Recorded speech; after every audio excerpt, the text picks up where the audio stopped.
How Did I Become an F1 Driver? Author, Lianqing Synopsis. Qin Miao discovers his innate talent for becoming a top-tier esports racer. During his preparation for college entrance examinations, he casually played a racing simulator and was astonished to find that he possessed the ability to compete with professional esports racers. It is remarkable that he achieved such prowess merely through casual play. If he were to dedicate himself to practice, Qin Miao would undoubtedly have a promising future on the path of an esports driver. He had already resolved to pursue a career as an esports racer should he not succeed in his exams. However, on an exceptionally mundane day, Qin Miao acquired a system. Nevertheless, he was cognizant that even with the system, becoming a formal F1 driver seemed unlikely, as he was already 19 years old at the time of acquisition and had not been exposed to anything related to racing prior to that age. 2 years later, Xiaozhou, undoubtedly, Qin Miao is a highly talented driver, but I feel that racing is merely a profession for him. His true passion lies in live streaming and gaming. Look at Qin, just a second-rate Kimi. However, to be fair, he performs remarkably well in CSGO. My Earth was brought up to prominence thanks to him. Old Han. Qin is a pure individual. His life revolves solely around racing and video games. Dutch White Wolf. I have nothing much to say about him. By hi. If only he were to allocate half the time he spends gaming to simulators. His current achievements would far exceed what he has accomplished. Horner. I truly admire Qin. He is a natural-born F1 driver. After graduating from high school, during the summer break, Qin Miao removed the steering wheel from the direct drive motor, took off his white work gloves, and rubbed his slightly sore arms, leaning back against the chair behind him. He had just participated in an ACC, Assetto Corsa Competizione, esports competition. Although his aggressive driving style led to a collision, damaging the front right wheel and causing it to veer to the right, Qin Miao persevered to complete the race, relying on his formidable willpower and near-superhuman control over the car. Unfortunately, due to the damage and the fact that he merely treated the simulator as a form of entertainment, compounded by his academic commitments that left him little time for practice, his performance in the race was far from ideal. Opening the chat in his streaming room, Qin Miao addressed the second-hand camera he had salvaged from a junkyard. This was my moment. That overtaking maneuver was too aggressive. Had there been no damage, I was confident I could have placed in the top 10. However, there was no response from anyone in his stream. Qin Miao was not surprised. After all, it is quite normal for a streamer who goes live only a few times a year to have no audience, especially when he plays a niche racing simulator with a steep entry threshold rather than popular FPS games. Given that he streamed from a first-person perspective during races, it would have been unusual to have viewers. That will be all for today. I'm signing off, he said before abruptly disconnecting the stream and shutting down his computer. As the sky outside gradually dimmed, the familiar voice of his mother echoed from the doorway. Sanshui, it's time for dinner. Qin Miao responded affirmatively, okay, and stepped out of his room. After washing his face, he sat down at the table. For dinner, they had fried rice, utilizing the leftovers from lunch, accompanied by 2 simple home-cooked dishes. While the meal was not extravagant, it was imbued with the warmth of home. Although there were no formalities during mealtime, the mother and son refrained from idle chatter while eating. After finishing his meal, Qin Miao washed the dishes and tidied up the dining area before returning to his room. Unlike his usual routine of opening his computer, he lay down on his bed and checked his WeChat messages. The screen mirrored what he had seen before the competition, a complete lack of change. The last message he had sent was a simple, "Are you there?" Yet nearly 4 hours had passed, and there was still no reply. Nevertheless, Qin Miao remained hopeful that the person on the other end would respond, as each reply had the power to brighten his day. This is a common sentiment among boys in their adolescence. However, some disappointments were inevitable, until he fell asleep. No reply appeared in the chat box, as if he had been forgotten. With a final glance at WeChat, Qin Miao sighed and turned off his phone. The following day, Qin Miao rose early from his bed, while his mother was just waking up. Noticing his unusual early start, she curiously asked, "Why are you up so early today?" Qin Miao replied, "I'm a bit tired of playing on the computer and plan to go out." His mother nodded in understanding. "That's true. It's not good to stay cooped up indoors. Where are you headed? Do you want me to drop you off?" "No need. It's near the school. I can ride my bike there." His mother checked the time and said, "Shall I prepare some breakfast for you?" Since finishing the college entrance exams, Qin Miao had been playing computer games intensely every night, and he had not woken up before 11 a.m. during the holidays. So his mother had naturally not prepared breakfast for him. "It's fine. I can grab something on the way, he casually replied. She simply reminded him to be careful and continued with her breakfast.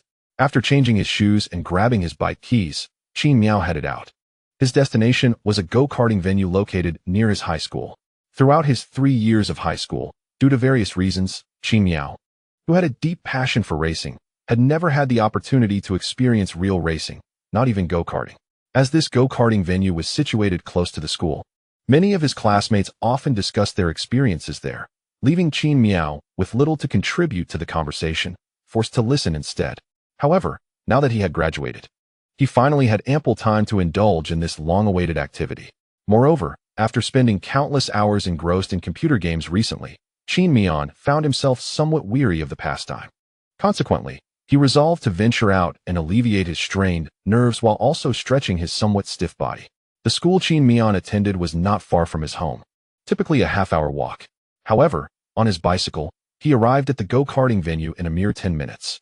After securing his bicycle to a tree by the roadside, he glanced at his Alipay balance on his phone, then approached the go-karting venue with a mix of excitement and trepidation. Yet, upon reaching the entrance, he was met with an unexpected disappointment. Arriving too early, the go-karting venue had yet to open its doors.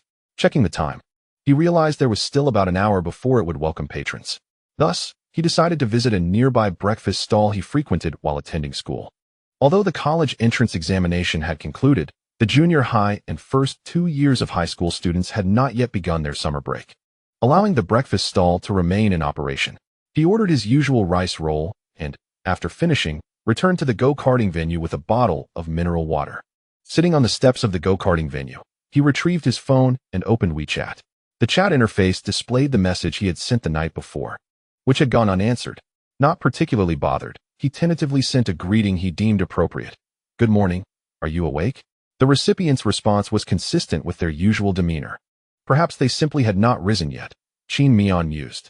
Just as he was comforting himself, a notification from QQ suddenly chimed. A message popped up. "Morning, NT deskmate. Are you awake?" The sender was saved in his contacts as brain-dead deskmate. This person, Qiu Ming, had been Qin Miao's deskmate for 2.5 years during high school until they parted ways in their final semester to focus on their college entrance exams. Qiu Ming had initially possessed a gentle disposition, remaining quiet and reserved during the early days of their acquaintance, rarely resorting to harsh words.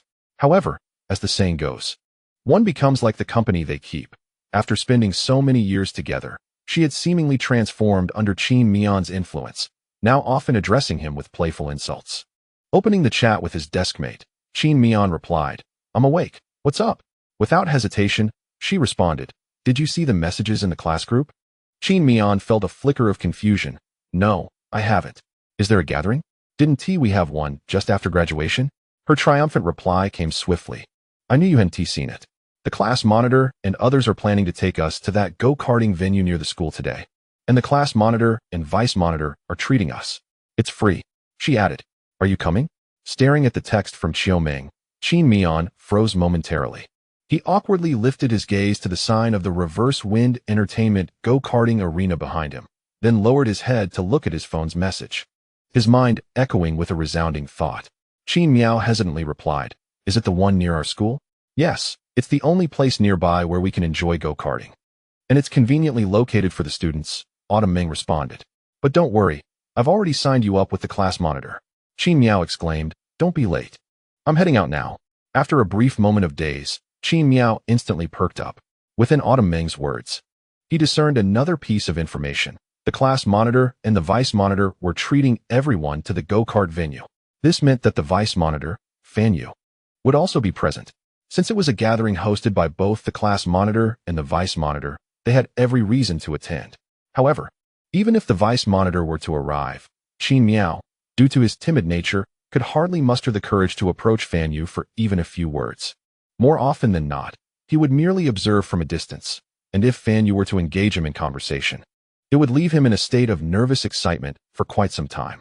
"I'll check the group chat," Qin Miao said as he opened the class group that he hadn't looked at for a long time, now at 99 unread messages. Since it was morning, not many classmates were awake, and there was little chatter in the group. The last message dated back to 2 a.m. that morning. He scrolled up and quickly found the conversation Autumn Ming had mentioned. "I discussed with Fan Yu. And tomorrow we will treat everyone to a day of go-karting at the venue near the school, the class monitor Zhu Hong had sent. Indeed. It will be difficult to gather everyone together like this in the future, replied Vice Monitor Fan Yu. Let us seize this opportunity for one last gathering. Wei Yi prepared a little surprise for everyone. The first to respond was Autumn Ming. Sounds great. I'm in. And I'll bring Qin Miao along. The class monitor is so generous. Too bad I have to travel abroad with my family tomorrow, so I can't make it. Another classmate lamented. I'm free tomorrow, and it's been a while since I've played. I'm excited. Thank you, class monitor. The class monitor is amazing. 110,086, alright then. Let us meet at the go-kart venue at 9 a.m. tomorrow. Once Qin Miao confirmed that Autumn Ming's words were indeed true, he sprang up from the steps in sheer exhilaration. He leaped with such force that he nearly lost his balance and toppled down the steps in front of the go-kart venue. Luckily, being young and slender, he managed to regain his composure. Yet, after the excitement subsided, he was left with a sense of insecurity. He had not prepared at all for a gathering with his classmates today. He merely splashed some water on his face as he usually did when heading out, neglecting even to groom his hair. His attire was quite ordinary, shorts and a t-shirt, paired with a pair of well-worn canvas shoes that had accumulated dust from lack of cleaning. In such a get-up, Qin Miao felt a pang of embarrassment in front of his classmates. As Qin Miao hesitated over whether to seize the moment and rush back to change into a different outfit, a mature and graceful older sister approached the entrance of the go-kart venue, regarding him with an odd expression. Being youthful and without the company of his supportive friends, Qin Miao felt a wave of embarrassment wash over him in the face of her peculiar gaze and the imposing presence she exuded, his toes digging into the soles of his shoes. I'm here to play go-kart, but I think I might have arrived a bit early, he stammered, his cheeks gradually flushing with color. Observing the awkward demeanor of this young man, the older sister couldn't help but chuckle softly. Why are you so shy, little brother? I must regretfully inform you that the venue is booked for a private event this morning. Perhaps you could return in the afternoon? Qin Miao quickly responded, It's all right. I saw in the group chat that the booking was made by my class monitor. As he spoke, he retrieved his phone, opened the group chat, and showed it to the older sister, though he still dared not meet her gaze. Ah, I see. However, you have indeed arrived rather early. Our coach has yet to arrive. Even if you wish to practice, you'll need to wait for the coach to be here, she explained. That is fine. I can wait, Qin Miao replied. The older sister cast a brief glance at him before unlocking the door to the go-kart facility. Feel free to find a place to sit. The coach should be here in about 10 minutes. With a hint of nervousness, Qin Miao settled into the lounge area of the go-kart venue, feeling too anxious to even glance at the older sister who was now casually perched behind the cash register. However, he soon became preoccupied with another concern. Looking down at his attire and touching his slightly tousled hair from sleeping on his side, he began to doubt himself once more. Yet, this feeling did not linger for long, as a man in his 30s soon walked in. You're here? There's a young lad. Take him for some training, the older sister called out to him. The man acknowledged her with a nod and turned to Qin Miao, saying, All right, boss. The revelation that this older sister was the owner left Qin Miao astonished, while the man was presumably the coach. After placing his belongings down, the coach donned a vest emblazoned with the go-kart venue's logo and approached Qin Miao. Young man, come with me for some training, he instructed. Eagerly, Qin Miao rose from his seat to follow the coach. As he departed, he inadvertently caught sight of a promotional slogan printed at the entrance. Users who refresh the fastest lap at the go-kart track will receive a lifetime membership card, granting free access to all facilities until the record is broken. The two entered a meeting room that resembled a small classroom rather than a typical corporate conference space. At the front, a white screen awaited a projector, which hung from the ceiling, likely to be utilized during the training session. Have you ever been on a racetrack before? The coach inquired. As the coach turned on the projector and the computer in the conference room, he casually inquired. At that moment, Qin Miao felt somewhat reserved. Responding to the coach's question with a stiff demeanor, I've never played before. This is my first time. The coach nodded, and once the computer was operational, he displayed the topography of the go-kart track and began his lecture in a methodical manner. The pre-race training was quite straightforward. It primarily involved discussing the specifications of the go-karts, including engine power, top speed, and essential safety precautions. Lastly, he detailed the track information, including the total number of turns, distinguishing which were left and which were right, as well as which turns could be navigated at full throttle and which required a reduction in speed. Although Qin Miao usually found such knowledge about tracks and racing fascinating when watching videos, today he appeared somewhat distracted during the live explanation. Those who have taught or have been called to the front of the class for punishment know that from the teacher's perspective. Regardless of how students attempt to conceal their reactions, the subtle movements of their hands and expressions on their faces are all too apparent. Thus, the coach could clearly see Qin Miao's lack of focus, yet he brushed it off, considering this merely a job. Furthermore, the speed of recreational go-karting was not particularly fast. Within the confines of the go-kart track, which lacked significant straightaways, it was quite difficult to flip a go-kart. After completing the pre-race training with a monotonous delivery, the coach escorted Qin Miao to the preparation area downstairs. Following safety protocols, the coach equipped Qin Miao with a helmet, rib protector, gloves, and various other protective gear. As these were communal items and consumables, the gear did not fit Qin Miao particularly well. The helmet was loose, and the rib protector did not conform to his body. However, he found the gloves somewhat intriguing, as when he practiced on a simulator at home, his hands would sweat. To combat this, he had purchased a pack of 5 pairs of work gloves for 10 yuan at a local hardware store. Although the coarse stitching of the work gloves was not particularly comfortable, the gaps within the gloves helped wick away sweat and marginally increased grip. Most importantly, they were affordable, and he had continued to use them. In contrast, although the go-karting gloves bore evident signs of wear, they were professional racing gloves. The anti-slip texture on the palms and the moisture-wicking fabric inside fascinated Qin Miao. Once properly equipped, he arrived at the preparation area. The go-kart track operated in a counterclockwise direction, stretching 421 meters with 14 turns, comprising 9 left turns and 5 right turns. The maximum speed achievable on the track, powered by a 4-stroke 240cc Yamaha engine, could reach 60 kilometers per hour. However, this was not the engine's ultimate limit. With the right chassis, it could attain a top speed of 80 kilometers per hour.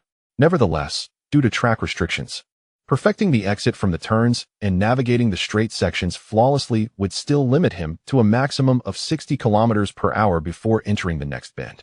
With no one else present, Qin Miao took his place in the foremost go-kart, number 18, under the coach's guidance. At this moment, Qin Miao's attention had inadvertently shifted to the go-kart. There are indeed certain passions that can captivate a young man's interest more than the opposite sex. Just as Qin Miao eagerly settled into the driver's seat of the go-kart, gripping the steering wheel with anticipation, a notification chimed. Ding! Conditions met.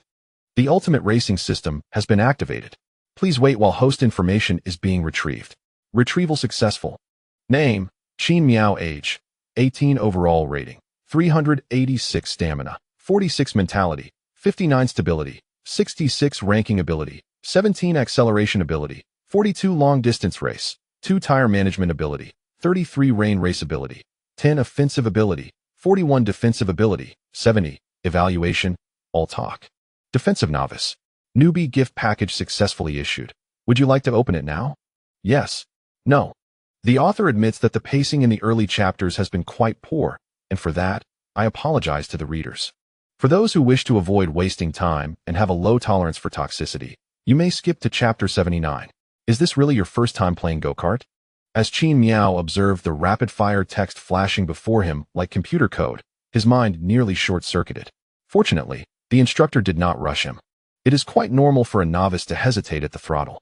Moreover, judging from Qin Miao's earlier demeanor, it seemed he harbored some concerns.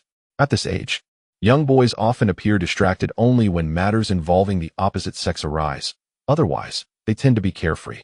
While the instructor speculated about Qin Miao's thoughts, he could not fathom the magnitude of the impact the sudden appearance of this system had on him. Having lived his life under the belief that fortune does not simply fall from the sky, Qin Miao found his emotions somewhat disjointed by the unexpected system. After a moment of stunned silence, a surge of exhilaration welled up within him, adrenaline spiked, and dopamine began to flood his system uncontrollably, causing his previously steady grip on the steering wheel to tremble. What is this? This is a system, a privilege reserved for protagonists in novels. And this stroke of fortune had landed squarely on his head.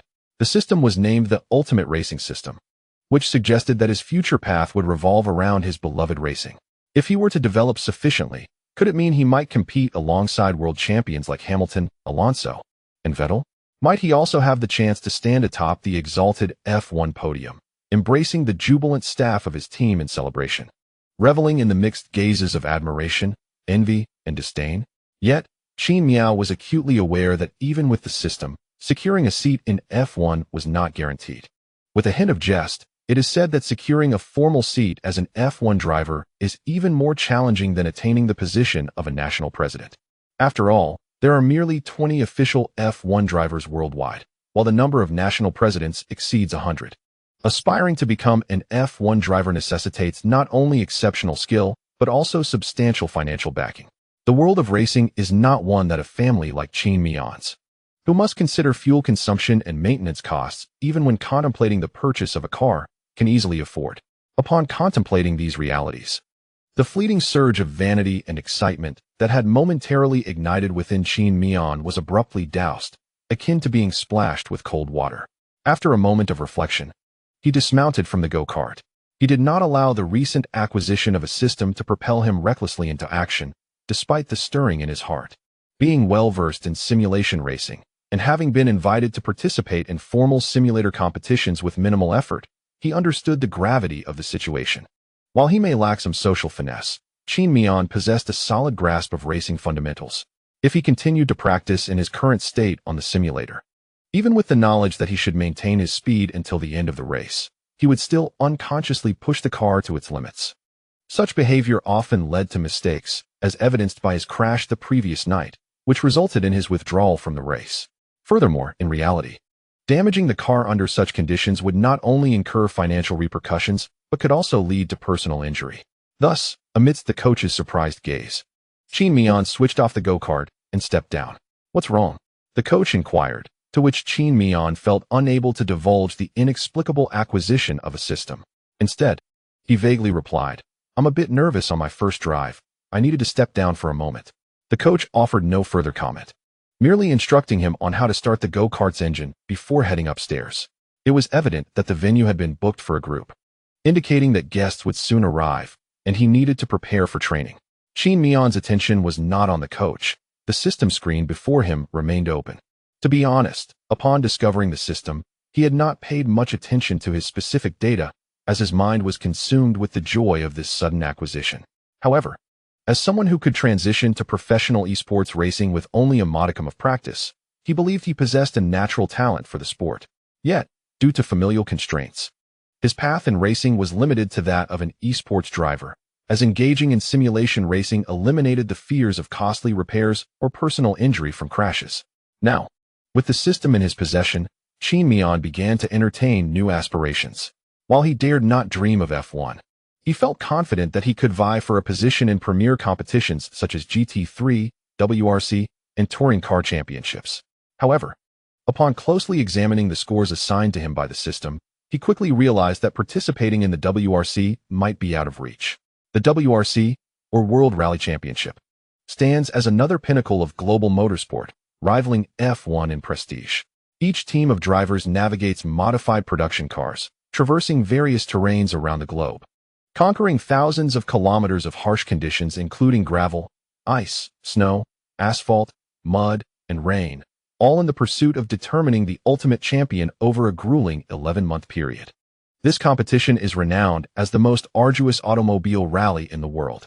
Unlike circuit racing, the World Rally Championship, WRC, predominantly takes place on unpaved roads characterized by their winding nature. Thus, in addition to the driver, each car is equipped with a co-driver who meticulously records the route and provides the driver with insights regarding the angle of upcoming turns and the condition of the road. The information relayed by the co-driver is referred to as the pace notes. Within Qin Miao's system, there is no provision for understanding the attributes of the pace notes. All information pertains solely to circuit racing. After narrowing his future career prospects, Qin Miao shifted his focus to the specific data at hand. Upon examination, his blood pressure surged. Why is my ranking ability so dismal? Why do I only have 2 points for long-distance racing in the main event? He lamented. I am not fond of rainy days, so I have scarcely practiced in the simulator under such conditions. I can accept a lower score for wet races, even if it's just 10 points. But why am I only awarded 2 points for long-distance racing? In truth, the system takes a comprehensive approach to this attribute. It assesses not only driving skills, but also endurance, concentration, and a myriad of factors contributing to the overall score. Fortunately, Qin Miao eventually discovered his strength, a defensive capability rated at 70 points. This revelation alleviated his anxiety somewhat, though he still felt a throbbing pulse at his temples. The final assessment he deemed fairly reasonable, with an overall score considered acceptable. After scrutinizing his specific data, Qin Miao took a deep breath and summoned the system to unveil another offering, the so-called novice gift pack. Although the preparation area of the karting venue was deserted and the confirm button lay directly before him, Qin Miao cautiously glanced around before extending his hand to press the button. Ding! The novice gift pack has been opened. Congratulations, host. You have received Racing Fund of 500,000 RMB, all attributes set to 5, passive skill. Diligence compensates for talent, skill slot. 1. Note 1. Racing Fund, a legally arranged income by the system, strictly for the purpose of engaging in motorsport, with usage monitored by the system. Note 2. Diligence compensates for talent. When talent is lacking, diligence fills the gap. Skill effect. Increases proficiency in the current track with each completed lap. Proficiency has no upper limit. Note 3. Skill slot. Can equip acquired skills. The moment the system gift pack was opened, Qin Miao felt a transformation within his body. Every inch of his skin itched intensely, and a wave of unbearable soreness coursed through his muscles, as if his mind had been pried open and inundated with a torrent of knowledge. Yet, amidst this extraordinarily intense sensation, an unexpected tranquility enveloped his spirit. Just as Qin Miao was about to vocalize in response to the sudden and exhilarating sensation, it vanished in an instant, as if everything he had just experienced were merely an illusion. Once his body returned to normal, Qin Miao exhaled deeply, suddenly feeling a wave of fatigue. The day's events had truly been overwhelming. However, one must admit, Qin Miao felt that his system was quite generous. This novice gift package was genuinely substantial.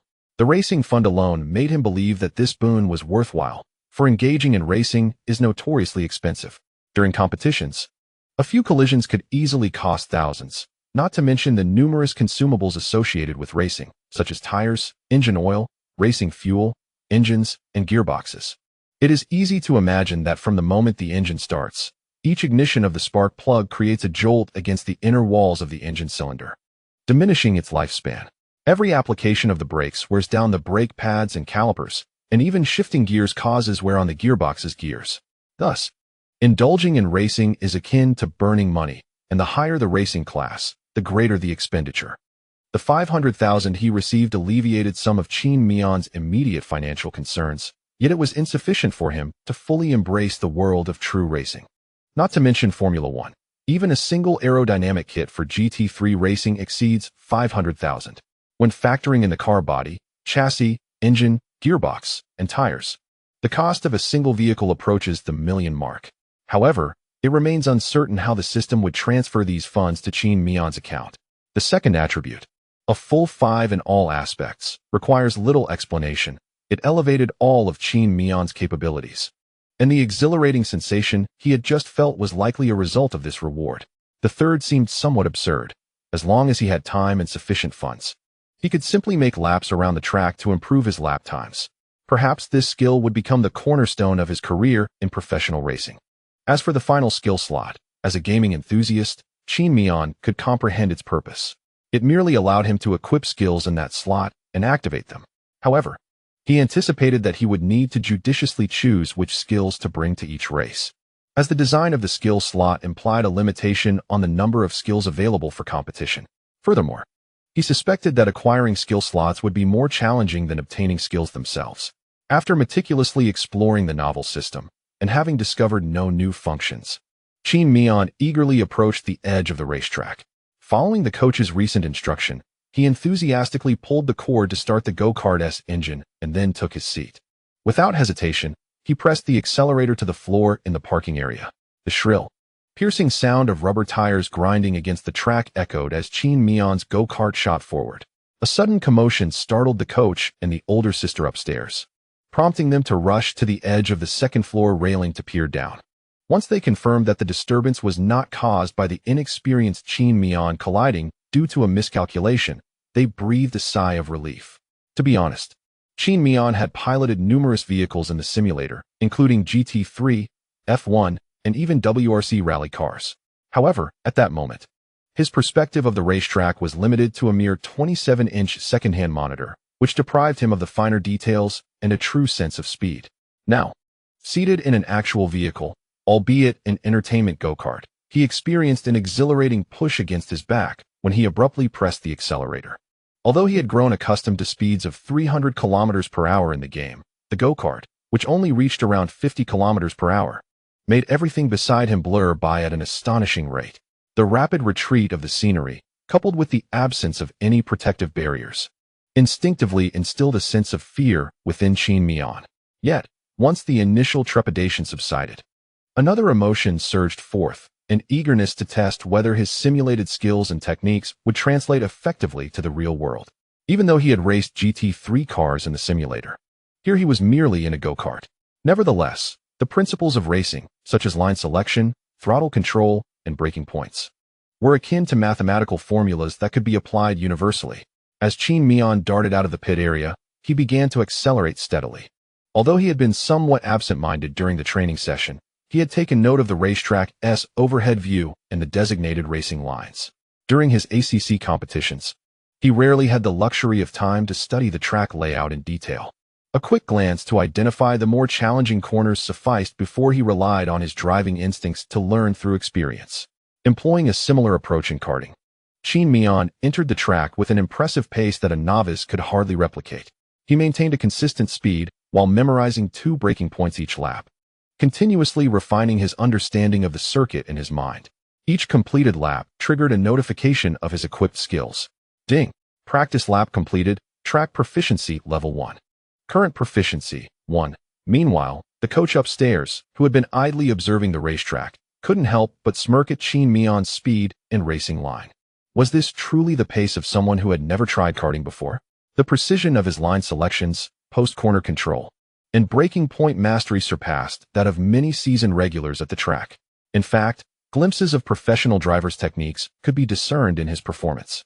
Was this really his first time in a go-kart? The coach scoffed inwardly, thinking, this young man, so precocious and misguided, emulating a protagonist from a novel, pretending to be unskilled. Yet, there's no one here to challenge him. Unbeknownst to Qin Miao, the coach had already begun to harbor doubts about him. While the novelty of his first encounter with real racing had yet to fade, his body seemed to possess an inexhaustible reservoir of strength, continuously completing lap after lap at a steady pace. Each time he finished a circuit, Qin Miao's system would provide an encouraging notification. The rapidly increasing proficiency allowed Qin Miao to become increasingly familiar with the track, leading to a faster lap time. Once his familiarity with the course reached a level of 10, he was able to distinctly recall all the braking points and the optimal angles for entering turns. However, after achieving a proficiency level of 10, he chose not to continue racing. As a high school senior who typically engaged in minimal physical activity, his physical fitness could only be described as average. Furthermore, this was his inaugural experience operating a go-kart, and he was uncertain how to conserve energy when subjected to the forces of G. As he grew more accustomed to the track, his driving became more aggressive and his speed increased, but after 10 laps, he found himself too fatigued to continue. He leisurely drove the kart back to the pit area, promptly lifting his helmet visor to greedily inhale a couple of breaths of fresh air before shutting off the engine. With his arms aching, Qin Miao struggled to disembark from the kart, shedding his gear and finding a nearby spot to sit. In the brief span of 10 laps, approximately 15 minutes, his hair, once neatly styled, had become completely drenched in sweat, now limp and clinging to his scalp, alleviating any concerns about classmates teasing him for neglecting his appearance. With a casual flick, he styled his hair just enough to appear presentable. Although the 10 laps nearly left him exhausted on the track, he could not deny the exhilarating thrill of pushing the limits of the tires, feeling the kart brush perilously close to the tire walls with each turn. Gradually acclimating to the speed, he realized that the sensation of velocity began to fade, even leading him to perceive the kart's pace as somewhat sluggish. Taking advantage of the break, Qin Miao began to examine his system. Just then, the coach, who had gone upstairs to the rest area, returned with a slip of paper resembling a supermarket receipt. Approaching Qin Miao, he handed him the note. "Well done, young man." Confused, Qin Miao accepted the paper. which contained succinct information. In just over 10 minutes, amidst the exclamations of good, understood, the students filed out of the small classroom, led by Zhu Hong. Marching energetically towards the racing area below. Qin Miao, stop dawdling. It's time to go race. Zhu Hong called out as he spotted Qin Miao seated. Coming. Qin Miao replied. Rising from his seat and heading downstairs, his strides noticeably more confident. Upon reaching the stairway entrance, he found Xiaoming waiting for him. Returning Xiaoming's bag, Qin Miao casually remarked, after a break, you've become quite lazy. You should exercise more, or you might gain weight, having teased her. He braced himself for the inevitable punch from Xiaoming, his right arm tensed and ready to absorb her playful assault. During their school days, Qin Miao often teased Xiaoming, only to be met with either her fists or her manicured nails in response. However, this time, Qin Miao's preparations proved futile, as Xiaoming did not react as she used to in school. Instead, she gazed at him with an inscrutable expression. Qin Miao could ascertain that there was no trace of anger in Xiaoming's eyes, yet he remained perplexed by the enigmatic look she wore. Nonetheless, it was evident that Xiaoming had undergone a significant transformation compared to her previous self. With a hint of concern, Qin Miao inquired, "It's only been a week since we last met. Why do you seem so strange? Have you been through something?" "It's nothing. Mind your own business," Xiaoming replied, blinking her eyes, and the peculiar look vanished, restoring her demeanor to the familiar, feisty Xiaoming. "That's good then. Let us go?" After receiving a clear answer from her, Qin Miao dismissed his worries and turned to head downstairs. Upon reaching the competition area, Qin Miao noticed some eager classmates already seated in their go-karts. A few boys were driving tandem carts, leisurely cruising out of the parking zone with a girl perched behind them. The close proximity of the seats in the tandem carts suggested that their intentions extended beyond mere racing. Soon, with a sudden break from one of the boys, a girl's startled exclamation echoed, and their bodies collided, eliciting a flustered yet playful rebuke from her, which faded away alongside the roaring engine. Meanwhile, the class monitor, Zhu Hong, was donning a purple helmet reminiscent of those worn by seasoned racers. Qin Miao even spotted a sweat-absorbing cap atop Zhu Hong's head. Uncertain of Zhu Hong's speed, Qin Miao noted his evident expertise in equipping himself. He was as prepared as a sow donning a bra, layered up meticulously. "All right, everyone. Choose your carts to familiarize yourselves with the vehicles and the track. Shortly, we'll hold a few small competitions, along with some mysterious little gifts." Once his helmet was secure, Zhu Hong addressed the students still in the preparation area. He also assisted his classmates in donning the unfamiliar gear. It was clear that Zhu Hong frequented this venue, displaying a thorough familiarity with the layout and a deftness in handling the equipment. He quickly helped 2 or 3 classmates who struggled with their gear, and then, seemingly casually, approached Fan Yu, who was fumbling with her equipment. "Need help?" Zhu Hong asked with a smile, noticing Fan Yu's confusion. She nodded in response. "I'll assist you. Look, this strap goes through here and then clips into this buckle. Is the helmet too big? Let me tighten it for you. Just lift your head. This is a rib protector. In the event of a collision, it will safeguard your ribs and alleviate the impact." As Zhu Hong fitted the rib protector, Fan Yu raised her arms, revealing her slender waist, gracefully enveloped beneath her white skirt, presenting a delicate figure before Zhu Hong. Zhu Hong appeared almost deliberately, using both hands in an embracing gesture to assist Fan Yu in donning her protective gear. From Qin Miao's perspective, it was as if the two were completely entwined. To outsiders, their closeness might merely seem like an affectionate interaction between young lovers. However, for Qin Miao, who had harbored feelings for Fan Yu for 3.5 years, this sight felt akin to an apocalyptic event. In that fleeting moment, Qin Miao sensed his world crumbling around him. A torrent of anger and humiliation surged through his mind, igniting an intense impulse to intervene and separate the two, a notion he was prepared to act upon. After all, Qin Miao had a system now, aware that his destiny was to be extraordinary. With a hint of a dragon-like arrogance, he found it intolerable to witness the girl he adored in another man's embrace. Yet, just as he was poised to take a step forward, a frigid object was abruptly thrust down his collar, causing him to shiver and momentarily shake off the impending fury. His mind, on the brink of being overwhelmed by rage, achieved a slight clarity. He hastily dislodged the icy item from his collar and looked down to discover a small, unopened pudding ice cream, one of Xiaoming's favorite snacks. Strangely, the instant he laid eyes on the ice cream, The first thought that surfaced in his previously furious mind was this. Turning to glance at Xiaoming, he saw her beaming at him. Holding a half-eaten pudding in her hand, a trace of creamy ice cream lingering on her upper lip, which added an unexpected sweetness to her somewhat spirited visage. Though Qin Miao had initially intended to express his anger, the sight of Xiaoming inexplicably soothed him. Whether it was due to her presence or the slight boost to his mindset provided by the system, Qin Miao's thoughts calmed. He reflected on the reality that he was merely a classmate of Fan Yu, lacking any standing to intervene between her and Zhu Hong. While he no longer felt compelled to confront Zhu Hong out of anger, the incident had extinguished his enthusiasm for continuing the go-karting game.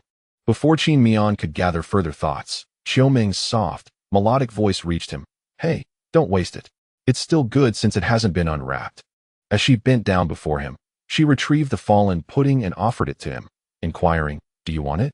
If it had been 5 minutes prior, Qin Miao would have snatched the ice cream without hesitation, relishing it with delight. Yet, at this moment, he found himself devoid of any appetite. Unperturbed by his lack of enthusiasm, Xiaoming sighed inwardly, witnessing the once vibrant Qin Miao now resembling a wilted vegetable. Without further ado, she unwrapped the ice cream and forcefully placed it into Qin Miao's mouth. The sorrowful emotions of Qin Miao were once again interrupted by Xiaoming, leaving him somewhat disoriented. However, before Qin Miao could remove the ice cream from his mouth to utter a word, Xiaoming tugged at him and whispered something only they could hear. "Qin Miao, I like you." The melodious sound of her voice, accompanied by the warm breath brushing against his earlobe, struck him like a combination of blows. "Qin Miao, who am I? Where am I? What has transpired? Apologies for the delay, yet I shamelessly seek your monthly votes. Thank you, dear readers. As Nosaka Akiyoshi once said, you never know whether tomorrow or an unexpected event will arrive first. Yet Qin Miao felt that today was devoid of anything else but surprises. The acquisition of the system was a surprise. Discovering that a class reunion was taking place at the go-kart venue was a surprise. Realizing that Fan Yu would also attend was a surprise, and learning about the relationship between Fan Yu and the class monitor was yet another surprise. By this point, Qin Miao found it utterly absurd, not expecting that the final blow would come from Xiaoming, who had been his deskmate for 2.5 years. When Qin Miao first acquired the system, he merely experienced CPU overload, his mind heating up significantly, yet he maintained his capacity for thought. Now, however, Qin Miao's CPU felt as though it were genuinely burnt out, his mind overwhelmed. He stood there in a daze, his brain a blank slate. Even as the small pudding in his mouth melted, white milk dribbling from the corner of his lips, he remained oblivious. After a considerable time, Qin Miao finally came to his senses, not having clarified his thoughts in a short span, but rather having outright relinquished the effort to think. "My mind has been compromised. I'm done playing, I want to go home." Qin Miao looked around in confusion and turned to head upstairs. Xiaoming hurriedly caught hold of him, wiping his mouth as she helplessly remarked, "Do you still have the energy to joke around? Fan Yu has never liked you. She merely regards you as an ordinary classmate. And since you have never been together, how could there be heartbreak? Relax." Qin Miao turned to Xiaoming, wanting to say something, but his mouth opened without words emerging. His mind was currently a muddled mess. "It's all right, just like an injury. Initially, it may be a bit painful. Find some form of entertainment to tide you over. And in 10 days to half a month, you will realize that everything has passed," Xiaoming consoled him. "Why are you so proficient at this?" At that moment, Qin Miao's eyebrows drooped, and though his question was asked with little energy, at least he showed no intention of leaving. Xiaoming laughed heartily and replied, "You'll naturally understand once you've experienced more." Qin Miao glanced at Xiaoming, no longer heading to the parking area, and instead sat down on the stairs connecting the parking area with the reception hall on the second floor. "Hey, the ground is dirty," Xiaoming interjected. But she was not preventing Qin Miao from sitting. Rather, she slipped a piece of paper beneath him. Qin Miao sat down accordingly, and Xiaoming placed a piece of paper under herself as she settled beside him. Thus, they sat in silence, both lost in their thoughts, without uttering a word. Below, the students have already found their go-karts, and amidst the rumbling of engines, they began to race along the track. Zhu Hong and Fan Yu settled into a 2-seater go-kart, sitting closely together. Although their helmets obscured their expressions, Qin Miao could easily envision their laughter and camaraderie. Would Fan Yu develop an interest in him if he managed to surpass Zhu Hong in a 2-seater? Don't you wish to join in the fun? As Qin Miao was lost in thought, Xiaoming's somewhat vague voice broke through. Turning his head, he saw Xiaoming enjoying a small pudding with great delight. Not really. I just want to find a quiet place to gather my thoughts for a while. Qin Miao's mind felt chaotic, overwhelmed by the multitude of unexpected events that had unfolded within just 2 hours. The rapid succession of occurrences made him feel as though he were watching a film, unable to keep pace. While this was not necessarily a problem, leaving abruptly might raise suspicions among his peers. Why would you leave so suddenly? Xiaoming's face brightened with a mischievous smile. Classmate, you wouldn't want your classmates to discover your feelings for Fan Yu, would you? Qin Miao had concealed his affection well. Though he had harbored feelings for Fan Yu since the 9th grade, he had never divulged this to anyone. Nor did anyone seem to notice. Besides Xiaoming, only Fan Yu herself had a vague awareness of his sentiments. However, Qin Miao was always careful. Though he initiated conversations with Fan Yu, he made sure to have plausible reasons for doing so. Consequently, Fan Yu merely found him somewhat bothersome and sensed he might like her, yet lacked concrete evidence. In a normal state of mind, Qin Miao would have scoffed at Xiaoming's clumsy threat. Did he need a reason to leave? He could easily concoct a story about a family emergency. As for whether anyone knew about his feelings for Fan Yu, what of it? Even if it were known, it would hardly matter. After graduation, they would all go their separate ways, only occasionally gathering for festive reunions, and their high school connections would fade into the background of their lives. Knowledge of his affection was inconsequential. However, at that moment, Qin Miao's mind was a jumble, and all logical reasoning had vanished. Thus, confronted with Xiaoming's awkward threat, he asked, bewildered, "What should I do?" Xiaoming replied with conviction, "It's simple. Just clean the stick from your pudding with a tissue, and toss both the tissue and the stick into your trash pocket." She continued, "Didn't Zhuhong mention a little competition? Just play along with the classmates, and that should suffice to allow you to leave. I'll accompany you." Is it really that simple? Indeed, it's just that simple. Qin Miao scratched his head, followed by a sigh. "I always feel like you have something on your mind, but my thoughts are rather jumbled at the moment. Never mind, I shall wait here. Shouldn't it be more enjoyable to stay home and indulge in a few rounds of CSGO? If that proves too tedious, I could always play some LOL. If all else fails, I might resort to practicing on a simulator." What a pity. Observing Qin Miao mumbling to himself, Xiaoming felt an urge to reach out and smooth down his tousled hair, yet ultimately refrained, choosing instead to sit quietly beside him and listen to his grievances. The two remained in silence for nearly 10 minutes. As the classmates, who had been reveling on the racetrack, began to wind down after their initial excitement, one by one they returned their vehicles to the parking area. Class monitor Zhuhong also hopped off a two-seater cart, smiling as he removed his helmet. In a display of gentlemanly conduct, he assisted Fan Yu in rising from her seat. After a hearty clap to garner the attention of his peers, Zhuhong inquired, "Have you all had your fill of the experience?" The classmates nodded in agreement, their faces alight with smiles. "Very well," he continued. "Since you are now familiar with the racetrack, let us commence today's little competition." Beep. Competition detected. Task: Roaring Tiger in the Forest. The true genius shines from the moment they take the driver's seat. Task objective: Achieve victory in the race. Reward: 1 random white lottery chance. Activate system lottery module. Note: failure to complete the task will lock the lottery system for 1 year. This is, after all, a racetrack where speed reigns supreme. Upon hearing Zhuhong's call, the students eagerly gathered around him, awaiting further elucidation of the race rules. Zhuhong's popularity in class stemmed not only from his handsome appearance and affluent background, but also from his knack for organizing engaging activities during break times as class monitor. The rules of the game are quite straightforward. 2 students will form a team and share a two-seater cart. The race consists of 10 laps in total, with the first half driven by the first member of each team, and the latter half requiring a switch. The team that completes all 10 laps first will be declared the winner. Among the victorious team, the student who records the fastest lap time may pose 1 truth or dare request to their classmates, which cannot be declined. Those who do not secure the fastest lap may choose either a truth or a dare for another team member to fulfill, similarly without the option of refusal. Additionally, in the case of teams that do not place first, the student who outpaces their teammate retains the right to select a truth or dare request, limited to their own partner. To ensure fairness, the student achieving first place may only target those who participated in this activity for their truth or dare. Do any of you have questions? Other classmates, understood. Qin Miao? The alert from Qin Miao's system and Zhuhong's words seemed to echo simultaneously. In a state of utter confusion, Qin Miao failed to recall the specific details of the task assigned by his system, nor did he remember the rules articulated by Zhu Hong. He only grasped the general idea. The class leader organized a two-person racing competition consisting of 10 laps, during which the participants were required to switch drivers at the 5th lap. However, Qin Miao could not remember the conditions for winning. The system's task mandated that he emerge victorious, with the promised reward being an opportunity to utilize the system's inherent lottery feature.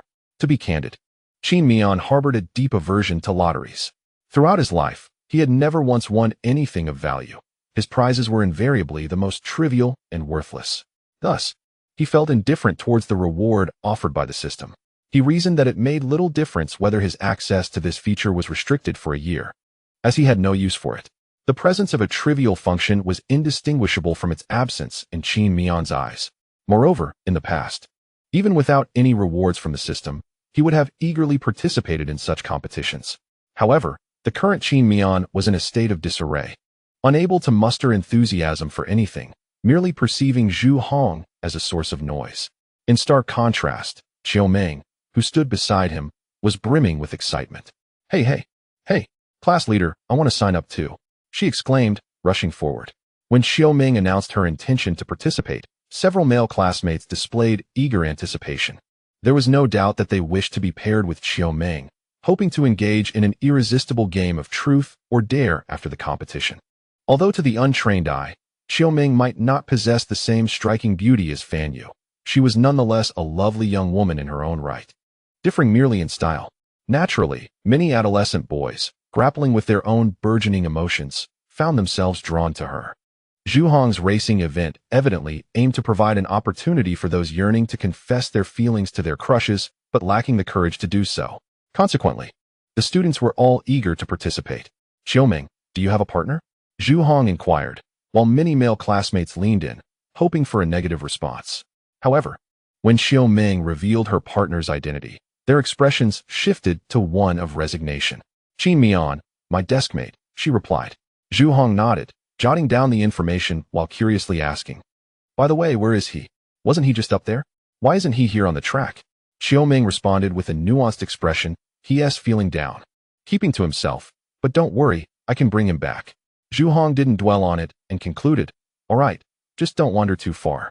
The race starts in 10 minutes, so make sure to call him over when the time comes." After signing up, Xiaoming returned to Qin Miao's side, observing his despondent demeanor with a sigh of helplessness. "I'm starting to regret this," she murmured. Qin Miao remained silent. Autumn Ming, with a hint of helplessness, remarked, "Your current state is quite unsettling. What if you suddenly lose your composure while driving and crash us into a wall? That would be quite disastrous for me, wouldn't it? But now that we've registered as classmates, let us make a deal. If you feel overwhelmed later, you can slow down. If you wish to end it all, I won't stop you. But could you refrain from dragging me along?" Despite the fact that Qin Miao had lost much of her enthusiasm for driving at that moment, her inherent talent, coupled with the system's enhancements, instilled a profound confidence in her racing abilities. Hearing Autumn Ming express such distrust, even in her lack of enthusiasm, Qin Miao felt compelled to retort, "Impossible. I've even participated in professional competitions. The control required there is far more demanding than go-karting, and only those with exceptional mental fortitude can compete professionally. If I manage to flip the car here, I'll gladly bow before the entire class." Autumn Ming stared at Qin Miao. "Really? Then let us see you try." Qin Miao responded eagerly, "Let us go. Today, I shall show you what a professional racer looks like. There's no rush. The competition is set to commence in 10 minutes. However," she added, "by the way, why did you not react at all to my earlier confession? It's not every day a girl expresses her feelings so openly. Your calmness is rather inappropriate, don't you think? Do I not deserve some consideration?" Qin Miao rolled her eyes dramatically. "You know me well enough. If you truly liked me, you'd write my name backward. But regarding the rewards mentioned by Zhu Hong, if I race faster than my teammates, I can challenge one of them to a game of truth or dare, right?" Upon mentioning this, the previously reserved Qin Miao suddenly felt invigorated. She glanced at Autumn Ming, contemplating, should I choose truth or dare? Perhaps a simple request, like calling out Dad for a laugh. Autumn Ming initially believed she could maintain a relatively calm demeanor at this gathering, ready to face any unforeseen events with poise. Observing Qin Miao's unfortunate expression, She felt a mix of sympathy and mild amusement. Yet, how could Qin Miao's words be so infuriating? Qin Miao, just go away. Without a second thought, Autumn Ming pinched a small piece of flesh on Qin Miao's arm with her nails. Ouch, that hurts. Let go, please. With her anger unleashed, Autumn Ming showed no mercy, causing Qin Miao to literally leap from the ground in pain. Once airborne, Autumn Ming could no longer grasp her, yet her gaze remained fierce. Qin Miao, rubbing the sore spot on her arm, gasped in shock. Was that really necessary? It was just a joke. After pinching Qin Miao, Autumn Ming felt a bit better seeing her reaction, but still warned, some jokes should not be taken lightly. Be careful, or I might break your legs. Qin Miao pouted, continuing to massage her arm as she settled beside Autumn Ming, feeling her spirits lifted by the playful exchange. If we truly emerge victorious, what do you intend to do with those demands? After taking a seat, Qin Miao shifted his body further away from Qiu Ming and posed the question. Although the class monitor insisted that the game of truth or dare, which could not be refused, was a matter of sincerity post-victory, Qin Miao pondered whether anyone would accept a confession made under the guise of such a frivolous wager. He urged Qiu Ming to consider the situation from his perspective. If someone were to approach his girlfriend with such a jest or use a similar quip to coerce him, how would she respond? Yet, Qiu Ming evaded the question. She understood that Qin Miao's inquiry stemmed from a lingering, ethereal hope to win this contest and subsequently confess his feelings to Fan Yu. Nevertheless, at this juncture, it was best not to dwell on such thoughts. Let it pass. For how could youth be devoid of regrets? Turning back, Qiu Ming firmly pressed her hand against Qin Miao's slightly damp hair, tousling his hairstyle.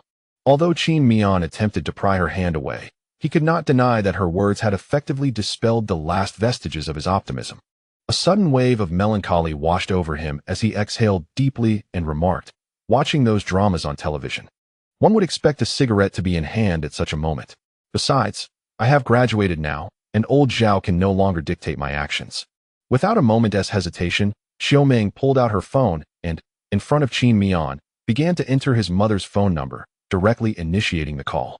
Wait. No, sister. I was merely jesting. Qin Miao's expression transformed from sorrow to sheer terror. Though his mother typically did not meddle in his personal affairs, allowing him to stay home playing video games all day post-exams without concern. As long as he was not neglecting his responsibilities, she could become quite irate when it came to matters of principle. With a sidelong glance at Qin Miao, Qiu Ming refrained from completing the call. Once he conceded, she ended the call, adopting a tone of earnest admonition. You're no longer a child. It is time to cultivate your own judgment and principles. Some things are better left untouched. Indeed, you speak the truth, Qin Miao replied, nodding humbly. Let this be the last time. After some further conversation, Qin Miao felt it was time to prepare for the competition. Qiu Ming also rose, gathering the paper towels she had used as a makeshift cushion before following his lead. Upon reaching the ground floor, Qin Miao disposed of the trash from his pocket before they approached the racetrack. Observing the two-seater go-karts, Qiu Ming curiously inquired, why do these go-karts lack seat belts?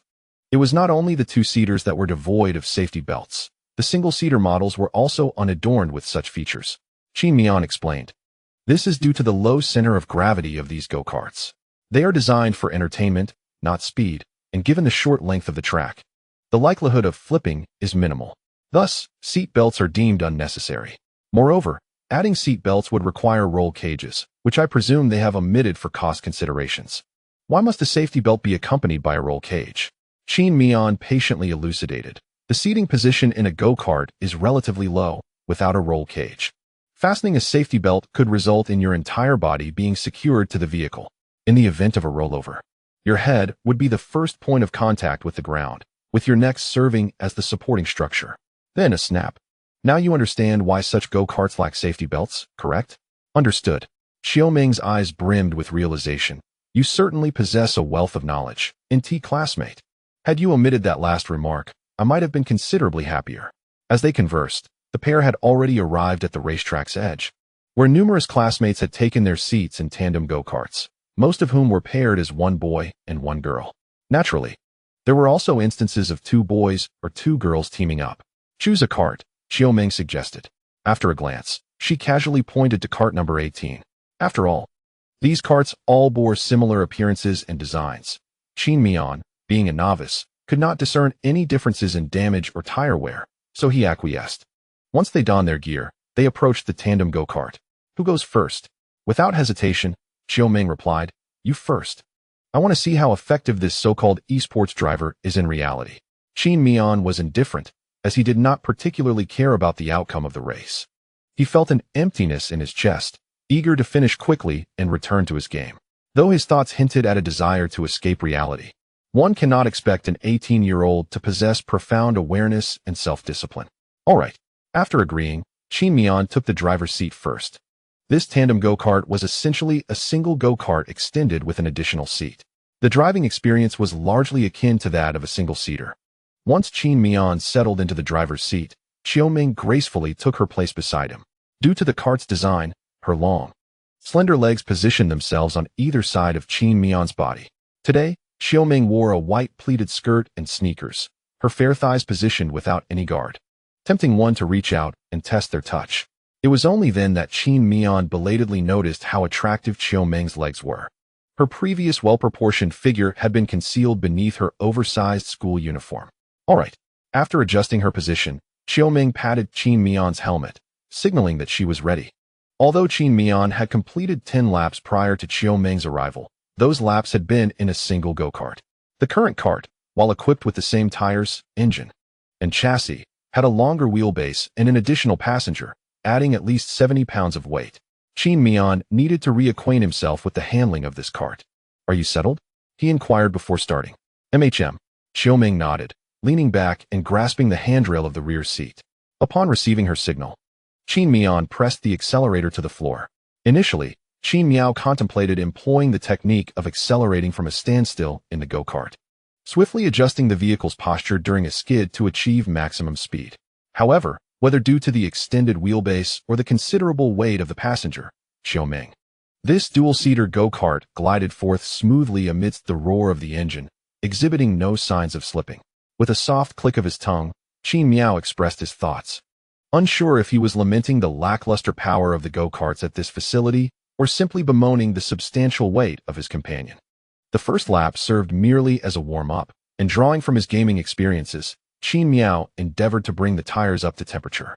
As an absolute novice with no prior exposure to go-karting, he was blissfully unaware that most recreational go-karts utilized standard tires that did not require warming, as only professional karts employed semi-slick or full-slick tires. The first lap approached its conclusion, and as he exited the final turn, Qin Miao pressed the accelerator to the floor, unleashing a thunderous roar from the engine. Both he and Xiaoming were firmly pressed into their seats.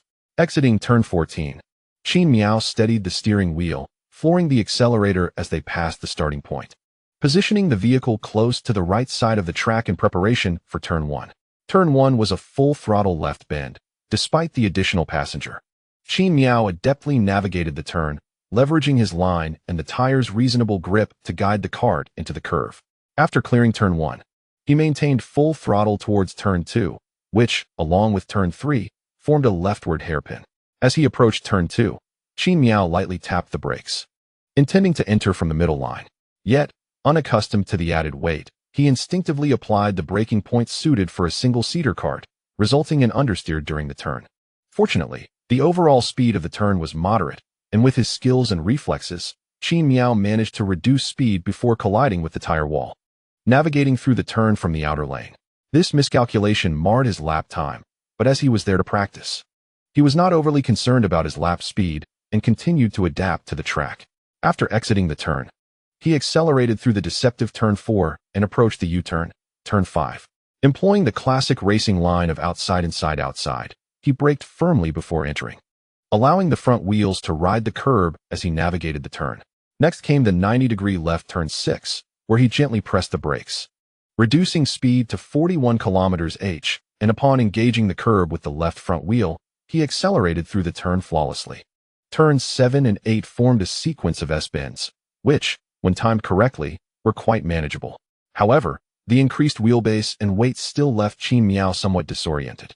On the 2 bends, his line was slightly wider than intended, though it was of no significant consequence.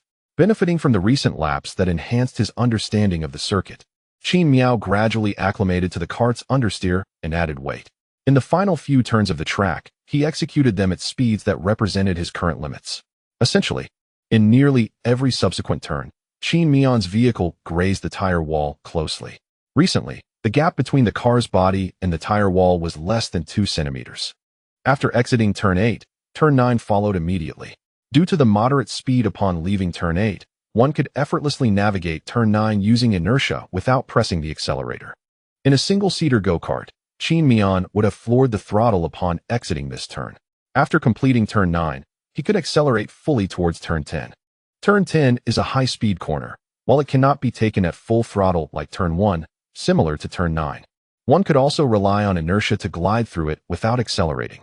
Following Turn 11, Turns 12 and 13 form a combination S-curve, and Qin Miao maintained his impeccable timing from Turns 7 and 8, navigating them with extraordinary precision. Finally, he executed the basic outside-inside-outside maneuver at Turn 14, crossing the finish line with ease. Although this lap had its imperfections, Qin Miao felt quite satisfied with his performance, especially considering that the vehicle beneath him was akin to a brand new machine he had never driven before. Achieving this result was commendable. Meanwhile, Xiaoming, seated in the back, was somewhat bewildered. This was not due to being unable to handle Qin Miao's aggressive driving style. Rather, she simply could not comprehend how his driving skills had improved so dramatically. Although she acknowledged that Qin Miao was undeniably a prodigy in the realm of esports racing. Seemingly favored by fortune, his practical abilities in reality had not been that formidable. Before Xiaoming could gather her thoughts, Qin Miao prepared for another flying lap, just as he had in the previous one. Once again, he floored the throttle before Turn 14, commencing his flying lap. In this round, Qin Miao began to probe the limits of his capabilities. He maximized his entry point for each turn, entering with optimal angles, and remained acutely aware of his braking points. Meanwhile, Xiaoming, in the back seat, was alarmed as she noticed that the metallic frame of the go-kart brushed perilously close to the tire wall multiple times during the turns. She even felt the faint vibrations of metal scraping against the tire wall on several occasions. Doubts began to creep in. Perhaps her earlier words had come back to haunt her. Was Qin Miao truly seeking danger, intending to drag her down with him? However, her greatest fears did not materialize. Despite his aggressive driving style, Qin Miao was merely testing the limits within his capabilities. He was aware of her presence in the vehicle and, unfamiliar with it, dared not cross that threshold. As Qin Miao crossed the finish line, jubilant music erupted throughout the go-kart track. All the students preparing for their turns were startled by the sudden sound, turning their heads to discover it emanated from the track's loudspeakers. Confusion enveloped the scene. What was happening? Was the computer malfunctioning? Goodness, that startled me. What's going on? Unlike the bewilderment of his classmates, the owner upstairs and the coach below, who was maintaining order at the go-kart track, were both expressions of shock and confusion. What was happening? Why had the record-breaking music suddenly started playing? This sound effect was specifically designed for the go-kart venue. It would play if someone broke the track record. However, this music had not played for nearly half a year. So even the owner and staff were momentarily taken aback upon hearing it. Soon, they both instinctively moved to the trackside to see who had just crossed the finish line. To their surprise, they saw Qin Miao and Xiaoming's tandem go-kart wobbling into Turn 2. Upon seeing this, the coach's expression shifted to one of understanding. Oh, it's that kid. I knew he was just here to show off, right? Achieving a top 20 time in a solo kart is one thing, but finishing first in a tandem kart is entirely reasonable. Still pretending to be a novice, huh? I could tell you weren't a beginner at a glance. When the owner saw that Qin Miao had broken the record in a tandem kart, she sighed in relief. While she was pleased to see someone break the record at their go-kart venue, today's situation was different.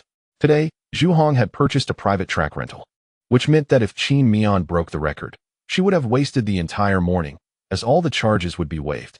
Fortunately, the go-kart venue had a stipulation. The waiver only applied to single-seater karts, while tandem karts were primarily for entertainment, and no one would typically use them to set lap times.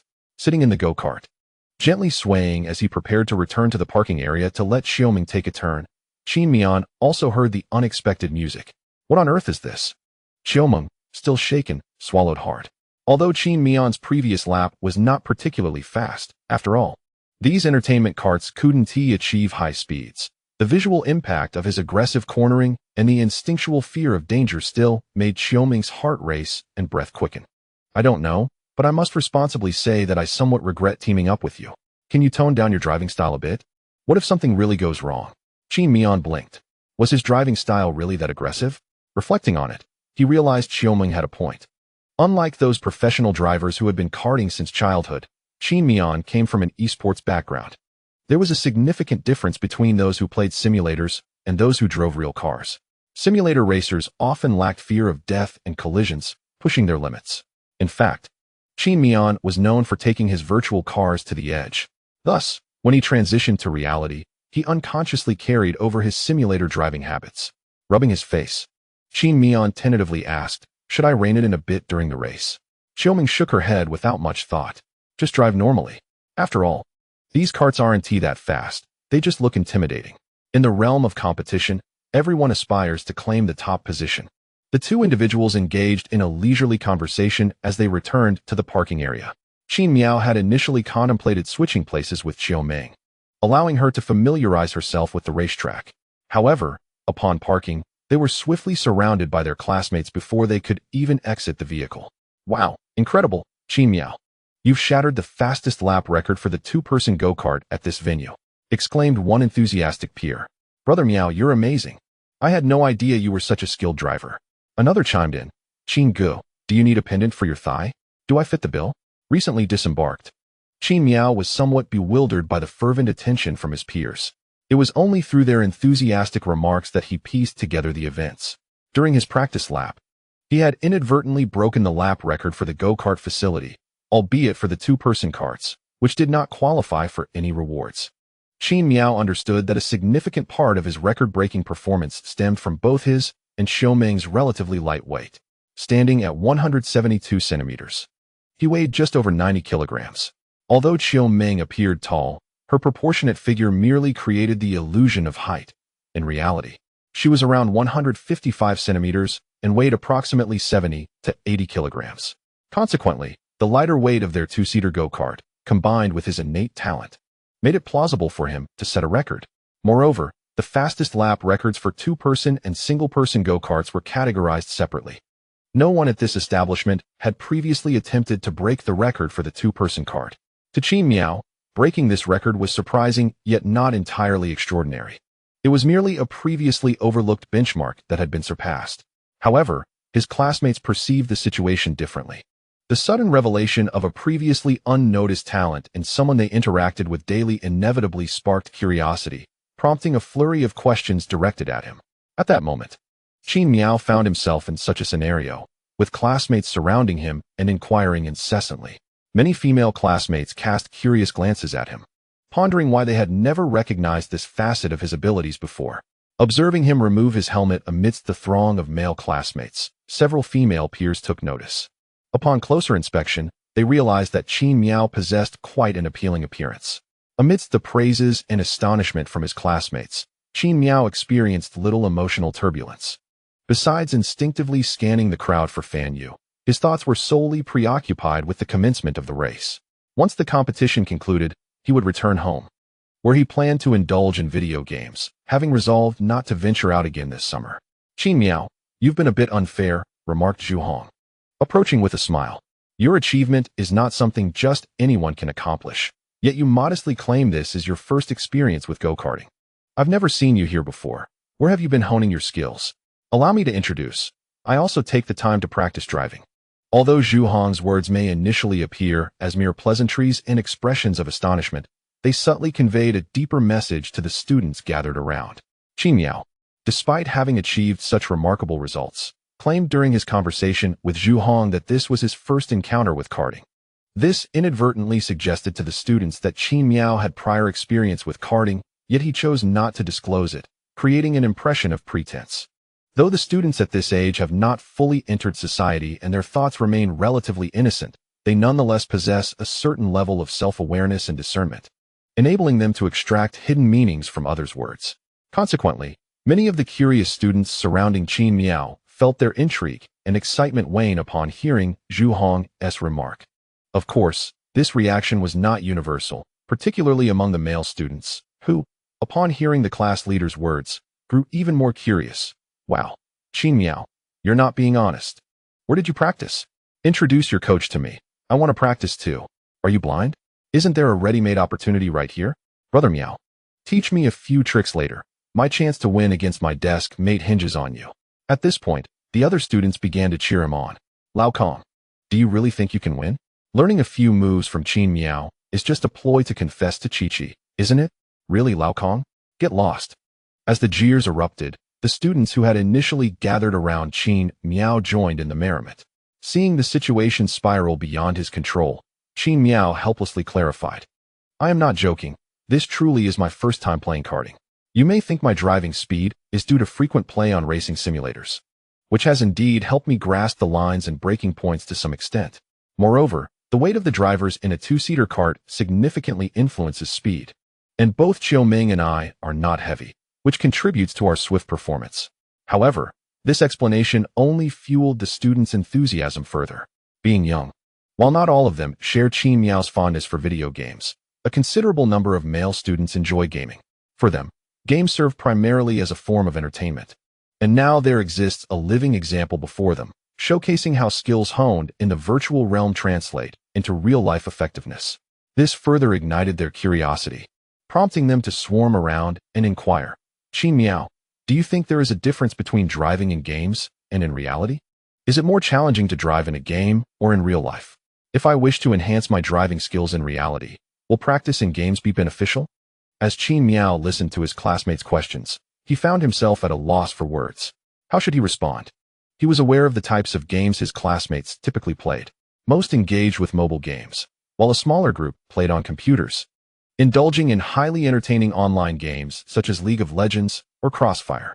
Qin Miao found it challenging to elucidate the distinctions between the racing game ACC and the renowned need for speed to others. Despite his attempts at explanation, he was often met with the bewildering retort, aren't they all just driving? At that moment, Qin Miao realized that this was destined to remain a rather niche hobby. Consequently, he chose not to squander his breath on the subject any further, becoming somewhat disinclined to engage with his classmates about it. Nevertheless, faced with their curious and inquisitive gazes, he hesitated for a moment, but ultimately decided to patiently respond to their questions one by one. After all, his classmates harbored no malice. Their curiosity was purely innocent. Indeed, the differences between driving in reality and in a game are quite pronounced. The only shared aspect might be the selection of braking points and the timing of cornering. However, I cannot speak with authority on this, as I have never driven a professional racing car in real life. To be frank, my experience behind the wheel is quite limited, and I find that driving a go-kart in reality is somewhat easier than in the game. After all, a go-kart only requires a brake, an accelerator, and a steering wheel, eliminating the need for frequent gear changes. While I acknowledge that the market offers racing simulators, the Assetto Corsa Competizione series stands out as one of the better options. However, its steep learning curve makes it nearly unplayable with a keyboard. To truly enjoy it, one must invest in professional equipment. Ultimately, ACC is a highly realistic racing simulator, albeit merely labeled as a game. Although the difficulty can be adjusted, during competitions, the organizers mandate that all assists be disabled, rendering the experience akin to actual racing. Except for the difference in physical sensation, ACC can be rightly regarded as a professional racing simulator, even suitable for training purposes. However, it does not represent the pinnacle of racing simulation. That honor belongs to the simulators developed by various F1 teams. The cars in ACC are meticulously calibrated in collaboration with manufacturers, with a primary focus on realism. Yet, one cannot undertake extensive modifications to the vehicles. They are essentially locked in their specifications, allowing for only limited adjustments. In contrast, the simulators employed by F1 teams are designed to adapt to real-time upgrades made to their cars. For instance, following a particular race, the engineering department may present a new upgrade plan. If they enhance the car's rear wing to reduce drag while simultaneously increasing downforce, the team's simulator can replicate the actual performance of the upgraded vehicle based on the data gathered from tests. Furthermore, when drivers practice on the simulator, they can perceive the specific changes brought about by these upgrades, thereby gaining a deeper understanding of their machines. Of course, this is contingent upon the capabilities of each team's simulator, as not all possess such advanced functionality.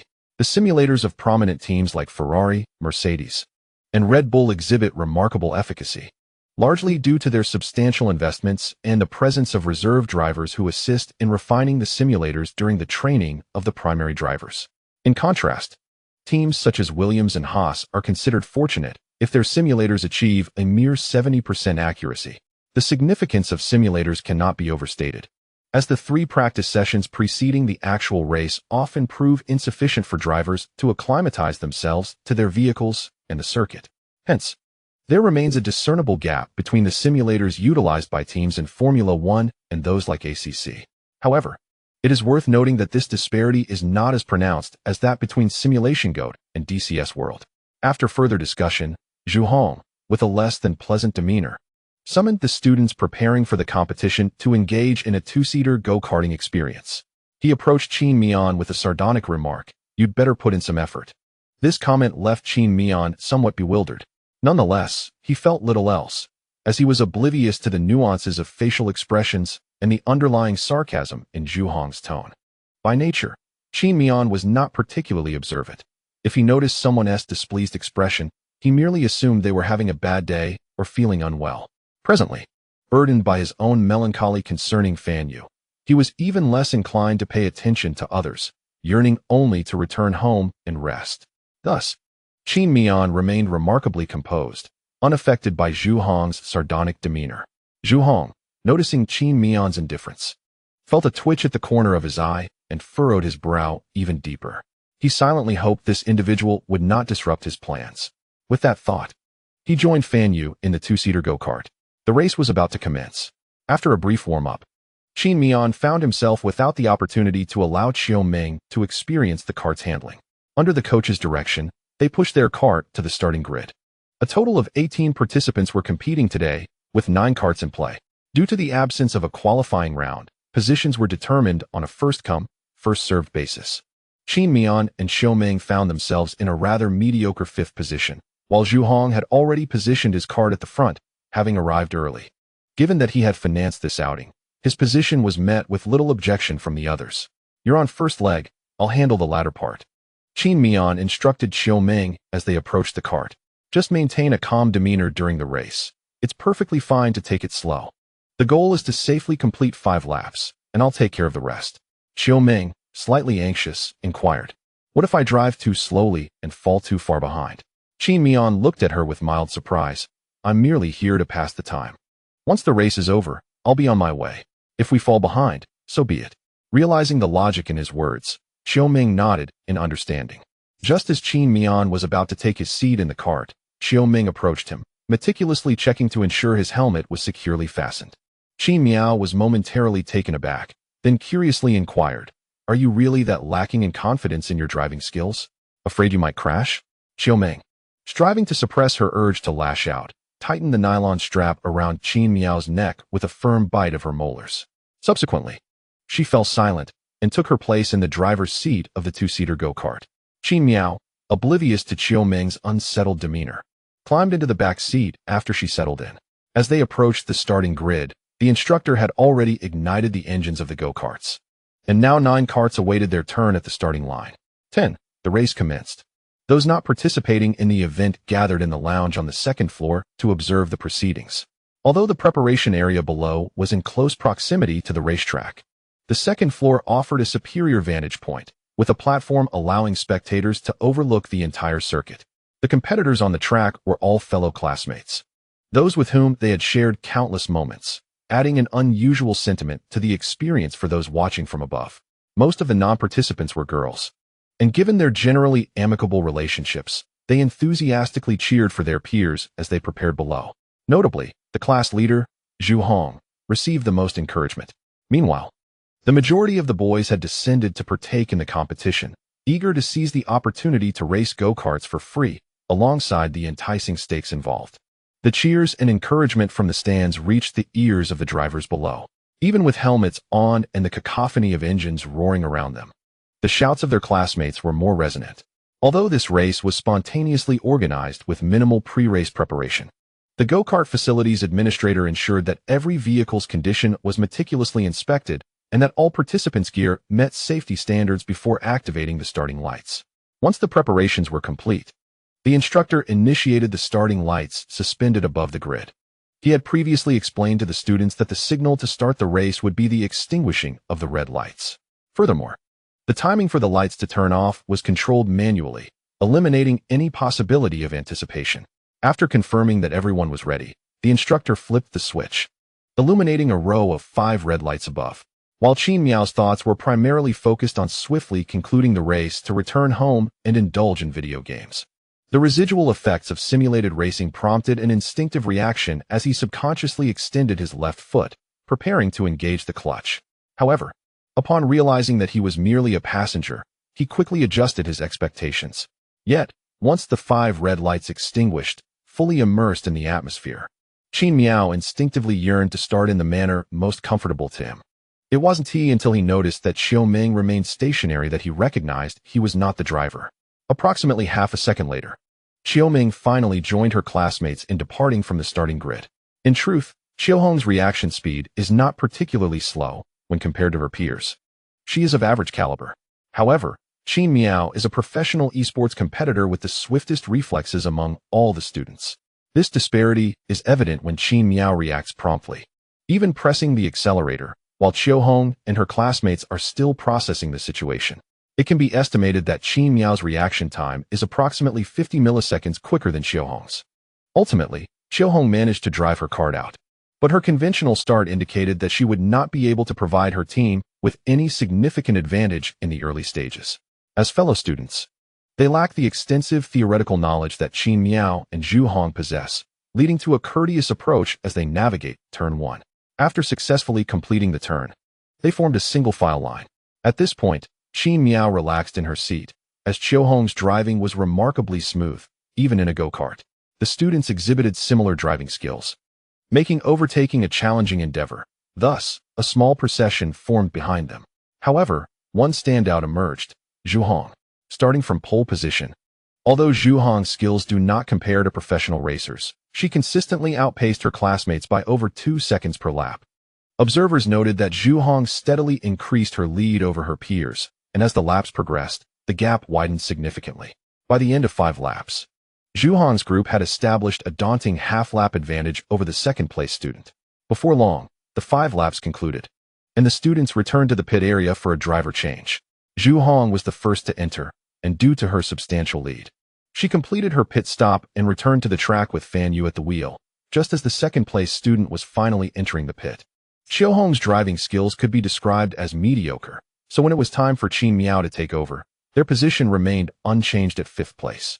After they parked their carts and swiftly switched places, Qin Miao adjusted her seat and promptly accelerated out of the pit. From that point onward, there was little to elaborate on. Although Qin Miao primarily competed in simulator races and lacked practical driving prowess, they were driving go-karts, where the speeds are inherently modest, and the added weight of a passenger diminished the velocity further. Nevertheless, Qin Miao found herself at ease behind the wheel, and with her classmates' skills being average, the race turned into a one-sided affair. While those ahead of her managed to maintain their distance on the straightaways, as soon as they reached the curves, Qin Miao closed the gap with remarkable speed, showcasing a distinct level of skill in navigating the turns. Her adept cornering and racing lines allowed her to enter and exit the bends more swiftly than her classmates, subsequently overtaking them on the straights with ease. As Qin Miao wreaked havoc below, the proprietress, leaning against the side with her arms crossed and observing the spectacle, was momentarily taken aback by a flicker of astonishment and surprise. Just moments ago, while Qin Miao shattered the record for the fastest lap in the 2-person go-kart at her venue, she had been engrossed in her phone, failing to closely observe the intricacies of his driving. Initially, she had presumed that his ability to break the record was solely due to his youth and light weight, coupled with the fact that no one had previously attempted to beat that time. However, upon closer inspection, she discerned that Qin Miao possessed a remarkable level of skill. Although his driving style was somewhat aggressive, his control over the go-kart was remarkably precise. Despite the fact that this was merely an entertainment go-kart, which posed little difficulty in handling, such a nuanced yet audacious driving style was not typical of an ordinary student. Reflecting on her employee's earlier remarks about Qin Miao, a pensive expression crossed the proprietress's face. Yet, when she recalled the shy demeanor he had displayed upon their first meeting that morning, she formed her own judgment. Ultimately, Qin Miao was merely a guest here for enjoyment, and his intentions were of no concern to her. With a resigned shake of her head, she turned her attention back to the race, now curious whether this seemingly talented young man could secure first place within the span of 5 laps. At the racing scene, Qin Miao had ascended from 5th to 3rd place in merely 2 laps. The student in 2nd position was less than 2 meters ahead of him, and Qin Miao was already applying pressure. Notably, the competitor did not glance back while navigating turns or straightaways, indicating a lack of defensive awareness. This, in fact, posed a significant risk. Novice go-kart drivers, when overtaken, often neglect to check for approaching competitors, relying instead on what they deemed the optimal racing line. This negligence frequently resulted in collisions during overtaking maneuvers. Qin Miao was acutely aware of this dynamic, and thus, when he overtook his opponent, he chose the straightaway, leveraging his speed advantage after exiting the turn to surge ahead. As he dominated the track, Xiaoming, seated behind him, clutched the back of his seat tightly, her gaze a mix of astonishment and concern. This intense focus and speed made her wonder if he still harbored that whimsical desire to win the dare and confess to Fan Yu. Had Qin Miao been privy to Xiaoming's thoughts, he would undoubtedly have rolled his eyes at her. Although he had harbored feelings for Fan Yu for 3.5 years and was currently experiencing emotional turmoil, he was not so enraptured by romance as to allow it to impair his fundamental judgment. Having found solace through Xiaoming's encouragement, Qin Miao resolved not to dwell on Fan Yu anymore, aside from the discomfort caused by the inertia of his body during the race. To speak candidly, Qin Miao is an ordinary individual who, devoid of subjective intentions towards Fan Yu, still cannot help but subconsciously desire to shine in her presence. Thus, during the competition, Qin Miao pursued fiercely, entirely focused on claiming the first position. The rewards held little significance for him. However, he was determined to impress today, no matter the cost. As the 3rd lap commenced, Qin Miao, capitalizing on his speed advantage after exiting the turn, overtook his classmates in the starting grid and began his pursuit of Fan Yu, who was approximately 200 meters ahead. Although this distance may seem considerable, given that Fan Yu was at the wheel and her driving skills were mediocre, the likelihood of Qin Miao catching up was substantial. The attention of the spectators was captivated by the fierce competition between Qin Miao, who had ascended to 2nd place, and Zhu Hong, who led the race effortlessly. Most participants were engaged in lackluster performances, leaving only these 2 teams as the focal points of interest.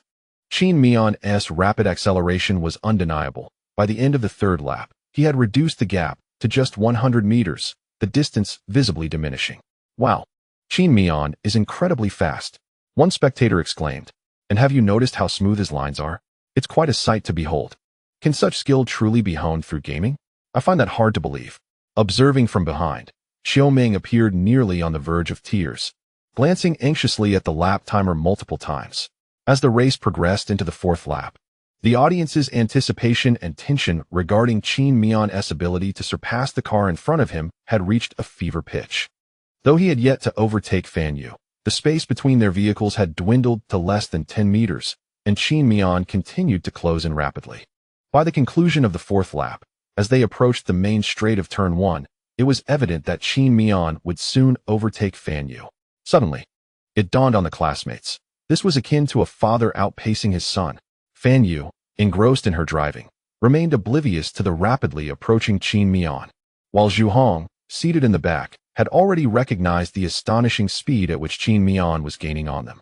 Feeling a sense of urgency, Zhu Hong was helpless to intervene. He could not possibly instruct Fan Yu to defend against Qin Miao. It had become inevitable that Qin Miao would surpass them before the race concluded, and Zhu Hong could only watch helplessly. In no time, both cars crossed the starting line, entering the final lap. At this point, Qin Miao had successfully caught Fan Yu's slipstream, and upon exiting Turn 1 onto the straight, he utilized his speed to overtake her decisively. Observing this from the back seat, Zhu Hong felt as if his teeth might shatter from frustration. Qin Miao, you rascal! Is this the lap time of someone who has never played go-karting before? With unwavering determination, Zhu Hong utilized the advantage gained from 5 laps. Yet Qin Miao managed to catch up after merely 4 laps, despite the fact that he had to overtake other cars to continue his progress. Possessing such skill, you cannot possibly deny having played karting before. Is it true that computer games can indeed mirror reality? I find it hard to believe. You are deliberately trying to irk me, aren't you? Zhu Hong was genuinely infuriated, although not to the point of losing control. At that moment, he felt as if his meticulously crafted plan, which demanded considerable time, effort, and financial investment, had been utterly disrupted. Zhu Hong had every right to be furious, as it was his expenditure that allowed his classmates to enjoy this experience, and their lack of regard for him felt rather ungracious. Yet, contemplating his purpose for being there today, he gritted his teeth and restrained his inner fury. Although Qin Miao's unexpected emergence had thrown his pre-established plan into disarray, Zhu Hong found solace in the opportunity he had extended to his classmates, which provided him with a potential escape route. In addition to his anger over the disruption caused by Qin Miao, Zhu Hong also felt a sense of defiance regarding his driving skills. Despite the undeniable superiority of Qin Miao's lap times, Zhu Hong prided himself on his defensive capabilities. He could not fathom how Qin Miao could surpass him from the front row, even though he subconsciously knew that starting from the front might not guarantee his victory over Qin Miao, until he was truly defeated by Qin Miao in a real race. Zhu Hong was reluctant to acknowledge his failure, especially in front of Fan Yu. Ultimately, the outcome of the race was sealed when Qin Miao crossed the finish line. Ding! Task: Roaring Tiger in the Forest completed. Lottery function unlocked. 1 white lottery opportunity. Congratulations on unlocking the lottery capability. Along with the complimentary 10 draws, at the moment of crossing the finish line, the system's notification resonated in Qin Miao's mind. He was momentarily taken aback upon hearing the system's voice, before realizing that he still had a task to secure victory in this minor competition. However, the reward for this task was merely a lottery opportunity, which held little allure for someone like Qin Miao, who seldom received anything of value from such draws. As he drove the cart back to the parking area, he glanced at the reward bestowed upon him. To be honest, a single white lottery did not evoke much excitement. But the 10 complimentary white draws reminded him of those 10 consecutive draws in pay-to-win mobile games, creating an overwhelming sense of déjà vu. Despite his lack of enthusiasm for such lottery games, the fact that these opportunities were offered for free compelled him to explore the lottery function. The lottery system within Qin Miao's setup was quite comprehensive, featuring 5 distinct modes: white, green, blue, purple, and gold. Each mode offered a variety of prizes, but ultimately, the rewards boiled down to a few tangible options: real cars, money, and racing funds. There were also growth points and skills aimed at enhancing Qin Miao's abilities. Cards and potions, the specific utility of which Qin Miao was unaware. With each lottery draw distinguished by varying colors, the quality of the rewards also fluctuated. For instance, a white lottery draw yielded a mere 10,000 yuan, while a golden draw could grant a staggering 100 million. Moreover, higher-tier lottery draws were synthesized from the opportunities of lower-tier draws. If Qin Miao wished to partake in a blue lottery draw, he would need to amalgamate 10 green draw chances to obtain a single blue draw opportunity. Each green draw chance, in turn, required the synthesis of 10 white draw opportunities. Including the 10 draw chances bestowed upon him upon unlocking the system, Qin Miao currently possessed a total of 11 chances. Without exchanging for green draw opportunities, he opted for a white 10-fold draw, eager to discern what the system would bestow upon him. Lacking any special effects, the information regarding the 10 items was directly injected into Qin Miao's mind after a fleeting thought. Congratulations, you have received 100,000 Racing Fund 1, 10,003 renminbi. Health Potions 5, 1. As these items materialized, Qin Miao instinctively grasped their precise functions. The 100,000 Racing Fund had been previously mentioned, thus requiring no further elaboration. The 10,003 renminbi translated into 30,000 yuan, which Qin Miao could utilize freely without restrictions. The health potion, as its name implies, could mend hidden bodily injuries and fatigue, safeguarding bodily tissues and ensuring the user's physical condition remained optimal. Additionally, there was a card that, when used, would grant Qin Miao a profound understanding of a vehicle. This comprehension transcended mere driving feel and cornering limits. After employing this card, Qin Miao would even know the exact number of screws and nuts in the car beneath him. He could ascertain whether any flaws were left within the vehicle's body by the manufacturer during its construction. With the right tools, he could disassemble the car into individual parts and reassemble them flawlessly.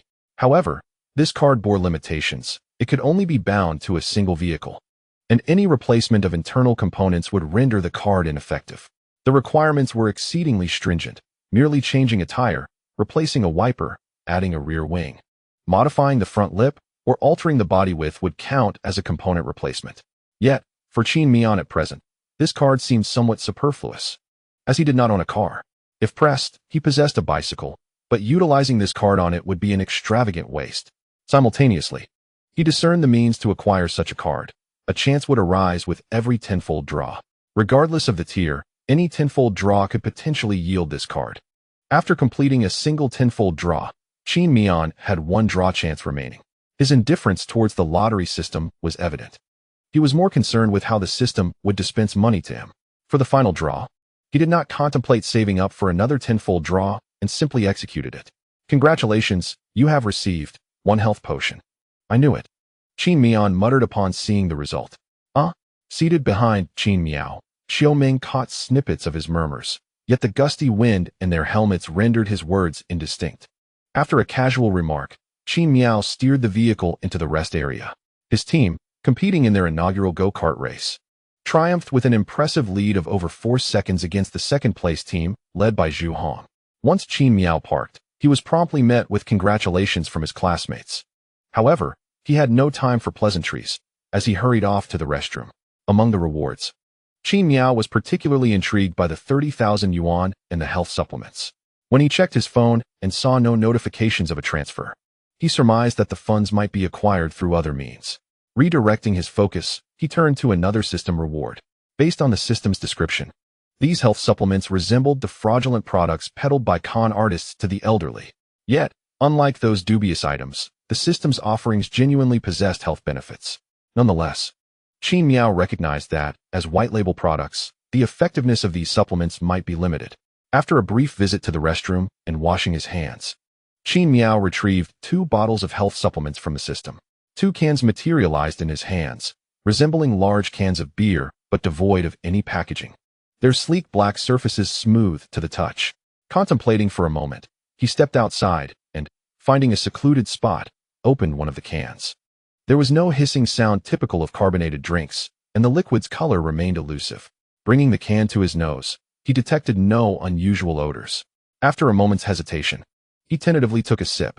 The flavor was slightly tart yet sweet, lacking the cloying sensation of sugar water, and imbibing it enveloped him in a gentle sense of comfort.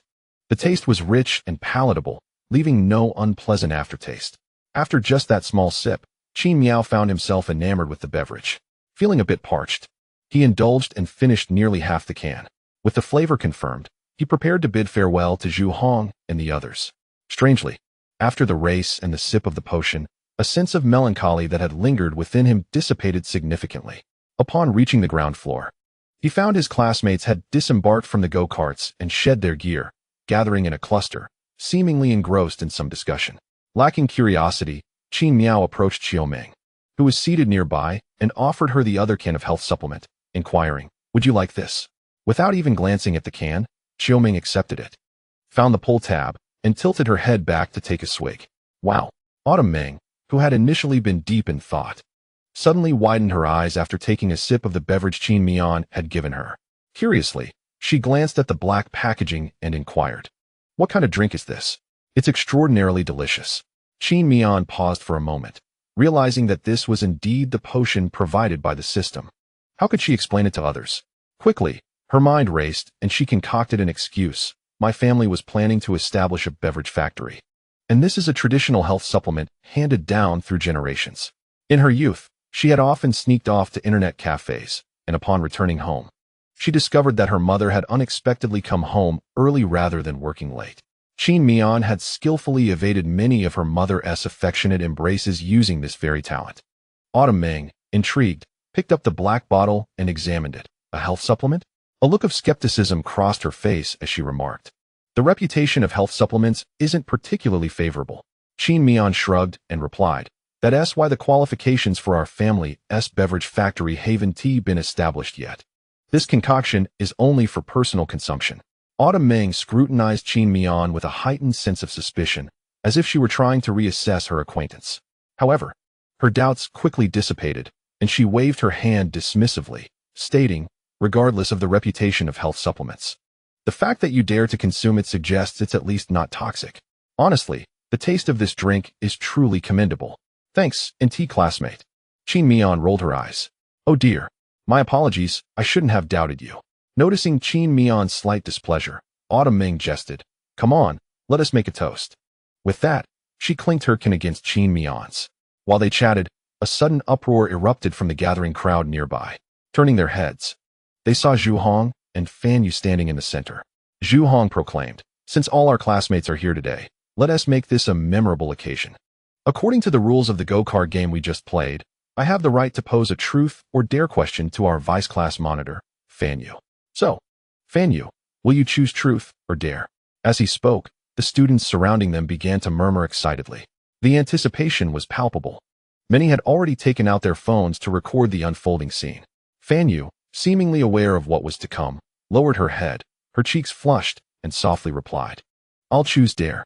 Despite the surrounding noise, the closeness allowed Zhu Hong to hear her response clearly.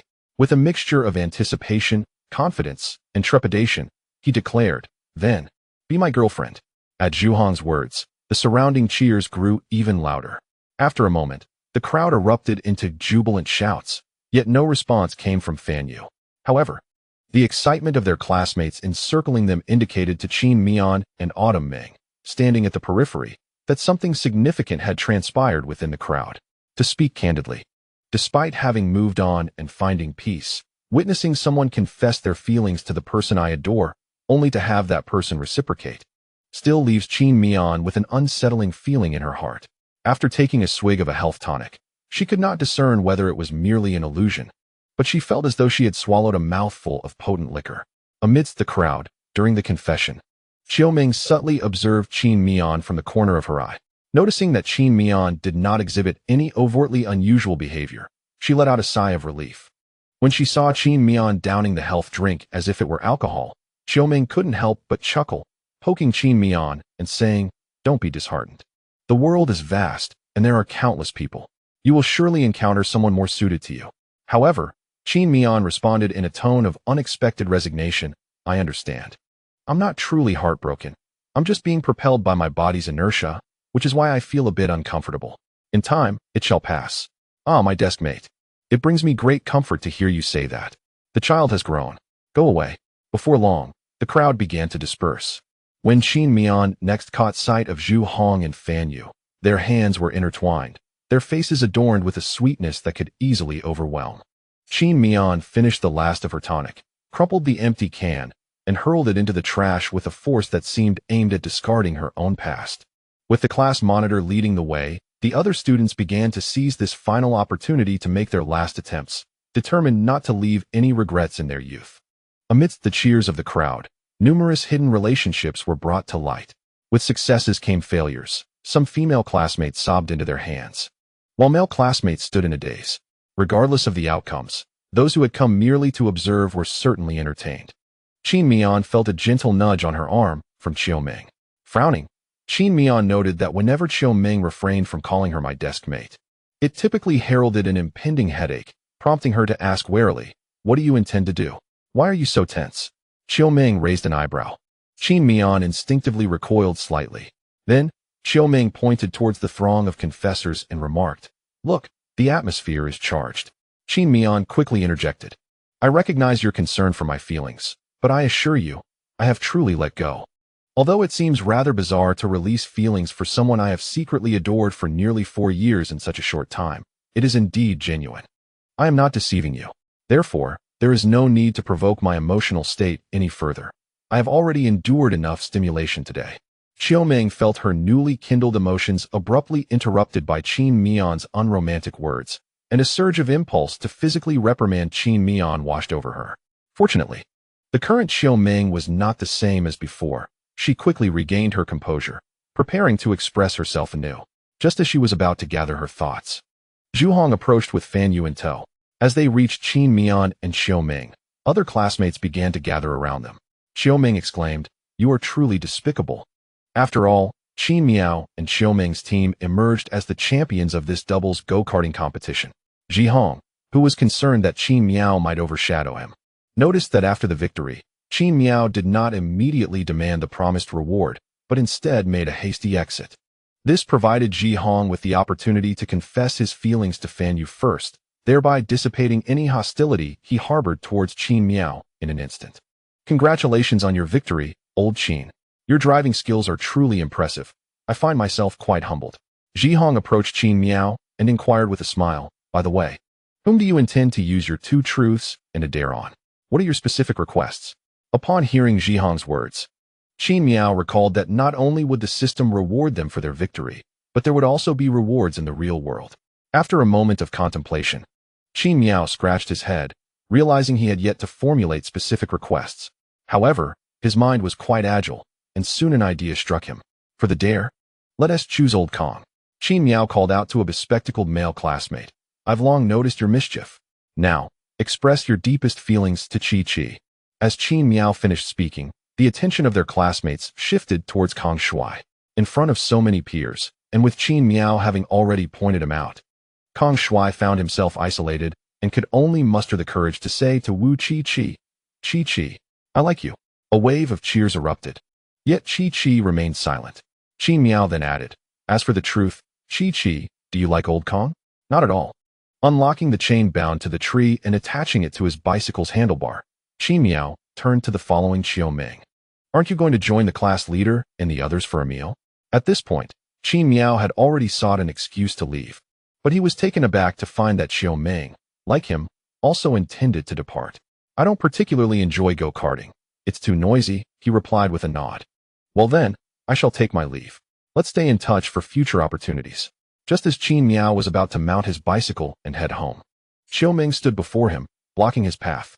As a member of the champion team, I still have a truth or dare to use, remember? Her expression was calm, even bearing a hint of anticipation. Qin Miao halted his actions and nodded. At that moment, he was unaware of what Xiaoming was about to say, assuming she might simply ask him to treat her to a meal or something along those lines. Then came her declaration. Qin Miao, I like you, and I want you to be my boyfriend. Qin Miao had never imagined that one day, Xiaoming would so earnestly articulate such sentiments before him. The playful individual he once knew had vanished, replaced by a girl whose face radiated gentle warmth, yet who resorted to a seemingly playful ultimatum to compel him. The Xiaoming before him felt unfamiliar, yet Qin Miao sensed that she was not jesting. Are you serious? Perhaps due to having heard similar words from her before. He felt somewhat prepared for this moment.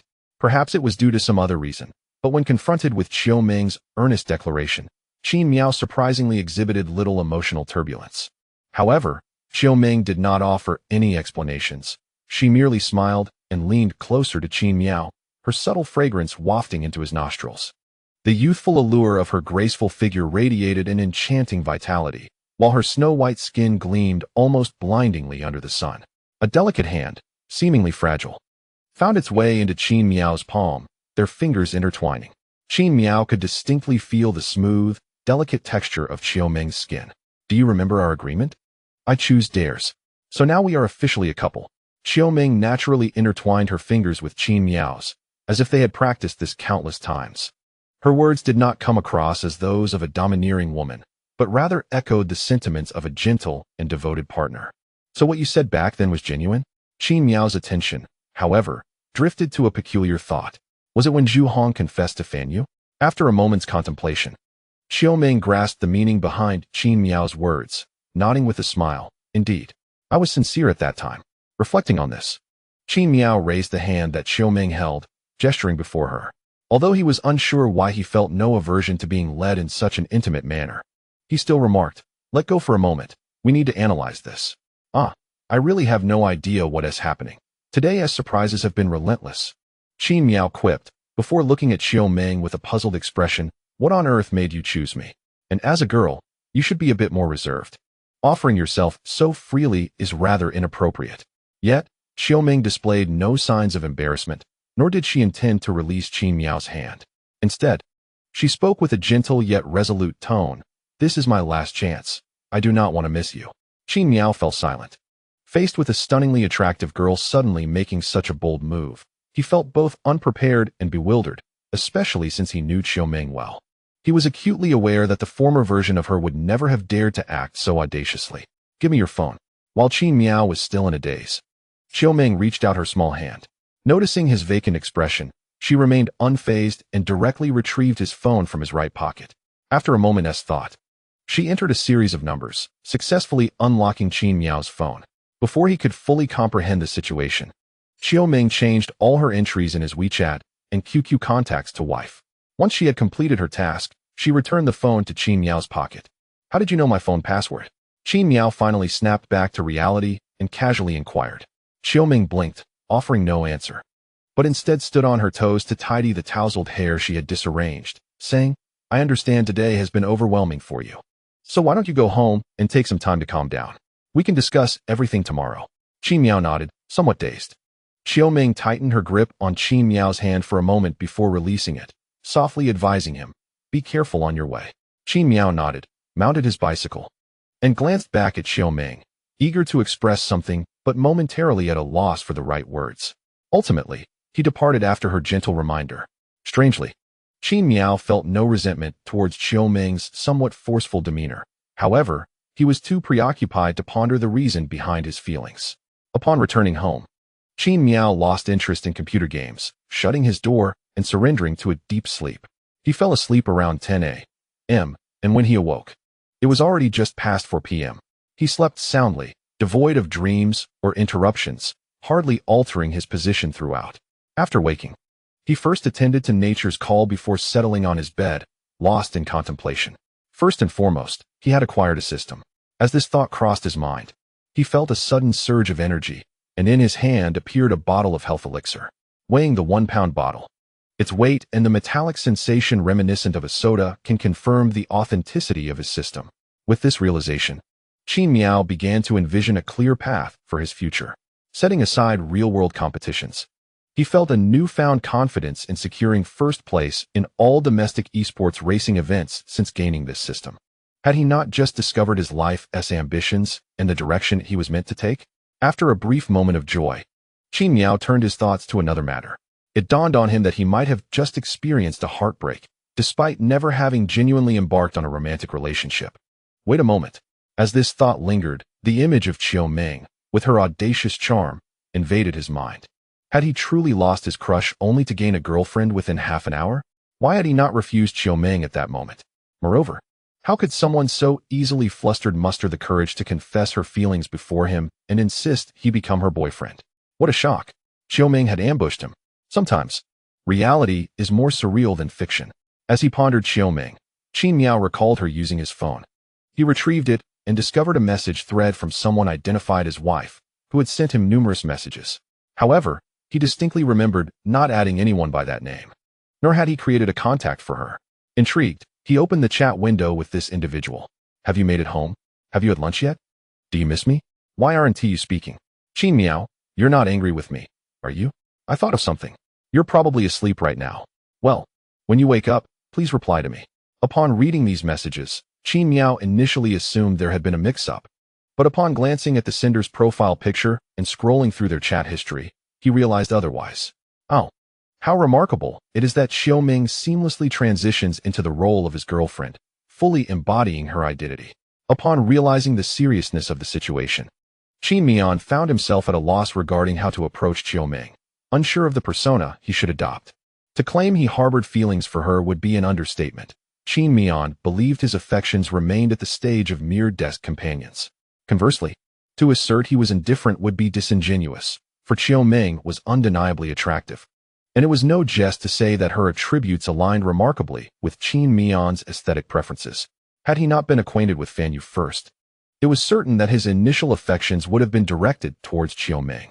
Most significantly, this enchanting young woman was seemingly available to him. The allure of such a captivating girl was exponentially more potent for a romantic novice like Qin Miao. However, one must acknowledge that Xiaoming's antics left him little room to mourn his feelings for Fan Yu. He was now consumed by the dilemma of how to engage with Xiaoming. On another front, Qin Miao began to suspect that the system had deceived him regarding his finances, for all rewards promised had been realized.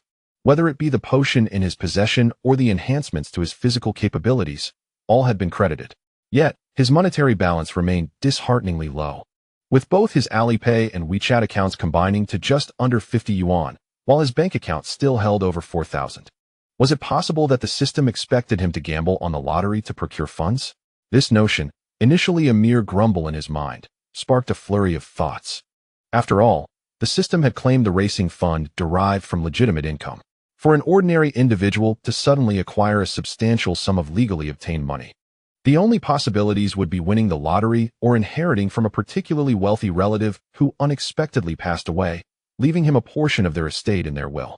Qin Miao found it hard to believe he had any affluent relatives, leading him to conclude that if he wished to obtain money legally, he would have to resort to buying a lottery ticket. Gazing at the time, he noted that his mother would not return for another hour and a half. Ample opportunity for him to venture out. He retrieved his phone to search for the nearest lottery store, casually opening the bottle of health potion he held. The familiar taste invigorated him, akin to the refreshing sensation of a chilled cola on a sweltering summer day. After pinpointing the closest shop to his residence, Qin Miao donned his shoes and stepped outside. As he walked, he pondered how to respond to Qiu Ming's message while contemplating where to grab a bite to eat. Though he was uncertain why he felt no hunger after such a long interval without food, he instinctively believed he should consume something. After sending a brief message to Qiu Ming stating, "Awake," he arrived at the store. The attendant was a slightly portly middle-aged woman. Upon entering, Qin Miao addressed her directly. "Hello, I would like to purchase a lottery ticket." The woman offered no further commentary, merely glancing up at him before retrieving a green ticket from beneath the counter, stating, "One ticket for 20 yuan, with a maximum prize of 1 million. On her maiden venture into this realm, Qin Miao was utterly oblivious, merely scanning a 20 yuan note with her phone before hastily using her fingernail to scratch off the surface. To her astonishment, she uncovered the winning number, 7. Upon revealing other areas, she indeed found another section displaying the same numeral, signifying that she had won. When she scratched away to unveil the prize amount beneath the winning number, she was met with the staggering sum of 750,000. This implied that Qin Miao had exchanged 20 yuan for a windfall of 750,000. Any ordinary individual would likely leap for joy upon witnessing such a monumental fortune. For who could possibly contain their elation at such a bountiful stroke of luck? Yet, as Qin Miao gazed at the winning ticket, she felt a profound understanding wash over her. After all, this money could not be frivolously squandered. It was destined for her pursuits in the realm of racing.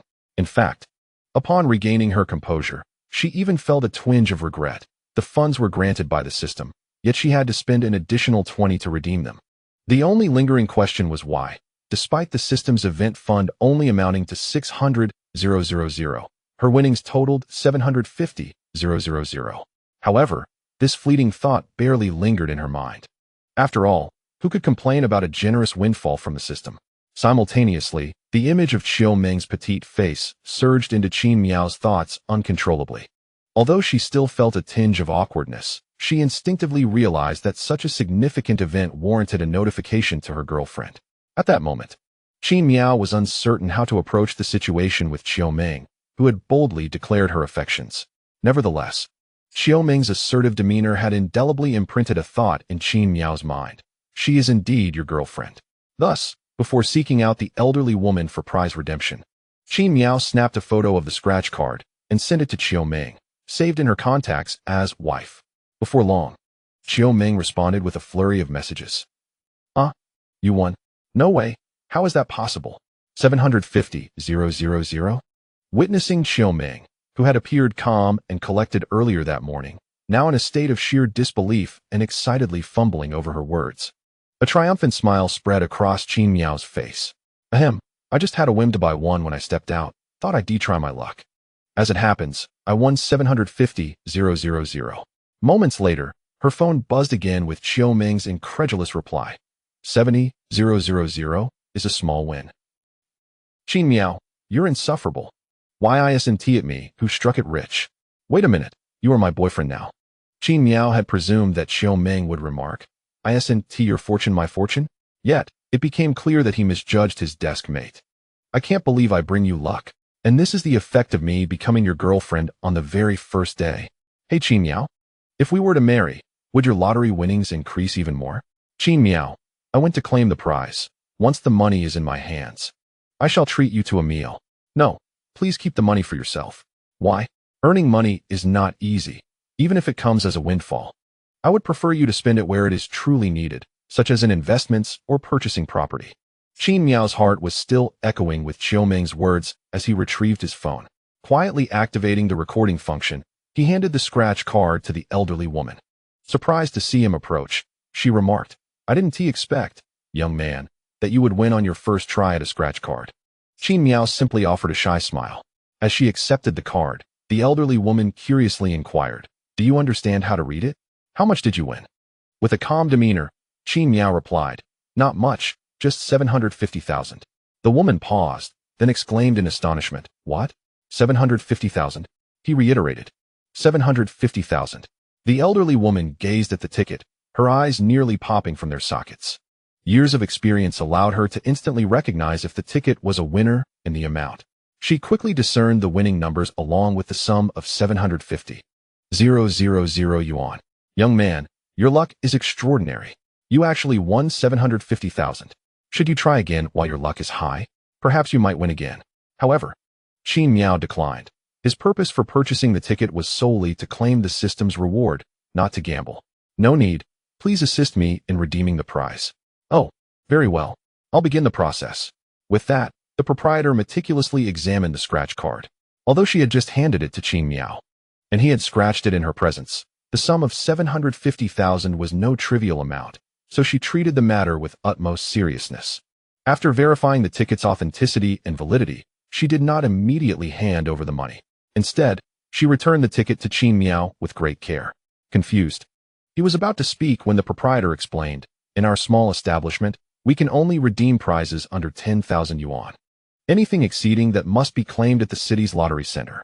However, since your prize exceeds 200,000, the city center cannot process it. You must go to the provincial lottery center. Therefore, you must safeguard this ticket. When you have time, bring your identification or household registration to our provincial center to collect your winnings. But be aware, the taxes on unexpected earnings are quite high.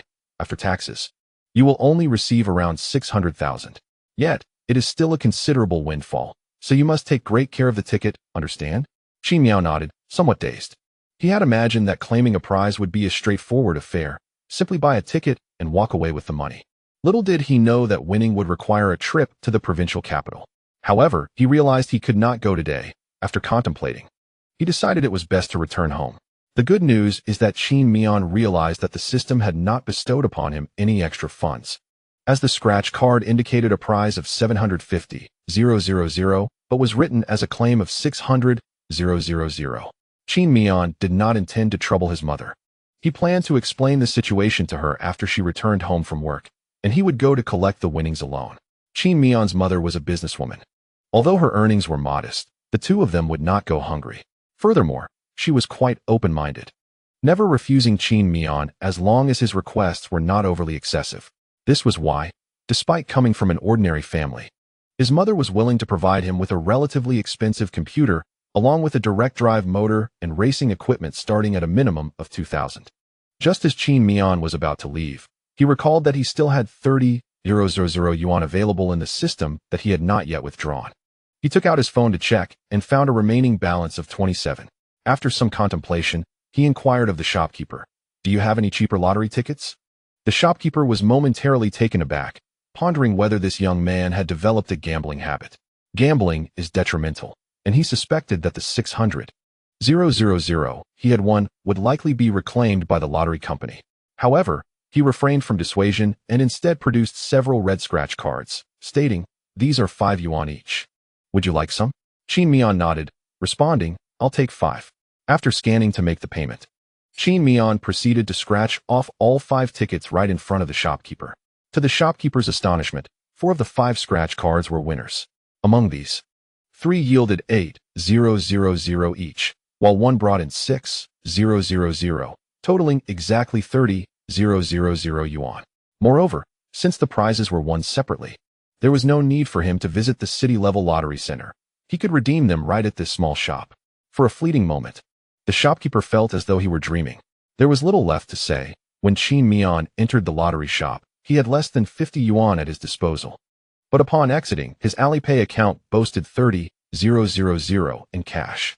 The shopkeeper stood at the door, gazing at the departing Qin Miao with the eyes of one who had encountered a marvel wondering at the sheer luck of the young man. He did not appear to have come to buy lottery tickets, but rather seemed as if he had come to collect money. On his way home, Qin Miao suddenly felt that his system was indeed quite useful. Although he still harbored a form of PTSD regarding 10 consecutive draws, his delightful system, Father, was different. While others required payment for their 10 draws, his own system, Father, provided him with money. After pondering this, Qin Miao sent a message to Qiuming. "Hey, classmate. I just scratched a few more lottery tickets." This time, Qiuming did not respond with a message, but instead called him directly. "Qin Miao, you weren't scammed, were you?" Her words took Qin Miao by surprise. He had expected her to inquire about the amount he had won, but instead, she was concerned about whether he had been deceived. The inexplicable feeling in Qin Miao's heart intensified, while his slight irritation towards Qiuming began to dissipate. "Of course not. How could that be possible? I'm as sharp as a monkey," he replied. "All right, as long as you weren't scammed. How much did you win this time?" Qin Miao, with a smile and hands on her hips, remarked, "Not much, just 30,000. Even with Qiuming's current mindset, the revelation that Qin Miao had won nearly 800,000 in a scratch-off lottery in less than half an hour left her utterly astonished. Qiuming did not believe that Qin Miao would jest about such matters. She knew her well enough to be certain that even if Qin Miao wished to tease her, she would not employ such a method. Therefore, Qiuming was convinced that Qin Miao had indeed won a substantial prize. Now, Qiuming felt a throbbing headache. Too many things had exceeded her expectations. Is the butterfly effect truly this terrifying? She murmured to herself. By the way, I need to go to Changsha tomorrow. Before Qiuming could ponder further, Qin Miao spoke up. With her brows furrowed in thought, Qiuming inquired, "Are you going to Changsha for fun?" "No. I'm going to collect my winnings. The shop where I bought the scratch-off cannot process the prize. I have to go to Changsha to claim it. So, I plan to head there tomorrow." After a moment's hesitation, Qin Miao tentatively asked, "Would you like to join me?" "Of course, I must accompany you." "What are you thinking?" Qiuming rolled her eyes dramatically. "All right then. Once we get home, remember to pack your things. Don't forget your towel. The ones in the hotel are not clean. As for your toothbrush and duvet cover, just leave them. You only need to bring 3 sets of clothes for change. I'll take care of the rest." "Wow, this is all so sudden. I need to get packing." "Okay, Moa, goodbye, dear." "Goodbye." As the call ended, Qin Miao experienced a fleeting moment where Qiuming felt less like a classmate of 3 years and more akin to a wife with whom he had shared many years of life. However, Qiuming's sudden Moa and goodbye, dear, left Qin Miao feeling somewhat bewildered. Qin Miao's mixed feelings stemmed partly from his affection for Qiuming. More significantly, it was when he shifted his gaze from Fan Yu that he realized how beautiful Qiuming truly was, aligning perfectly with his aesthetic preferences. In this way, Qin Miao found himself drawn to Qiuming. Being overly devoted in matters of the heart can be a double-edged sword when one is enamored with someone. Their focus often remains fixed solely on that individual, rendering them oblivious to the beauty surrounding them. When an individual, who embodies all one desires, boldly confesses their feelings during a moment of vulnerability and longing for solace, it becomes nearly impossible to decline, even if one is not in the clearest state of mind. Upon returning home, Qin Miao found that his mother had not yet finished work. Following Qiuming's advice, he rummaged through his wardrobe to find 3 sets of clothes. Although Qin Miao was perplexed as to why he needed 3 outfits merely to collect a prize, could he not just go and return afterward? He instinctively complied with Qiuming's instructions. He meticulously placed his phone charger, ID, and scratch-off tickets into the compartment of his backpack, then stuffed in the 3 sets of clothing. These constituted all of Qin Miao's belongings for the trip. The items were minimal, barely enough to fill a single backpack. After tidying up, Qin Miao cheerfully powered on his computer. Although the day's experiences had overwhelmed him more than the sum of his entire life, the few scratch cards he had just scratched and the sudden addition of 30,000 yuan in his Alipay account dispelled all his negative emotions. Remarkably, having unexpectedly acquired a girlfriend filled his once empty heart with a newfound sense of belonging. While waiting for his computer to boot, Qin Miao decided to indulge in a health tonic.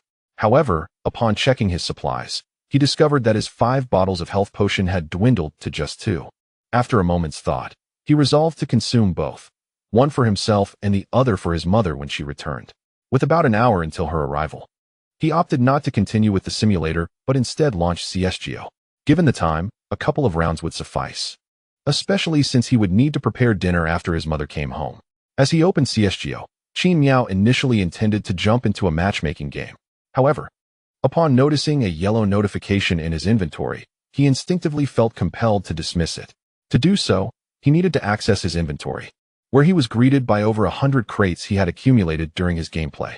The sight of these crates reminded him of the 30,000 yuan salary that his system had granted him, igniting a sense of eagerness within him. Swallowing hard, Qin Miao began to calculate silently in his mind. The crates were relatively inexpensive, costing only a few cents each, practically free. However, the keys were quite costly, priced at 17 yuan each. Unsure of the exact number of crates he possessed, let us assume he had 100. Opening them all would amount to only 700 yuan. What if he continued his recent streak of luck from the scratch cards and uncovered something valuable? For him, that 700 yuan was manageable and wouldn't cause any significant financial strain.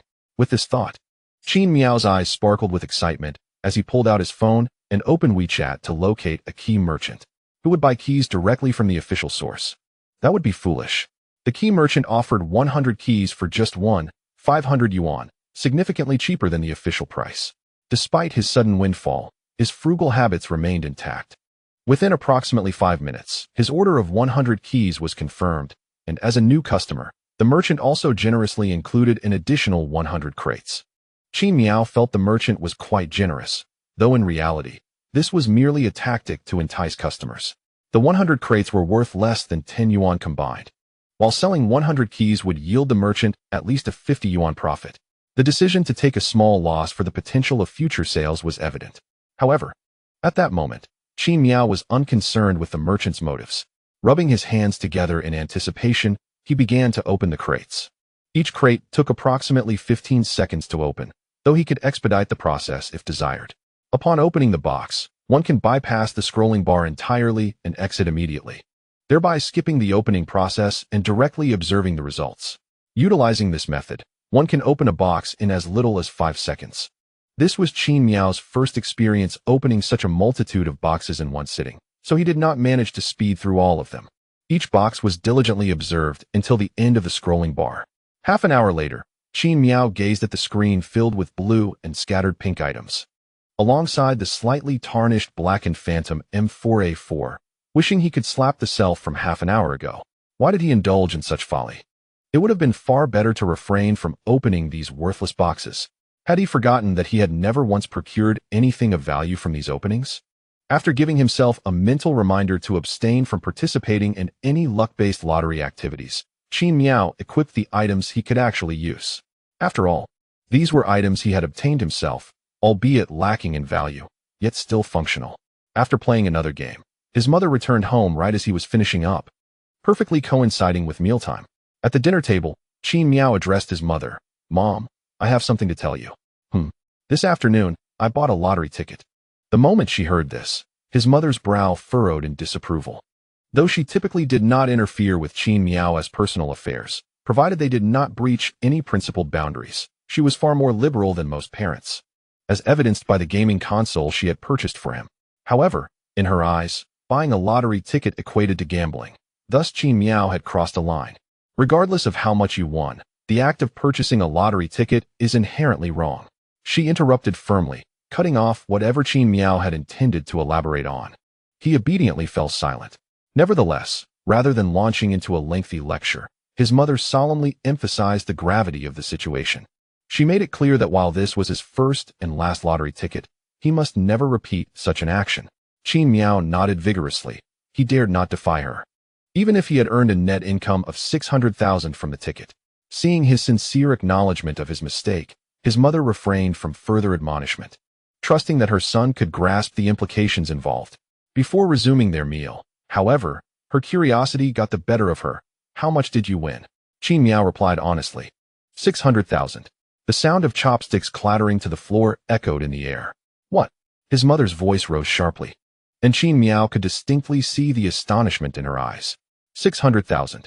Here, this is the winning ticket. He retrieved the scratch-off lottery ticket he had just taken from his bag. After inspecting it, his mother confirmed its validity and returned it to him, her expression one of incredulity. She then glanced at Qin Miao before looking back down at the winning ticket resting on the table. Finally, With a resigned shake of his head, he remarked, "Our family has never had much luck in this regard. I never expected fortune to favor us here." Qin Miao nodded, exhaling a sigh of relief. He then explained, "We have indeed won, but we cannot claim it here. We must go to the lottery center in Changsha to collect our prize." "Are you going to Changsha tomorrow?" his mother inquired, having regained her composure. However, she did not exhibit any excessive emotional fluctuations at the sudden windfall. Qin Miao affirmed, "I plan to head to Changsha tomorrow to retrieve the money." His mother, after mulling it over, asked, "Would you like me to accompany you?"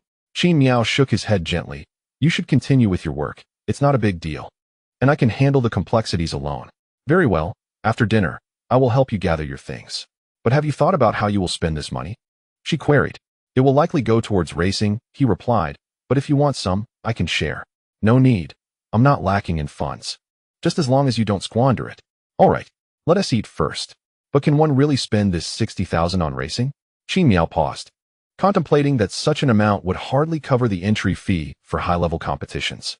However, he soon realized that what his mother referred to as racing was actually the simulator he typically played.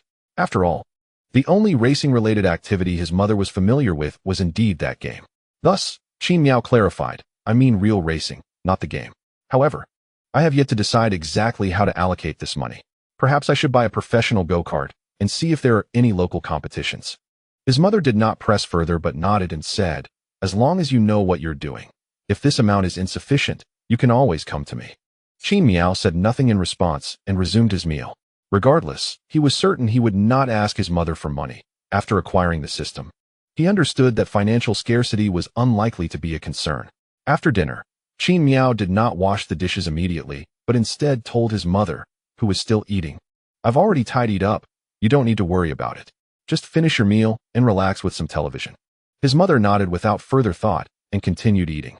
Once he finished washing the dishes and taking out the trash, Qin Miao felt a sense of accomplishment for the day. He returned to his room, opened his computer, and prepared to practice his racing skills. Since his system responded to real-world racing, he was curious to see if his simulator practice would yield similar benefits. He logged into Steam, accessed ACC, set up his steering wheel and stand, and prepared himself for the race. He selected the track Nürburgring and chose the 911 GT3 RS. Qin Miao did not adjust the AI. He simply drove alone on the track to clock some laps. While Nürburgring was not his favorite circuit, that honor belonged to Monza and Suzuka. However, Qin Miao was acutely aware that if he wished to pursue a career as an esports racer, he would inevitably need to familiarize himself with certain tracks he typically did not favor. This presented itself as an opportune moment. When it came to cars, Qin Miao had a particular fondness for the Ferrari 488 GT3, as its aesthetic resonated deeply with his sensibilities. Although he also admired the Porsche 911, he found it slightly lacking in comparison to the Ferrari. Nevertheless, for practice, Qin Miao would undoubtedly opt for the unfamiliar to hone his skills. Once the system completed its loading process, Qin Miao cast a glance at his car's tire pressure and confirmed that the settings were precisely as he had calibrated them. With a gentle press of the accelerator, he drove out of the pits. In the game, Qin Miao was cautious. He could not afford to launch with full throttle as he did when playing go-karts with Xiaomeng. After all, the power of the cars in the game far surpassed that of go-karts, and GT3 vehicles utilized semi-slick tires. While they offered commendable grip under normal conditions, one had to wait for the tires to reach optimal temperatures before attempting a full throttle start from the pits. As he exited the pits, he treated the first lap as a warm-up to adjust and acclimate. The lengthy 20-kilometer circuit provided ample opportunity for Qin Miao to appreciate the enhancements brought about by his improved attributes. To be candid, the enhancements provided by the system were comprehensive and without flaws. Previously, on the lengthy Nürburgring track, there were always one or two corners that eluded him. He often found himself either braking too late or misjudging his entry point. However, with the system's upgrades in place, he discovered a newfound confidence in navigating those corners, executing them smoothly and without error. Upon completing the outlap, Qin Miao began to set lap times on the Nürburgring. Of course, due to his own limitations, his primary aim was to surpass the lap time he had previously achieved. After finishing the first flying lap, he noted that his time was half a second slower than his best lap on the Nürburgring. This was understandable, given the track's length and the inevitability of minor mistakes, especially since he was not driving his most familiar car. Simultaneously, a system notification chimed. Ding. Practice lap completed. Track proficiency 03. Nürburgring Nordschleife current proficiency 03. Simulator realism level at 30. Proficiency gained 103. Qin Miao furrowed his brow, not out of disdain for the 03 proficiency, but because he had not anticipated that even a robust simulation like Assetto Corsa would only rate a realism level of 30. He had expected that the game he played most frequently would at least achieve a realism level of 50 to 60%. After some contemplation, Qin Miao completed another lap, raising his Nürburgring proficiency to 06 before switching tracks. The primary reason for this was the track's excessive length. Nearly 7 minutes were consumed for a single practice lap, yielding only a 03 proficiency, which felt disproportionately low compared to the time invested. Consequently, Qin Miao shifted his focus to practicing at Spa, where he managed an average lap time of approximately 2 minutes and 22 seconds in the 911 GT3. In truth, there are numerous details regarding Qin Miao that can be meticulously refined. Once these nuances are adequately addressed, achieving a lap time of 2 minutes and 20 seconds should pose no significant challenge. However, in the past, Qin Miao had little time to spare. Now, he finds the opportunity to fine-tune these details while simultaneously familiarizing himself with the track through his skills. As for the evening routine, it has become second nature to Qin Miao. Dining, washing the dishes, taking out the trash, followed by a shower, and then returning to his computer to play games or engage with a simulator. Yet, he has evidently overlooked the fact that he is no longer the person he once was. Concentrating on his familiar habits has become increasingly difficult. During his first flying lap at Spa, before he could complete it, a message from Xiaoming arrived. Hey, is Qin Miao there? While playing the simulator, Qin Miao prefers a relatively quiet environment, as racing demands his full concentration. However, in his usual state, he does not silence his phone, deeming it unnecessary since he rarely receives messages at this hour. Thus, Xiaoming's message abruptly disrupted his thoughts. He paused the game and curiously picked up his phone to glance at the screen, instinctively responding upon realizing it was from Xiaoming. Yet, after sending the message, Qin Miao realized that Xiaoming might not comprehend such a simplistic response, often used among gamers to indicate one's presence or acknowledgement of a message. Would she perceive this as him being dismissive? Before he could clarify, Xiaoming sent another message. I'm all packed. Image. Xiaoming's message featured a pink suitcase filled to the brim. Apart from clothing, it contained numerous personal items, towels, toothpaste and toothbrush, a hairdryer, and even 2 pairs of slippers. Is there anything else you think I should prepare? To be honest, Qin Miao found himself momentarily disoriented by the shifts in their relationship. Deep down, however, he had come to accept Xiaoming. The youthful heart often fails to weigh advantages and disadvantages, appreciating others purely based on their appearance and one's own feelings.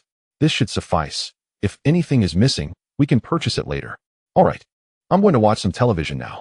I've also bought the train tickets. We'll meet at the school gate at 9 tomorrow morning for the 11 o'clock train. The train ticket was 41 yuan 50. Please settle up. Following her instructions, Qin Miao promptly transferred the money to Xiaoming. After receiving the funds, she replied, I won't disturb your gaming any longer, goodbye. Qin Miao thought, why does it suddenly feel like this girl is exceptionally understanding? Typically, couples who have just started dating would be incessantly messaging each other, almost as if they wanted to be glued together. What is this perfectly measured sense of distance that Xiaoming maintains? Okay, goodbye, Qin Miao replied. After that, their chat window fell silent. As he gazed at the unresponsive Xiaoming, Qin Miao felt a fleeting pang of melancholy. Why hadn't she sent him a kiss like she had in the afternoon? However, this feeling lasted but a fleeting moment, as Qin Miao soon redirected the majority of his attention back to practice. In the past, prior to a competition, Qin Miao would engage in targeted training on the upcoming race map for a considerable duration. This training process, while not entirely tedious for him, certainly lacked much significance. Yet, the current situation was markedly different. With each lap completed, the system would provide him with a proficiency rating for the map, and Qin Miao could visibly observe the growth of his statistics, keenly sensing his increasing familiarity with the course. Naturally, this fueled his enthusiasm, and he spent the evening tirelessly practicing lap after lap. By 11:30 p.m., as he prepared to log off and rest, his proficiency on the Spa circuit had reached an impressive 912. It wasn't merely that he had completed over 30 laps that night. The system's criteria for practice laps could be somewhat perplexing. Any momentary lapse in focus while attempting to achieve a lap time would render that lap invalid. Moreover, as a professional esports driver, Qin Miao could not continuously focus solely on lap times, as he would inevitably incur vehicle damage during competitions. This meant that throughout the race, his vehicle would undergo constant changes, such as increased tire pressure, tire wear, decreased fuel weight, and even the impacts of collisions with other drivers, all of which needed careful consideration and attention. In contrast, during the time trial mode, the car remained in an optimal state, which was beneficial for familiarizing oneself with the map, but had little relevance for getting accustomed to the vehicle itself. In any case, Qin Miao's training on the simulator that night proved effective, as he achieved his desired fastest lap time of 2 minutes and 20 seconds. Satisfied with these results, he logged off his computer, exchanged goodnights with Xiaoming, and retired for the evening. The night passed quietly, and Qin Miao was awakened the next day by Xiaoming's call. Groggily, he answered the phone. "Hello? Qin Miao, it's time to get up." Xiaoming's soft voice reached his ears, prompting him to slightly raise his brows despite still feeling drowsy. I'm awake. I'll get up shortly," he mumbled in response. Hee. How does it feel to have a girlfriend waking you up? Isn't it blissful? Qin Miao wished to linger in bed a bit longer. Yet, judging by Xiaoming's tone, she seemed determined to prevent him from falling back asleep. Thus, yawning, he reluctantly rose from his bed and replied with a hint of sarcasm. "Yeah, it's just fantastic." "Hey, that's a bit too dismissive, don't you think?" "All right. Hurry up and wash up. We have a train to catch today." Qin Miao replied, still somewhat lethargic. "By the way, good morning, dear." "Mua," Xiaoming added, her words dripping with sweetness, yet laced with a charming playfulness. The drowsiness that enveloped Qin Miao dissipated instantaneously, leaving him with a surge of goosebumps coursing through his body. He needed to rise promptly. He had been cut off. Before Qin Miao could voice his grievances, Xiaoming had already ended the call. With a resigned shake of his head, he tossed his phone back onto the bedside table, acknowledging the finality of the conversation. After rising, he dedicated 10 minutes to attending to his personal hygiene. Although Xiaoming had summoned him early, by the time Qin Miao woke and began his morning routine, his mother had long since departed for work. Once dressed, and with his backpack slung over his shoulder, Qin Miao stepped outside. Due to the distance he would be traveling, he opted not to ride his bicycle today, arriving at the school gates at precisely 8:35. However, he did not spot Xiaoming waiting there. This was not surprising, as they had agreed to meet at 9 o'clock. In fact, Qin Miao had arrived quite early, since he had not had breakfast. He decided to visit a nearby food stall at the school entrance. After ordering a bowl of beef noodles, he began to eat leisurely. Typically, mornings would find Qin Miao hastily consuming his breakfast, as he seldom allowed himself any leeway in his schedule. On most days, he would have to finish his meal within 5 minutes to avoid being late for class. However, today was different. He was graduating. He could savor the sounds of students studying and the lively chatter echoing from the school, all while enjoying his meal at a relaxed pace. Yet, this tranquil state was short-lived. As he lowered his head to indulge in his noodles, a fragrant breeze wafted towards him, followed by a soft, warm body pressing against his back. Turning his head, he caught a glimpse of Xiaoming's lightly made-up profile. Before he could utter a word, a delightful, moist sensation brushed against his cheek. "Mua. Good morning. Qin Miao, are you a rogue or what? Hey, a wise elder at home is like a treasure." Before Qin Miao could finish his complaint, Xiaoming interrupted him. "What's this? Are you dissatisfied with a good morning kiss from a beautiful girl? Is it too soon for you?" Attempting to resist, Qin Miao found his efforts futile as Xiaoming nonchalantly rested her head on his shoulder. "If I a girl? Don't mind. Why are you being so shy, you big man?" Surrendering, Qin Miao raised his hands in defeat, subtly adjusting his posture. After teasing him for a brief moment, Xiaoming settled down across from him and ordered a bowl of noodles for herself. As they enjoyed their breakfast, Qin Miao couldn't help but voice his confusion. "It's just to collect an award. Why bring 3 outfits?" Xiaoming replied playfully, her eyes sparkling. "It's not every day I get to visit Changsha. I can't just rush in, handle my business, and hurry back.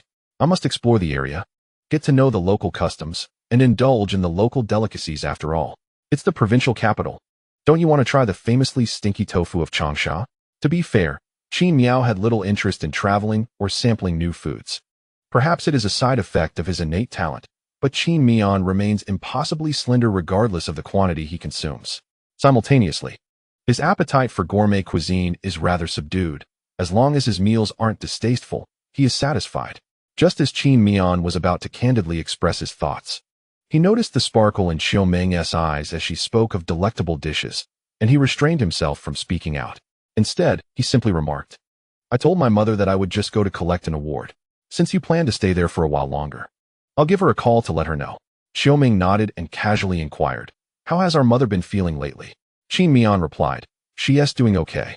For a brief moment, Xiao Ming appeared slightly awkward, but she quickly regained her composure and said, "Oh, that's good to hear."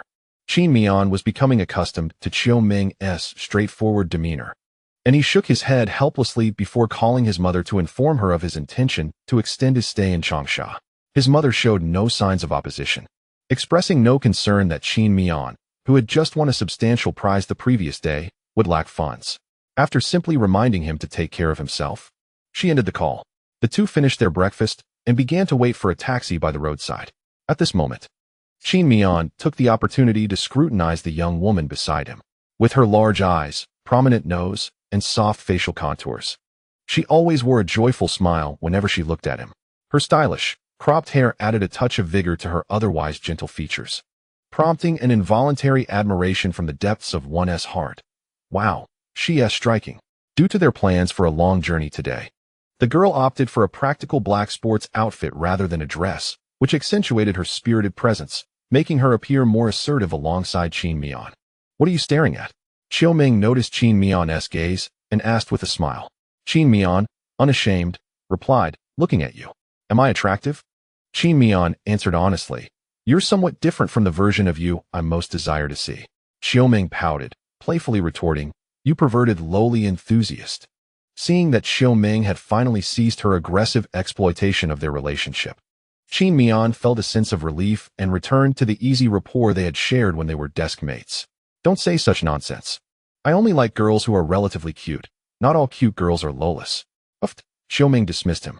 "By the way, why do you prefer this androgynous style? Your face suits more feminine attire perfectly. Do you want me to transform into that kind of girl?" Qin Miao pondered for a moment. Although Xiao Ming's features would indeed shine in Lolita or JK-style clothing, such an image diverged greatly from the Xiao Ming he cherished in his heart. Thus, after shaking his head, he replied, "Never mind, just be yourself." However, Xiao Ming drew closer to Qin Xian, speaking in a captivating tone, "If you behave well, I wouldn't mind donning a Lolita sailor outfit for you." In Qin Xian's mind, a vivid image sparked, dragon raising its head. Shortly thereafter, the two hailed a taxi to the high-speed train station. Throughout the journey, Xiao Ming would subtly initiate moments of physical contact with Qin Xian, yet never overstepping the bounds. Her soft little hand brushed against Qin Xian's palm several times, seemingly by chance. While Qin Xian remained oblivious to Xiao Ming's sentiments, he found himself genuinely stirred by her playful gestures. He longed to clasp her delicate hand, to knead and cherish it. Nonetheless, he refrained from crossing the boundaries set within his heart, enduring a quiet struggle. The high-speed train route within the province was relatively brief. They boarded at 11 and arrived in Changsha by 11:49. After disembarking, they grabbed a quick bite at the train station's exit, then boarded the subway to the welfare lottery center. Qin Xian held no worries that the funds would elude him. Yet Xiao Ming felt an incessant unease until the money was securely in hand. Upon arriving at the lottery center, they explained their situation to the attending staff. Subsequently, they were guided through a straightforward process. First, Qin Xian's identity was confirmed, and the authenticity of the scratch card was verified. Once both were authenticated, a photograph was taken, and the staff inquired how Qin Xian wished to receive his winnings. Options included a bank transfer, cash, or a check, and if needed, even direct transfers to Alipay or WeChat. On Xiao Ming's suggestion, Qin Xian chose to deposit the entire amount into his Alipay account. However, just as they prepared to leave with their winnings, the lottery staff informed them that they needed to visit the tax bureau to pay taxes. Qin Xian was already aware of this requirement. While on the subway heading to the tax bureau, Qin Xian curiously asked, "Why put all the money into Alipay?" Xiao Ming's explanation caught him off guard. The tax amount on Qin Xian's winnings of 750,000 was 20, equating to 150,000. Had he opted to deposit the money into a bank account, as an ordinary student without a stable income, The maximum daily transaction limit for his bank card would be 5,000. To pay the full tax amount at once, he would have to visit the bank to adjust his transaction limit. Alipay, however, imposed no such restrictions. After installing a digital certificate, he could pay taxes without any limit. As they traveled, Qin Xian listened in astonishment as Qiuming elucidated these details. Ultimately, he couldn't help but exclaim, "Having a treasure at home is akin to having an elder." Qin Xian, who are you calling old? Wait, something feels off. Upon reaching the tax bureau, they queued, collected their forms, paid the taxes, and received their invoices. By the end of this process, the 600,000 yuan from the system had transformed into Qin Xian's fully legitimate and compliant income.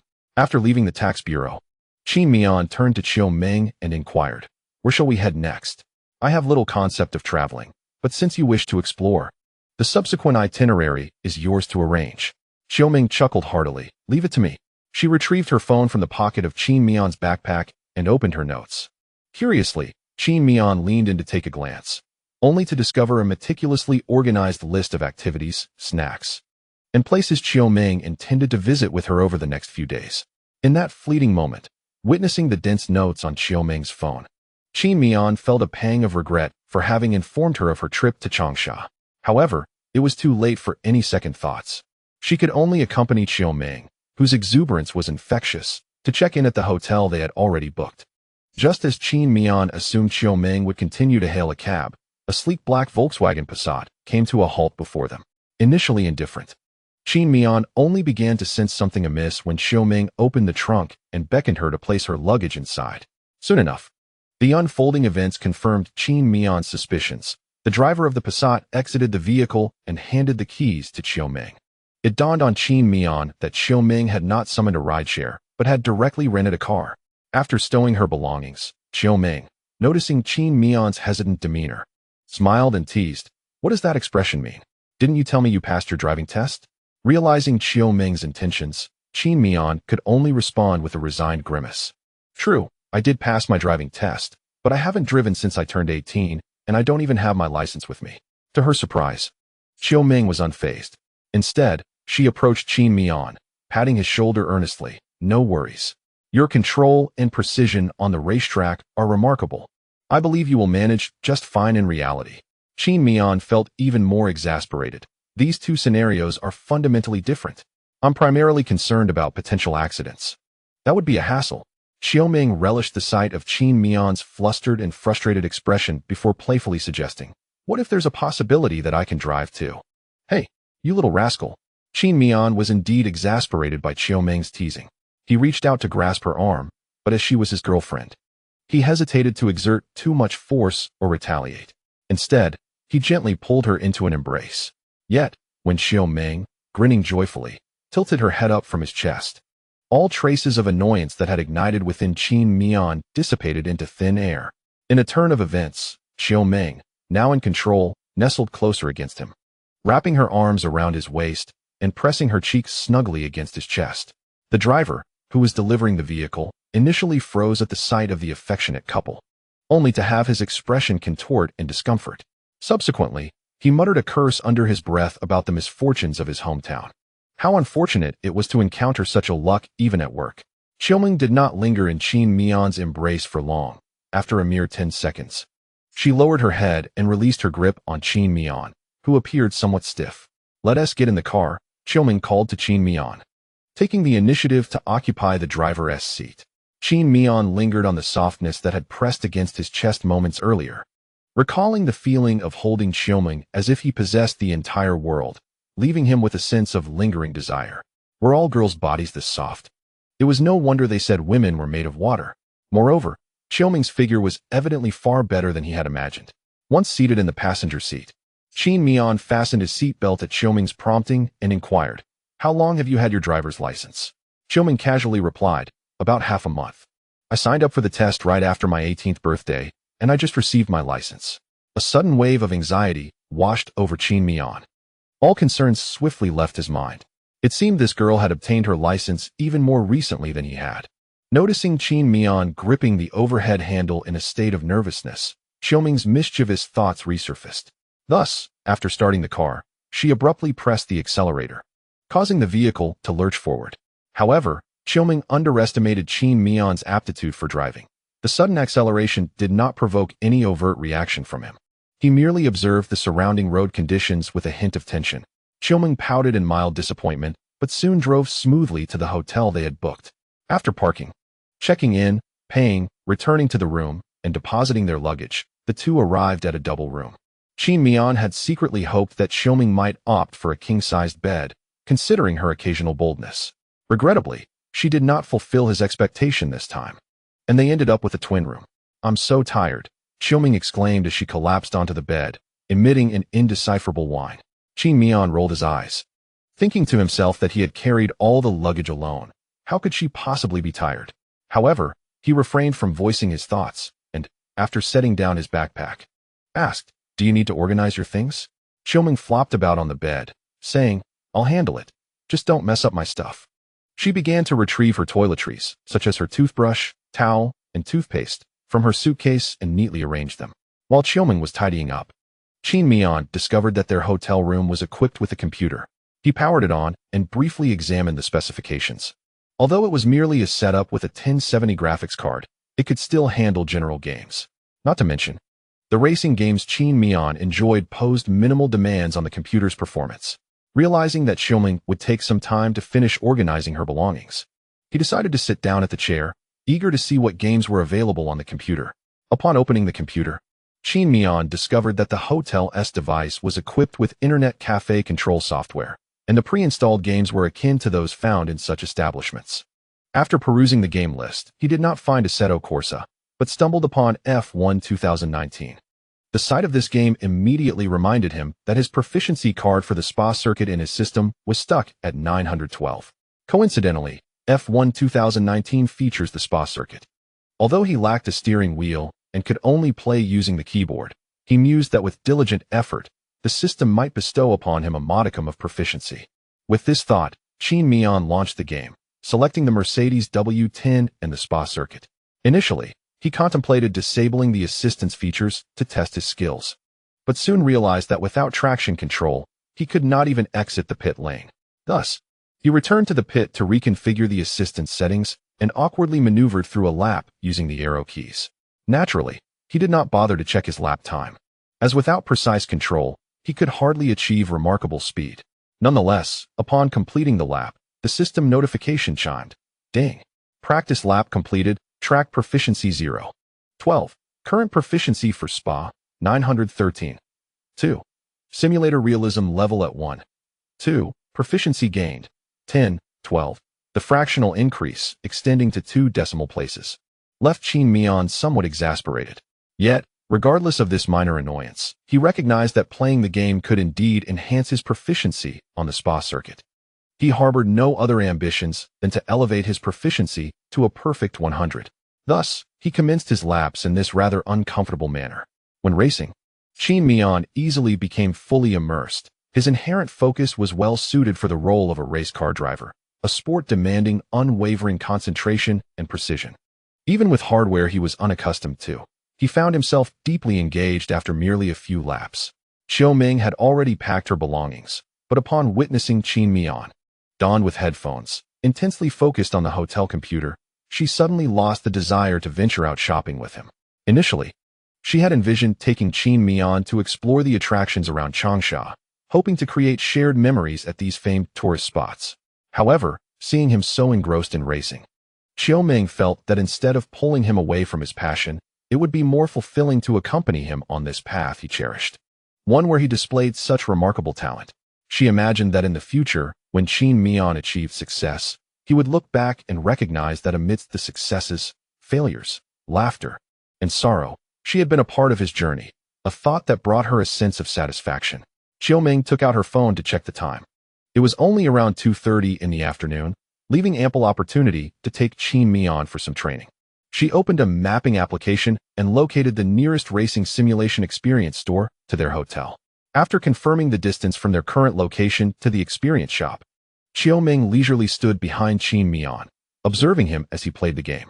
Despite the youthful innocence still lingering on Qin Miao's face, Qiuming wore a serene expression. imbued with a tranquil indifference that came from witnessing the ephemeral nature of worldly extravagance. In her eyes, the significance of companionship between lovers was something Qin Miao understood even more profoundly than she did. Soon, after Qin Miao completed a flying lap that Xiaoming could tell was not particularly impressive, he opened the settings menu to adjust the racing configuration. At that moment, Xiaoming interrupted him, who was beginning to formulate strategies for improving his performance. Old Qin Miao, I'm ready, let us go. Awakened by Xiaoming's call, Qin Miao shifted his focus from the game, glancing at the screen that showed his proficiency on the 918 track had barely improved after several laps. He realized that achieving a proficiency of 100 on this track would be an arduous and time-consuming endeavor. Thus, he decided to exit the game and stood up, curiously asking, "Where are we headed? Have you decided yet?" Xiaoming smiled mischievously and replied, "It's a secret. You'll know when we arrive." Qin Miao felt a twinge of frustration. He was not fond of others keeping him in suspense. Why not just say what was on her mind? The air of mystery was rather tiresome. However, faced with Xiaoming's radiant smile, he found it hard to muster any irritation. After all, she did call him her husband. Shutting down the computer, Qin Miao left with Xiaoming. Upon reaching the parking lot, it was once again Xiaoming who took the wheel. To be honest, Qin Miao was somewhat surprised by her driving skills, considering she was only about a month younger than him and could not have had her license for long. Yet, her driving style was remarkably steady. She appeared calm behind the wheel, driving at a measured pace without any inclination to compete with other vehicles. She did not resemble a novice driver who had recently acquired her license at all. After a brief journey of over 10 minutes, Xiaoming found a spot to park the car by the roadside. As Qin Miao exited the vehicle, he noticed that they were merely on an ordinary street, with a residential complex nearby and a few shops below, none of which seemed to pique Xiaoming's interest. Just as Qin Miao was pondering this, Xiaoming approached him, her small hand naturally slipping into his, their fingers intertwining. "This way," she said cheerfully, leading him toward the corridor of the residential complex. To be frank, Qin Miao was even more puzzled. What exactly did this girl intend to do? Soon, as they entered the complex, he noticed that it housed numerous shops, and a sign reading "Takeoff Racing Simulation Experience" caught his eye. Stunned for a moment, he turned to Xiaoming, incredulously asking, "Aren't we going out? Why aren't we heading to Orange Isle or Wooey Square? Why come to a place that only I would find intriguing?" Xiaoming feigned displeasure and remarked, "Is it possible that your girlfriend is not someone who would coerce her partner into doing things he dislikes?" Qin Miao touched his nose and explained, "I was merely taken aback, and you might find these places rather dull, wouldn't you? Just say whether you wish to try it out." "I do." "Then let's go." Enough chatter. Under Xiaoming's guidance, Qin Miao entered the Racing Simulation Experience store. The interior was much as he had imagined, with several racing simulators positioned against the walls. Each simulator was equipped with 3 interconnected monitors, a steering wheel, a racing seat, pedals, and a handbrake, all meticulously arranged. However, what truly captivated Qin Miao's attention was not these conventional racing simulators. After all, he possessed similar equipment, albeit less comprehensive due to his limited experience in rally racing. While his setup may not have been as professional as those in the store, it sufficed for practical use. Yet, the piece de resistance of the establishment was undoubtedly the 2 6-axis racing simulators situated in the center. These machines were supported by 6 white hydraulic cylinders, grouped in pairs, 2 at the front and 1 at the rear.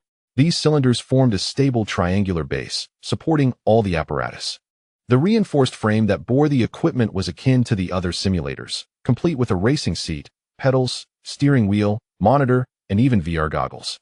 The sophistication of these machines was remarkable. They featured surround sound that transmitted the sensation of the road directly to the driver's body through the 6 hydraulic cylinders beneath. This was in stark contrast to Qin Miao's experience at home, where the feedback from the vehicle could only be perceived through auditory cues and the vibrations and torque changes relayed through the steering wheel. Intrigued, Qin Miao approached the 2 high-end simulators, running his hand over the costly machinery, his excitement bubbling beneath the surface. Without further ado, with a racing fund of 600,000 yuan at his disposal, acquiring one of these for home use seemed entirely feasible, and given his mother's open-mindedness, he anticipated no objections. Lost in thought, he envisioned himself using this machine at home and participating in competitions. Just as Qin Miao was immersed in his daydream, Xiaoming's melodious voice brought him back to reality. Qin Miao, stop daydreaming. I've already paid, so hurry up and give it a try. He turned to see Xiao Ming approaching with a middle-aged man in his 40s. Hello. I am the owner here. My surname is Zhou. Hello, Boss Zhou. Let me show you how to use it. All right, thank you. To prosperity. After a brief exchange, under the owner's guidance, Qin Miao took a seat in the driver's cockpit of the machine. However, this was not the end.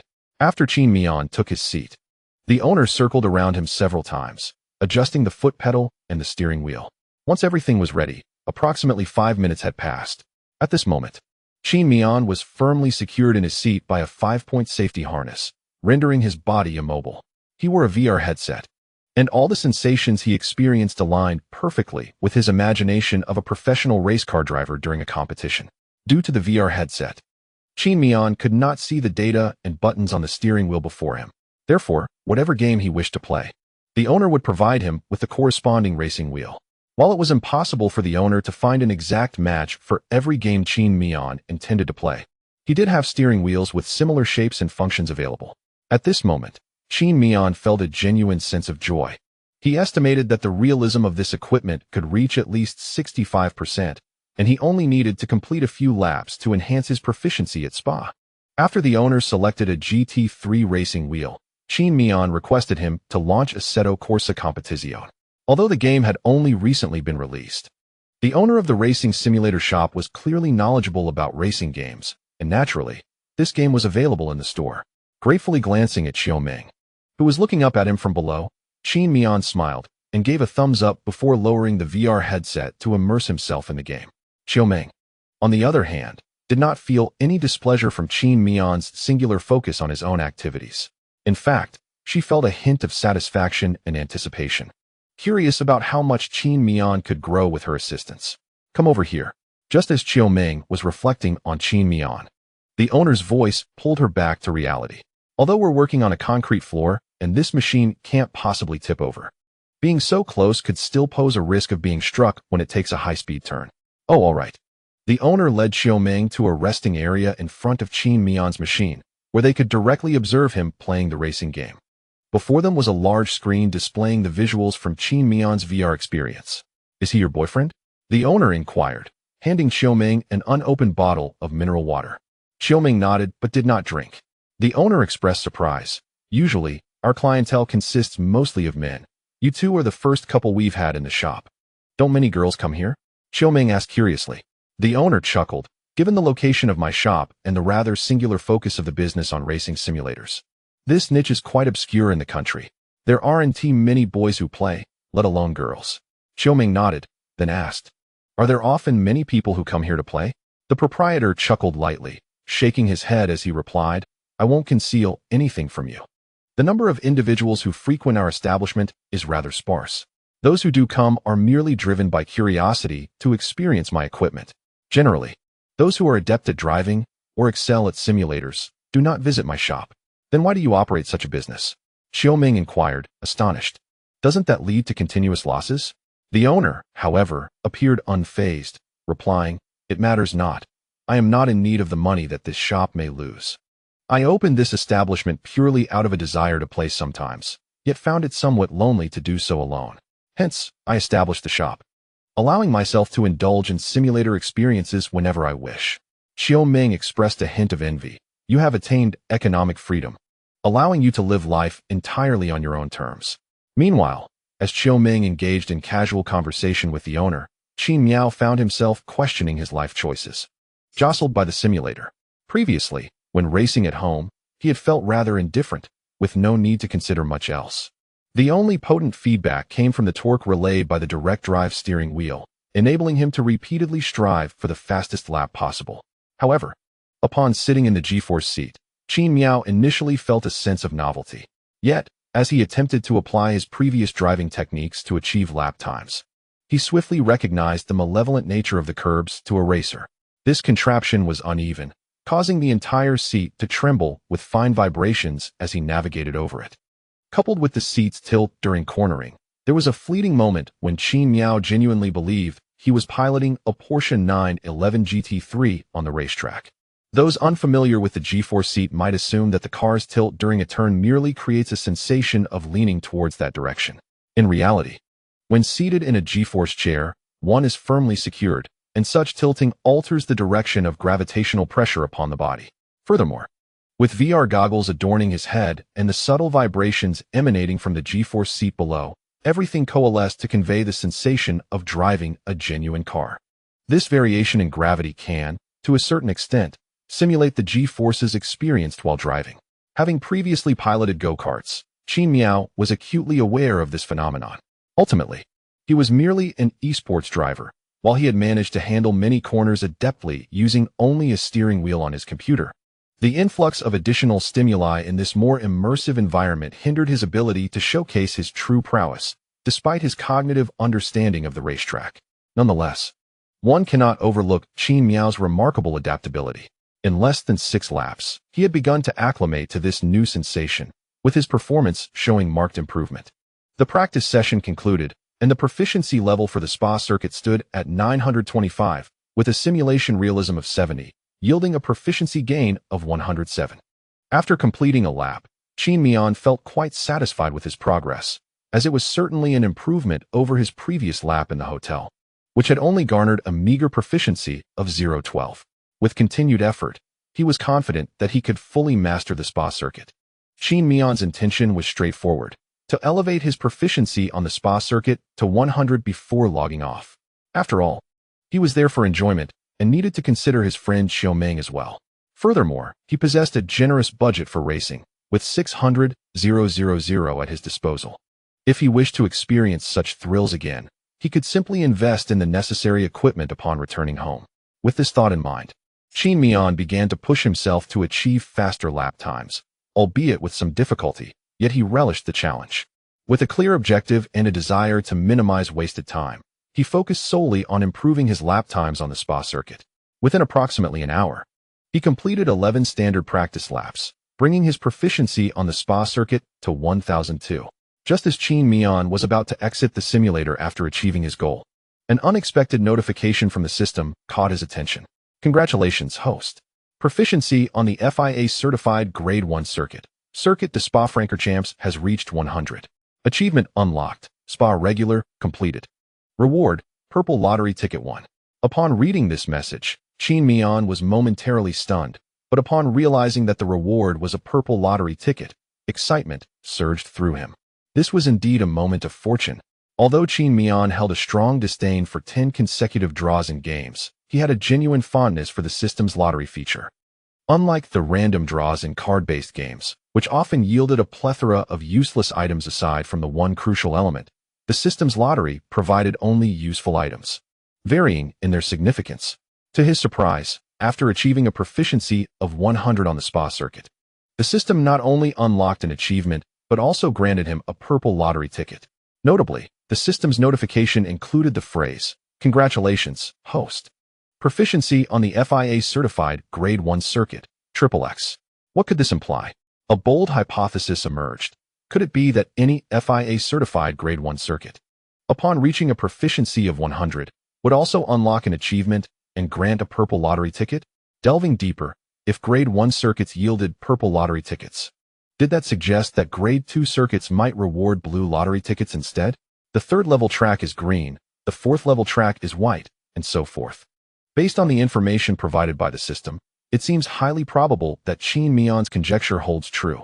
If this is indeed the case, then Qin Miao will be traversing racetracks across the nation for an extended period, striving to enhance his proficiency and secure opportunities for rewards. The mere prospect of a white lottery prize has already instigated significant changes in Qin Miao's life. What transformations might arise from a purple lottery? Could Qin Miao's future evolve in ways that he and Xiaomeng dare not even contemplate at present? Reflecting on this, what was initially a simple intention to elevate his proficiency on the Spa circuit to 100 and then step away to enjoy time with Xiaomeng, has now led Qin Miao to desire more time on the simulator. He harbors no ulterior motives. He merely wishes to further hone his skills on another track to validate his assumptions. Simultaneously, another question arises in his mind. If he were to elevate his proficiency on a track to 200, 500, or even 1000, would there be additional rewards? After all, his current achievement is titled Spa Regular. Could there be more advanced titles such as Spa Veteran or Spa Expert awaiting him? What rewards would the system bestow upon achieving these accolades? Yet, this speculation is something Qin Miao cannot currently verify, nor does he have the time to do so. However, he is not anxious.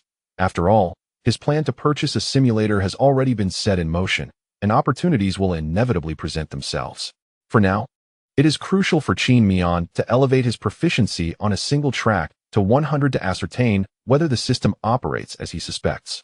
Although he is unaware of the specific FIA-certified first-level tracks, he is certain that Austria's Red Bull Ring is undoubtedly one of them, and it is recognized as the fastest circuit in terms of lap speed within Formula One. Boss, what's wrong? Zhou, who had been engrossed in his phone, looked up. Could you please change the game to F1 2019? Sure. Do you want to switch the steering wheel? I happen to have an F1 wheel here. After pondering for a moment, Qin Miao replied, no need for that. I find this wheel quite comfortable. All right then. Once the game was switched, Qin Miao promptly disabled all assists, selected time trial mode, chose the Mercedes W10, and opted for the Red Bull Ring before entering the game. Here we go. Ding. Practice lap completed, track proficiency, 065. Current proficiency on Red Bull Ring, 065. Simulator realism level, 65. Proficiency gained, 1065. Qin Miao felt somewhat disgruntled. The realism level of Codemaster's game seemed inferior to that of Assetto Corsa. However, he soon reconciled with it. Although the proficiency gained was somewhat less than what he would obtain from Assetto Corsa, it was still higher than the proficiency he had achieved at home with his simulator. And the speed of F1 cars surpasses that of GT3 significantly. When racing on Assetto Corsa at the Red Bull Ring, Qin Miao averaged a lap time of about 1 minute 29 seconds in a GT3 car. But what about in an F1 car? The average lap time for the main race hovers around 1 minute and 6 seconds, while qualifying sessions yield even swifter times, with 1 minute and 2 seconds being quite common. When compared, the disparity between the two is stark. In terms of time efficiency, Formula One evidently holds a distinct advantage. Thus, Qin Miao opted to navigate this circuit using an F1 car. As Qin Miao fervently set laps on the Red Bull Ring, Xiaoming busied herself with her phone, scouring various forums for recent esports competitions. Determined to be a pillar of support in Qin Miao's journey, Xiaoming resolved to embrace the responsibilities of a manager. Meanwhile, Boss Zhou curiously observed the monitor in front of Qin Miao, which displayed the game graphics reflected from his VR headset. On the 5th lap of the time trial mode, Qin Miao shattered the fastest lap record on the simulator, repeatedly surpassing his own best times. Although each improvement of merely 0.001005 seconds seemed minuscule, achieving this after pushing his speed to the limit was indeed commendable. Notifications of his purple fastest laps occasionally flickered across the computer screen.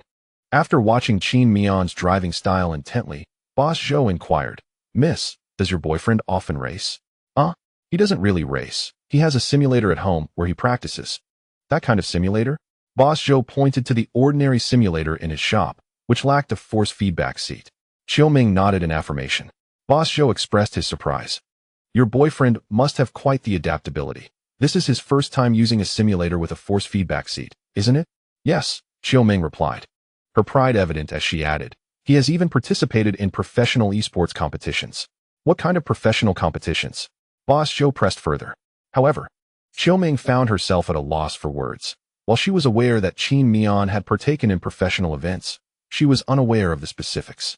After rummaging through her phone for some time, she realized she could only find out the details once Qin Miao stepped away from the simulator. I don't know. I'll ask him when he finishes, Xiaoming replied candidly. Oh, how old is your boyfriend? Boss Zhou continued his inquiries. At this point, Xiaoming grew wary.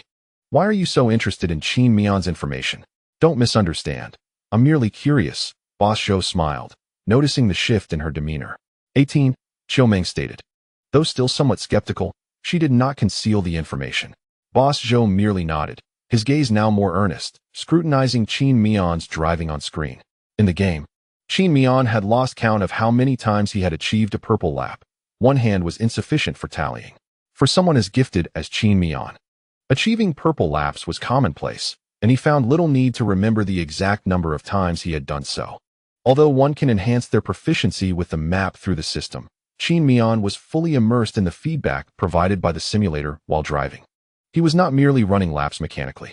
However, His intention for this particular circuit, the Red Bull Ring, was not simply to accumulate points. Rather, he aspired to elevate his familiarity with the track to a full 100, thereby validating the achievements outlined by the system. Qin Miao was uncertain about the duration of the package that Xiaoming had procured for him, nor could he ascertain whether he would reach a proficiency of 100 before the package expired. All he could do was exert his best efforts and leave the rest to fate, focusing solely on improving his lap times. 3 hours later, after an indeterminate number of laps, Qin Miao finally heard the long-awaited system notification. Ding! Practice lap completed. Track proficiency, 065. Current proficiency of the Red Bull Ring, 1001. Congratulations, host. You have achieved a proficiency of 100 on the FIA-certified Grade A track, Red Bull Ring. Achievement, frequent visitor of the Red Bull Ring, completed. Reward, purple lottery ticket X1 indeed. Upon seeing the purple lottery ticket awarded by the system, Qin Miao could hardly contain his excitement.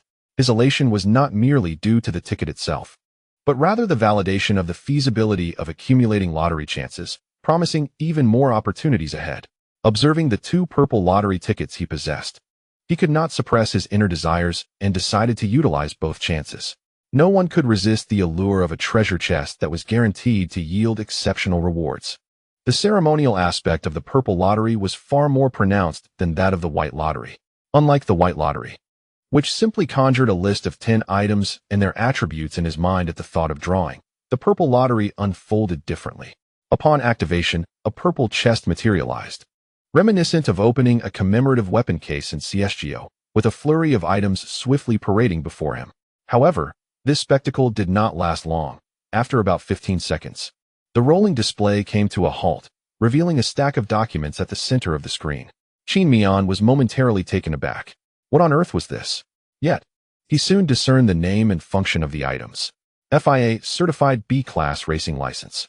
This fictitious document provides the host with a verifiable racing history and the means to obtain the license, along with all the theoretical knowledge requisite for holding such a license. As this explanation unfolded in his mind, Qin Miao felt a twinge of confusion. Although the system claimed this was the case, he did not find any additional theoretical knowledge pertaining to the driving license manifesting in his mind. Just as he was pondering this, the reward from the second lottery draw emerged, but he had yet to fully comprehend what the second round had yielded.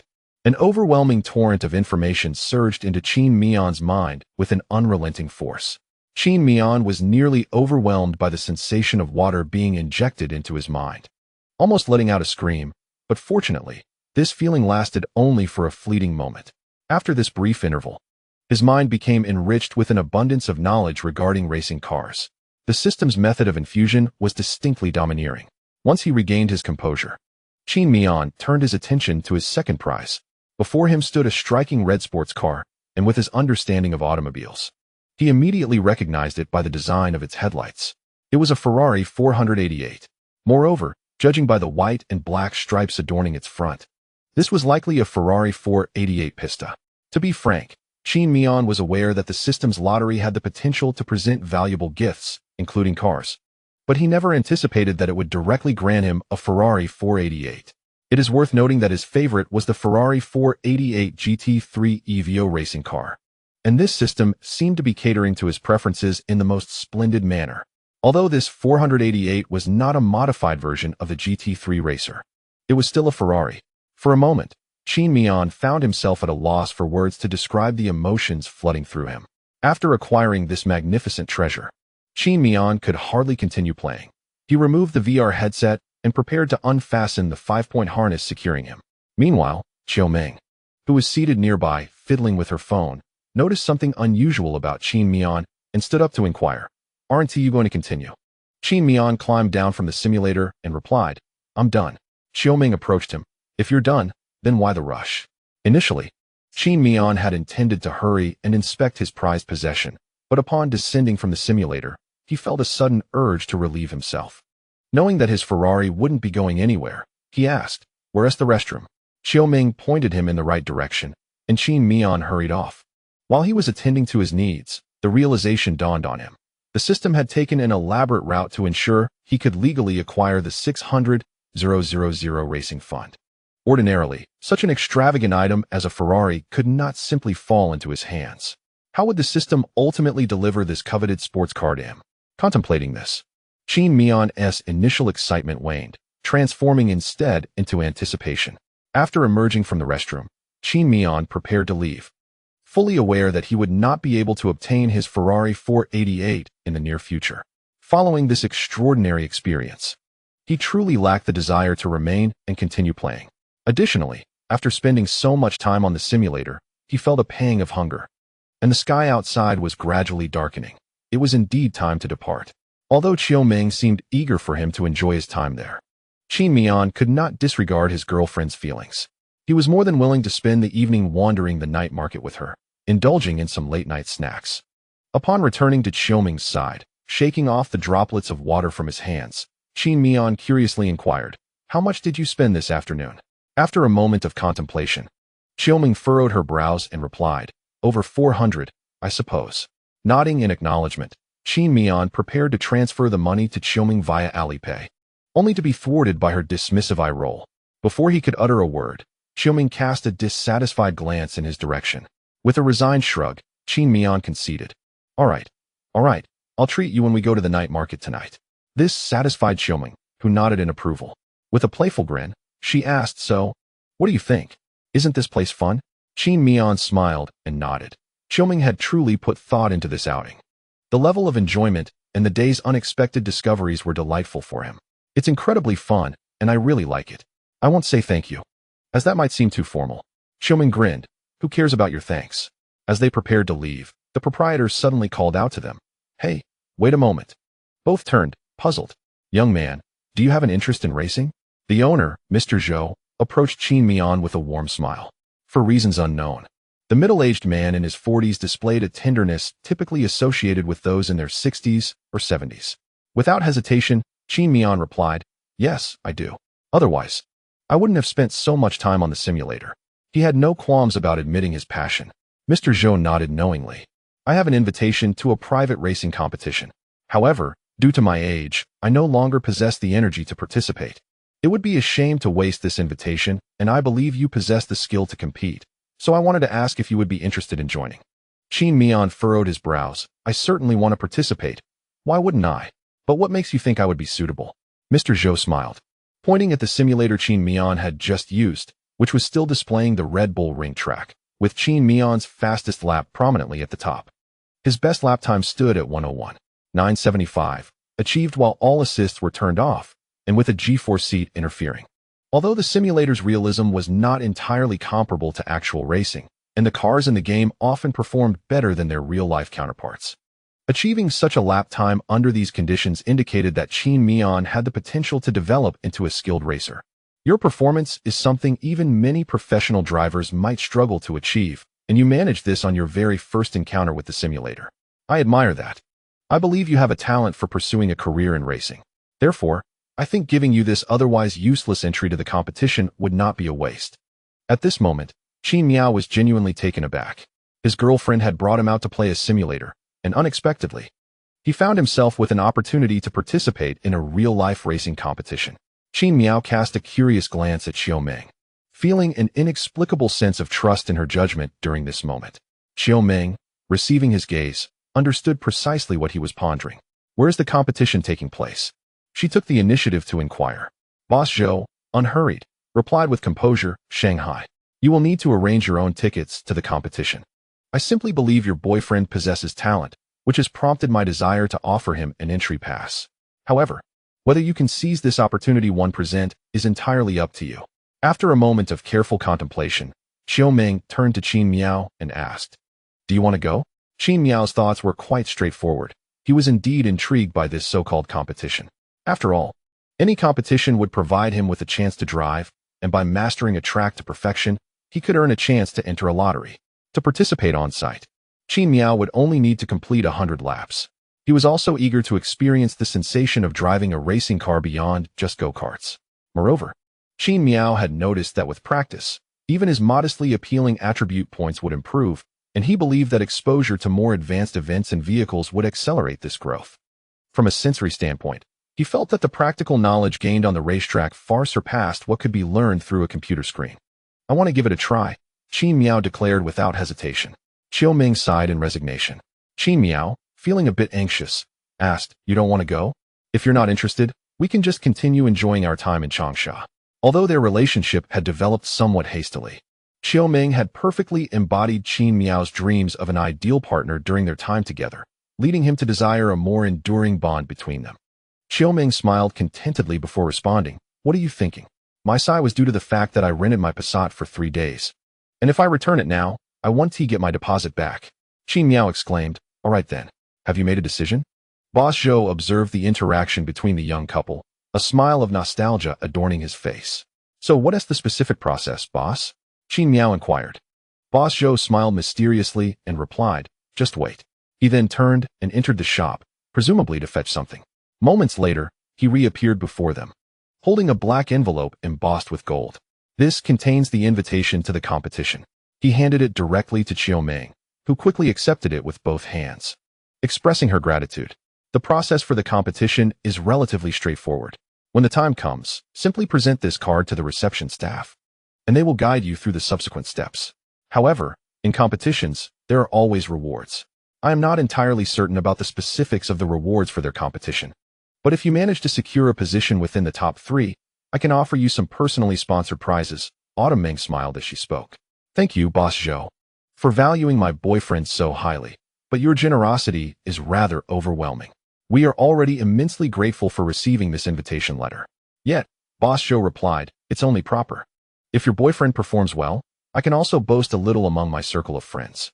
If he truly excels in a prestigious racing event and attains commendable rankings, I can proudly declare, 'See that lad? He was discovered by me.' To be able to boast in such a manner makes the invitation letter I'm giving you today, which would otherwise be merely gathering dust, meaningful." Autumn Ming nodded in understanding, reflecting on how Boss Zhou seemed unconcerned about the shop's losses. These actions of his were likely impulsive. This invitation letter, shrouded in mystery regarding the competition, might just be a stroke of luck for the two of them, coincidentally presenting such an opportunity. "Then we shall graciously accept it." "Thank you, Boss Zhou," Autumn Ming expressed sincerely. "No need for formality. However, I must say, you two make quite the pair. If you decide to marry, do remember to send me an invitation. I would shamelessly attend your wedding feast." Upon hearing this, Qin Miao felt a tad embarrassed, while Autumn Ming responded cheerfully, "Of course. I will eagerly await your presence." After exchanging contact information with Boss Zhou, the couple departed. Once outside the simulator experience shop, Qin Miao glanced around hopefully, yet he did not spot the red sports car he had been yearning for. "What are you looking for?" Autumn Ming inquired. Coming back to reality, Qin Miao shook his head in mild disappointment. "Nothing." 27. Destination Shanghai. After getting into the car, Autumn Ming curiously opened the envelope and retrieved the invitation letter within. The contents were merely a paper invitation, devoid of specific names, but it outlined the commencement time and venue of the competition. Upon seeing this invitation, Autumn Ming dismissed all her previous doubts and no longer felt that Boss Zhou was merely jesting with them. The black invitation was heavy, adorned with intricate dark patterns and embellishments, entirely flawless, even featuring gold threading.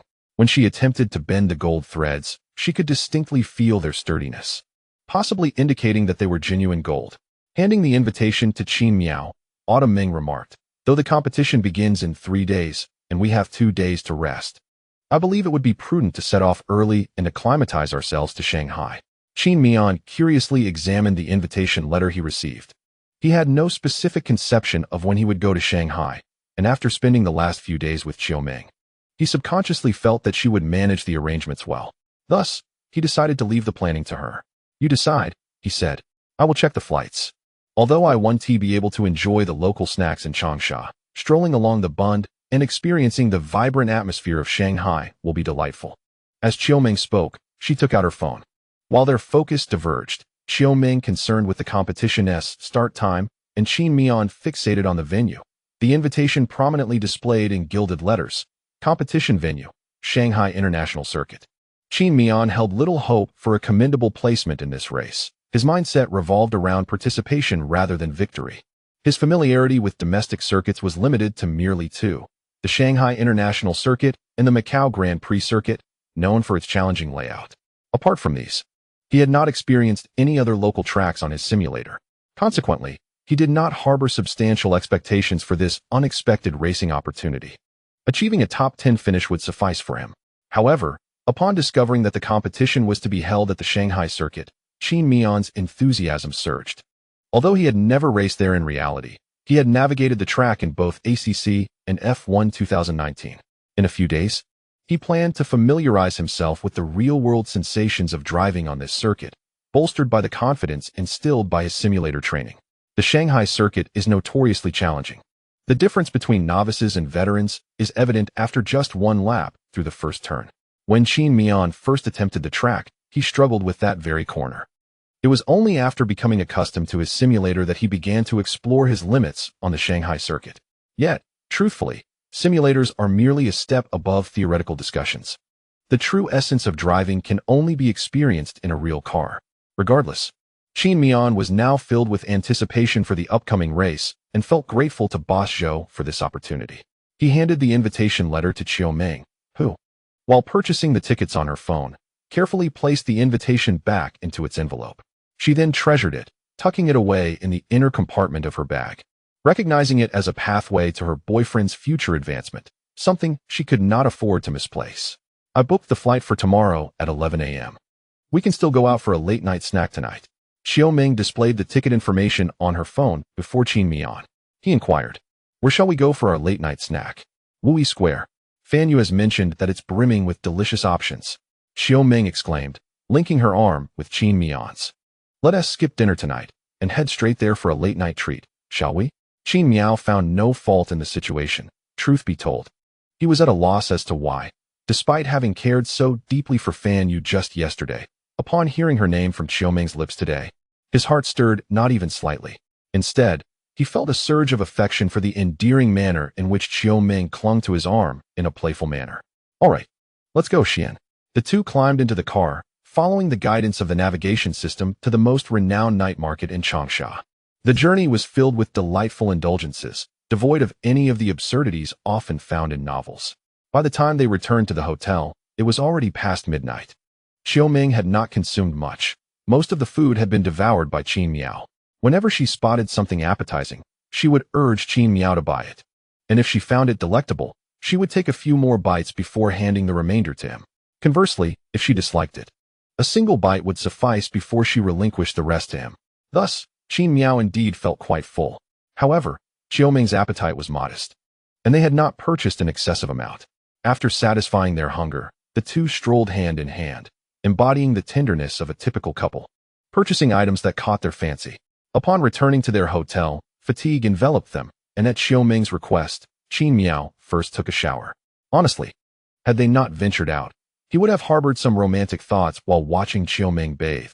But after a day spent traveling from his hometown by high-speed train, followed by an afternoon of simulator gaming and an evening of shopping with Xiaoming, he felt both joy and exhaustion.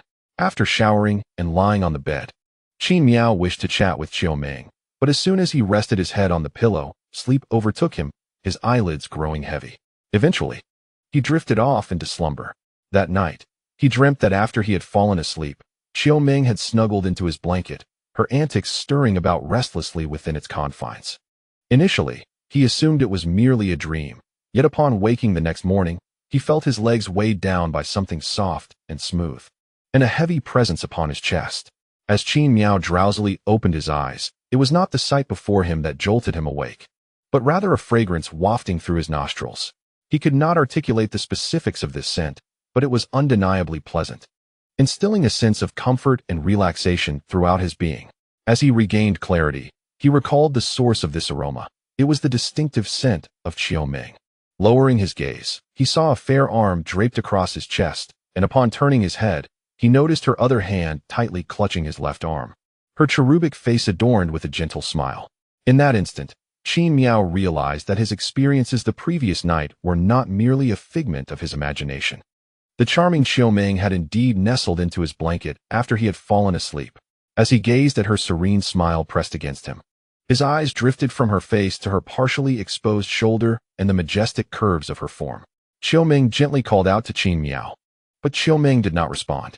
Her legs lay across Qin Miao's abdomen, and the scene before them was somewhat stimulating at that moment. Young Qin Miao was not entirely comfortable. However, the action Qin Miao was about to undertake carried a hint of ambiguity, so to avoid any embarrassment, she confirmed whether Qiu Meng was awake before proceeding. Once adjusted, Qin Miao let out a slight sigh of relief, preparing to savor the delightful sensation of being firmly embraced by Qiu Meng when she was suddenly met with a sight that sent chills down her spine. At that moment, Qiu Meng was wide awake, looking at her with a half-smile. Ahem, when did you wake up? I woke up the moment you called my name. Then why didn't you respond? I can explain. Qin Miao cleared her throat, intending to clarify her earlier actions, but before she could do so, Qiu Meng lunged forward, silencing her with a kiss. 2 hours later, they had finished their shower, dressed, and were at the hotel front desk checking out. Hurry, hurry, hurry. After leaving the hotel, Qiu Meng hurriedly led Qin Miao towards their parked car, as they were running late for their flight. At that moment, Qin Miao's expression was somewhat off. She felt weak and unsatisfied, but more than anything, she was anxious. Due to some unforeseen circumstances that morning, they had woken up later than planned. Now, they could only rush to the airport. Fortunately, it was not during the morning rush hour, and both of them were agile enough. Qiu Meng was quite familiar with the boarding process, and they managed to catch their flight just in time. After spending 2 hours on the plane, they arrived at Shanghai Hongqiao Airport from Changsha. Upon exiting the airport, they noticed several celebrities preparing to leave, with many onlookers gathering around to catch a glimpse. Curiously, Qiu Meng tugged at Qin Miao to join the excitement. Qin Miao, however, was not particularly enthralled by the celebrities, as the allure of gaming far surpassed that of watching television or movies for him. Thus, his knowledge of celebrities was rather limited. Nonetheless, he did not mind accompanying Qiu Meng to indulge in the commotion, as he had no pressing matters to attend to. However, upon spotting a celebrity surrounded by several people holding up their phones, Qin Miao became intrigued. With his keen eyesight, he quickly recognized that it was Wu Jing, the star of the Wandering Earth and Wolf Warrior, both of which he enjoyed. He joined the throng at the barrier, extending his hand in hopes of shaking hands like the other fans. This was not due to any particular admiration for Wu Jing, but rather because it was his first time seeing a celebrity in real life, and he was quite close. Qin Miao's actions were purely driven by the thrill of novelty and excitement. Observing Qin Miao's gesture, Qiu Meng followed suit, extending her hand in hopes of shaking Wu Jing's hand as well. It is possible that the striking resemblance between Qiu Meng's and Wu Jing's wife, Xian Nan, both sporting chic, androgynous short hairstyles, caught Wu Jing's attention as he passed by. He intended to greet this fan who bore an uncanny likeness to his spouse with a handshake. However, at that moment, Qin Miao demonstrated the reflexes befitting a professional racer.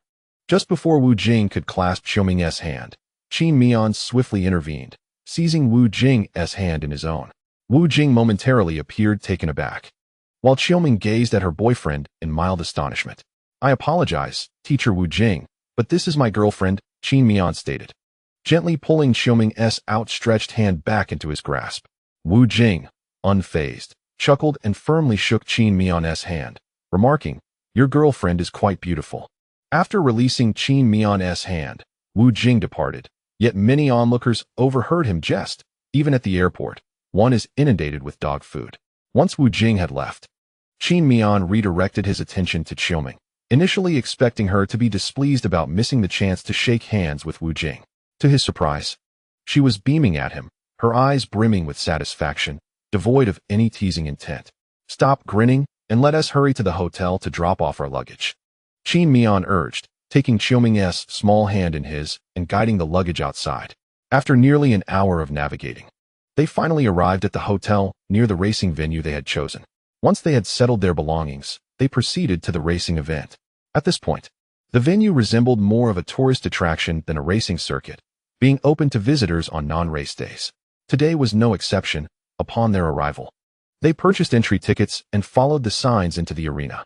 They soon reached the paddock area, where several teams were offering rental services on this open day. However, only 2 types of vehicles were available for rent, the Ford Focus and the F4. Although the name F4 may sound impressive, it was merely a larger go-kart. Its performance inferior to Qin Miao's own 488 Pista. This thought suddenly filled him with a sense of longing. He eagerly anticipated the day his 488 Pista would be delivered to him, as he envisioned taking Qiu Meng for a thrilling ride in the supercar. Returning to the subject at hand, gaining access to the track for an experience during an open day was quite straightforward. If one possessed their own vehicle, all it required was a fee and a brief training session. For those without a car, it was still feasible, as Ford Focus rentals were available within the circuit. Possessing a driver's license and undergoing some training would suffice for participation. However, renting an F4 was more complex, necessitating not only a driver's license, but also a racing license. By fortunate coincidence, Qin Miao not only possesses a driver's license, but also holds a racing license granted by the system, specifically permitting him to drive an F2 car, which naturally implies that handling an F4 vehicle would pose no challenge. Besides the aforementioned paid services, there exist additional options for those who wish to experience the sensation of G-forces without the courage to drive themselves. Such individuals may opt for the professional services of the racing team, which include riding with seasoned drivers who will take them on exhilarating laps around the track. The fees for this professional experience are considerable.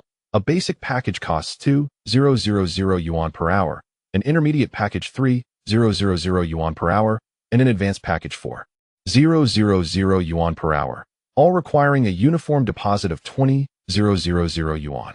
The greater the expenditure, the faster the car one may ride in. As for safety gear, Qin Miao was eager to rent an F4 car for racing, driven by the allure that Formula racing holds for enthusiasts. However, while he was blinded by excitement at the prospect of his first genuine encounter with racing, his girlfriend, Xiaoming, remained more level-headed. Just as Qin Miao was about to rent an F4 car, Xiaoming intervened. "This is your first time engaging with such a thrilling experience. Even if you excel in simulators, it cannot compare to the reality of racing," she advised. "I believe it would be prudent to first try a GT3 vehicle, allowing them to guide you through a few laps to acclimate to the sensations on the track before taking the plunge." Heeding her wise counsel, especially as it came from his girlfriend, Qin Miao pondered her words and recognized their merit. The experience of G-forces is not something one can fully grasp through videos, simulators, or G-force seats. It necessitates first-hand experience within a racing car to truly comprehend the sport. Nodding in agreement, the couple proceeded to a seemingly professional racing team's pit area. After a discussion, Qin Miao paid 24,000 yuan, but rather than immediately seating himself in the GT3 car, the team took him to their lounge after processing the payment and issuing a receipt. Through inquiries and explanations, Qin Miao learned that reality diverges significantly from the gaming world. In the game, one simply ignites the GT3 car and accelerates with ease. In contrast, the real-life scenario demands warming up the car and tires. Even though GT3 vehicles utilize semi-slick tires, they are a variant of slick tires. Additionally, there are tasks such as refueling and conducting thorough equipment checks prior to heading onto the track, which collectively consumed an entire hour. Nevertheless, during this hour, Qin Miao needed to prepare adequately. Although merely a passenger, the moment he entered the racing car, he would be exposed to potential danger. Speeds exceeding 200 kilometers per hour mean that any unforeseen incidents on the track are no trifling matter. Thus, prior to embarking as a passenger, he needed to ensure he was equipped with gear capable of safeguarding his life in the event of an accident. Conveniently, not far from the racing team's pit was a shopping area offering various racing-related merchandise. For instance, racing suits, helmets, gloves, and models of GT3 racing cars. In essence, any equipment necessary for indulging in the thrill of racing can be procured here. Qin Miao initially intended to casually assemble a set of gear, believing that possessing a helmet, racing suit, and gloves would suffice.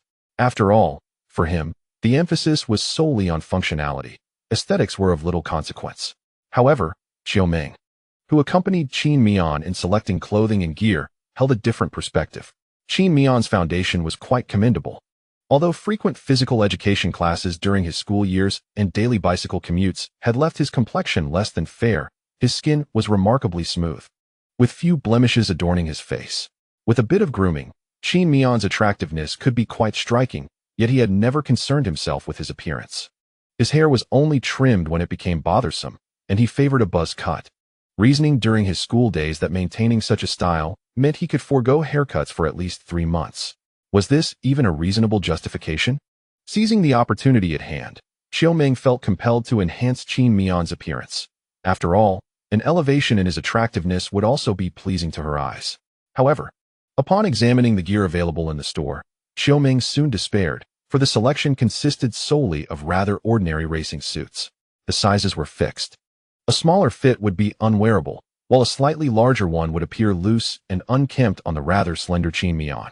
Ultimately, she settled on a set of gear that was at least presentable: a white and blue racing suit, jet black anti-slip gloves, and a helmet that matched the racing suit's colors, rendering Qin Miao somewhat dashing in his ensemble. Nevertheless, this entire outfit cost 3,000 yuan, all drawn from Qin Miao's racing fund, as Qiu Ming, being merely a student, could not afford such expenses. Yet, after donning the helmet and racing suit for a while, Qin Miao began to perspire, despite the air conditioning in the store. Upon removing the helmet, Qiu Ming noticed his slightly damp hair and playfully styled it back, finding him to possess an air of freshness. Previously, Qin Miao's attractiveness could barely be rated at 60. However, clad in the racing suit, and with his hair neatly styled to reveal a clean forehead, his overall appeal experienced a remarkable transformation. If graded now, Qiu Ming felt that Qin Miao could easily achieve a score of 75. Historically, Qin Miao had shown little regard for his appearance, prioritizing convenience above all, and with a girlfriend now, he seemed even less concerned. Thus, he accepted the enhancement of his looks with equanimity, allowing Qiu Ming to do as she pleased, while he adopted a carefree attitude. After settling the payment, the two returned to the resting area. As autumn gently descended, Qiu Ming occasionally glanced at her reflection while engrossed in her phone, her face often adorned with a dreamy smile. Qin Miao suddenly realized that his newfound handsomeness had its advantages. Growing somewhat bored as he observed Qiu Ming absorbed in her device, he curiously inquired, "What are you up to?" Qiu Ming looked up and replied, "I'm keeping track of favors." Qin Miao was perplexed. "Huh?" She then presented her phone to him, revealing a memo that currently listed only one name: Zhou Jianjun. Phone, 138. Granted Qin Miao an opportunity to participate in a competition. Address: Han Province, CS City, Tianjin District, with a final note: generous gift. Qin Miao was utterly baffled. "What is this?" With a smile, Qiu Ming explained, "I'm noting down those who have assisted us. When the festive seasons arrive, a greeting and a gift must be extended. While others may help us out of kindness or as a simple gesture, we, as the recipients, should not forget the bonds formed through their goodwill." Qin Miao remained confused. Why not just remember them and return the favor when they need help? Why the need for gifts? Qiu Ming, undeterred by his confusion, merely said, "Oh, just focus on driving. I'll handle these matters." "Wait, don't say that. It makes me sound like an ignorant fool," Qin Miao retorted. Not wanting to insist further, Qiu Ming decided to enlighten him. This is primarily about maintaining social ties. China is a society deeply rooted in interpersonal relationships. Although greetings and gifts during festivals may not significantly strengthen bonds with those we seldom meet, they do help preserve friendships. In the future, if we encounter difficulties, we might find someone among those connections who can assist us. By cultivating good relationships, you will, without realizing it, reap numerous unforeseen benefits. Qin Miao nodded thoughtfully. While he could manage such tasks, he would find it quite cumbersome, uncertain of what gifts would be appropriate. His festive greetings were often sent in bulk, sometimes even neglected altogether. Thus, he genuinely admired how effortlessly Qiu Ming handled these matters. Impressive. Although Qin Miao had fully accepted Qiu Ming both in heart and spirit, he still found it challenging to express himself like a love-struck partner. Ultimately managing only a single word of praise, Qiu Ming was unfazed, satisfied with the compliment. After all, for a man, a mere impressive could be considered high praise indeed. As it stood, the only person they owed a debt of gratitude to was Boss Zhou, so once she recorded all the information she had, Qiu Ming switched off her phone. During the waiting period, Qin Miao and Qiu Ming engaged in light-hearted conversation, primarily revolving around their experiences at school. For both of them, the most significant common ground lay in the events that transpired during their academic journey. Gradually, Qiu Ming assumed the role of the conversational guide, and their relationship deepened through these exchanges. After more than half an hour, they received notification from the team staff.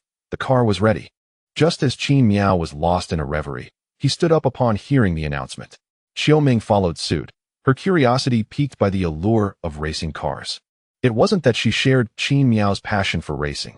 Rather, she was intrigued by what made these extravagant machines, often costing millions, so captivating to men like him. Under the guidance of the team staff, they made their way to the paddock adjacent to the racetrack.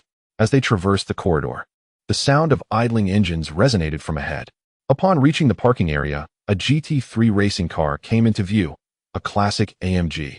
Distinguished by its iconic large rear wing and a front end that nearly spanned half the car's length. Qin Miao immediately recognized it as a Mercedes-AMG GT3. Although he wasn't particularly familiar with this model, he understood that for simulator racers, adapting to a new vehicle could be challenging. Consequently, he typically drove three specific cars in games: the Ferrari 488 GT3, the Porsche 911 GT3, and the Lamborghini Huracan GT3. His preference for these vehicles stemmed from their alignment with his aesthetic appreciation for racing cars. While the Audi R8 and Aston Martin also boasted striking designs, Qin Miao simply lacked the time to master additional vehicles, as familiarity with any car demands a considerable investment of time. Nevertheless, he possessed some knowledge of the Mercedes before him, including a few intriguing details. The price of this Mercedes-Benz ranked among the highest for GT3 racing cars, approximately 450,000 euros, or around 332 million yuan when converted, placing it second alongside the Ferrari 488 GT3. Remarkably, one AMG GT3 could purchase three vehicles of the same class, such as the Ginetta G55 GT3. Yet, within the realm of GT3 cars, the AMG was noted for being one of the most economical to drive, even more so than the Ginetta G55 GT3, which was priced at a mere 150,000 euros.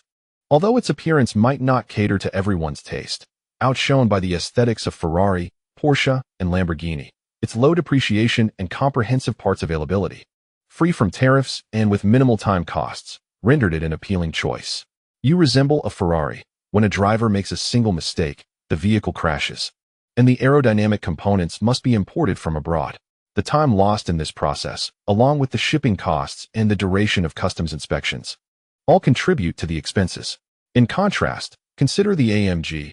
Its parts are manufactured domestically, which is notably economical. Should a component fail, a quick phone call and an express delivery can have it replaced by the following morning, allowing the car to return to the racetrack without delay. Although the purchase price may be slightly higher, the substantial costs of racing often arise not from the initial purchase, but from the wear and tear incurred during competition. This explains why some individuals claim they can afford the vehicle but cannot sustain its upkeep. The latter refers to the excessive wear associated with driving. In essence, these are the intriguing tidbits Qin Miao knows about the AMG GT3 before him. Are you ready? The driver inquired upon noticing Qin Miao's arrival. After receiving a nod from Qin Miao, he handed him a pair of earplugs. Qin Miao understood that the internal environment of a racing car is far from comfortable. To minimize weight, both the team and manufacturer would eagerly sacrifice a few millimeters of the chassis. Sound insulation is virtually non-existent, so to avoid potential hearing damage, one must don ear protection. Glancing back at Xiaoming, he stated, "I'm off. Go ahead. Enjoy the experience," she encouraged. Nodding, Qin Miao inserted the earplugs into his ears, while Xiaoming assisted him in putting on the helmet. The Hans device was secured around his neck, and once all preparations were confirmed, Qin Miao settled into the passenger seat of the AMG. To be candid, the seat was rather uncomfortable, rigid, and unyielding. And given Qin Miao's slender physique, it failed to adequately embrace his form. Nevertheless, this was inconsequential. The 5-point harness would secure him firmly in place. Even if the seat were slightly oversized, the harness would ensure that he remained anchored. His legs, however, might not be enveloped by the seat, causing him to be tossed about under the G-forces during high-speed turns. Yet, having already climbed aboard, Qin Miao had no intention of abandoning the experience due to such minor inconveniences. Excitement coursed through him. After spending countless hours racing in simulators, this was his inaugural opportunity to sit in a real racing car. How could he not be thrilled? Furthermore, nearly everything within the car felt both alien and familiar. He could identify and understand the purpose of most components, yet this was the first time he encountered them in reality. The sensation of transitioning from virtual to tangible filled Qin Miao with boundless wonder. Grasping a soft handhold of indeterminate material affixed to the ceiling, he braced himself mentally for the onslaught of G-forces. Having purchased the premium package, he was not only accompanied by the fastest driver of the team, but also entrusted to the fleet's swiftest car. It is well known that GT3 racing cars, when performing admirably, must bear a significant weight. However, All original ballast from this vehicle had been removed, leaving only Qin Miao as its sole weight. Thus, the car was currently in its optimal state. It is about to deliver a modest yet exhilarating G-force shock to its benefactor. It is important to note that the prices of GT3 race cars from different brands vary due to specific models, options, and customizations. Below is a rough ranking of the base prices of some major brands' GT3 race cars, data sourced from each brand's official website for reference. Ginetta G55 GT3, 150. 000. Aston Martin Vantage GT3, 300. 000. Porsche 911 GT3R, 450. 000. Audi R8 LMS GT3, 400. 000. BMW M6 GT3, 425. 000. Lamborghini Huracan GT3, 425. 000. Mercedes-AMG GT3, 450. 000. Ferrari 488 GT3, 450. 000. Bentley Continental GT3, 500. 000. It is essential to understand that these prices represent base figures. Actual costs may vary based on options and customizations. Furthermore, these prices are denominated in euros, and variations may occur in different countries or regions. Are you ready for an unexpected delight? As the engine roared to life, the driver turned to Qin Miao and inquired if he was prepared. Qin Miao, barely catching the question, gave a thumbs up to signal his readiness. Upon receiving the affirmative, the driver nodded and gently accelerated, smoothly guiding the vehicle out of the pit area while calling out to Qin Miao. If you feel overwhelmed on the track, just tap my arm. He gestured towards his elbow, which was near Qin Miao. Qin Miao signaled an OK, indicating his understanding. However, before Qin Miao could lower his hand, the AMG, which had only been cruising at a modest speed of over 20 kilometers per hour, suddenly surged forward. Caught off guard, Qin Miao was pressed back into his seat by the unexpected force. Yet, this sensation of being thrust back soon diminished, as the speed was electronically limited to 60 kilometers per hour in the pit lane. Nevertheless, the initial jolt of acceleration, which felt as though he were being weighed down by a heavy object and caused his heartbeat to momentarily skip, ignited a fervor within him, akin to a spark amidst a haystack. This was G-force. This was the thrill of acceleration. Rather than experiencing the trepidation typical of a novice's first encounter with racing, Qin Miao found himself invigorated by the sensation of G-force. He relished this exhilarating confrontation with gravity, finding it particularly captivating. Before long, the AMG exited the pit area, and the excitement that had recently blossomed within Qin Miao began to wane. As the vehicle departed from the pit area, apart from the moments when the driver pressed the accelerator or brake, every turn necessitated a struggle against the lateral G-forces. Otherwise, he would be tossed about in his seat by the relentless gravitational pull. Several times, while navigating high-speed corners, Qin Miao felt as though he might be flung out of the car, and it was only the 5-point harness that securely restrained him in place. Throughout the entire experience, he sensed a force pressing down upon him, with the variations in direction being dictated solely by the specific contours of the bends ahead.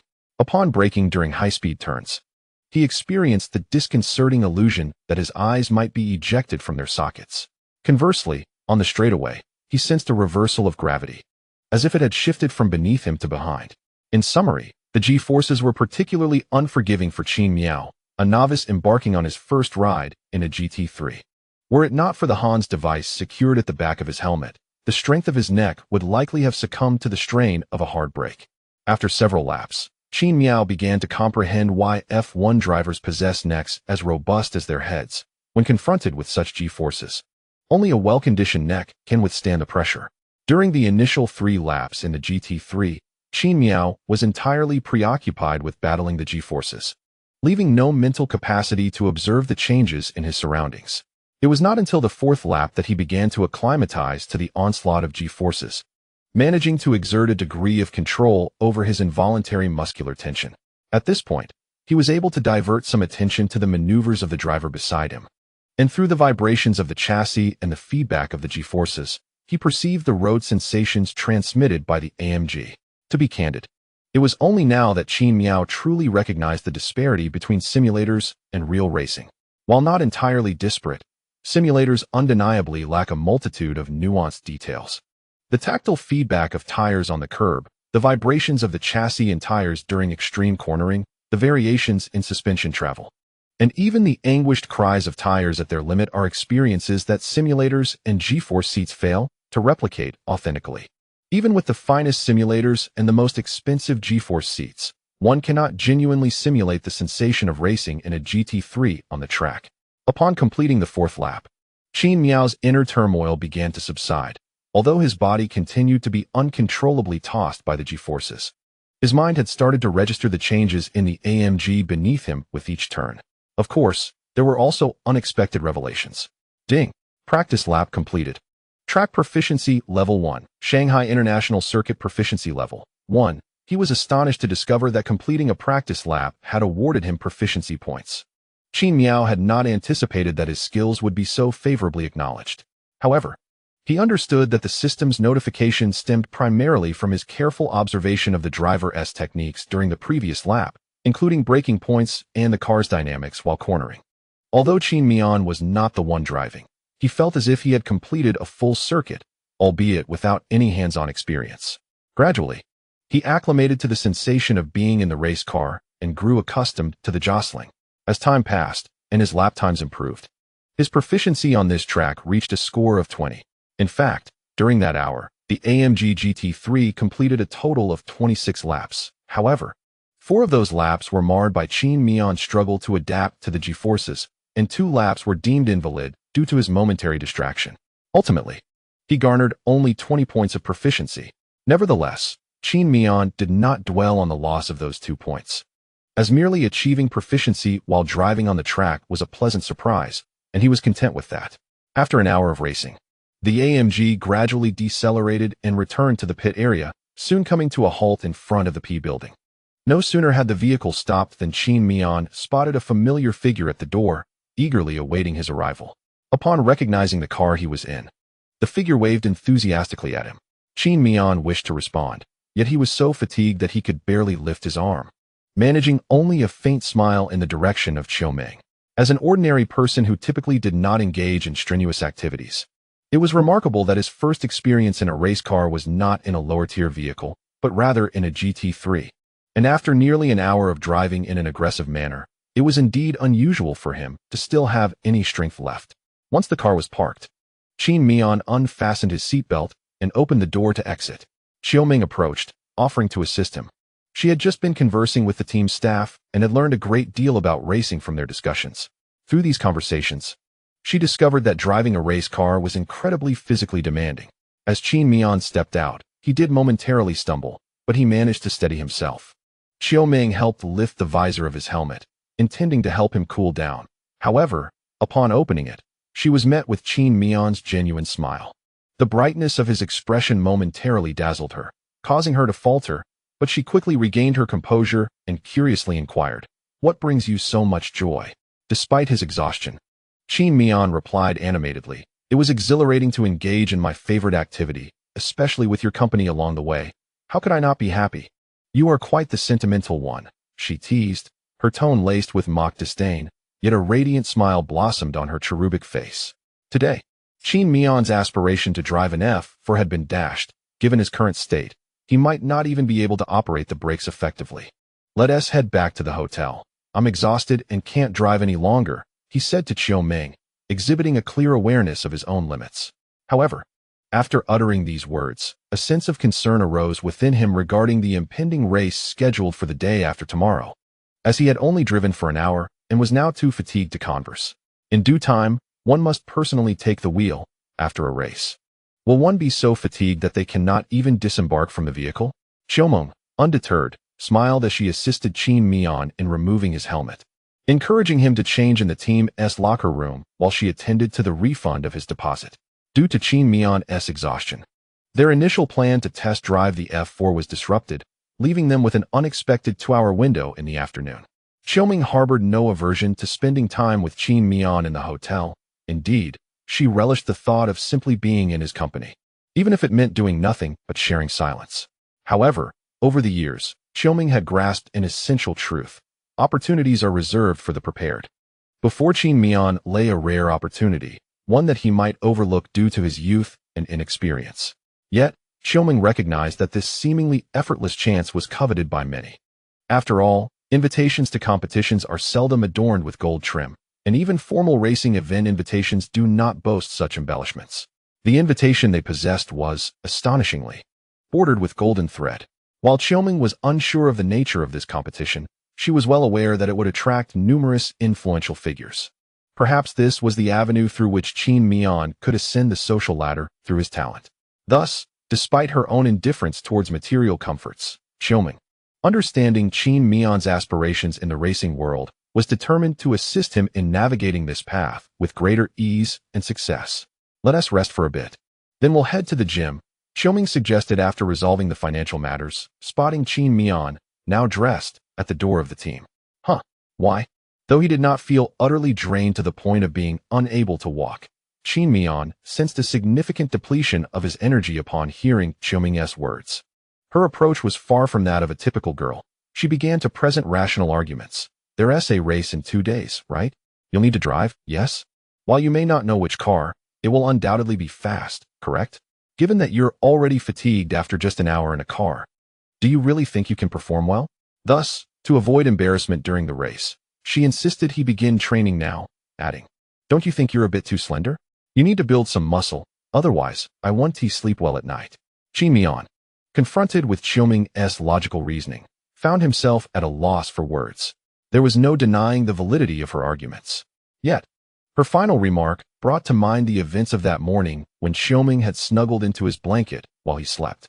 Awakening, Qin Miao had turned to see her serene visage, her chin resting on his shoulder, hence her discomfort. Still instinctively, he attempted to resist. The race is just the day after tomorrow. Exercising now seems futile, doesn't it? Isn't that a case of last-minute cramming? Xiaoming raised an eyebrow. It's better to prepare late than not at all. Your physical strength can improve even by a fraction. I do not care. Nevertheless, this afternoon, you must go to the gym.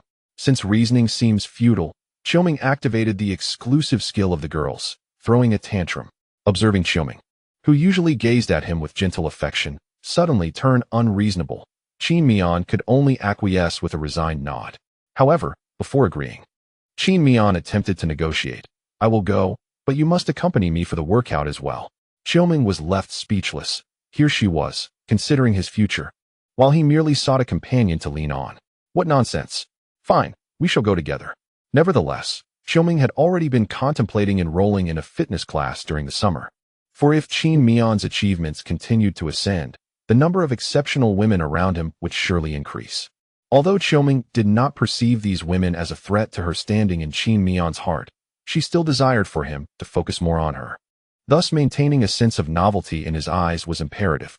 The two left the competition venue and returned to their hotel. Upon arriving, they placed their belongings down, and Qin Miao initially intended to head to the gym right after. However, after organizing their things, he noticed Xiaoming retrieving the racing suit he had just worn from the bag and striding towards the bathroom. "What are you doing?" Qin Miao inquired curiously. Xiaoming, somewhat perplexed, replied nonchalantly, "Washing clothes, what else?" At her words, Qin Miao experienced a fleeting moment of clarity. Something within him was profoundly stirred. "Let me handle it." Yet, Xiaoming disregarded him, pushing him out of the bathroom as she declared, "All right, darling, just leave this to me. Besides, you wouldn't be able to clean it properly. Even if you did, it would still reek of sweat, which would be unpleasant for both you and others. You have never seen me wash clothes. How can you assume I cannot do it properly?" Qin Miao attempted to argue. Out. Xiaoming's tone grew slightly more serious, her previously gentle smile transforming into a stern expression. "Very well, I shall take my leave," Qin Miao conceded, retreating from the bathroom with reluctance. Feeling somewhat helpless, he rubbed his nose and glanced at the slender silhouette behind the frosted glass diligently washing his racing suit. At that moment, Qin Miao truly embraced Xiaoming's presence. "This is my girlfriend, the one I wish to be with for a lifetime." After 20 minutes, Xiaoming finished washing the clothes. Together, they twisted them dry and hung them by the window, allowing the breeze to aid in drying. Once everything was in order, they stepped out. The hotel where Qin Miao was staying conveniently housed a gym downstairs. Taking the elevator to the gym, since they would not be residing there for long, they decided against the coach's suggestion to open a membership, opting instead for a 2-day package.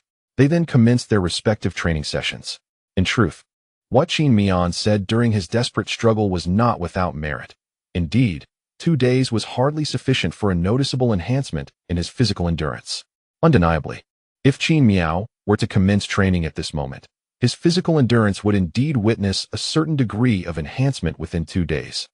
Albeit the extent of such improvement would be limited. Ultimately, the timing of the competition has rendered both individuals somewhat awkward. However, Qin Miao concurs with Xiaoming's sentiment that any enhancement, however slight, is still a step forward. In the gym, Qin Miao primarily focuses on augmenting his stamina, while also strengthening his hand muscles during rest periods.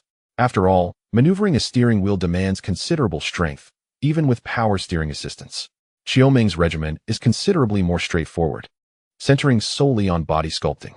An afternoon was spent in their vigorous exertions, and post-training, Qin Miao indulged in a muscle relaxation session under the coach's massage. This was crucial, as sudden intense exercise could lead to the tearing of muscle fibers, and it was certain that Qin Miao would experience soreness the following day. The massage would provide some relief. That evening, the two dined simply at the hotel restaurant before venturing out to catch the subway to the Bund. Like many couples enjoying a night out, they strolled hand in hand, capturing a plethora of photos on their phones. In the photographs, Qin Miao appeared somewhat unnatural, as he felt his selfies were consistently unflattering, leading to his reluctance to be photographed. Conversely, Xiaoming relished the moment, believing that as they grow older, or perhaps after having children, these photos would become cherished memories. After wandering for over 3 hours and enjoying a late-night snack, they returned to the hotel just before the subway ceased operations. The night passed in silence, and the following day, Qin Miao rose early. Despite the aches in his body, he reluctantly descended to the gym at Xiaoming's insistent urging. After a morning of practice and a lunch, the two made their way to the racetrack once more. Purchasing tickets and passing through security had become a familiar routine for them. Qin Miao initially intended to head directly to the F4 rental team, but was intercepted by Xiaoming. "You should try the Focus first. Who starts on the track with an F4? Perhaps I could be the exception." Qin Miao attempted to resist. "Go. Safety is paramount." With a hint of regret, Qin Miao glanced towards the F4 rental team before ultimately turning towards the Focus rental team. He understood Xiaoming's reasoning, and he was not averse to waiting. The car rental process mirrored yesterday's, though this time, as it was Qin Miao renting, the team required numerous documents, such as his driver's license and ID card. They also provided him with a list of potentially fragile components, detailing the costs he would incur should any parts of the vehicle be damaged. Additionally, Qin Miao paid a deposit of 20,000 yuan. In the event of any damage, the cost would be deducted from this amount, with any excess refunded upon the safe return of the vehicle. He rented the car for a total of 25 minutes at a cost of 369 yuan. Qin Miao found the price to be reasonable, while Xiaoming considered it somewhat expensive and was inclined to negotiate. However, her intentions were thwarted by a team member who cited regulations. Once the pre-race chores were completed, according to the team's protocol, the final step before handing over the car to Qin Miao was to conduct a track briefing. Yet, when the front desk staff checked the system, they were astonished to discover that this just adult young man possessed a B-level racing license. Training? For what purpose? This individual might very well outpace the professional drivers within their team. However, the front desk staff soon found themselves puzzled again. Why would someone capable of piloting an F2, GT3, or FE electric formula car come here to drive a Ford Focus? Surely, there was no need for pretense. But upon noticing Xiaoming, hand in hand with Qin Miao, they understood he was merely bringing his girlfriend to experience the track. After all the necessary paperwork was completed, Qin Miao received a blue Ford Focus. Upon settling into the vehicle, he was bewildered to find that, aside from the removal of the rear seats and the installation of a roll cage, the car was virtually indistinguishable from a standard Ford Focus. Moreover, it lacked paddle shifters and employed a rather conventional manual gearbox. Having not driven since obtaining his license, Qin Miao almost forgot how to start a manual transmission. However, given that it had only been a few months since he had acquired his driving permit, he recalled the steps after a moment of reflection: ignite the engine, release the handbrake, depress the clutch, shift gears, and gradually release the clutch while applying the throttle, thus propelling the vehicle forward. Naturally, having not touched a car since passing his test, Qin Miao stalled the engine upon departure. Ahem. It was my first time behind the wheel of this car. Stalling was to be expected. wasn't he it? Qin Miao awkwardly justified himself. Seated beside him, Xiaoming, adorned with a rented half-coverage white helmet, wore a teasing smile, clearly unconvinced. Qin Miao caught a glimpse of her smile through the helmet's visor. But the helmet served as a comforting barrier. Once donned, it dispelled any fear and embarrassment. Thus, with an impassive expression, Qin Miao restarted the Ford Focus S engine and drove out of the parking area. This vehicle was merely a standard family car with the rear seats removed and a roll cage added. Beyond that, it had undergone minimal modifications and, consequently, lacked the speed limit feature associated with the pit area. Therefore, Qin Miao drove out of the parking zone at a speed of 55 km per hour. Soon, he entered the track, marking his first experience of driving on a circuit in reality. Initially, Qin Miao had anticipated receiving some form of achievement notification or a chance at a lottery upon stepping onto the track. However, at that moment, his system remained unresponsive. Nevertheless, he dismissed such thoughts, as his primary focus was on the vehicle beneath him and the track ahead. Once Qin Miao exited the maintenance area, he began to recklessly accelerate. Yet this vehicle, frequently rented out to tourists, was not in optimal condition for prolonged aggressive driving. Qin Miao perceived a sluggishness in the car's acceleration. Pressing the throttle required a half-second wait before any power manifested, and even then, the output felt disappointingly feeble, a stark contrast to the robust performance of a GT3. After his initial press of the accelerator, he found the experience rather lackluster. After a 25-minute session, Qin Miao's proficiency in racing improved by 11 points. But his lap times remained mediocre, and driving was far from exhilarating. The necessity of shifting gears with a stick was particularly jarring for someone accustomed to paddle shifters, leading to frequent missteps that resulted in the engine idling. The steering felt inadequate and the chassis too soft, preventing him from pushing the car to its limits. In summary, the entire experience was quite uncomfortable. However, in contrast to Qin Miao, his co-pilot Xiaoming seemed to relish the ride. The car's moderate speed meant that even at the limits of cornering, the G-force remained under 1G. Providing a roller coaster-like thrill that was exhilarating yet not terrifying, an ideal balance of entertainment. Time flew by, and upon receiving a radio reminder from the team staff that the session had concluded, Qin Miao returned to the maintenance area without a second thought. He returned the vehicle, reclaimed his deposit, and gathered his personal belongings, eager to distance himself from the team's paddock. What a dreadful car. Subsequently, Qin Miao finally arrived at the F4 team's paddock, a place he had longed to visit. The cost of driving an F4 was exorbitantly higher than that of a Ford Focus. For the same 25-minute session, the fee soared to 4,000 yuan. Crucially, possessing the funds did not guarantee access to the car, despite being the entry-level Formula racing vehicle. It was still a Formula car. Without a racing license, no one would dare rent the vehicle to him. What if he crashed it? Although a domestically produced F4 costs around 750,000 yuan, even less than some luxury sedans, the price of supercars with comparable track performance could be several times, or even dozens of times, higher. Repairing a damaged vehicle also incurs time costs for ordering parts and labor.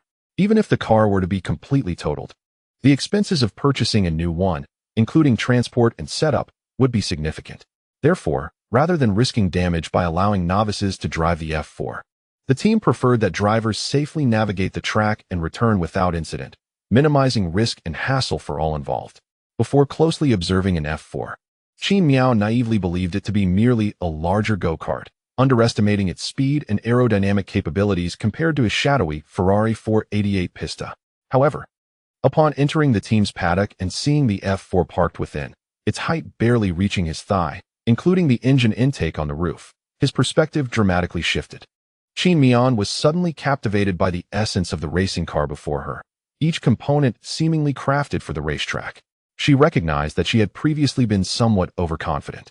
The chassis, which almost grazed the ground, the aggressively designed front lip and rear wing, and the ultra-lightweight carbon fiber body, all of it spoke to her, proclaiming that this machine was born for the track. Quick, I must drive her today. Immediately, for reasons unknown, Qin Miao felt a voice within her urging her to hasten to the racing car before her. Without a moment's hesitation, she rushed to the team's front desk with a speed that even surprised the autumn breeze, producing her identification card and declaring, 2 laps, please. The staff at the racing team looked at the eager young person before them with a hint of surprise, then patiently explained, "I'm sorry, sir. But here you cannot simply drive as you wish. You need a racing driver's license and must undergo training before getting behind the wheel." Upon hearing this, Qin Miao was momentarily taken aback.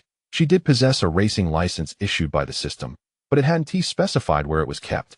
Now, she was unable to present her credentials to the staff. A sinking feeling gripped her. Would today be a wasted trip? The staff, noting Qin Miao's dazed expression and somewhat distressed demeanor, instinctively perceived her as a complete novice, one who had come to indulge in the allure of the F4 car, only to realize she wanted to try it out. However, unlike the characters in novels who often express disdain for such encounters, the staff maintained a neutral demeanor, understanding that this was reality and that those working in service roles often lack the luxury of indulging in personal judgments. In fact, rather than belittling others, workers were more focused on how to stretch their time at work, glancing at the clock to see when they could clock out or when they could take a discreet break without being noticed by their boss.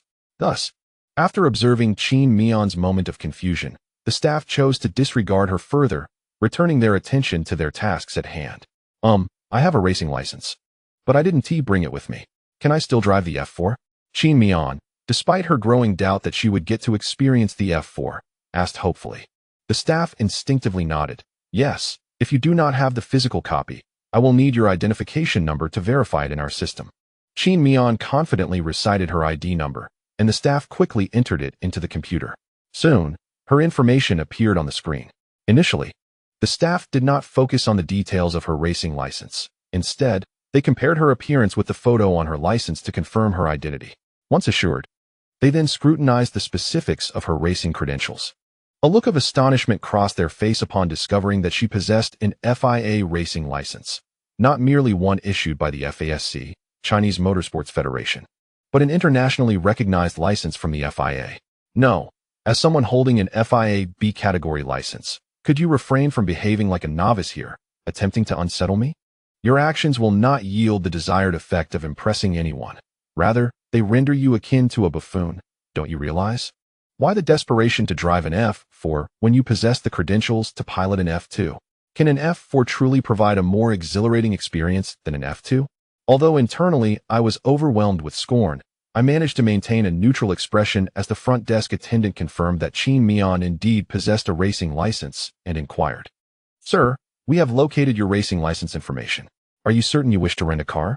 Qin Miao nodded, feeling a profound sense of relief wash over him. It was a relief to know that his trip had not been in vain. "Allow me to inform you of the rental prices. Our rates are fixed. Each session lasts 25 minutes and costs 5,000 yuan, with a deposit of 50,000 yuan.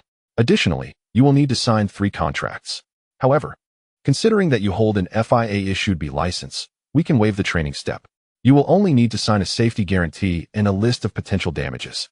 If you find these terms acceptable, you may proceed with the payment via the QR code on the counter." As the attendant spoke, they gestured towards a green and blue QR code displayed prominently on the counter. Qin Miao, filled with unexpected joy at the prospect of once again getting behind the wheel, promptly took out his phone to make the payment. After completing the transaction, he followed the attendant to the team's backroom to change into his racing attire. Once dressed, he proceeded to sign the contracts. Qin Miao did not scrutinize the safety guarantee in detail. Instead, he focused on the list of easily damaged components, eager to ascertain the costs of the parts on the F4 vehicle. Undoubtedly, the F4 is not an inexpensive machine. Its entire body is crafted from carbon fiber to minimize weight. Although the specifications for F4 are standardized, allowing for the creation of a production mold to reduce costs, the price of a front wing alone reaches 13,000 yuan. While this may seem exorbitant, a cumulative examination of the parts prices on the list reveals a total of approximately 700,000 yuan. It can be said that this team operates with integrity, not exploiting consumers through inflated costs. Shortly thereafter, Qin Miao completed all preliminary tasks before entering the car. Accompanied by the staff, he arrived at the team's garage, where 5 F4 cars were lined up in an orderly fashion. The attendant remarked, "Feel free to choose any car." Initially, Qin Miao intended to select any vehicle at random. However, recalling the dismal condition of the Ford Focus he had previously driven, he inquired, "Which F4 in your fleet is in the best condition?" Without hesitation, the attendant replied, The car in the best condition has already been taken out. The second best is the pink one. The attendant pointed to a striking pink and blue F4. A vehicle embodying a distinctly feminine aesthetic. This is the racing car prepared by our team owner for his girlfriend, but shortly after, they parted ways. And the car has since been left here for rental purposes. Due to its distinctive color, it has attracted relatively few drivers, though its condition remains satisfactory. To be frank, upon seeing this hue, Qin Miao felt an instinctive aversion and subconsciously sought to turn to Qiu Meng for a diversion, hoping she might provide him an escape from the situation. However, upon turning, he was met with Qiu Meng's sparkling eyes fixed on the F4 racing car. In that moment, a sense of foreboding washed over Qin Miao. He had unwittingly placed himself in a precarious position. This one, then, it's quite striking, Qiu Meng exclaimed, her eyes brimming with anticipation. Realizing she was his girlfriend, Qin Miao thought it only fitting to indulge her. Moreover, this car was currently the fastest F4 he could access.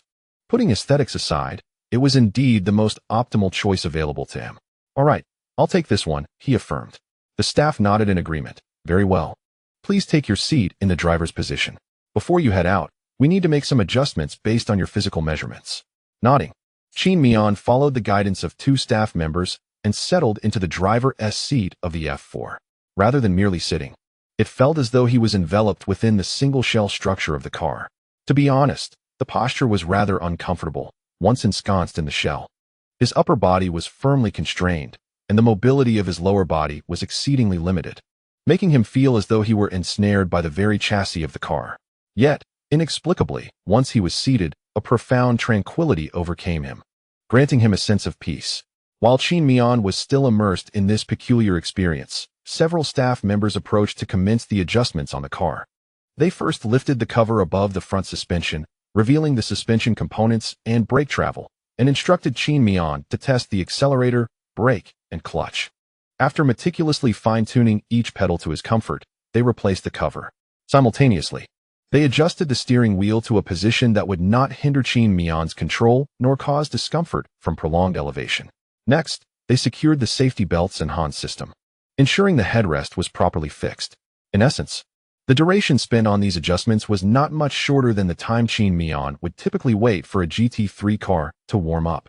Fortunately, these adjustments did not count against the allotted time, and the two had set aside ample time in the afternoon to enjoy driving, alleviating any concerns about time constraints. After a flurry of activities spanning around 40 minutes, they were finally ready, and Qin Miao was fully equipped. With gloves donned, helmet fastened, and horn system secured, the U-shaped carbon fiber headrest was also firmly in place, marking the completion of preparations. Just then, a voice crackled through his radio headset. For the safety of our clients, we have limited the engine output of the F4 racing car by approximately 30. After all, this is not a race but an open day. Our priority lies in ensuring the safety and enjoyment of our customers. We hope you understand. After all, as a prominent figure holding a B-class racing license, the staff harbored concerns that Qin Miao might return after a few laps to argue about the car's lack of power. Thus, he resolved to take precautions. Qin Miao understood this sentiment. Just when he felt ready to depart, the staff member spoke again. By the way, we also offer an additional service, a new set of domestic slick tires for 6,000 yuan. Would you like us to replace the tires for you? Qin Miao was taken aback. What? Just moments ago, I praised your fair pricing regarding vehicle damage, and now it seems you were waiting for me to arrive.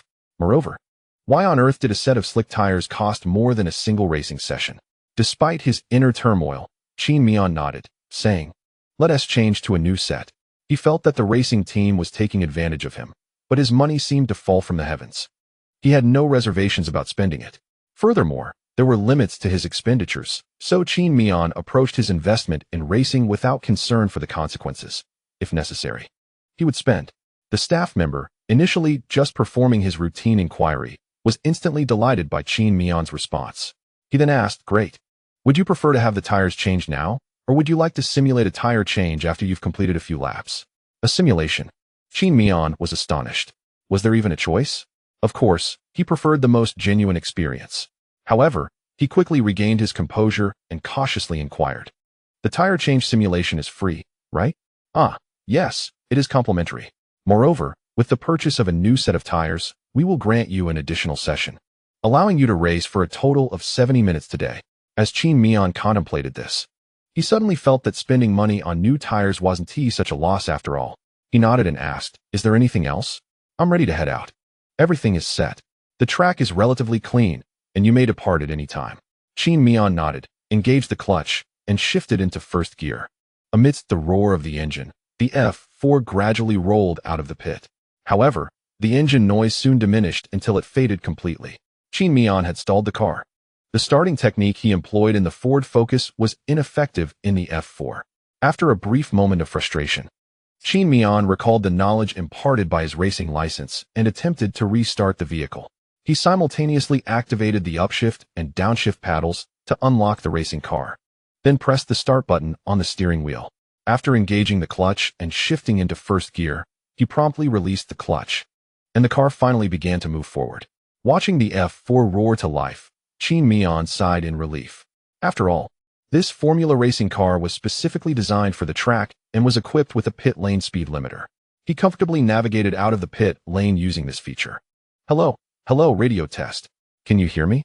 Just as Qin Miao began to focus and familiarize himself with the beast beneath him, a voice he recognized all too well echoed in his ear. "Meng Meng." Once he set aside the trivial awkwardness in his mind, Qin Miao and Xiao Meng had both altered their forms of address for each other. "Hee, didn't see this coming, did you? I am your race engineer for today. Are you feeling happy?" Autumn's words brimmed with playfulness. A smile involuntarily graced Qin Miao's face. "Indeed, I shall entrust the logistics to you. Rest assured, I will handle it." Before exiting the pit, Qin Miao had formulated a plan to drive steadily during the first lap, familiarizing himself with the car's condition and its performance on the track, before gradually enhancing his lap time. Once he felt sufficiently acclimated, he would pit for a fresh set of tires to improve his speed. During the start on the main straight, there was little to discuss. Simply press the accelerator, shifting gears once the engine reached an appropriate RPM. However, upon reaching the iconic Turn 1, Qin Miao acutely sensed the distinction between a Formula car and a conventional vehicle. The first striking realization was the sheer weight of the brakes. With his strength, he had to exert considerable effort to fully engage the brakes, and the G-forces pressing from behind made releasing them seem an arduous task. His initial impression was clear. The brakes were difficult to operate and even harder to release. As he entered Turn 1, he discovered the car's steering precision was exceptionally responsive, remarkably agile. It was as if the car obeyed his every intention, navigating effortlessly in the direction he desired. However, due to utilizing slick tires, the tire temperature had yet to reach optimal working conditions during the first lap, resulting in a speed that was only marginally better than that of a Ford Focus. The most profound sensation during the first lap was the feeling of speed. If the speed sensation of a Ford Focus at 80 km per hour equates to a value of 1, then upon reaching 30 km per hour in the F4 Formula car, one's perception of speed already escalates to 1. Seated in the F4, devoid of any protective barriers on his helmet, Qin Miao could distinctly feel the wind colliding against his helmet, flooding the cockpit and rushing through the gaps of his helmet to strike his neck, impacting his skin. The scenery on either side blurred past, combined with his remarkably low vantage point, creating an overwhelming sensation of speed. A first-time driver in an F4 might be so intimidated by this velocity that they hesitate to press the accelerator further. Yet, Qin Miao reveled in the exhilaration, finding immense enjoyment. However, this was merely the sensation of the first lap. During this initial run, his car had not yet reached its peak performance, with the only thrilling aspect being the sensation of speed.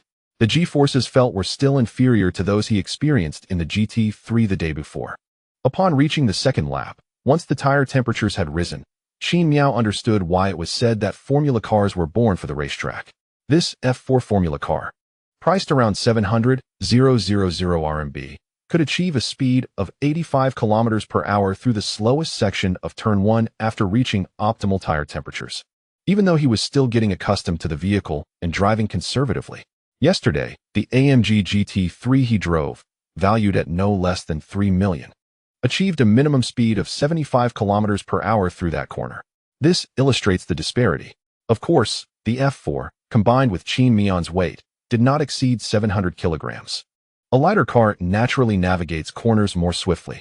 However, when it comes to the straight's terminal velocity, the power-restricted F4 falters, trailing the GT3 by several lengths. Prior to entering Turn 1, the GT3's top speed on the starting straight reached approximately 250 km per hour, while the detuned F4 could only manage a maximum speed of 170 km per hour. The superior cornering speed of the GT3 compared to yesterday's model signifies a greater G-force during turns, since the F4's monocoque was not designed to accommodate Qin Miao's physique. Any increase in G-force at the apex of a corner would cause him to be jostled against the shell, aside from the fixed points of his shoulders and body position. Nonetheless, this minor setback does not diminish Qin Miao's fervor for racing. Furthermore, a notable distinction between the F4 and the GT3, as well as the Ford Focus, is that the F4 exhibits minimal body roll during turns, alleviating concerns about losing grip due to a shift in the center of gravity. Additionally, due to the sequential gearbox, once the engine is started and the vehicle is driven out of the pit, there is no need to engage the clutch again. The driving feel of the Formula car is exquisite, with a strong and responsive steering input, creating an almost intuitive connection that had Qin Miao hooked by the second lap. This pleasurable driving experience, coupled with a thrilling sense of speed, incited a rush of adrenaline and dopamine, rendering him enamored with the vehicle. However, there are aspects of the car that pose a challenge for Qin Miao. Despite the presence of power steering, the steering wheel remains quite heavy, particularly in high-speed corners. He felt that the force required to turn the wheel during a swift corner was approximately 5 times greater than that needed for his home's direct-drive steering wheel. Moreover, the brakes are quite firm. After each straight, he must apply significant force to fully engage the brake travel. After completing 3 sessions today, Qin Miao concluded that a visit to the gym was necessary, seeking his coach's assistance to relax his arm muscles. Yet, setting future considerations aside, his mind began to empty, immersing him in his own world as he focused on lap times. Your last lap time was 2:12, 2:67, with 3 sectors in green, breaking your personal best. Keep it up, Autumn Meng's voice resonated in Qin Miao's radio after each completed lap. This was largely due to the fact that aside from a speedometer and gear display, the racing car lacked a more sophisticated onboard system. After all, racing vehicle monitoring systems are exceedingly expensive, to a degree incomprehensible to those unfamiliar with motorsports. If an incident were to occur, and one were to request compensation for a damaged onboard computer, the response would likely be incredulity at the exorbitant price of $50,000 for a vehicle-mounted computer. Does it contain a 4080 Ti or an H800? They might ask. How could one explain that this is simply the price? Would they believe it? Those unfamiliar with the market dynamics may certainly find themselves embroiled in heated disputes with the team personnel, believing that they are merely exploiting such circumstances to profit at their expense. Thus, rather than engaging in a futile debate that could ultimately lead to litigation, it would be far more prudent to disassemble the car's apparatus and reassemble it when the time for competition arises. After approximately 7 laps, Qin Miao felt he had gained a considerable understanding of the car's limits. Therefore, he communicated over the radio, Meng, I am finishing this lap and preparing to pit for a tire change. Please have the new tires ready. Received, box, came Meng's prompt reply. With a smile, Qin Miao completed another lap and smoothly navigated into the pit area. Upon his arrival, he noticed personnel from the rental team hastily emerging from the garage. With 4 tires laid out on the ground, he parked steadily in the designated spot. Compared to F1 and F2, the tire change in F4 involved only 4 crew members, 2 lifting the car, while the others managed the front and rear tires. One cannot expect remarkable speed. Qin Miao was uncertain whether tire changes in F4 were always this sluggish, but he certainly experienced the drawn-out nature of the process. It took a staggering half-minute to swap all 4 tires. Once the tires were replaced, Qin Miao felt the car drop slightly. Instinctively, he pressed the accelerator as he did in the game, only for the engine to stall. Cursing under his breath, he restarted the ignition and, amidst the bemused gazes of the tire change crew, quickly drove back onto the track. Setting aside the awkwardness and discomfort, Qin Miao's first lap on the new tires was still a warm-up. However, by the second lap, he distinctly felt enhanced grip while cornering, allowing him to enter turns with greater speed. Upon completing the second lap, his time improved by a full half-second. The previous lap's time was 2:11, 657, with all sectors marked in purple, an impressive feat. As Meng monitored Qin Miao's data from the team control tower, a young man in his early 30s entered the team garage. His presence elicited friendly greetings from the staff. Brotherly. Presently. Good to see you, Captain. Hello, boss. He acknowledged each greeting with a warm smile and nod. The thrill of racing is undeniably addictive, especially when one is at the helm of a finely tuned Formula car. As Qin Miao's familiarity with the circuit grew to a level of 30, he could mentally reconstruct the layout of every curve on the track. He clearly remembered the entry points, apexes, and exit trajectories for each bend. Upon attaining this level of mastery, Qin Miao entered a state of focused calm, where he felt both relaxed and alert. In this state, driving became an immensely pleasurable experience, devoid of distracting thoughts. As the mental clutter diminished, his reflexes sharpened, allowing him to manage numerous intricate details that would otherwise elude him under pressure. Every alteration in the racing experience does not escape his perception. He navigates each corner of the track with remarkable finesse, achieving an ideal angle of drift. This state of transcendence, though enigmatic, is palpably real. Yet it remains an elusive phenomenon for drivers. Typically, this state is referred to as the unity of man and machine. At this moment, Qin Miao has immersed himself in such a state, aided by new tires and a car that offers him exceptional comfort. Everything is exquisitely pleasant for Qin Miao. Even when subjected to the G-forces, he feels not the weight of pressure, but rather a unique exhilaration. Just as time flies by unnoticed while engrossed in a game, Qin Miao experiences a similar sensation, feeling neither fatigue nor a desire to cease. As he yearns to continue onto the next lap with fervor, the voice of Qiuming stirs him from this rarefied state. Time's up, box. No matter how many times he hears it, Qin Miao finds Qiuming's voice melodious and soft, evoking a protective instinct within him. However, in this heightened state, even though their relationship is still fresh and they are in the throes of romance, he cannot help but feel a tinge of annoyance. This is not due to immaturity on Qin Miao's part. Rather, it is an emotional reaction triggered by a surge of adrenaline. Despite the comfort he finds in driving, it is still a high-speed endeavor, with the car capable of reaching 170 kilometers per hour on the track. Such a reaction is not surprising under the thrill of speed. Soon, Qin Miao recovers from the effects of adrenaline, yet a sense of wistfulness lingers. How can time have passed so swiftly when it feels as if he has barely completed a few laps? Accepting the reality, he reduces his speed and shifts his focus to the system. He has attained a proficiency level of 66 on this track. Unbeknownst to him, after taking the F4, Qin Miao has completed 35 laps, maintaining unwavering concentration since the initial practice lap, earning proficiency with each round. Upon exiting that blissful competitive state, he quickly becomes aware of physical discomfort, the most pressing of which is thirst. Although he has only been on the track for just over an hour, he has been driving an F4 car that exerts 2G of force during turns, all while clad in a somewhat ill-fitting, non-breathable racing suit and a helmet, leading him to sweat profusely throughout. While driving, he felt no discomfort. The pleasurable driving experience allowed him to overlook most of his physical ailments. But now the sensations have become apparent. Moreover, discomfort extends beyond thirst. His hands ache, his bones feel brittle, and his legs tremble from fatigue. Unbeknownst to Qin Miao, his stamina has reached its limits, and if he were to endure another session, he would undoubtedly collapse in the car. As Qiuming informed Qin Miao, he had just successfully navigated a lengthy straight on the track. After leisurely completing a lap, Qin Miao finally returned the car to the pit area. Following the guidance of the team staff, he parked the vehicle but did not exit immediately.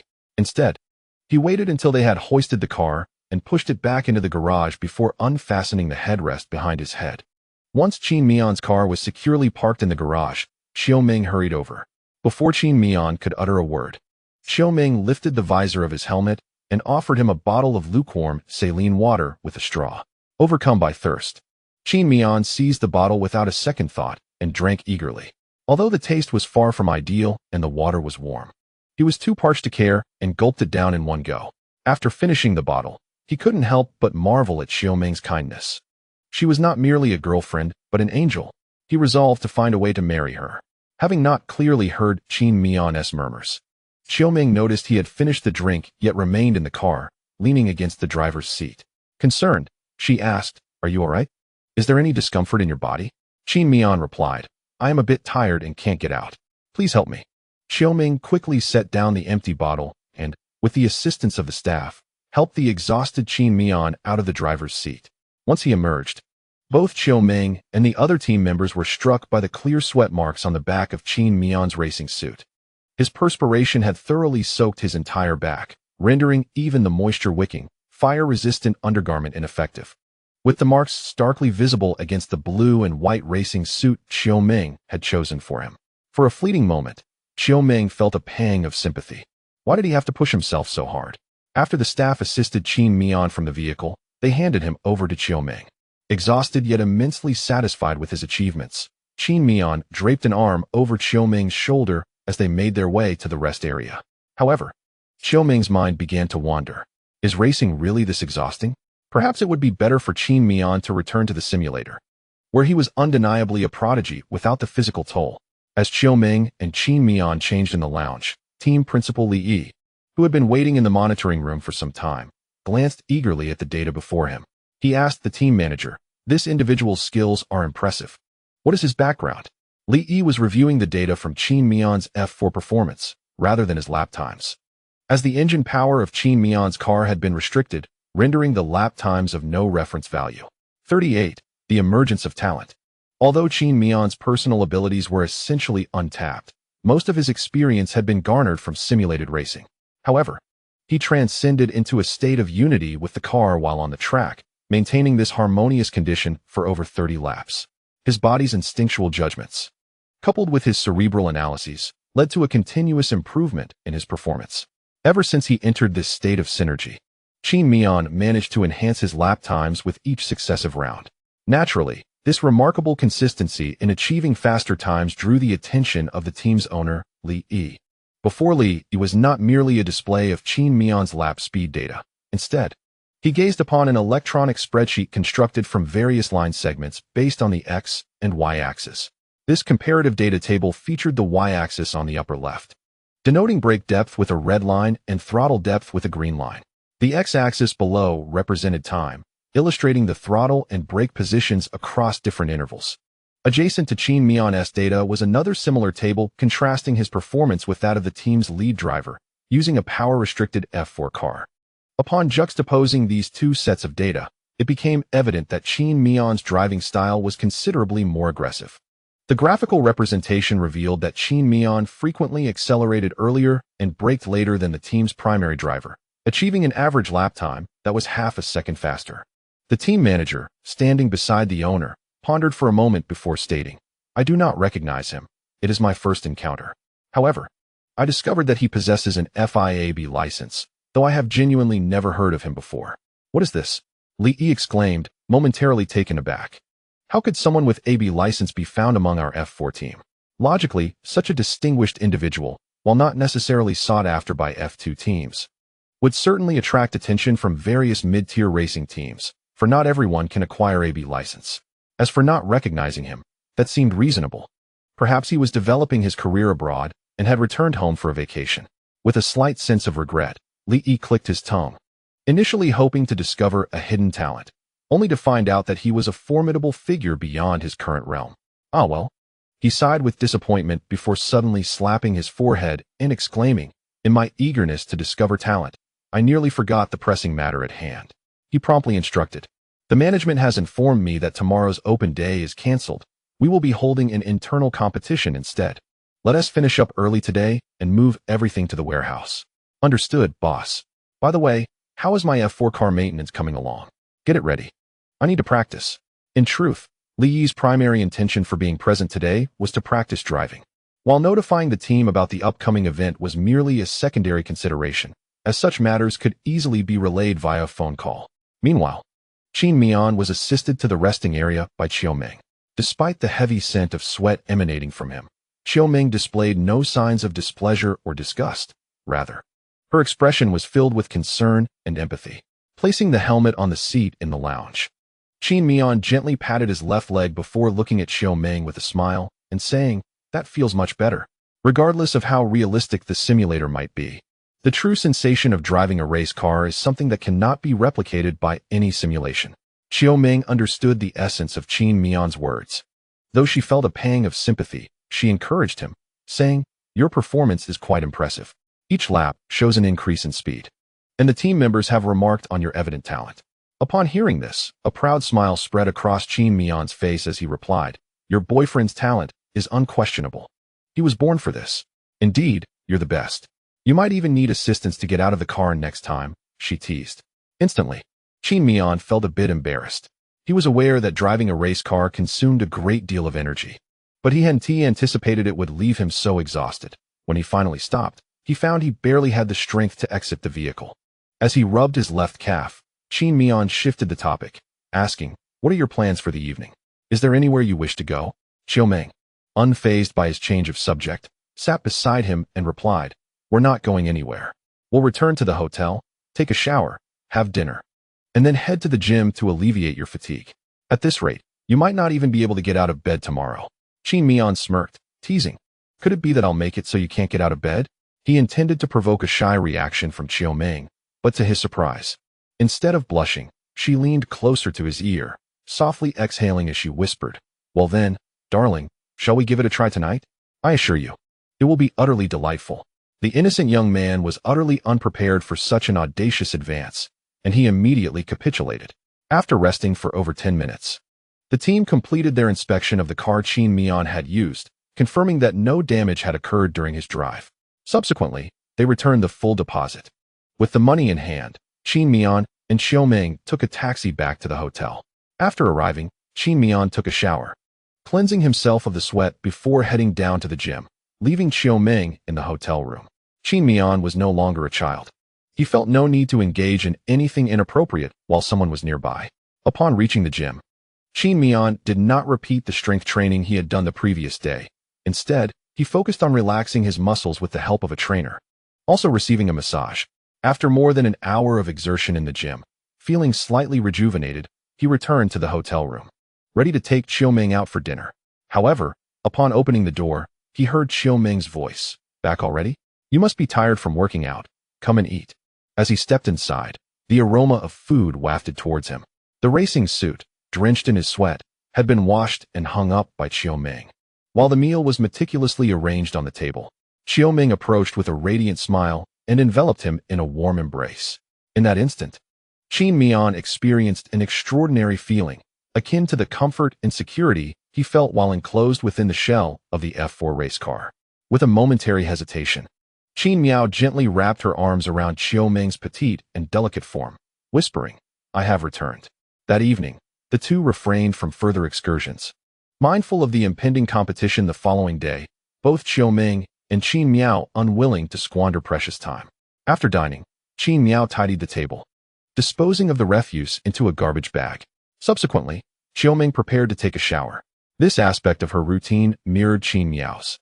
She too would bathe post-meal before brushing her teeth and washing her face prior to slumber. Once Xiaoming emerged from her shower, she beckoned Qin Miao to join her on the bed to watch a variety show. Initially, Qin Miao thought merely sitting apart would suffice for watching television. However, as he settled onto the bed, Xiaoming nestled into his embrace, using Qin Miao's chest as her support, her slightly damp hair brushing against his nose. The fragrance of her shampoo intertwined with the comforting aroma of her natural scent, enveloping him in a sense of tranquility. As they watched the television, Qin Miao found himself intrigued and somewhat responsive to Xiaoming's presence.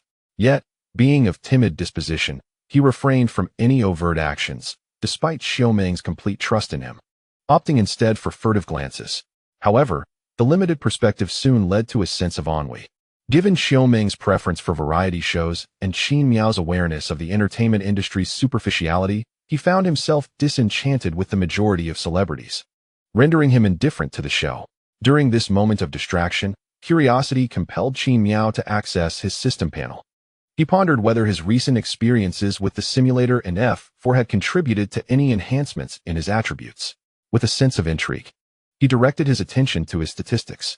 Name, Qin Miao. Age, 18. Overall rating, 436-452 stamina, 51-54 mentality, 64-62 stability, 71-75 ranking ability, 22-30 starting ability, 47-50 race long distance, 719 tire preservation ability, 38-39 rain race ability, 15 attack ability, 46-47 defense ability, 75 racing proficiency, reverse wind karting arena, 25 Nürburgring, 06 Spa, 912-1002 Red Bull Ring, 065-1001 Last Race, 2066. Passive skill. Diligence compensates for inadequacy. Diligence compensates for inadequacy when talent is lacking. Hard work makes up the difference. Explanation. Each practice session enhances track proficiency with no upper limit. Achievements. Spa regular, Red Bull Ring regular. Before opening his attribute menu, Qin Miao had harbored concerns about forgetting his previous statistics, which would obscure his understanding of any improvements. Yet, upon seeing the indicator emerge, a sense of reassurance washed over him. The system had indeed been designed with user-friendliness in mind. The enhancements to one's attributes are distinctly evident, showcasing an intuitive clarity. Upon closer examination, Qin Miao was struck by a significant question mark. Aside from other matters, why had his mental attributes diminished instead of improving? He pondered, perplexed, as he had not engaged in any detrimental activities. Nonetheless, apart from this anomaly, the remaining news was overwhelmingly positive for Qin Miao. The majority of his attributes had seen an enhancement, with the most notable improvement being his long-distance racing ability, which had finally transcended the single-digit threshold to reach double digits.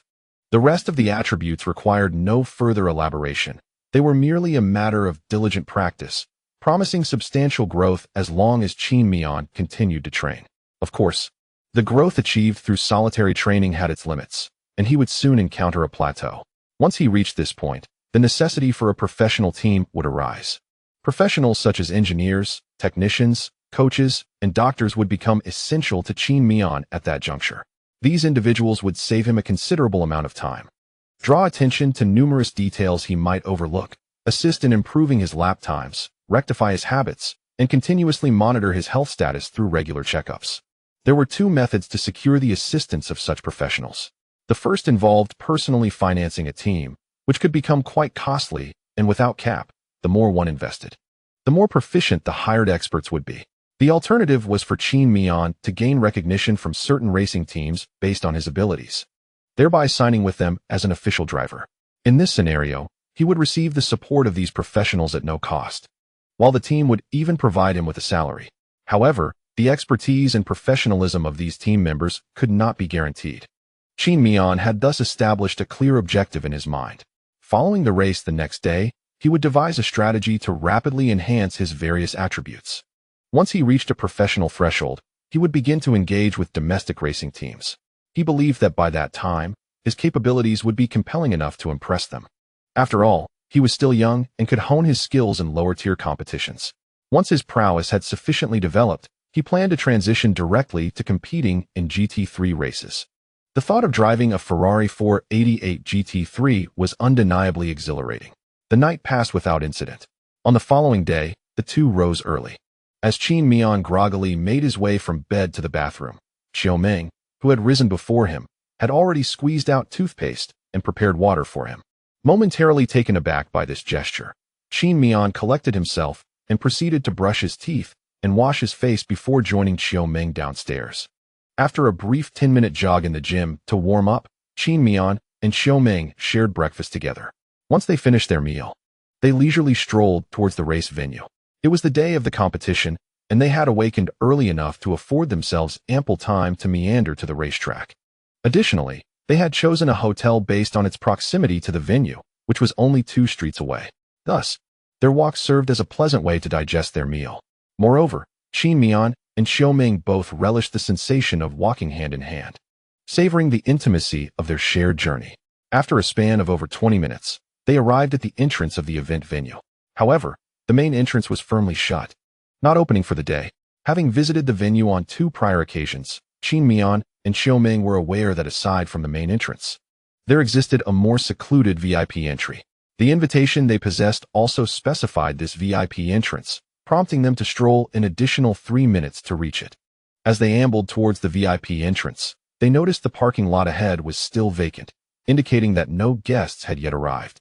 Nonetheless, the staff, impeccably dressed in suits, had already begun their preparations. At the entrance, a vigilant team of personnel stood guard, their statuesque figures, rugged features, and necks as robust as those of race car drivers, along with their watchful gazes, suggested they were not of ordinary stock. Despite this, Qin Miao felt a sense of security regarding the local law enforcement, especially with their invitation in hand. As they approached, before Qin Miao and Xiao Meng could reach the guards, one of them stepped forward and politely inquired, "Good day. How may I assist you?" The tone was neither aggressive nor dismissive, but rather imbued with a profound respect. Xiao Meng retrieved the gilded invitation from her bag and presented it.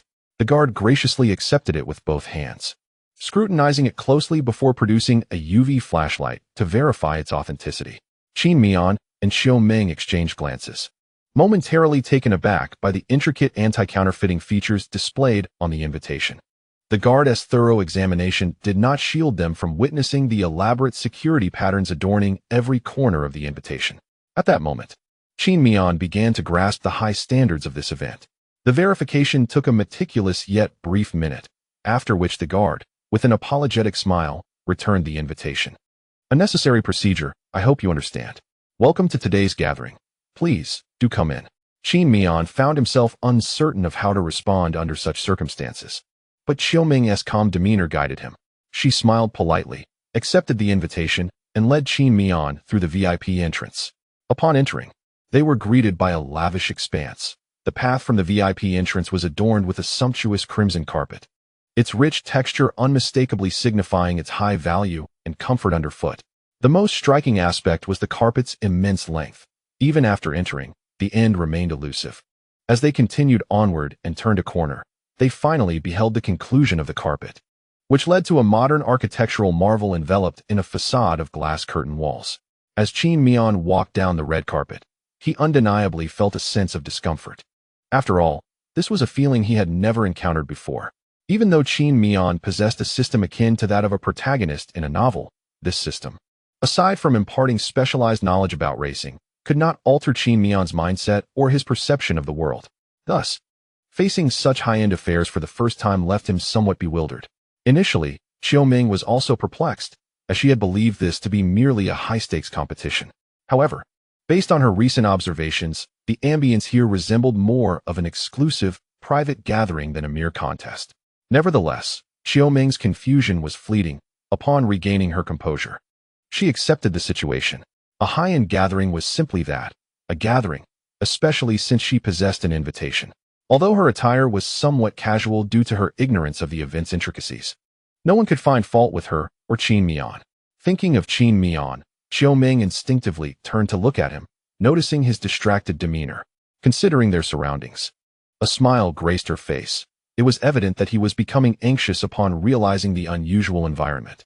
She reached out her small hand to grasp his larger one and cheerfully inquired, "What's wrong?" "Oh, it's nothing," he replied. Xiao Meng tightened her grip on his hand and reassured him, "It's all right. I'm here with you."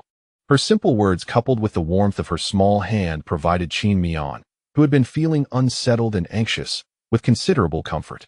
It was hard to fathom how the petite girl beside him, with her gentle smile and those few reassuring words, could instill such confidence within him.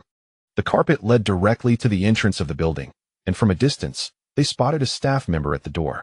Qin Miao, with his keen eye, discerned that the individual stationed there was a woman clad in an elegant gray, fitted qipao, even from over 200 meters away. As they drew closer, Qin Miao was able to appreciate her appearance and demeanor in detail. The quality of the qipao she wore was exquisite and tailored perfectly to her figure, clearly a high-end, custom-made piece. The design of the qipao accentuated her physique splendidly, fitted, cinching at the waist and emphasizing her curves, exuding a gentle grace from within. Coupled with her serene disposition, she embodied the quintessential beauty of Jiangnan, standing before them. For a fleeting moment, Xiao Meng felt that the woman should not be merely a receptionist, but rather the daughter of a wealthy family. Qin Miao scrutinized her with great attention to detail, while Xiao Meng, witnessing his focused gaze, felt no pangs of jealousy. Instead, she joined him in admiring the enchanting figure before them. The reason for Xiao Meng's reassurance lies in the fact that Qin Miao, when gazing at her, was not consumed by trivial thoughts. Instead, he pondered where one might procure such an attractive outfit, contemplating the prospect of purchasing a similar ensemble for Xiao Meng, hoping she would wear it for him. This was the foundation of her confidence in him. The staff member responsible for reception noticed the curious glances exchanged between the young couple, feeling somewhat bemused. However, as a consummate professional, She maintained a serene expression, offering a warm smile while allowing the pair to scrutinize her. It was Qin Miao who first regained his composure. His mind made up to peruse Taobao for the price of kipeos after the competition. He shifted his focus to the interior of the building. Through the double glass doors, he beheld an expansive interior space adorned with an array of supercars. Essentially, any supercar that could be registered in the country was on display here. Seeing Qin Miao divert his attention from her, the receptionist prepared to open the glass door for him. Just as he was about to step forward, Xiaoming, slightly impatient, advised him, "You go ahead. I have a few questions I wish to clarify." Qin Miao blinked, deciding to take his time, realizing that waiting would not cause significant delays. Xiaoming inquired, "Hello, I have a few uncertainties I would like to discuss." The attendant leaned in to respond, "Please, go ahead. What type of gathering is being held here?" The invitation we received did not specify the details of the event. Upon hearing Xiaoming's question, the attendant appeared momentarily taken aback, as those who received invitations could not possibly be unaware of the event's purpose. After all, the issuer of the invitation would certainly have briefed the invitees. Yet, her professional demeanor kept her face devoid of any emotional upheaval. Her slight pause seemed to invite contemplation. This gathering is a collaborative effort organized by several automobile dealerships in Shanghai, she patiently explained to Xiaoming. The primary invitees are VIP clients and potential customers of these car brands. During the event, there will be an exclusive unveiling of new vehicles, and attendees will have the opportunity to test drive them. Additionally, an F1 driver will be present to provide guidance. She continued, detailing that the gathering would also feature various entertainment activities, such as performances by singers, charity auctions, racing competitions, and wine tastings. Her explanation encapsulated the essence of the event, a realm that Qin Miao and Xiaoming would ordinarily never encounter in their everyday lives. Moreover, the competition that mattered most to Qin Miao was merely one of many embellishments within this gathering. Xiaoming nodded in understanding, while Qin Miao became increasingly animated. He disregarded all else, fixated on one revelation: an F1 driver would indeed be present to offer guidance. This notion filled Qin Miao with exuberance. Before Xiaoming could respond, he eagerly inquired, which F1 driver will be providing guidance? Although this staff member appeared to be somewhat unfamiliar with the world of racing, she responded fluently to Qin Miao's inquiry. The reserve driver for the Mercedes-Benz team is Esteban Ocon. Qin Miao was taken aback.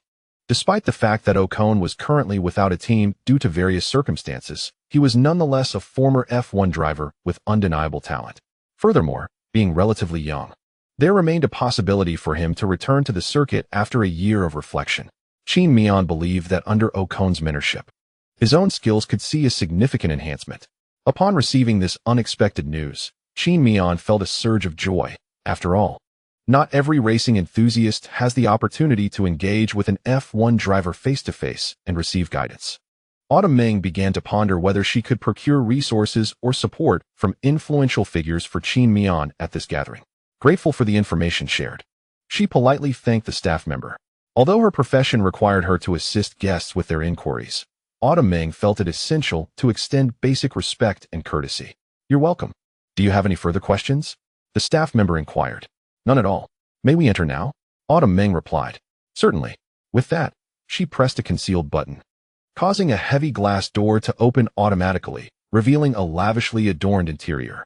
As ordinary individuals, Qin Miao and Autumn Ming lacked a precise understanding of decor quality, relying solely on their subjective judgments and initial impressions. The vast space before them exuded opulence, yet it avoided the gaudiness often associated with an overabundance of gold. The balance of sensory experiences was remarkably well executed. However, Qin Miao's focus extended beyond mere aesthetics. Initially, the array of supercars on display had captured his attention. But now that he knew he would have the chance to meet Ocon at today's event, the allure of the supercars diminished considerably in his eyes. After scanning the room and failing to spot Ocon, Qin Miao shifted his focus back to the impressive lineup of supercars.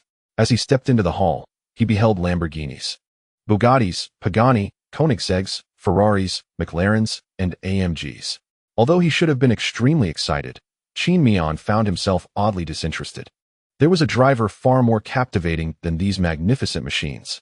Nonetheless, amidst the array of elite supercars, he did spot a Ferrari 488 Pisto of his own. Amongst the likes of the Porsche 918, Lamborghini Veneno, Bugatti Veyron, and Pagani Huayra, Qin Miao still favored his own vehicle. The reason was simple: there is no place like home. No matter how fast, beautiful, or expensive the other cars were, they did not belong to him and were of no significance to his personal journey. The Ferrari 488 Pista is undoubtedly an acquisition that Qin Miao will secure.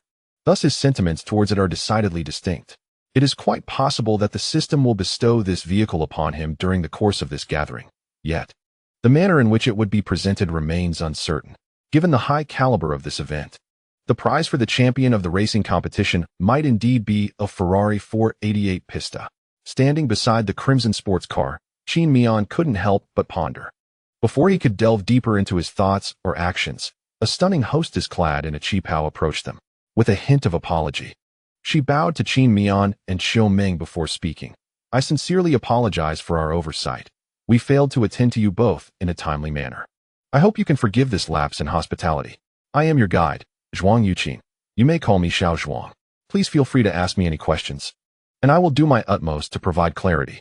Xiao Ming was inclined to inquire about the notable figures present at the gathering, but she refrained, considering that even if the hostess divulged the names, she might not recognize them. Meanwhile, Qin Miao contemplated asking Zhuang Yuqin if he could experience the sensation of sitting in the driver's seat of the Ferrari 488 Pista. However, realizing that it wasn't his vehicle, he hesitated. The potential complications of any issues arising while he occupied the seat deterred him from voicing his desire. Although Xiao Ming had no pressing curiosities, she did pose several questions regarding the competition. From the responses provided, it became evident that this race was merely an embellishment to the gathering, akin to a group of friends convening for a meal and later indulging in a game of mahjong. However, these were affluent individuals, top-tier millionaires, whose gatherings, even as mere embellishments, were characterized by a staggering level of grandeur. Firstly, the race was held on the FIA-certified Formula One circuit, the Shanghai International Circuit, which, despite being a mere gathering, had been exclusively reserved for the entire day. Secondly, the competitors were piloting the very supercars showcased at the event, and most notably, they were provided free of charge for the guests. Lastly, the prizes for the competition were exceptionally unique. They were not monetary rewards, as these wealthy individuals lacked for nothing. Offering them cash as an incentive would have been rather trivial. Thus, the rewards consisted of items that money could not procure. The top 3 prizes included the status of a professional driver, along with all the associated amenities. This encompassed a driver's team, coach, analyst, engineer, and fitness trainer, among other necessities required by a driver. In essence, everything a driver might need would be meticulously arranged. Those who secured a place within the top 3 during the competition would have the opportunity to select a team from among the manufacturers present at the event and sign a formal driver's contract. Indeed, achieving a top 3 finish in this competition would grant one the chance to become a bona fide race car driver. Certainly, while it is said that everything is provided for you, in reality, it is merely a facade crafted by the agents for these guests. After all, the participants of this event are predominantly billionaires, and acquiring a complimentary driver identity serves only as a means of ostentation. No one is genuinely inclined to leverage this title to compete in racing. There exists no necessity for such an endeavor. Most of the affluent individuals attending this gathering are primarily there for socializing, and only a select few who harbor a genuine passion for racing might partake for leisure. They would never forsake their businesses and status to immerse themselves in a racing career that offers little promise of noteworthy achievements. Racing is a sport that demands innate talent, and beyond that, it necessitates years of practice from a young age. Thus, it is widely acknowledged that this is merely a trinket to amuse the wealthy. However, upon learning of the rewards associated with this competition, Qin Miao found himself genuinely exhilarated. What may be perceived as poison for others is, for him, a sweet nectar. For others, a mere driver contract may seem inconsequential, but for Qin Miao, it represents an undeniable shortcut. Securing this contract may not guarantee him a spot in the race, yet it would at least afford him a contract with a renowned racing team, along with the guidance of a professional racing coach, an immense boon for someone like Qin Miao, who is still in his formative years. At that moment, the notification chimed. Ding. Task. Path to fame. Task requirements. Participate in the upcoming racing competition. Task rewards. 3rd place. 10 white lottery chances. 200,000 racing fund. all attributes 1. Second place, 10 blue lottery chances, 2,000,000 Racing Fund, all attributes 2.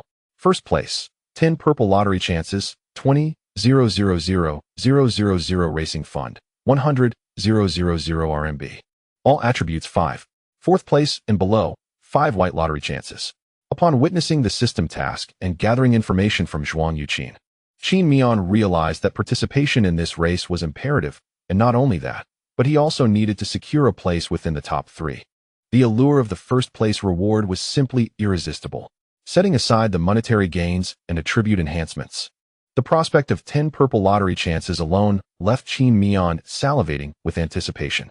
However, judging by the rewards presented, attaining a top 3 position in today's race would undoubtedly prove challenging. As a matter of course, the greater the rewards, the higher the difficulty of the task. Xiaoming understood the significance of this opportunity for Qin Miao.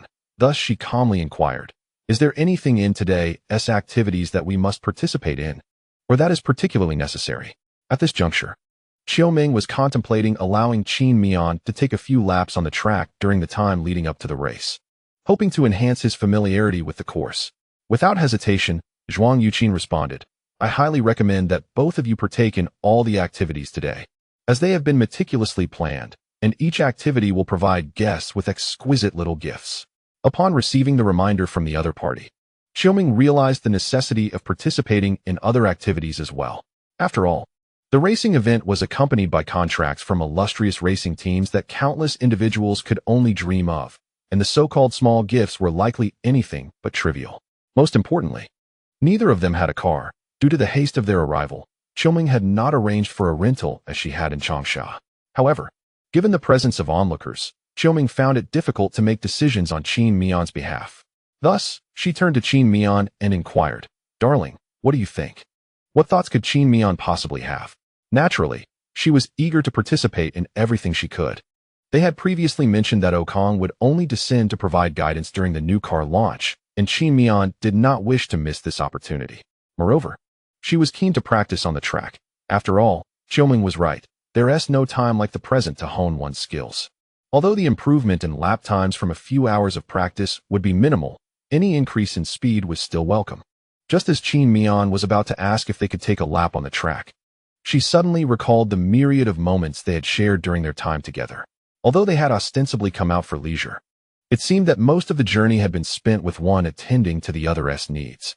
Despite their outing, the majority of their time had been consumed by Qin Miao's affairs. An opportunity for relaxation lay before them, and Qin Miao suddenly felt that the moments spent with Xiaoming were of greater priority than her own interests, which would inevitably flourish over time due to the system she possessed. The distinction was merely one of timing. This high-end private gathering, which they had fortuitously attended, might only occur once in their lifetime. Thus, it seemed fitting to set her hobbies aside for the moment and prioritize her companion. After all, she had a fallback. Since the suggestion had been made, they should both partake in the experience. "Let's go for it," Qin Miao declared. Xiaoming cast a worried glance at her, contemplating the last-minute decision. What if their lack of practice resulted in poor performance, and they squandered this rare opportunity? Anxiety began to creep in. Qin Miao took Xiaoming's hand, and without allowing her to voice her concerns, smiled and turned to Zhuang Yuqin, asking, "When does the event commence? Could we find a somewhat secluded spot to rest for a while?" "There is indeed a resting area, and there remains some time before the event begins. You two may wait there, and I can explain today's agenda to you," Zhuang Yuqin replied.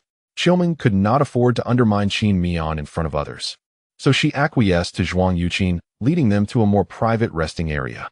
While there, they learned about the day's itinerary. The auction would commence at 10 a.m. and last for 2 hours, followed by a luncheon, after which there would be an internal launch of the new car. Following this, the affluent attendees could take the yet-to-be-revealed prototype vehicles for a few laps on the track. An hour would then be allotted for placing orders before the race commenced.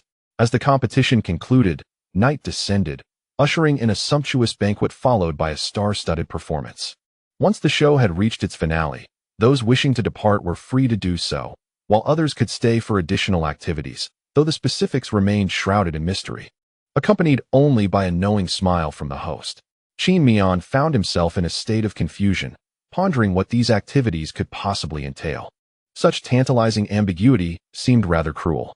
Meanwhile, Xiaoming scrunched her little nose in disdain, clearly unimpressed. What other activities could there be but a continuation of performances behind closed doors? After a thorough briefing, Qin Miao and his companions settled down, awaiting the auction that was set to commence at 10 in the morning. During this interlude, boredom was far from their experience, being in the throes of young love. Qin Miao and Xiaoming found themselves immersed in endless conversation. Time slipped away swiftly, enveloped in their affectionate exchanges, until the entrance began to fill with well-dressed individuals exuding an air of success. Some were youthful and handsome, while others sported a more rotund physique. Yet all possessed an unmistakable aura of affluence. Although the concept of aura may seem intangible, it was readily perceivable through one's attire, demeanor, and unconscious gestures. Previously, Qin Miao had been skeptical of such notions. As a student, clad in uniforms, it was challenging to discern individuality among peers. However, now, on the brink of entering society, he was acutely aware of the disparities that existed within this high-end gathering. Those with true wealth appeared approachable, for it is difficult to ascend to greatness when one's character harbors flaws. Even if such imperfections were present, they adeptly concealed them in public settings, maintaining an outward semblance of positivity. As time progressed, the number of attendees swelled, yet unlike Qin Miao and Xiaoming, who idled in the lounge, the others arrived with clear intentions. Initially, they sought out acquaintances for casual conversations to strengthen connections. Upon identifying potential new contacts, they would approach with warm handshakes and exchange business cards, engaging in increasingly animated discussions as topics deepened. Every face radiated warmth and amiability, while Qin Miao and Xiaoming stood out as anomalies amidst the crowd. Not everyone present was a conspicuous success. Some, like Qin Miao and Xiaoming, were dressed modestly and appeared unremarkable. However, no one presumed they were lacking in wealth, for anyone attending such an event surely possessed financial means.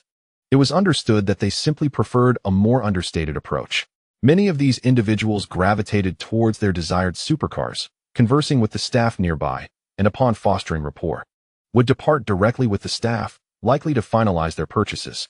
Ultimately, this gathering, orchestrated by supercar dealers, offered numerous perks, yet their primary aim remained clear: to sell cars. Once the first group of primarily socializing individuals had gathered, a lively ensemble of young people soon followed. In stark contrast to the seemingly mild-mannered businessmen, these newcomers adhered to far fewer constraints. While they refrained from raising their voices excessively in such a setting, they did not shy away from engaging in boisterous conversations. Nor did they linger for too long in one spot, frequently darting between an array of supercars, offering their opinions on the magnificent machines before them. When they discovered a particular vehicle that piqued their interest, they would eagerly open the door and immerse themselves in the experience. Their attire was markedly casual, with the men often clad in short sleeves and shorts, dressed solely for comfort, while the women's outfits radiated youthful exuberance, lacking the formality exhibited by the earlier arrivals. After casting a glance at the group, Qin Miao quickly lost interest, recognizing that he and they inhabited entirely different worlds, and thus resolved not to expend too much energy on them. Redirecting his gaze, he continued to engage in light conversation with Xiaoming. She expressed her intention to return home immediately after the day's activities, eager to introduce Qin Miao to her parents while also preparing to meet his mother. Qin Miao, however, felt that it would be prudent to delay such familial introductions for a while. After all, they had not been together long, and both were still students. While it was understandable for students to date, meeting parents at this stage felt somewhat premature. Yet, Xiaoming was adamant that their parents would be quite pleased with one another. This moment left Qin Miao in a quandary. He yearned to trust Xiaoming, yet the notion felt illogical, thus his hesitation was not unwarranted. Nevertheless, he indicated that if she could provide a reasonable justification, he would, in principle, acquiesce to her proposal. However, she fumbled for words, ultimately offering nothing more than, "Just trust me." Despite Qin Miao's apparent inclination to decline, Xiaoming did not press the issue aggressively, which he found quite agreeable. Just as they were poised to delve deeper into this matter, an unexpected visitor interrupted their conversation. A strikingly dressed young woman approached their somewhat secluded resting area. However, instead of engaging with Qin Miao and Xiaoming, she took a seat at the far end of the area and began engrossed in her mobile device. The resting area, composed of sofas arranged in a semicircular fashion, had ample space for at least 5 or 6 more occupants beyond Qin Miao and Xiaoming. Yet, by occupying the outermost seat, she inadvertently obstructed one of the 2 entrances to the area. Unless the other lounge areas are completely occupied, it is unlikely that anyone would seek to sit between Qin Miao and the woman beside her during such a gathering. Once the other party elegantly took her seat, Qin Miao and Xiaoming curiously observed the woman across from them. She was quite young, though certainly older than both Xiaoming and Qin Miao. Her long, dark waves framed half of her profile, revealing delicate earlobes and collarbones. A platinum necklace adorned her fair neck, complementing her smooth, porcelain skin. Her features were exquisite, exuding a captivating allure characteristic of a mature, sophisticated woman. She wore a stunning black evening gown that accentuated her figure without revealing excessive skin, perfectly balancing modesty and allure. She was the type of striking beauty that left a lasting impression at first glance. Unlike the typical internet celebrity with a similar style, this woman possessed a unique and enticing aura that set her apart. The distinction between her and the internet stars was immediately apparent. Yet, this rare beauty wore not the figure-hugging high heels one might expect, but rather a pair of white sneakers, which somewhat detracted from her overall elegance. Qin Miao, with his keen eye, quickly noted her attire. Faced with such a refined and affluent woman, Qin Miao's thoughts did not wander towards casual conversation or exchanging WeChat contacts. Instead, he slightly shook his head in contemplation. The dress she wore would not suit Xiaoming, as she was somewhat petite, and such a gown would only evoke a comical image of a child donned in adult clothing. Xiaoming merely cast a curious glance her way, realizing the woman sought a quiet place, and then redirected her focus back to discussing familial introductions with Qin Miao. After about 5 minutes of deliberation, they reached a consensus to compromise. Qin Miao felt that meeting the parents too soon would be inappropriate, despite their long acquaintance. They had been together for less than a week. The notion of introducing each other to their families at this stage felt peculiar to him. Xiaoming's eagerness to meet Qin Miao's parents also stemmed from her own reasons, which she chose not to disclose to him. Ultimately, they agreed that upon returning home, they would visit each other's families for dinner as classmates, serving as a gentle precursor to their parents. They planned to formally reveal their relationship to their families a month later. Just as they concluded their discussion, someone approached the poised woman, who was quietly engrossed in her phone. "Miss Qin, greetings. I am Fu Hai, the general manager of Fengtai Group." "Hello." In response to the polite greeting, the woman's reply was markedly cool, even somewhat brusque. Xiaoming instantly perked up, eager to glean more information. While Qin Miao may have been oblivious to the significance of the woman's presence, Xiaoming was well aware. From her chosen position and the manner in which she seated herself, it was evident that she sought seclusion. After all, a rational individual would hardly entertain the thought of occupying such a remote location, especially one with 3 seats so far removed from the bustling crowd. Yet, despite her retreat to this secluded spot, someone sought her out. This person was either a fool devoid of sense or someone possessing considerable influence and confidence in themselves. Regardless of the circumstances, it was clear that Xiaoming, positioned advantageously, would undoubtedly reap the benefits of this unexpected encounter. At the auction, "I heard that Miss Qin has a penchant for racing, and coincidentally, I too dabble in this realm. Today, I have prepared a Lamborghini Huracan GT3 on the racetrack and wonder if I might be fortunate enough to engage in a conversation with Miss Qin regarding our mutual interests in racing." Xiaoming began to narrate the unfolding events in her mind. The individual before her was audacious, directly targeting her interests as a means to establish rapport. A rather cliched approach, yet effective. Just as Xiaoming's inner commentary reached its conclusion, the confident woman interjected coolly, "I'm sorry, you have mistaken the person. I have no interest in racing." Impressive. She disregarded the man's dignity and decisively turned him down. This sister exuded a captivating charm. Xiaoming felt herself enamored. Externally composed, internally, she was smitten.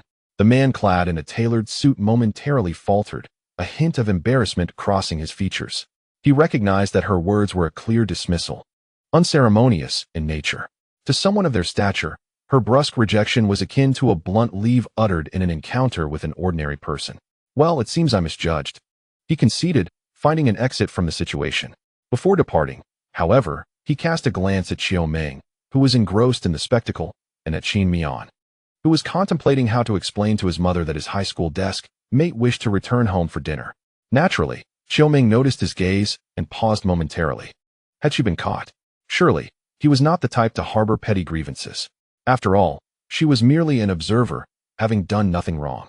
Yet, even if he were petty, it mattered little. They were from entirely different worlds, and after today's gathering, it was likely they would never cross paths again. The poised woman opposite her also glanced at Xiaoming, who responded with a pure, innocent smile characteristic of a high school student. The woman then averted her gaze back to her phone. Once the woman's attention was diverted, Xiaoming resumed her role as a spectator, curious to see if anyone else would approach the striking woman. Alas, her hopes were destined for disappointment, as no one else made an attempt to engage her in conversation. This state of affairs persisted until the auction commenced. Shortly after, Zhuang Yuqin, who had previously attended to Qin Miao and Xiaoming, approached once more, providing a brief explanation before leading them to the auction venue. Initially, the striking woman remained still. However, upon noticing that Xiaoming and Qin Miao had departed, several men who had been observing the scene began to subtly gravitate towards her direction. After the elegant woman let out a soft sound, she joined Qin Miao and the others. The decor of the auction venue mirrored that of the extravagant supercar exhibition outside, both adorned in opulence with bright lights illuminating the space. The interior arrangement resembled a grand lecture hall used for school events, yet it was considerably more spacious, offering seating that was no longer akin to the rudimentary folding chairs found in educational institutions. Instead, the seating consisted of plush sofas, large enough to allow one to recline comfortably, some even equipped with heating and massage functions. Aside from the deliberately grouped sofas, the gaps between the individual seats were at least 1.5 meters apart, creating a rather pleasant auction environment. In the distance, on the far left side of the auction stage stood an auctioneer at a wooden podium, with the area behind it concealed by a draped curtain. Larger items could be rolled directly backstage, allowing the curtain to be drawn aside, revealing the auction pieces to the audience. Qin Miao and his companion chose a somewhat secluded double sofa, settling into an inconspicuous corner. They were quite clear about their purpose, merely to enjoy the spectacle. This time, the elegant woman did not sit near them again, as the single sofas were positioned to discourage any unwelcome interruptions. Moreover, she occupied a front row seat, seemingly eager to participate in the auction. As time passed, the number of attendees grew, and precisely at 10 a.m., the auction commenced. A finely dressed female host in a suit ascended the stage, smiling as she offered a slight bow to the guests present before taking the microphone to deliver a brief opening statement. She refrained from unnecessary chatter and, after expressing gratitude to the attendees, promptly initiated the auction for the day. While the host delivered her succinct introduction, Zhuang Yuqin served Qin Miao and Xiaoming some exquisite snacks and water, and Qin Miao observed that all guests received similar refreshments at their tables. Once the host completed her speech and exited the stage, the staff efficiently fulfilled their duties, ensuring the snacks and water were properly arranged before departing. The organizers had indeed considered the guests' comfort, given the auction was set to last a lengthy 2 hours. As a middle-aged man clad in a Zhongshan suit took the stage, the curtain behind him was drawn back, revealing a classic black, white, and red Porsche 911 GT3R. This particular Porsche GT3 was not a roadworthy model. It was a pure GT3 racing car, designed for direct competition. Despite the prevalence of GT3 racing cars in competitions, these vehicles are not available for public sale. They are exclusively sold to teams qualified to participate in GT3 events. Even the affluent cannot acquire such cars, which explains why this GT3 found its way to this auction. The moment the car was unveiled, hushed whispers spread throughout the crowd. Soon, at the host's signal, the bidding began. The Porsche 911 GT3R, starting at a base price of 2 million yuan, saw each subsequent bid increase by no less than 10,000. Approximately 15 minutes later, this automobile, valued at around 3.5 million yuan, was acquired for 5 million yuan by a young man. Had Qin Miao lingered a bit longer at the F4 racing team yesterday, he would have recognized this individual as Li Yi, the owner of the very team he had raced for. Both Qin Miao and Xiaoming were astounded by the price. Could it be that these individuals possessed money blown in by the wind? Logically speaking, purchasing a vehicle that cannot be driven on the road for nearly double its worth hardly seems like a prudent investment. Yet, When the auctioneer counted down 3 times and finally struck the gavel, the smile on Li Yi's face was unmistakable. Those who had failed to outbid him were left with expressions of regret. They, too, likely coveted the GT3 racing car. But in comparison to the true highlight of the day, this GT3, which was not available for personal sale, held significantly less value. After the first item sold at a high price, subsequent offerings began to feel rather mundane, consisting mainly of jewelry and antiques, with prices fluctuating but none surpassing 3 million. Nevertheless, Qin Miao and Xiao Ming remained fixated throughout, utterly astonished by the wealth on display. Following the initial Porsche, 3 additional GT3 models appeared at the auction, each fetching a minimum of 5 million, with the highest being a Lamborghini Huracan GT3, which was sold for 1 million. However, the buyer was seated a distance away from Qin Miao and his companions, leaving them oblivious to his appearance. The auction also featured numerous supercars, including Bugatti, Pagani, and Koenigsegg. It is widely acknowledged that the most significant items at auctions are typically reserved for the finale, and this occasion was no exception. As time progressed and mealtime approached, the organizers provided light snacks, alleviating any hunger Qin Miao and Xiao Ming might have felt. The final item, highly anticipated by the audience, was presented on stage. With the curtain drawn back, a car concealed beneath red satin came into view. The vehicle was quite low to the ground, yet its body was elongated. Based on Qin Miao's estimation, it measured at least 5 meters in length. The prominent bulge in the middle suggested it was a Formula racing car. However, discerning which team it belonged to was difficult, as the red satin obscured much of its details. Fortunately, Qin Miao's curiosity was soon satisfied as the staff unveiled the satin covering the race car. The moment the vehicle emerged from beneath the cloth, Qin Miao was left speechless, for it was a Mercedes-Benz F1 racing car, with black side pods and a roll hoop, complemented by silver shark fins, and adorned with the iconic silver livery and triangular emblem of Mercedes on the nose. It was a sight to behold. Qin Miao instantly recognized the vehicle before him as a Mercedes W09, a Formula One race car that had been in service until last year. His gaze fell upon the number beneath the shark fin, 77. This was the chariot of Finnish driver Valtteri Bottas. Wasn't this car still competing just last year? How could it possibly be appearing at an auction now? One would assume such a vehicle would harbor certain undisclosed technologies. How could it simply be put up for sale? After all, this year's W10 still bears considerable resemblance to the W09. Wouldn't it cause Toto to explode on the spot if a competitor were to acquire this car? This verges on a breach of confidentiality, does it not? Is the FIA unconcerned? In an instant, a multitude of questions flooded Qin Miao's mind. However, while he was lost in thought, the auctioneer on stage had already begun to introduce the car. This was indeed a Mercedes W09, and it was ready to be fired up and raced on the track. However, acquiring this vehicle came with stipulations. A 15-year contract was required to be signed. The contract bore legal weight and was exceedingly stringent. Essentially, it stipulated that the technology within this car must be safeguarded as much as possible. The purchaser could either keep the car as an extravagant collectible or occasionally take it to the track, with an engineering team from Mercedes providing support. However, expenses for consumables such as tires and racing fuel would need to be borne by the owner. Crucially, the car could not be handed over to others for research or analysis. Yet, those invited to participate in the auction, who possessed the means to secure this vehicle, were unlikely to submit it to rivals like Red Bull or Ferrari for examination. On one hand, there was the binding contract. On the other, individuals wealthy enough to purchase such a wild toy likely wouldn't be swayed by the meager returns offered by Mercedes competitors after relinquishing their prized possession. The auction commenced swiftly. Upon seeing the starting bid, Qin Miao was momentarily bewildered, for the opening price of an F1 car was set at 100 million renminbi. Although he understood this figure encompassed all research and transportation costs, the sum was entirely beyond the comprehension of someone who had never even laid eyes on 100,000 RMB in cash. In fact, he even wondered whether 100 million was somewhat low, considering this was a Mercedes. The price began to escalate at a pace that both Qin Miao and Xiao Ming found utterly incomprehensible. In the span of just 5 minutes, the value soared to 430 million. Only at this juncture did the number of bidders begin to dwindle, yet bidding continued unabated. After another 10 minutes of spirited competition, the final price settled at an astonishing 640 million renminbi. The buyer was an unassuming middle-aged gentleman clad in a suit. Qin Miao and Xiao Ming, upon witnessing this figure, exhibited little emotional response, as they could not fathom the magnitude of 640 million.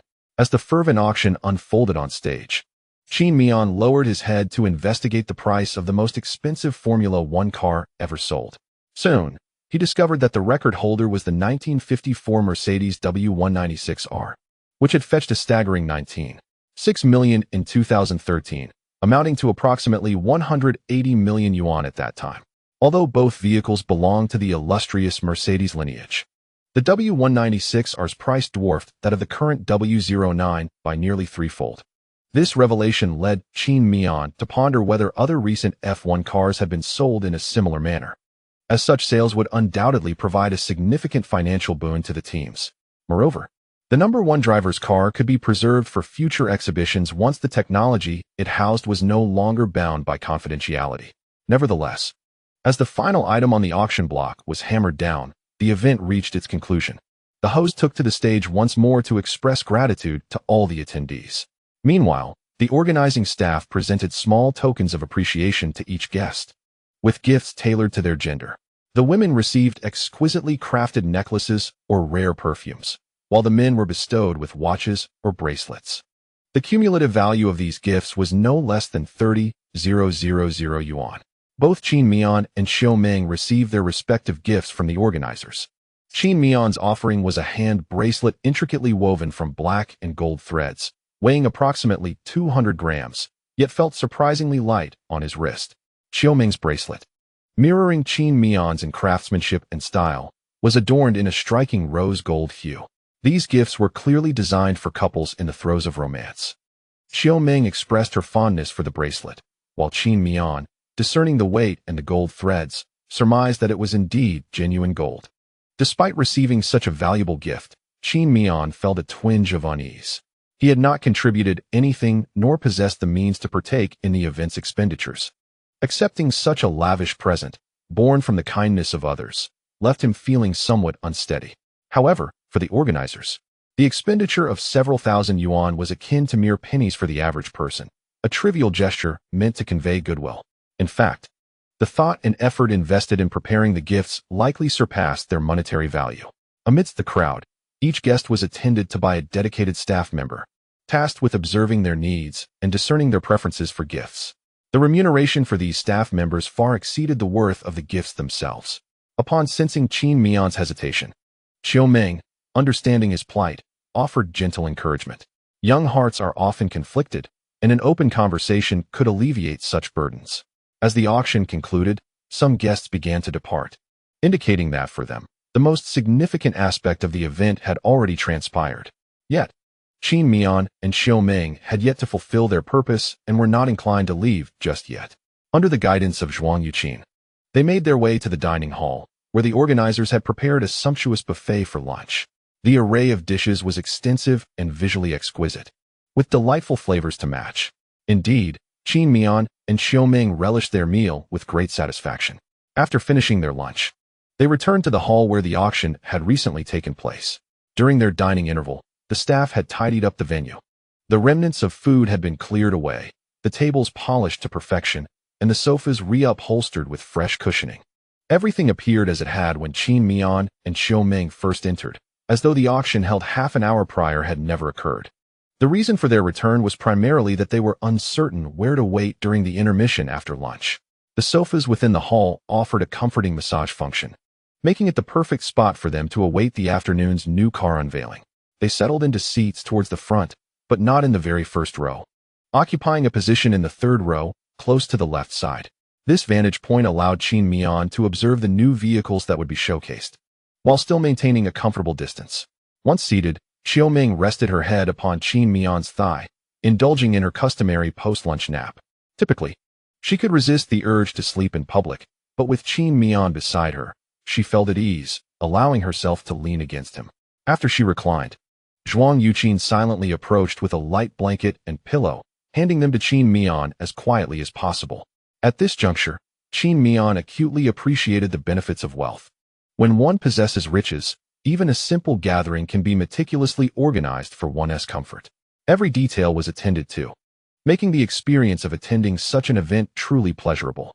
After expressing his gratitude, Qin Miao draped the blanket over Qiu Meng and placed the pillow on his thigh, allowing her to nestle comfortably once more.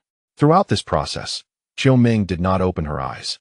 She merely furrowed her brow slightly before reaching out her delicate hand to grasp Qin Miao's, gradually drifting into a peaceful slumber. Approximately half an hour later, guests began to return to the hall. Most took their original seats from the auction, while some, like Qin Miao and Qiu Meng, opted for different locations. Once the majority had arrived, the lighting in the venue dimmed gradually. Just before the space was plunged into complete darkness, a spotlight illuminated the stage, accompanied by the exhilarating roar of an engine. The sudden sound roused Qiu Meng from her slumber, causing her to murmur in a daze. Qin Miao instinctively covered her ears with his hand, encouraging her to continue sleeping, while his gaze turned with curiosity towards the stage. The iconic frog lights of Porsche, coupled with the silver chassis and the classic body skin of the 911, heralded the slow, rumbling ascent of a model indistinguishable to Qin Miao on stage. The audience responded with applause, though Qin Miao, with both hands covering Qiu Meng's ears, could only gaze in curiosity. Through the host's explanation, he learned that this was a brand new generation of the 911 Turbo S, scheduled for release in 2020. After a dramatic unveiling, the host expounded on the car's various features and distinctions from its predecessor for over 10 minutes. However, when Qin Miao distilled this information, it boiled down to a single statement. The primary difference was an enhancement in performance and a more advanced exterior design. Nothing more. As the first car presentation concluded, a flurry of audience members summoned staff to sign contracts on the spot. Qin Miao was taken aback. Was this truly how affluent individuals purchased vehicles? Soon after, more sports cars graced the stage, and typically, 3 or 4 units would sell immediately following their presentations. The most astonishing was the 2020 AMG GT, introduced by the ever-coveted Ocon, who managed to sell over 20 units right after his English presentation. Throughout the new car launch, Qin Miao remained enthralled, being a man. He found it hard to resist these powerful and aesthetically pleasing sports cars. Had it not been for his financial constraints, he would have earnestly desired to acquire the recently unveiled Lamborghini Huracan EVO RWD Spider. This latest iteration of the Little Bull resonated perfectly with Qin Miao's aesthetic sensibilities. Yet he regrettably lacked the funds and could only indulge in a visual feast. After the auction concluded, Qin Miao finally roused Qiu Meng. As it neared 3 in the afternoon, the next segment involved experiencing the new cars. Attendees were permitted to take the vehicles showcased at the launch onto the racing track for a test drive. However, Qin Miao was only interested in 2 cars, the Lamborghini he had set his sights on and the Koenigsegg Gemera. Boasting a 0 to 100 km/h acceleration time of merely 19 seconds. Yet, he hesitated to drive either. These cars were not like the F4, where Qin Miao could confidently press the accelerator without a care. His boldness with the F4 stemmed from the assurance that he could afford to purchase one. Even if he were to crash it, the racing fund provided by the system would sufficiently cover the cost of a replacement for his rental team. But with these cars, he lacked the courage to even press the accelerator. The thought of accidentally damaging one of them, especially the Koenigsegg Gemera, a supercar worth over 10 million, was enough to instill fear in him. It is no surprise many assert that racing is a pastime reserved for the wealthy, without financial backing. One cannot even dare to press the pedal with conviction, due to the potential peril of excessive acceleration leading to loss of control or a pendulum effect. A collision could render one incapacitated. Consequently, one might find themselves burdened with debt for the remainder of their life. Therefore, Qin Miao chose not to participate in this experiential activity, opting instead to join the majority of guests in the VIP viewing area above the P room. It was there, prompted by Qiu Meng's reminder, that Qin Miao spotted a familiar figure below, an acquaintance from her own circle. At that moment, the elegant gown she had previously worn had been replaced by a sleek black racing suit. Qin Miao noted an intriguing detail. Her racing suit was pristine, devoid of any advertisements. Accompanied by staff, this acquaintance ascended into the Koenigsegg Gemera. Qin Miao couldn't help but marvel. It was clear that this individual hailed from considerable wealth. Though this marked the first all-wheel drive vehicle in Koenigsegg's history, the sheer power of its 800 horsepower was daunting. Any misstep could lead to catastrophic consequences, with repair costs starting at a staggering $200 000. Having recently delved into the world of racing, Qin Miao chose to maintain a respectful distance from such vehicles, which her wallet could not accommodate. After a brief glance, her interest waned. Even if Ocon were to drive the Koenigsegg Gemera, she would remain unfazed. Upon meeting Ocon in person, she found him to be merely an ordinary individual. Standing tall at approximately 185 centimeters, devoid of the allure often attributed to F1 drivers. As the Gemera's robust three-cylinder engine roared to life, it surged out of the pit area. Although this was the maintenance zone, the event was a private gathering, and few were present.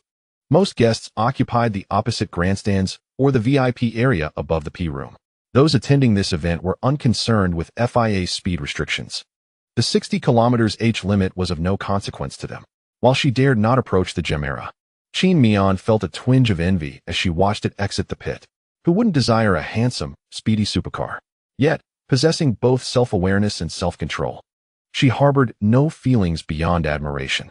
Once the vehicle navigated out of sight, entering turn 1, Qin Miao withdrew her gaze, leaving behind her fleeting envy.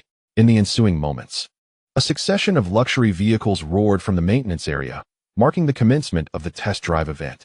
Approximately 15 minutes later, the Koenigsegg Gemera returned to the pit. Ocon and the elegant acquaintance disembarked simultaneously. An engineer clad in a shirt emblazoned with the Koenigsegg logo received the keys from the lady and commenced a thorough examination of the vehicle's condition in preparation for the next prospective client. The elegant lady directly accompanied the impeccably dressed staff into the exclusive showroom for Koenigsegg, leaving Qin Miao in the dark about their intentions. Surely, they could not be contemplating an immediate purchase, could they? Meanwhile, O'Connor settled into the passenger seat of the next vehicle, revving the engine and smoothly maneuvering out of the parking space. This was a Porsche 911 GT3R, which, if Qin Miao remembered correctly, had just been sold at auction. It was quite unexpected for the owner to drive it here for a first-hand experience immediately after acquisition. However, this was understandable, after all. This vehicle was designed solely for the racetrack, serving as a plaything for the affluent. It was not legally permissible to drive on public roads in China, and they found themselves at the nation's premier racetrack, the Shanghai International Circuit. If not now, then when would they seize the opportunity to test it? Remaining in the showroom was not conducive either. Although there was a sunshade overhead, the balcony position where Qin Miao stood was still exposed to the sweltering summer heat, making him somewhat uncomfortable. After approximately an hour in the lounge, Zhuang Yuqin approached Qin Miao with a warm and inviting smile. Good day to you both. The race is about to commence, and I have taken the liberty of arranging your participation paperwork. May I take a moment to outline the process for today's race? Is this a convenient time for you? To speak candidly, the service here was impeccable. One could describe it as thoroughly attentive, anticipating every need and considering all aspects for the participants' comfort and ease. Qin Miao, feeling a touch bashful, nodded appreciatively. Thank you for your assistance. The representative smiled in return and began to explain. Today's race will feature a Mercedes-AMG GT, which has undergone safety modifications, including race brakes, semi-slick tires, and a roll cage, ensuring the utmost safety for competitors. The top 3 contestants will have the opportunity to select a 1-year driver contract from one of the participating teams, enjoying privileges typical of a professional driver, such as training, race data analysis, and even a salary. Importantly, this contract carries no obligation. You may terminate it at any time or choose to disregard it entirely. The racing process is straightforward. All participants will first select their desired vehicle, then complete 3 safe and valid laps on the track within half an hour, with the fastest lap determining their qualifying time.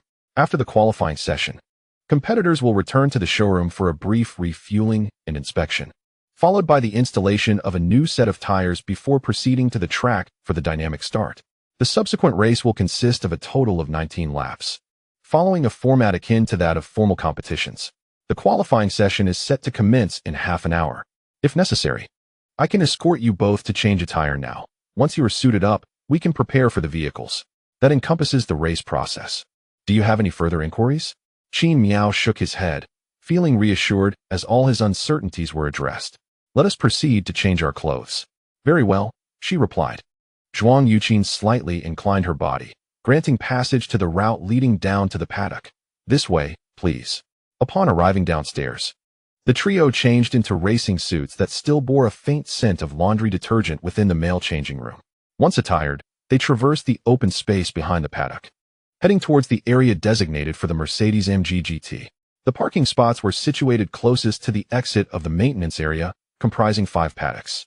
It is common knowledge that each team's paddock contains 2 parking spaces. However, as today's race was not open to the public and there was no need for vehicle tuning, the parking spots were devoid of excessive equipment. With the equipment cleared away, ample space was available, allowing for the accommodation of 2 vehicles in a single parking space. Consequently, a total of 4 cars occupied each paddock, summing up to 20 uniquely colored Mercedes-AMG GTs across the 5 paddocks. One could not help but wonder if these vehicles would, much like those at the go-kart venue Qin Miao had visited, display varying conditions that would affect their speeds. As they proceeded, Qin Miao caught sight of a structure reminiscent of a gazebo, where numerous individuals donned in racing suits were attentively listening to a speaker. Zhuang Yuqing, lagging half a step behind Qin Miao as she followed him to the paddock for vehicle selection, naturally noticed his gaze. She promptly elucidated, "These individuals, much like yourself, aspire to participate in the race. However, unlike you, they do not possess racing licenses. They merely wish to experience the thrill of racing, which is why our staff is conducting a brief pre-race training session for them." Having undergone pre-race training himself, Qin Miao nodded in understanding. It is essential to receive guidance on the particulars of a track before racing on it, especially if one has never run it before. This includes information such as the track's length, the number of turns, and identifying the more perilous bends. However, Qin Miao had not experienced this. By a twist of fate, he had directly ascended the track. Drawing from his gaming experience on the simulator, he became familiar with the circuit, and as his proficiency grew, he could vividly recreate the track's layout in his mind without the need for formal training. Nonetheless, Qin Miao's attention was captivated by another matter, that these individuals were novices merely seeking to experience the track. Thus, during the impending race, he might encounter unexpected challenges, necessitating caution on his part. Before long, the trio arrived at the paddock housing the vehicles for today's race. A quick glance revealed a uniform lineup of Mercedes-AMG GTs.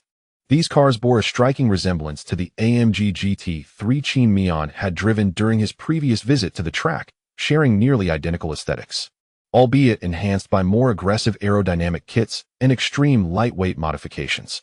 For instance, all removable components of the interior had been stripped away, while non-removable parts were replaced with carbon fiber materials, and the brakes and chassis had been upgraded to racing specifications. However, due to the regulations governing the GT3 series, the engine's power had been restricted. However, in contrast to the AMG GT, the AMG GT3, despite sharing a similar exterior, is fundamentally a different vehicle. Upon arriving at the pit area, Qin Miao quickly became alert, as among the numerous AMG GTs, he spotted a strikingly pure pink race car, evidently designed for a young lady. Casting a wary glance at the inquisitive Qiu Ming beside him, Qin Miao discreetly bypassed the first parking area and proceeded to the second. The vehicles housed within this second area exhibited more conventional colors, prompting a slight sigh of relief from Qin Miao. Simultaneously, staff members were busily attending to their duties. Although the Mercedes-AMG GT is a mass-produced sports car, its stability is undoubtedly paramount. However, the driving conditions for these vehicles today were distinct. Furthermore, the clientele consisted of the affluent, necessitating that the official staff ensure an impeccable standard of care for the racing cars, thereby guaranteeing their optimal performance. After a brief discussion with the staff in the pit, Zhuang Yuqing received 3 keys. At present, only the 2 black vehicles and this gray one had completed their inspections. The red vehicles still required some equipment checks. If Qin Miao desired a car immediately, he could select from these 3. The engineer conveyed this to Qin Miao, who then turned to Qiu Ming and asked, "Which one would you like to choose?" Qin Miao was indifferent to the car's color, as it would not affect his driving experience. Rather than making a random selection himself, he preferred to allow Qiu Ming to have a say, thus granting her a sense of involvement. After a moment of contemplation, she ultimately chose the red one. "It stands out during the race. I'll easily spot that car as yours," she remarked. Qin Miao had no objections, especially since there was still a considerable amount of time before the race commenced. Moreover, he did not require prior familiarity with the vehicle, as he could effortlessly acclimate to any car he desired in an instant. Noticing this, the engineer shrugged slightly, pocketed the 3 keys, and returned to his tasks. The red AMG still required inspection, and the keys were needed for further checks. So they were not handed over to Qin Miao just yet. Approximately 5 minutes later, the inspection of the red AMG was completed. "Sir, your key," the engineer announced as he approached Qin Miao, who was waiting in the lounge area. Eagerly accepting the key, Qin Miao swiftly made his way to the driver's seat of the AMG GT. The engineer had intended to follow standard procedure and guide Qin Miao on adjusting the seat position and utilizing the various buttons. However, upon settling into the seat, Qin Miao momentarily hesitated before skillfully adjusting the steering wheel angle, seat position, rearview mirrors, and driving mode. Observing this, the engineer thought to himself, this one is an experienced driver. Perhaps he has an AMG GT at home. He handed Qin Miao a set of wireless radio earpieces, intended for communication during the upcoming race. After all, the vehicle that Qin Miao was driving had originated from this P-room, which meant that the engineer was responsible for the logistics concerning Qin Miao. Given that Qin Miao could adeptly adjust the vehicle settings and had arrived here prior to the commencement of training, it was evident that he was quite experienced. This proficiency significantly alleviated the engineer's workload. To be frank, he rather enjoyed dealing with affluent individuals. They made things easier. Thus, he chose not to disturb Qin Miao further, returning instead to the control console in the P-room to activate the vehicle telemetry function. After a brief glance at the data transmitted from the sensors on Qin Miao's car and confirming there were no issues, he spoke into the radio. "Hello? Can you hear me? How does the audio sound?" Qin Miao replied, "I can hear you clearly. The sound is very clear." "Excellent. Now that we are in close proximity with minimal interference, we shall test the radio again when we reach the far end of the track. The race has yet to begin, so feel free to familiarize yourself with the vehicle's handling. You may start the engine, but refrain from driving out just yet. We need to await the signal." "Understood," Qin Miao responded, exhaling deeply as he settled into the seat. Just moments ago, when he first entered the car, he had utilized his soul skill card. Now he possessed a crystal-clear understanding of the AMG beneath him, aware of its grip limits, tire degradation rate, optimal shifting moments, and potential top speed. Although this car was pricier than an F4, boasted greater horsepower, and achieved higher speeds, even its aesthetic appeal surpassed that of the F4. Qin Miao felt a certain discomfort, lacking the enveloping comfort of the F4's monocoque design. Furthermore, he knew that the cornering performance of this vehicle was rather mediocre, inferior even to the GT3, let alone the superior cornering capabilities of the F4. Such is the disadvantage of starting from a high benchmark. Qin Miao's initial foray into racing had been with the F4. After experiencing its unparalleled cornering precision and stability, driving this luxury sports car left him feeling somewhat disenchanted. Nevertheless, the novelty of sitting in this car for the first time somewhat alleviated his inexplicable sense of disappointment. Once Qin Miao confirmed everything was in order, Xiaoming patted him on the shoulder and earnestly said, "Good luck. Regardless of the outcome, just maintain your own rhythm." Qin Miao nodded and gave Xiaoming a thumbs up. "Rest assured, watch my performance." Subsequently, Xiaoming returned to the viewing area above the P-room, where he could better observe the unfolding dynamics of the race and enjoy the air conditioning. Of course, the primary reason for his departure was that Qin Miao was about to compete, and Xiaoming did not wish to distract him. After Xiaoming left, Qin Miao closed the car door and shut his eyes, relishing the tranquility that enveloped him as external noises were filtered out by the vehicle's body. In that moment, he felt a profound sense of reassurance. This serene environment reminded him of the comfort he experienced within the monocoque shell of the F4, making him feel at ease. Unbeknownst to him, Qin Miao had vacated his mind and slipped into a state of blissful semi-consciousness. Time seemed to lose its meaning until, abruptly, he opened his eyes. Not due to a sudden thought or the intrusion of sound, but rather from the sensation of someone touching his vehicle. It was an odd feeling, as if a part of his own body had been gently prodded, difficult to articulate, yet distinctly peculiar. Turning his head, he noticed a number of individuals, all clad in racing suits and holding helmets, had entered the previously solitary paddock. One of them placed a hand upon the rear of the AMG he was seated in. Exhaling softly, Qin Miao inquired over the radio, "How long until the qualifying session begins?" 15 minutes, came the response from the engineer. Nodding slightly, he closed his eyes once more. This time, however, he did not allow his mind to drift aimlessly. Instead, he He began to utilize his knowledge of the AMG GT and his familiarity with the racing circuit to mentally simulate navigating each corner of the track. This technique had been conceived during moments of boredom when he struggled to gauge the timing of throttle application through several turns.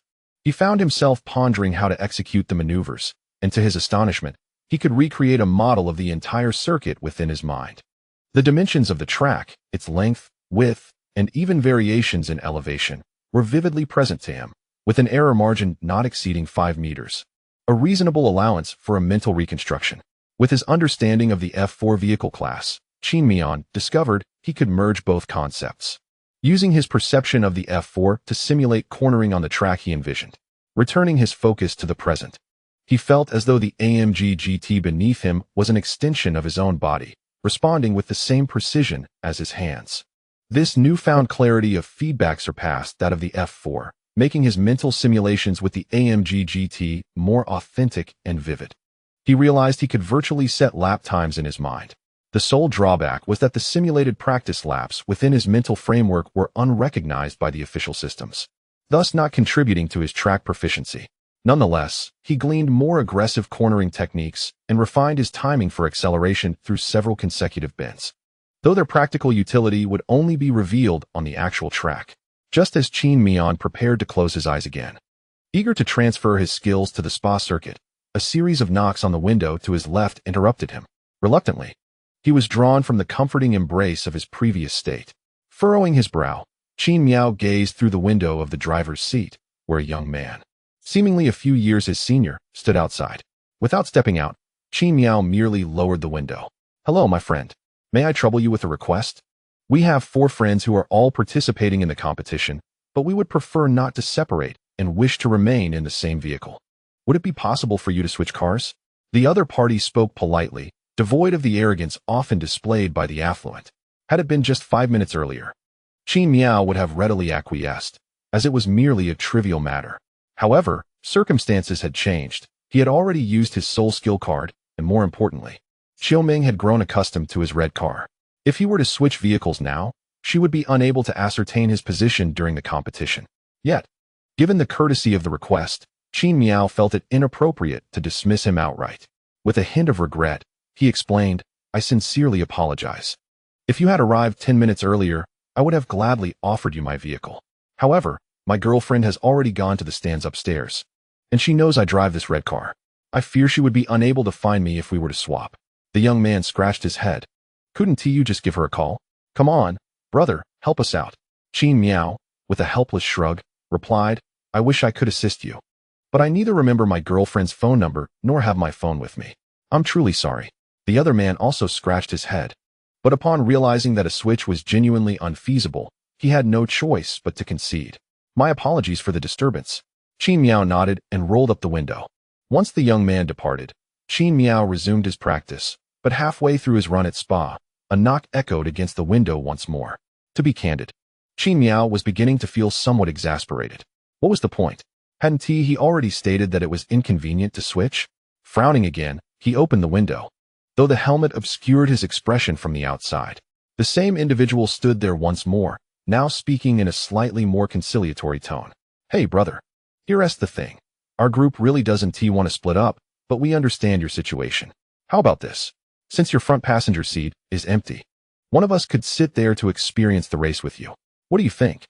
Given the other's politeness and Qin Miao's decision to prioritize accompanying Xiaoming, he had grown indifferent to whether he finished in the top 3. Thus, the additional weight of 100 or so pounds in the car seemed trivial. Not wishing to have his concentration disrupted any further, he sighed and nodded. "Thank you. That would be a great help. We'll treat you to a meal afterward." Grateful, Qin Miao saw the young man immediately call out, "Lao Yu, come over. Get in this car." At the invitation, a man clad in a short-sleeved shirt and shorts, wearing only a helmet, approached. After exchanging nods with the young man beside Qin Miao, he promptly settled into the passenger seat. The other party was quite courteous. Upon entering, he lifted the visor of his helmet and extended his hand towards Qin Miao, saying, "Hello there, my friend.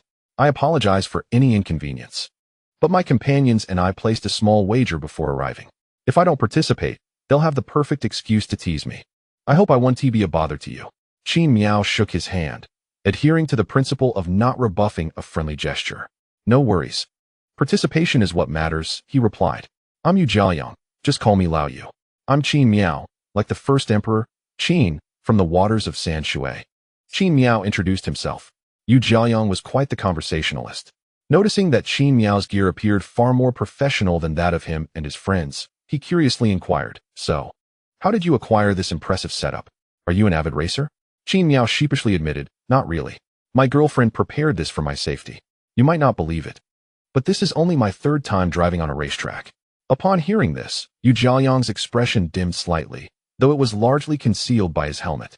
He quickly regained his composure and jokingly said, Qin Miao, be steady while driving. Your life is in my hands right now. Qin Miao merely smiled. He was someone who could take a joke easily. Don't worry, I'm still here. If something goes awry, at least we have each other for company on the road. No, if you want to leave, you can go on your own. I won't trouble you with that, Yu Jiaoyang replied. After exchanging a few simple remarks, Qin Miao found Yu Jiaoyang rather engaging. As they chatted, the voice of the engineer echoed in Qin Miao's ear.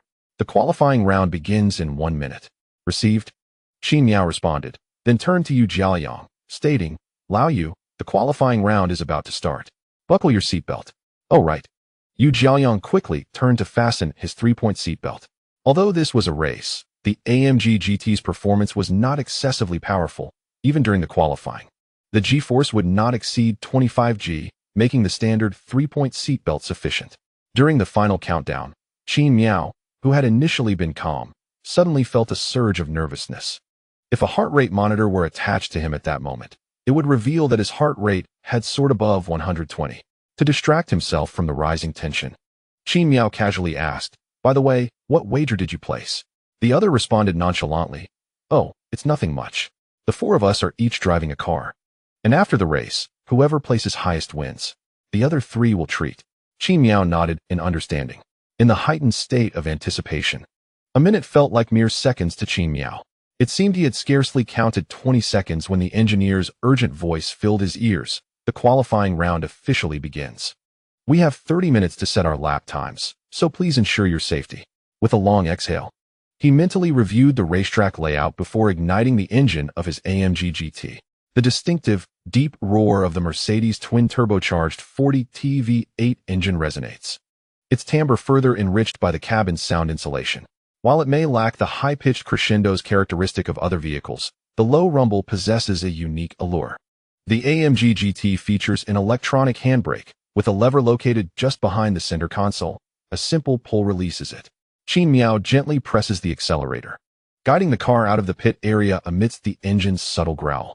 Maintaining a speed of 57 km per hour, he exits the maintenance zone and inquires over the radio. Could you keep an eye out for slower cars when I make my flying lap? Huh. Yu Jiaoyang turns, puzzled. Sure, I'll keep a lookout, the engineer responds. Qin Miao clarifies, I wasn't speaking to you. I was communicating with the engineer. Oh, Yu Jiaoyang exclaims. Aren't you on your 3rd time driving on the track? How come you sound so professional? Initially curious about the sensation of racing, Yu Jiaoyang suddenly feels a wave of anxiety.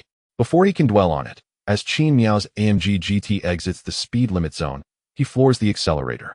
Instantly, the force of 0.9 G presses down upon them. Yu Jiaoyang is firmly pinned to his seat, instinctively grasping the armrest by the door. During the first warm-up lap, Qin Miao drives relatively gently.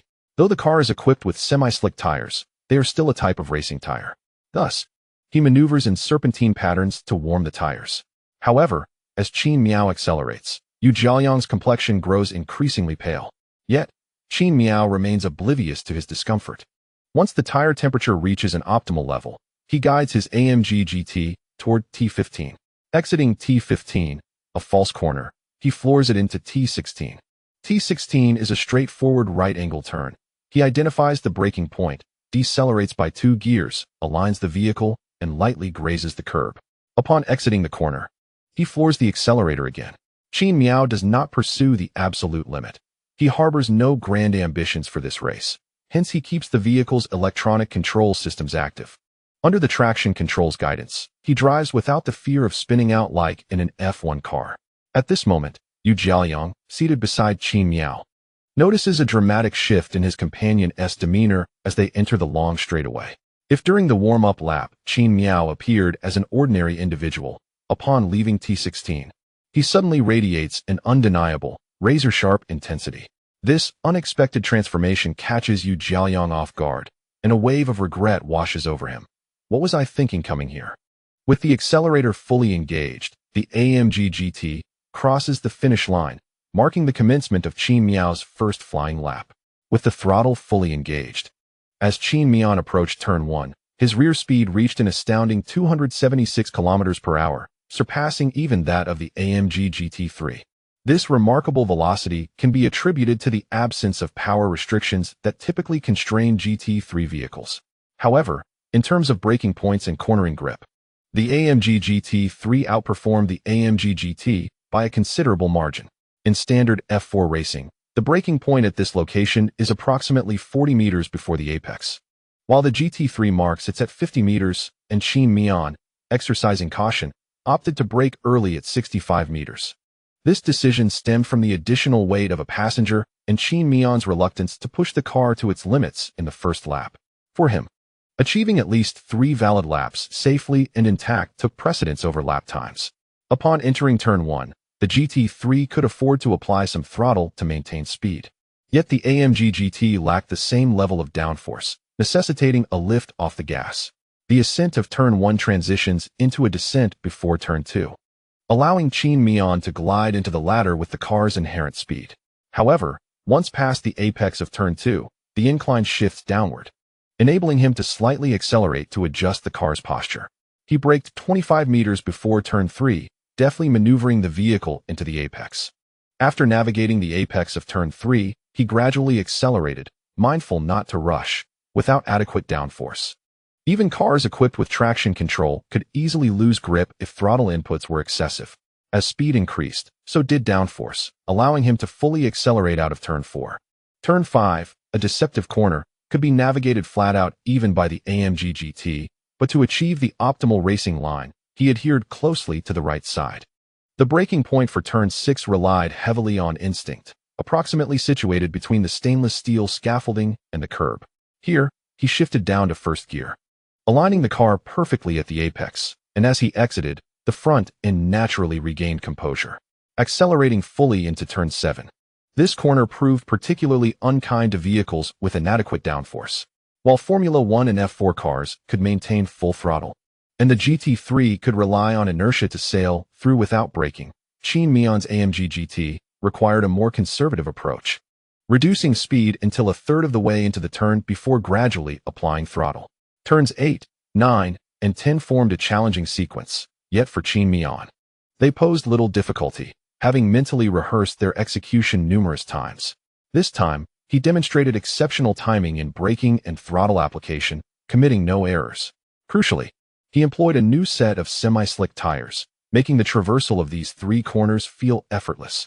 Exiting turn 10, he accelerated fully towards turn 11, braking at the farthest point before the right side curb, then steering into the corner. He skillfully avoided excessive curb usage, as he was not aiming for peak speed during this lap, thus mitigating any risks associated with the sausage curb.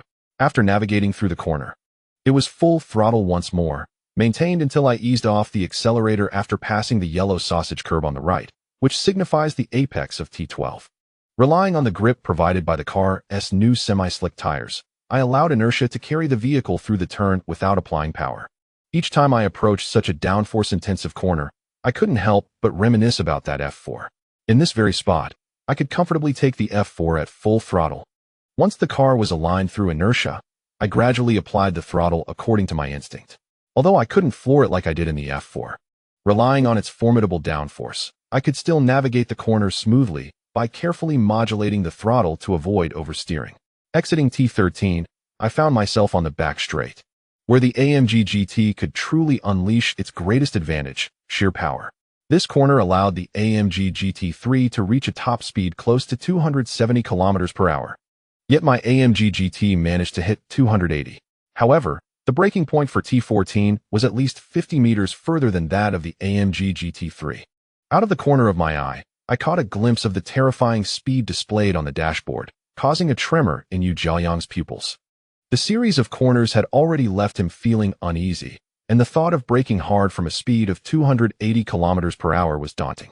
As I pressed the brake pedal to its fullest extent, at least 25 g of force bore down on both of us.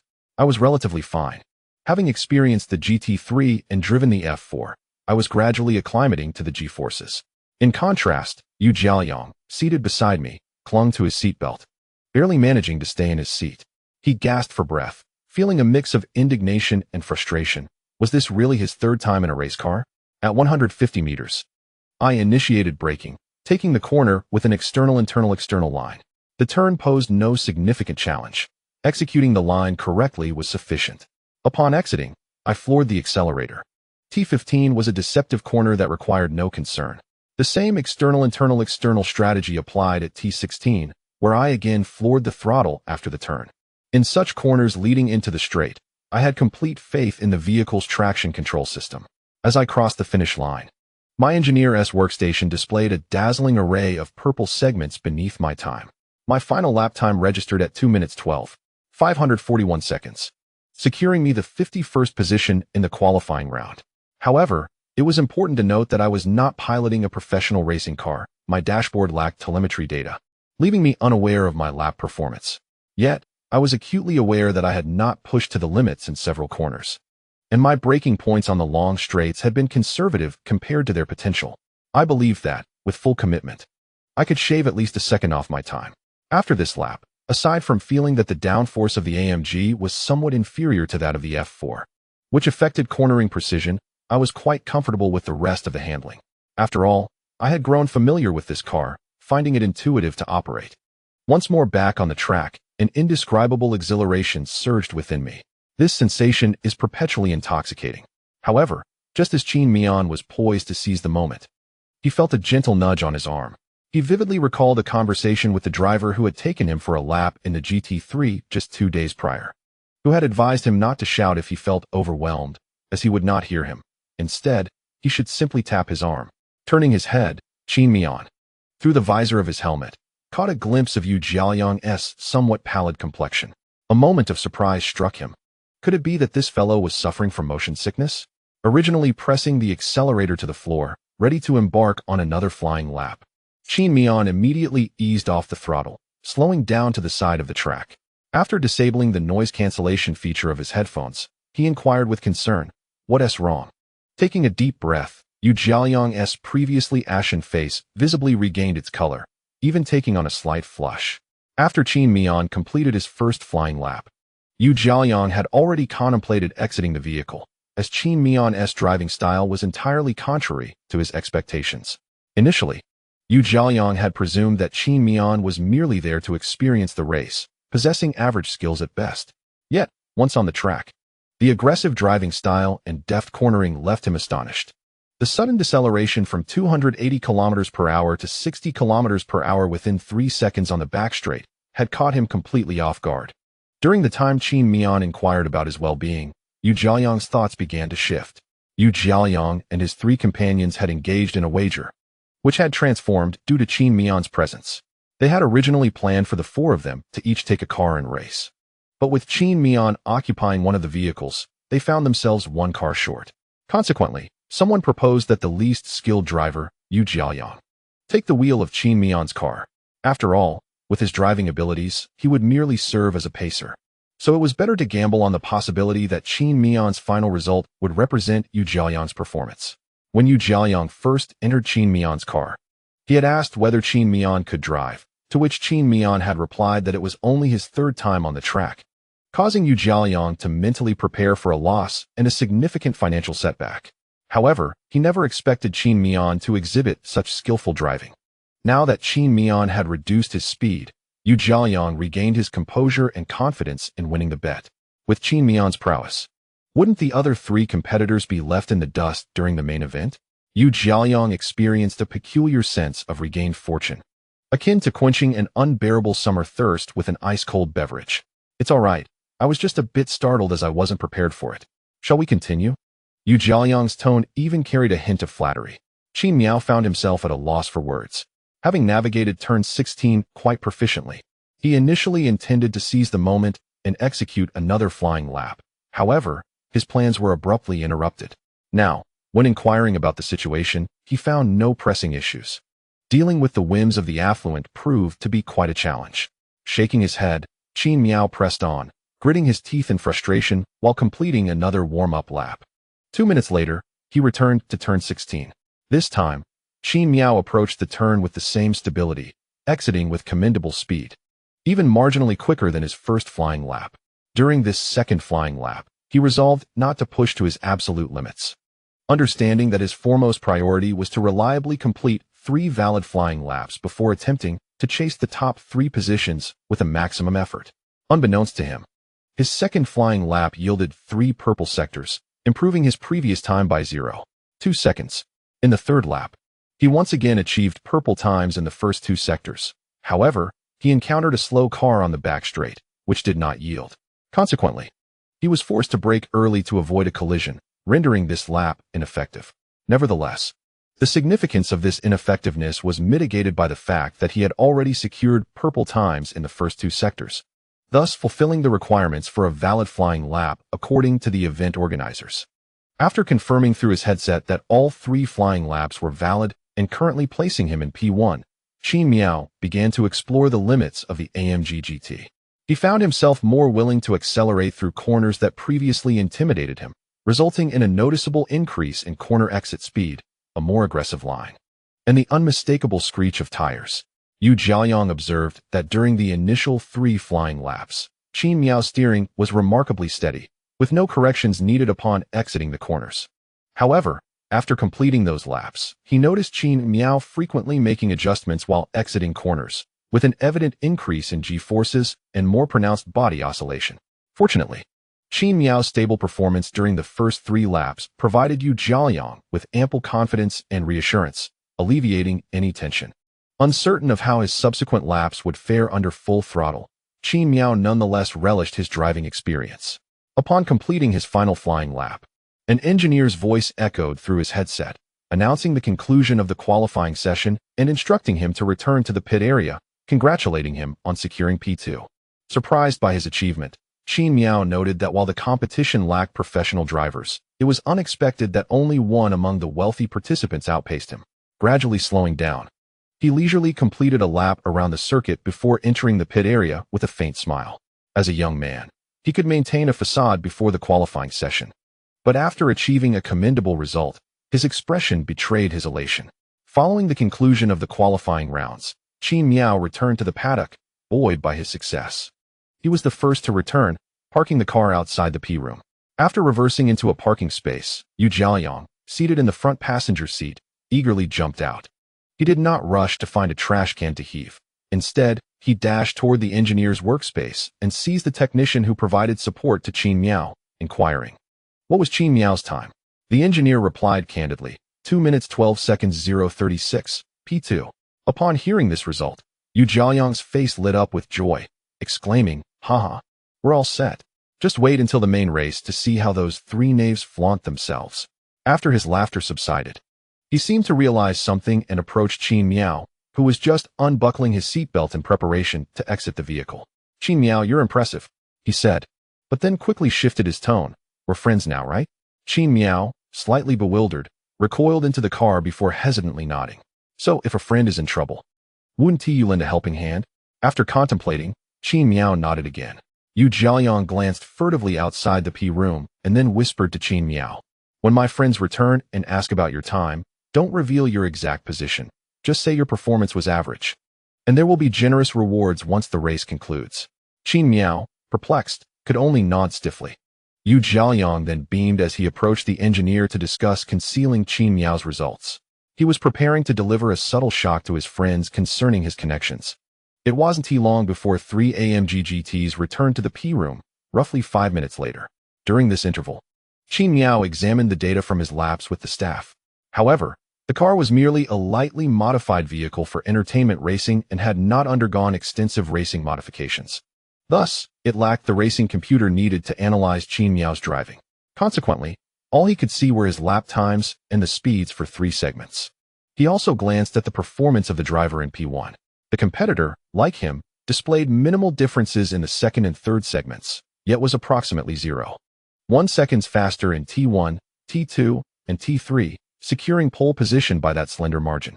After reviewing this, Qin Miao dismissed it. His primary goal for this race was to finish in the top 3, and whether he placed first, second, or third would not significantly impact the final outcome. After briefly replaying the qualifying process in his mind, Qin Miao requested the engineer to add 30 liters of fuel. At that moment, there was just over 11 liters left in the tank. The AMG GT displayed average fuel consumption, and after a vigorous drive, it indicated a consumption rate of 40 liters per 100 kilometers. The upcoming race consisted of 19 laps, with each lap measuring 451 kilometers, totaling 103 kilometers. Qin Miao planned to adopt a more tempered driving style in the main race, anticipating that a moderate fuel addition would suffice for the entire distance. The engineer calculated and realized that Qin Miao had at least 2 laps less fuel than necessary. He contemplated offering a word of caution, but ultimately refrained upon witnessing Qin Miao's performance. From Qin Miao's performance, it is evident that he is quite an adept driver. His decision to carry less fuel likely stems from a desire to reduce weight. In the forthcoming chapters, the word count will increase from 2,000 to 3,000. A reward of 10,000 points will grant an additional chapter, and if monthly votes exceed 500, another chapter will be added. A heartfelt gratitude is extended to those who have generously contributed. After the qualifiers, the engineer prepared to replace Qin Miao's tires with a brand new set of semi-slicks that had been warmed up. Although semi-slick tires offer greater durability compared to slicks, the current set would suffice for the entirety of the race. However, switching to a new set post-qualifying would undoubtedly enhance racing speed. Yet, without a moment's hesitation, Qin Miao declined the offer. His skill card imposed too many restrictions, and changing the tires would erode his familiarity with the vehicle. Following the qualifiers, there was a brief intermission of half an hour. During this time, Qin Miao sat in the driver's seat, resting his eyes, while Yu Jiaoyang engaged in light-hearted conversation with his group of friends. Curiously, Qin Miao glanced over to find the other 3 animatedly discussing their performances on the track, boasting about their precise cornering and late braking. In contrast, Yu Jiaoyang remained silent, appearing rather normal, yet there was an unmistakable sense of resignation and disappointment in his demeanor. Had Qin Miao not witnessed Yu's previous exuberance, he might have thought that his companion had resigned himself to the outcome of the race. As for the promised rewards mentioned by Yu, Qin Miao held no expectations. Within his understanding, such promises among young people typically amounted to little more than a meal or a drink. Though fully aware that he was amidst a gathering of affluent individuals, Qin Miao's mindset and subconscious thoughts remained unchanged by the surrounding environment. However, that was a matter for another time. After a fleeting glance at them, Qin Miao returned his focus. Securing a stable position within the top 3 would not be an easy feat, as most participants in this competition had never truly held a racing license. They were merely there to soak in the atmosphere of the race. During the starting phase, it is highly probable that Qin Miao will be abruptly torpedoed, especially considering that he has often been subjected to such treatment by novices while playing the line mode in ACC. Of course, in the early days of his ACC experience, he frequently found himself in the role of the torpedo as well. Thus, Qin Miao has resolved to conserve his energy, ensuring that he is fully alert and prepared during the starting phase. His primary objective is to avoid retiring from the race at this critical moment before contemplating any further strategies. Half an hour swiftly elapsed in this state of mind, and as the car door swung open, Yu Jiaoyang entered. He wore a semblance of a resigned yet slightly helpless expression, but as the door closed, his demeanor transformed, his face lighting up with exuberance. "Qin Miao, my friend, whether you can impress those brutes depends entirely on you," he remarked, patting Qin Miao on the shoulder as he settled into his seat. However, he added a caveat: just don't burden yourself with excessive pressure. After all, I plan to remain under the radar this time. They haven't noticed anything unusual about me, so even if you don't perform flawlessly, it's all right. Surprised by this comment, Qin Miao reassured himself that he wasn't placing undue pressure on his shoulders. He was well aware that, given his capabilities, maintaining a steady performance without unexpected retirements would likely earn him a spot in the top 3. "No worries, I'm not nervous. I'm just a bit concerned about your ability to endure the intensity of prolonged racing," he admitted. "Not at all. I acknowledge that my racing skills may not match yours, but I have driven race cars myself," Yu Jiaoyang replied, his curiosity piqued. "By the way, I'm curious, what kind of car do you usually practice with?" given your impressive driving skills. Without hesitation, Qin Miao replied honestly. Recalling the car he had been driving recently in ACC. It depends on the situation, but lately, I've been behind the wheel of a Lamborghini Huracan GT3. And do you have a favorite car? Yu Jiaoyang inquired. Qin Miao shrugged. The Ferrari 488. It aligns perfectly with my aesthetic preferences, and for some personal reasons. I harbor a special affection for this vehicle. Yu Jiaoyang nodded in understanding. With only 20 minutes remaining until the race commenced, the engineer's voice crackled through the intercom. Received. After responding, Qin Miao, who had previously felt quite relaxed, suddenly felt an urgent need to relieve himself. Acknowledging the source of his discomfort, he inwardly chastised himself for his lack of fortitude, but obediently opened the gullwing door of the AMG GT and made his way to the restroom. On his return, he also drank half a bottle of water. Upon re-entering the car, he noticed that some vehicles had begun to exit the parking area, heading to the starting grid for their final preparations. Fastening his seatbelt, he assessed the condition of the car beneath him, confirming everything was in order before he gently maneuvered out of the pit area and onto the track.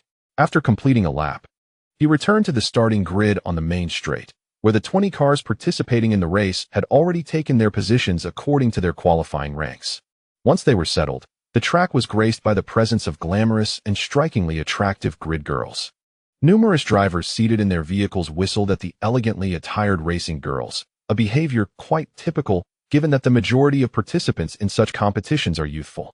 Some even took out their phones, exchanging contact information with one another, while others boldly climbed into their racing cars. In addition to the racing girls, several staff members approached the meticulously prepared vehicles, handing their tablets into the interiors. Qin Miao was also visited by an engineer, who upon closer inspection turned out to be a familiar face, his technical support engineer. After handing over the tablet, the engineer remarked, "These are suggestions derived from professional racers who reviewed your fastest lap video. If you are interested, you might want to glance at them before the race begins." After speaking, he passed the tablet to Qin Miao and proceeded to the front of the car to inspect the engine compartment. Qin Miao did not intervene. Despite his profound understanding of the vehicle due to his unique skill, he recognized that his knowledge was primarily intuitive. It is akin to being aware of one's hands and being able to manipulate them effortlessly, yet remaining oblivious to any subtle internal wear and tear. Thus, Qin Miao deemed it prudent to have a professional assess the condition of his car. 10 minutes later, the engineer closed the hood and gave Qin Miao a thumbs up, indicating that all was well with the vehicle. Simultaneously, Qin Miao had finished watching the video on the tablet, and although he did not know the racer providing the guidance, the insights shared were profoundly enlightening. Once the engineer completed his inspection, the racing girls on the track began to withdraw. The engineer approached Qin Miao, retrieving the tablet he had returned, and said, "The race is about to commence. Don't be anxious. I won't delve into other technicalities. Just maintain your composure and give it your all." Qin Miao replied, "Thank you. I will do my best," as the engineer departed from the track. During the interval of their departure, Qin Miao instinctively observed the driver of the leading car. Turning his head, he recognized a somewhat familiar figure. The passenger window remained down, and although she, like him, wore a helmet and a fireproof racing suit, the unadorned black suit allowed Qin Miao to identify her. It was the alluring woman. To his astonishment, she had achieved better results than he had without making a fuss about it. Qin Miao felt a surge of surprise and curiosity towards her. However, his intrigue stemmed not from her appearance, but from the recognition of her driving prowess. Noticing the presence of someone from the affluent circles beside him, he turned to Jiaoyang, disabling the noise cancellation feature of his headphones, and inquired, "Do you know the person in that car?" "Who?" Jiaoyang asked, peering curiously, as from his vantage point, he could only see the side of the individual's helmet. Unable to discern the details, Yu Jiaoyang helplessly spread his hands. After contemplating for a moment, Qin Miao succinctly described the appearance of the imposing woman that lingered in his memory. At this point, Yu Jiaoyang recalled and remarked, "Do not dwell on it. She is a highborn flower of Magic City, far beyond our reach.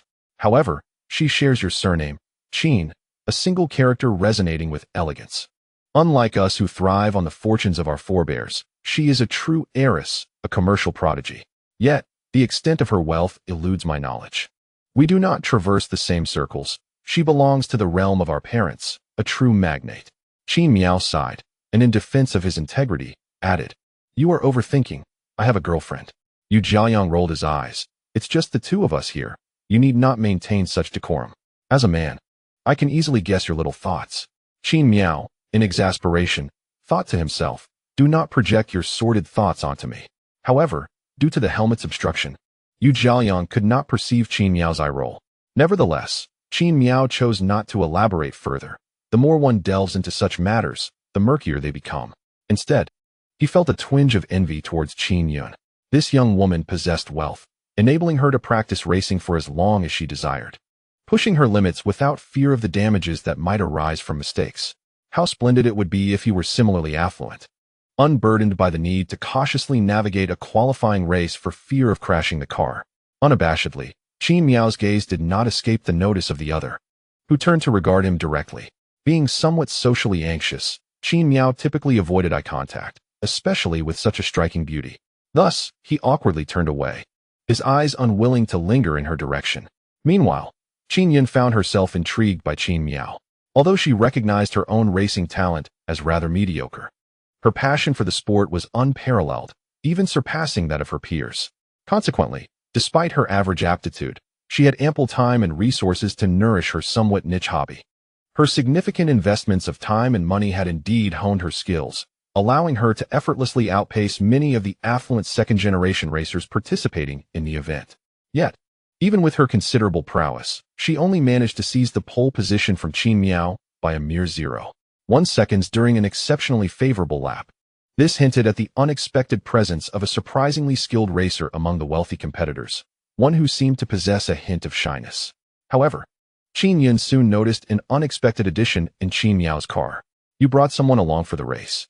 That extra burden of over 100 pounds will surely slow your lap time by at least 3 seconds. How can one be so unambitious? She felt a mix of surprise and disappointment. Initially, upon seeing the second-place time, she had hoped for a worthy adversary to challenge her, only to discover that her opponent had an additional passenger on board. If there are multiple individuals in the opposing vehicle, Qin Yun believes that within a single lap, she can easily shake off Qin Miao from her slipstream. This is not mere confidence. It is the acknowledgement that the additional burden on the other vehicle will inevitably result in numerous negative conditions. Qin Yun had not considered that Qin Miao had been in the race since the beginning and, upon finishing, still had over 10 liters of fuel left in her tank. Had she been aware of these debuffs, her thoughts would likely have shifted to how to maintain her position. With 5 minutes remaining, the engineer's voice resonated. After acknowledging, Qin Miao turned to Yu Jiaoyang. The race will commence in 5 minutes. You still have time to exit the vehicle. Yu Jiaoyang stiffened his neck. Getting out is not an option. Until the race concludes, it's either victory or death. I must stay in the car. You're impressive. But this is my race. The contract for the top 3 drivers holds significant weight for me, so no matter how much you plead, I won't stop to let you out. Qin Miao articulated her thoughts one last time. Rest assured, my friend, I will not hinder your progress. I drive with intensity. Barring any unforeseen circumstances, you will undoubtedly feel nauseous, perhaps even to the point of retching. If I do feel ill, I will call you father, Yu Jiaoyang retorted. His neck craned. Qin Miao, with a hint of regret, blinked but refrained from further persuasion. Deep down, she was cursing her luck. With such a large individual in the car, her lap times would inevitably be at least 3 seconds slower per lap. Yet, feeling a bit shy, she hesitated to overtly insist that he exit. 1 minute, half a minute, 10 seconds, 5, 4, 3, 2, 1. Go, go, go. The warm-up lap commenced. Maintaining distance, seizing opportunities, and prioritizing safety, Qin Miao gently pressed the accelerator, slowly leaving the starting grid under the guidance of the safety car. The warm-up lap held little to discuss. Qin Miao trailed the front AMG GT, keeping a 2-car length distance while occasionally weaving in an S pattern to warm the tires. The cars behind followed suit. Soon, the convoy, accompanied by the distinctive deep rumble of the AMG GT, approached T16. The safety car entered the pits before T16, while Qin Miao and the other racers maintained a speed below 80 km per hour, waiting for the 5 red lights to extinguish. Although Qin Miao appeared calm, her heart rate was racing towards 160. Even Yu Jiaoyang, sitting beside her without any control over the racing pressures, felt his heart rate rise to 130. This situation evoked a sense of immersion, akin to watching a beloved athlete compete. Since one admires them, there is an unconscious tendency to identify with their role, instinctively feeling anxious for their performance. Yu Jiaoliang was in this very state, even more exhilarated than when watching his favorite competitor on television. As he was sitting in Qin Miao's car, their fates were intertwined. Thus, he began to feel the tension, anxious that Qin Miao's start might encounter unforeseen complications. Despite countless simulations of the launch within ACC, the vibrations emanating from the engine ahead, coupled with the sensation of the scenery racing past on either side, incessantly weighed upon Qin Miao's spirit, amplifying his yearning for victory. At last, as the 5 red lights extinguished from his view, Qin Miao abruptly pressed the accelerator to the floor. The vehicle, equipped with a traction control system and already cruising at a foundational speed of 79 km per hour, was not susceptible to spinning out upon sudden acceleration. Instinctively, Qin Miao glanced towards the left, where the AMG GT occupied the pole position. Qin Yun's launch was commendable, nearly matching Qin Miao's own. While Qin Miao did not manage to close the gap with Qin Yun during the start, he also was not immediately left behind. At this moment, Qin Yun held a half-car advantage over him, yet Qin Miao remained composed. In racing, a driver in P2 can secure victory as long as they are not overtaken by the pole sitter at the start. The upcoming T1 and T2 featured a sweeping right turn, and with Qin Miao maintaining his position in P2, he could easily take the inside line into T1. As the engine roared to life, both Qin Miao and Qin Yun approached T1. Qin Yun braked at the standard point on the left, even yielding some space to Qin Miao. In contrast, Qin Miao delayed his braking by at least 50 meters, not due to a mistake, but rather out of concern for being rear-ended by the drivers behind him, potentially forcing him off the inside line. Fortunately, although the following drivers were slower than Qin Miao, they exercised caution and did not push to extremes, preventing any collisions. However, Qin Miao's late braking inadvertently surrendered his advantage back to Qin Yun, who managed to surpass him at T1, benefiting from the crossover line as Qin Miao's trajectory had slightly widened. Had this been a hairpin turn, Qin Miao could have regained speed on the straightaway by accelerating earlier, but regrettably, the T3 and T4 layout offered him little room to maneuver. From the start until exiting T3, the positions of the top 3 remained unchanged, while Qin Miao was oblivious to the drivers behind him, as he could not see them. Upon exiting T4, both Qin Miao and his co-driver Yu Jiaoliang felt their heart rates begin to stabilize. Qin Miao's heart rate hovered around 130, while Yu Jiaoliang maintained a calmer 100, both considered normal for racing drivers. Despite Qin Miao's various criticisms of the AMG GT's shortcomings, deeming it inadequate beyond its acceleration, the vehicle's advantages became apparent in this longer-distance race. Notably, the car was equipped with air conditioning and even a radio for music. The most crucial aspect is that the suspension of this vehicle is relatively soft, making the ride considerably less jarring than that of the F4. Naturally, in order not to distract Qin Miao, Yu Jiaoliang refrained from turning on the radio. Feeling a bit warm, he merely activated the air conditioning. In truth, Qin Miao, wholly absorbed in the competition, did not perceive the heat, much like his first experience driving the F4, where the moisture-wicking lining of his shirt became completely saturated with sweat. He did not sense fatigue until he was about to exit the vehicle, at which point he realized he was too exhausted to even stand. However, the sudden rush of cool air invigorated him, sharpening his mind and enhancing his composure. His focus returned to the race. In the first lap, having secured the pole position at the start, Qin Miao lost his lead at T1, but managed to maintain a 1-second distance behind Qin Yun. Yet, most of his attention was not directed towards the car ahead, but rather to a gray AMG GT lurking behind him. For Qin Miao, the day's objective was to secure second place while vying for first. The race was long, and his immediate priority was to defend his position rather than launch an attack on Qin Yun at this moment. The most critical information for him was the speed of the car trailing closely behind. Should the competitor begin to encroach upon the advantage he had gained at the start, Qin Miao would need to strive for first place swiftly, inciting a fierce contest between the third place and Qin Yun. If he failed to claim the lead, he would have to focus on defending against the advances from behind. Qin Miao felt confident in his ability to fend off the assaults from the car behind him. Yet engaging in a battle would inevitably compromise his speed, diminishing his chances of overtaking Qin Yun as time progressed. Most importantly, Qin Miao's fuel was only sufficient for at least 2 laps under normal conditions, indicating that he would not have enough fuel to complete the race. Nevertheless, his concerns were somewhat unfounded, as individuals with a solid understanding of racing and commendable skills were indeed a rarity. As the first lap concluded, a leading group naturally formed with Qin Miao and Qin Yun, creating a gap of nearly a second from the third place. This staggering disparity left the competitor in third, a man filled with frustration and despair. If Qin Miao had observed closely, he would have recognized this individual as Fu Hai, the so-called general manager of the Fengtai group, who had approached Qin Yun with Qiu Ming in the paddock before the race commenced. However, setting aside these trivial details, once it was established that the third place posed no tangible threat, Qin Miao began to ease his pace in the second lap, entering a cruising mode. Although the reward for finishing first was nearly 10 times that of second, a prospect that tempted Qin Miao greatly, he possessed a clear self-awareness and a composed mindset. He understood that it was wiser to safeguard his second place rather than risk an uncertain pursuit of first, thus maximizing his potential for success. Operating in fuel-saving mode was not overly difficult. It merely required a period of adjustment. The first method involves easing off the throttle approximately 100 meters before the heavy braking point on the back straight and the main straight at the start. By relying on the vehicle's own inertia to glide through this distance before beginning to decelerate and downshift. The philosophy behind this technique is that during the final segment of the straight, with the engine in a high rev state and throttle released, it can effectively and significantly reduce fuel consumption. Moreover, since no acceleration occurs in the last segment, the braking point can be moved slightly further ahead, thereby minimizing braking time.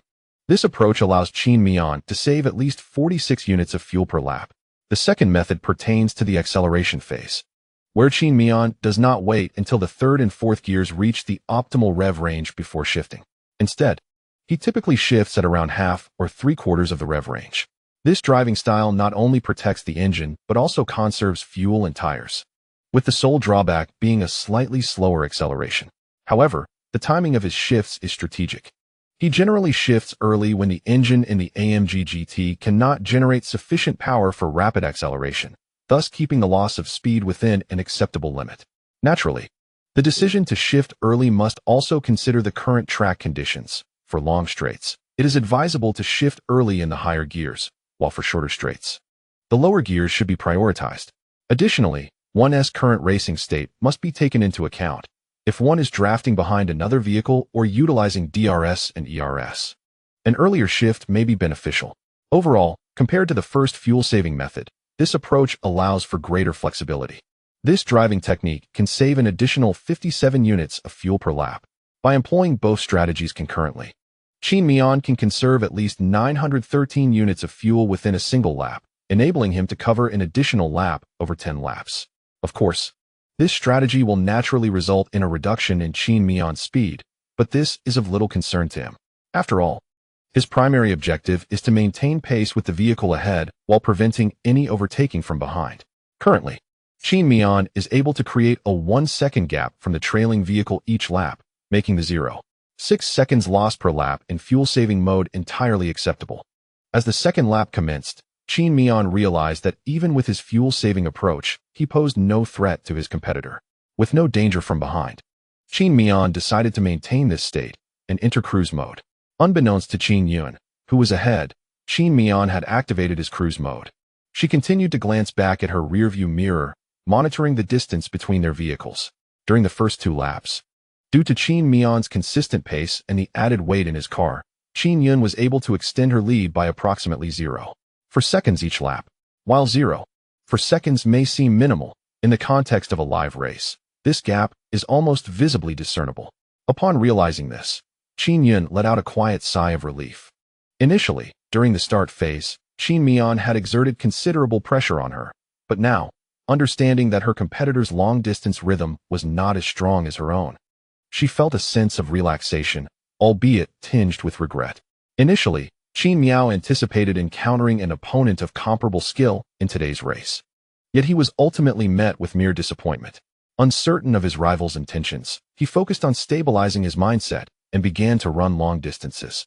As he entered the 4th lap, he noticed that the cars ahead had distanced themselves, and the vehicles behind were unable to catch up, leaving him with no competitors in sight and consequently alleviating any pressure. Thus, Qin Miao dedicated himself to achieving optimal lap times. Unbeknownst to him, he gradually entered a familiar state, often referred to as the unity of man and machine. His driving style remained unchanged, characterized by fuel efficiency. Yet he became increasingly attuned to the limits of his vehicle.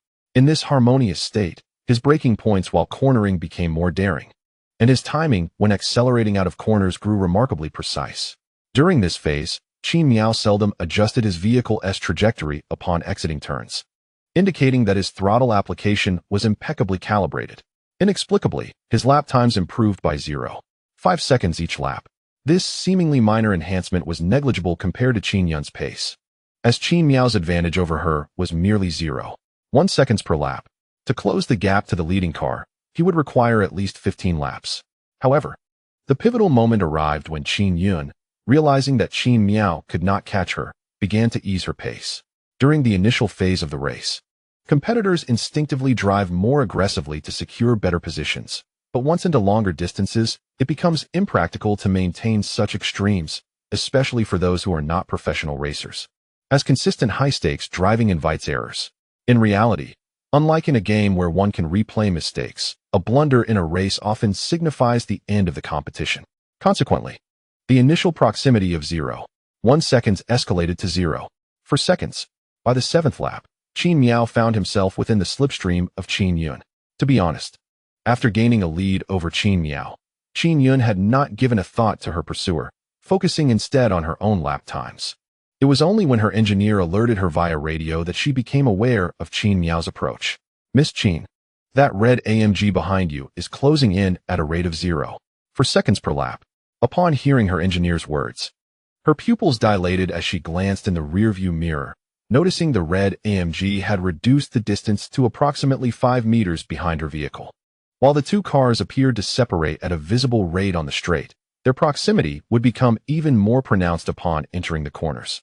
At this moment, Qin Yun felt an immense pressure enveloping her.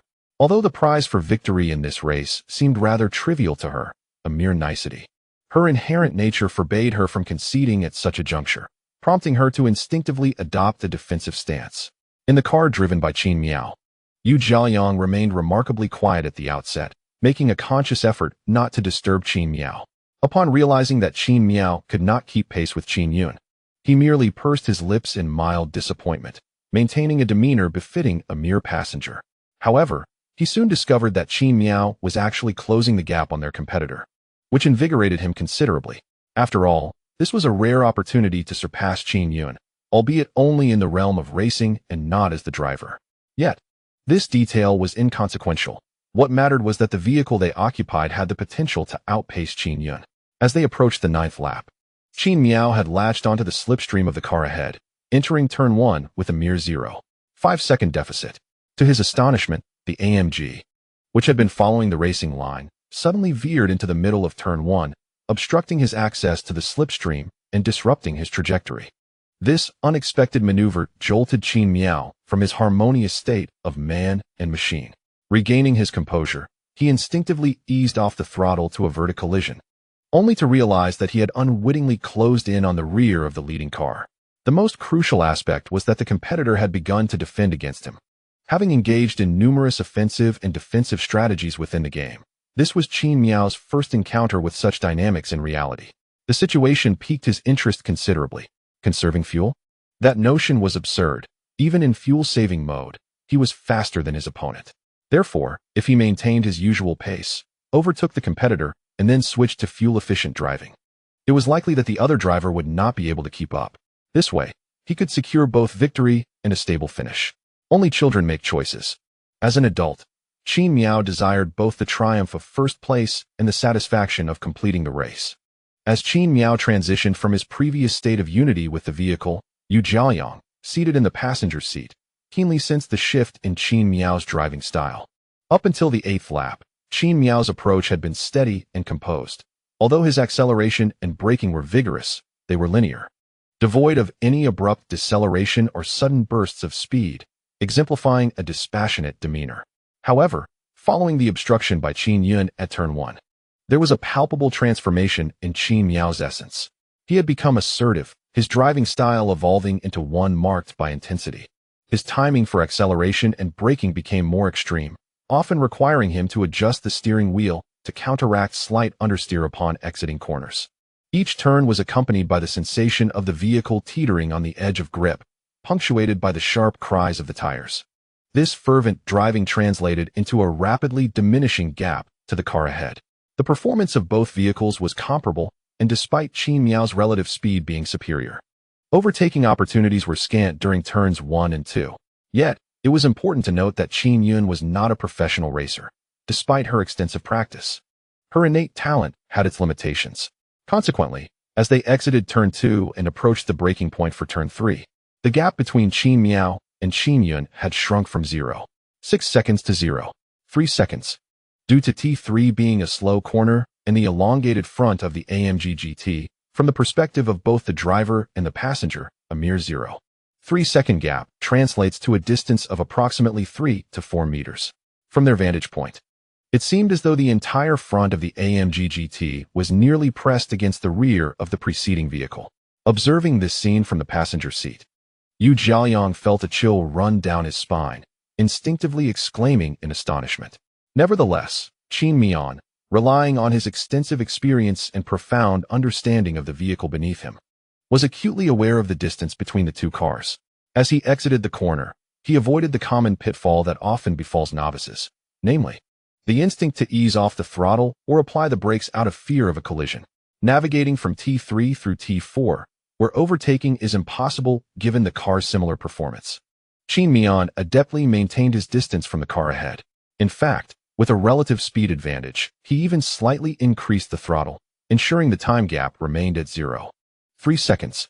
This distance was sustained until the straight stretch before T6, where Qin Miao launched his first offensive maneuver. Exiting T4, thanks to his earlier acceleration and wider line, he found himself nearly 2 kilometers per hour faster than the car in front. This modest speed advantage allowed him to effortlessly draft behind the preceding vehicle, closing the gap to just 0.1 seconds before entering the deceptive T5. Although T5 is a faux corner, it is still a bend, and thus, Qin Miao refrained from overtaking. After successfully navigating T5, he executed a move to the left, opting for the outside line. While some might argue that taking the outside line is not a favorable choice for an overtaking attempt, Qin Miao's precision in both corner entry speed and braking points far surpassed that of his rival. Furthermore, T6 at the circuit is a hairpin turn, allowing Qin Miao to exploit any opportunity should Qin Yun, who was ahead, attempt to block his inside line. By employing superior line choice and timing in acceleration, Qin Miao could harness increased exit speed to overtake on the straight. Although Qin Yun, positioned ahead of him, possessed only average talent, her years of racing experience made her acutely aware of Qin Miao's intention to execute an outside pass. Consequently, as soon as Qin Miao initiated his maneuver, she deftly turned left to obstruct his path. Upon realizing her intentions, Qin Miao swiftly redirected to the inside line. Typically, a proficient defensive maneuver allows for only a single directional change. Any double change is deemed a foul, commonly referred to as drawing a dragon. In a formal race, such a defensive tactic would incur penalties. However, this was not an official competition, nor were there any stringent racing regulations in place. This event was merely an entertainment spectacle for the affluent, and the organizers had not anticipated the emergence of 2 seasoned competitors engaging in such a fierce contest. Thus, amidst Qin Miao's bewilderment, the AMG GT, which had previously been tricked to the left, veered back to the right. At this moment, Qin Miao's vehicle had already approached the rear wheel of his opponent's car. If he chose not to yield and the other party continued to turn, a collision between the two vehicles was inevitable. It was highly likely that a dramatic American-style stop would ensue, with Qin Miao's car potentially flipping the front vehicle over, possibly due to excessive tire grip leading to a chaotic roll. Despite his youth, Qin Miao was not impulsive. He understood what was most essential in this race. Thus, upon noticing the opponent's aggressive defense, he slightly eased off the accelerator, relinquishing the offensive. Unexpectedly, the opponent's sudden maneuver disrupted Qin Miao's rhythm, causing him to miss the breaking point for T6, resulting in a slight overshoot that created a gap of nearly 0.8 seconds. What the hell? Are you out of your mind? Despite knowing his objectives, Qin Miao calmly made the most prudent choice, yet he couldn't suppress his frustration. However, there were still 2 long straight stretches ahead. since the opponent was unwilling to concede ground in the turns. Qin Miao planned to utilize sheer top speed to overtake her on the subsequent straight. Indeed, the opponent's defensive tactic had drastically diminished her favorable impression in Qin Miao's mind, erasing any initial attraction based solely on her appearance. Why is Qin Yin defending so fiercely? Yu Jiaoyang, seated in the passenger seat, expressed his discontent. Prior to selecting the vehicle, he had undergone training and was aware that such defensive tactics were unethical. Nevertheless, the opponent's actions were permissible within the context of the race, albeit indicative of questionable character. Once Qin Yun reached the inner line, she realized her defensive maneuver had hindered the following competitors. Aware that her actions were improper, she nonetheless momentarily set aside her qualms, her judgment swayed by adrenaline, leading her to act more instinctively. Regret soon followed. Yet her competitive spirit prevented her from relinquishing her position, allowing the defensive action to go unresolved. In the following corners, T7, T8, T9, and T10, Qin Miao worked fervently to recuperate the time lost at T6, managing to catch up just before T11. Throughout T11, T12, and T13, he maintained his composure, trailing the opponent without error. As they reached the back straight, Qin Miao anticipated overtaking her, relying on superior exit speed and slipstreaming, provided she refrained from employing the same defensive tactics as before at T6. Qin Miao's mindset remained resilient. He did not let the opponent's earlier defensive move diminish his performance. He executed T11, T12, and T13 with high precision, maintaining a consistent gap of 0.3 seconds behind the vehicle ahead. In truth, with a faster cornering speed than the preceding car, Qin Miao could have closed the distance further, yet the AMG GT was no F1 car, devoid of DRS and ERS to enhance his speed. Following too closely to the vehicle ahead when exiting a turn is not conducive to overtaking. As such, racing maneuvers rely heavily on relative speed. When positioned too closely, one cannot harness the benefits of the slipstream to gain additional relative speed, thereby making it impossible to surpass the leading car after drawing alongside. For instance, if you find yourself merely 0.1 seconds behind your competitor upon exiting the turn, and they are traveling at a speed of 150 km per hour while you achieve 152 km per hour, your relative speed advantage amounts to a mere 2 km per hour. At this juncture, being closely behind your opponent inhibits your ability to exploit the slipstream for further acceleration, compelling you to veer towards the outer line. However, once you do so, you forfeit the slipstream's advantage, facing the same air resistance as your competitor, thus resulting in identical acceleration rates. Consequently, you are left with only a 2 km per hour relative speed advantage, which makes overtaking before the end of the straight a formidable challenge. Conversely, if you maintain a distance of 0.3 to 0.5 seconds from your opponent, while possessing a 2 km per hour speed advantage upon exiting the turn, you can utilize that speed to effectively engage their slipstream. In the interval of 0.3 to 0.5 seconds, you can accelerate within this optimal slipstream zone. As you close the gap to 0.2 to 0.1 seconds, you will have amassed at least a 5 km per hour relative speed advantage, making overtaking significantly more manageable.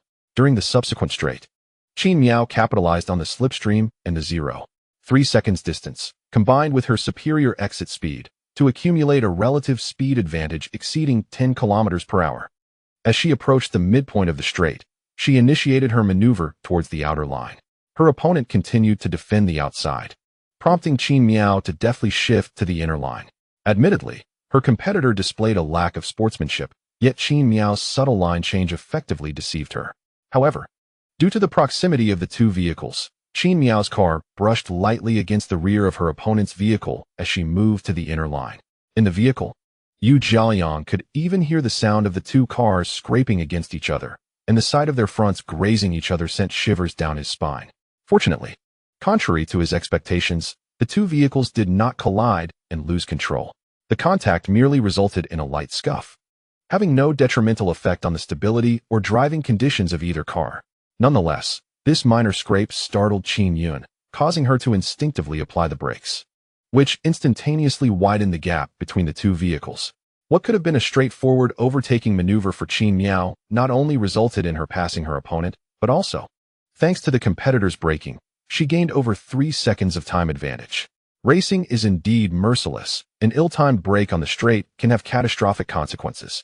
That single brake could very well jeopardize all of Qin Yun's prior efforts in the race. As Qin Miao gazed at the distant MG trailing behind him, an enigmatic smile graced his face, obscured by the visor of his helmet, rendering it unnoticed by others. Indeed, this slight scrape was a deliberate act on Qin Miao's part. Under normal circumstances, such a maneuver would have been beyond his capabilities, but after utilizing a skill card, his familiarity with the AMG GT became unparalleled. While the handling may not have been as fluid as that of an F4, Qin Miao's mastery over the vehicle had reached an extraordinary level. Executing a gentle brush against the rear of the car in front remained a challenge for him. Yet it was no longer insurmountable as it had been prior to using the skill card. Though Qin Miao generally favored amicability, he was not one to suffer in silence. If one sought to provoke him, he would retaliate, indifferent to the opponent's gender or appearance. Meanwhile, Yu Jiaoyang, seated in the passenger seat, found himself regretting his choice once more. During the qualifying rounds, his regret stemmed from an unpreparedness for the caliber of Qin Miao's driving skills. Now, in the race, his dismay arose from the extreme nature of Qin Miao's driving style. The scene of Qin Miao drafting behind Qin Yun resembled a desperate addict, unwilling to break free until the very last moment, maximizing the slipstream before overtaking. This late maneuvering even caused Qin Yun to falter, creating an intense visual impact that left Yu Jiaoyang feeling queasy, with a sudden urge to vomit. After effortlessly surpassing Qin Yun on the back straight and gaining a 3-second advantage, Qin Miao shifted back to a fuel-efficient cruising mode. Given the insufficient fuel to complete the race and the recent intense acceleration during his tussle with Qin Yun, he sensed that the fuel deficit had returned to 2 laps. The fuel saved over the previous 7 laps had been consumed in just half a lap. As for Qin Yun, after a miscalculation, she fell to 2nd place and needed time to regain her speed. During this critical acceleration phase, the 3rd-placed admirer, Fu Hai, caught up with her and latched onto her slipstream. Fu Hai had no intention of attacking Qin Yun. He had come to establish a rapport, not to disrupt it.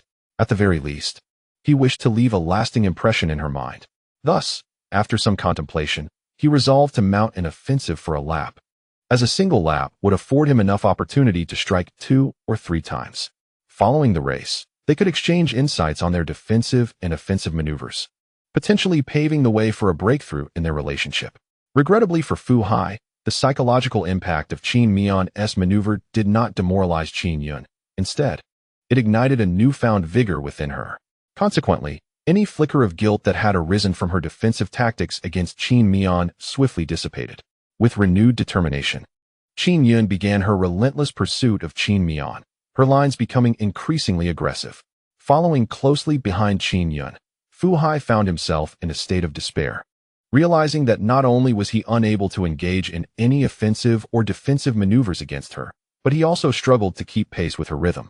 At that moment, the race had progressed to the 10th lap, with Qin Miao crossing the finish line, leaving 9 laps remaining. Although Qin Yun had begun a frantic pursuit of Qin Miao, the gap of over 2 seconds was not one that could be bridged in just a lap or 2. Moreover, given that Qin Miao's prowess surpassed that of Qin Yun, even with an additional burden of over 100 pounds and operating in fuel-efficient mode, Qin Yun could only reduce the distance by a mere 0.3 seconds per lap. By the time Qin Yun managed to close in on Qin Miao within a second, it was already the 17th lap, with only 2 laps left in the race.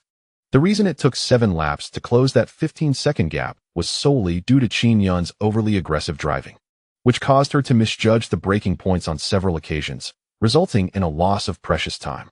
Once again, the steady-paced Qin Miao was forced out of his rhythm by Qin Yun's relentless pursuit, as she bore down on him with increasing intensity, creating an undeniable pressure on him.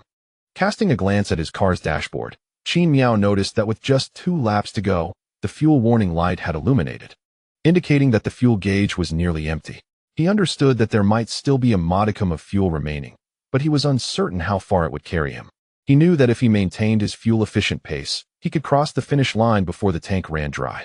However, behind him, Qin Yun had closed the gap to merely a second. With her aggressive driving style, it was likely she would slipstream off him on the back straight of this lap and initiate her assault on the 18th lap starting straight. At this juncture, Qin Miao faced a pivotal decision. Should he continue to adhere to his rhythm and aim for a secure finish? Or should he accelerate and defend against the encroaching Qin Miao, striving to preserve his lead?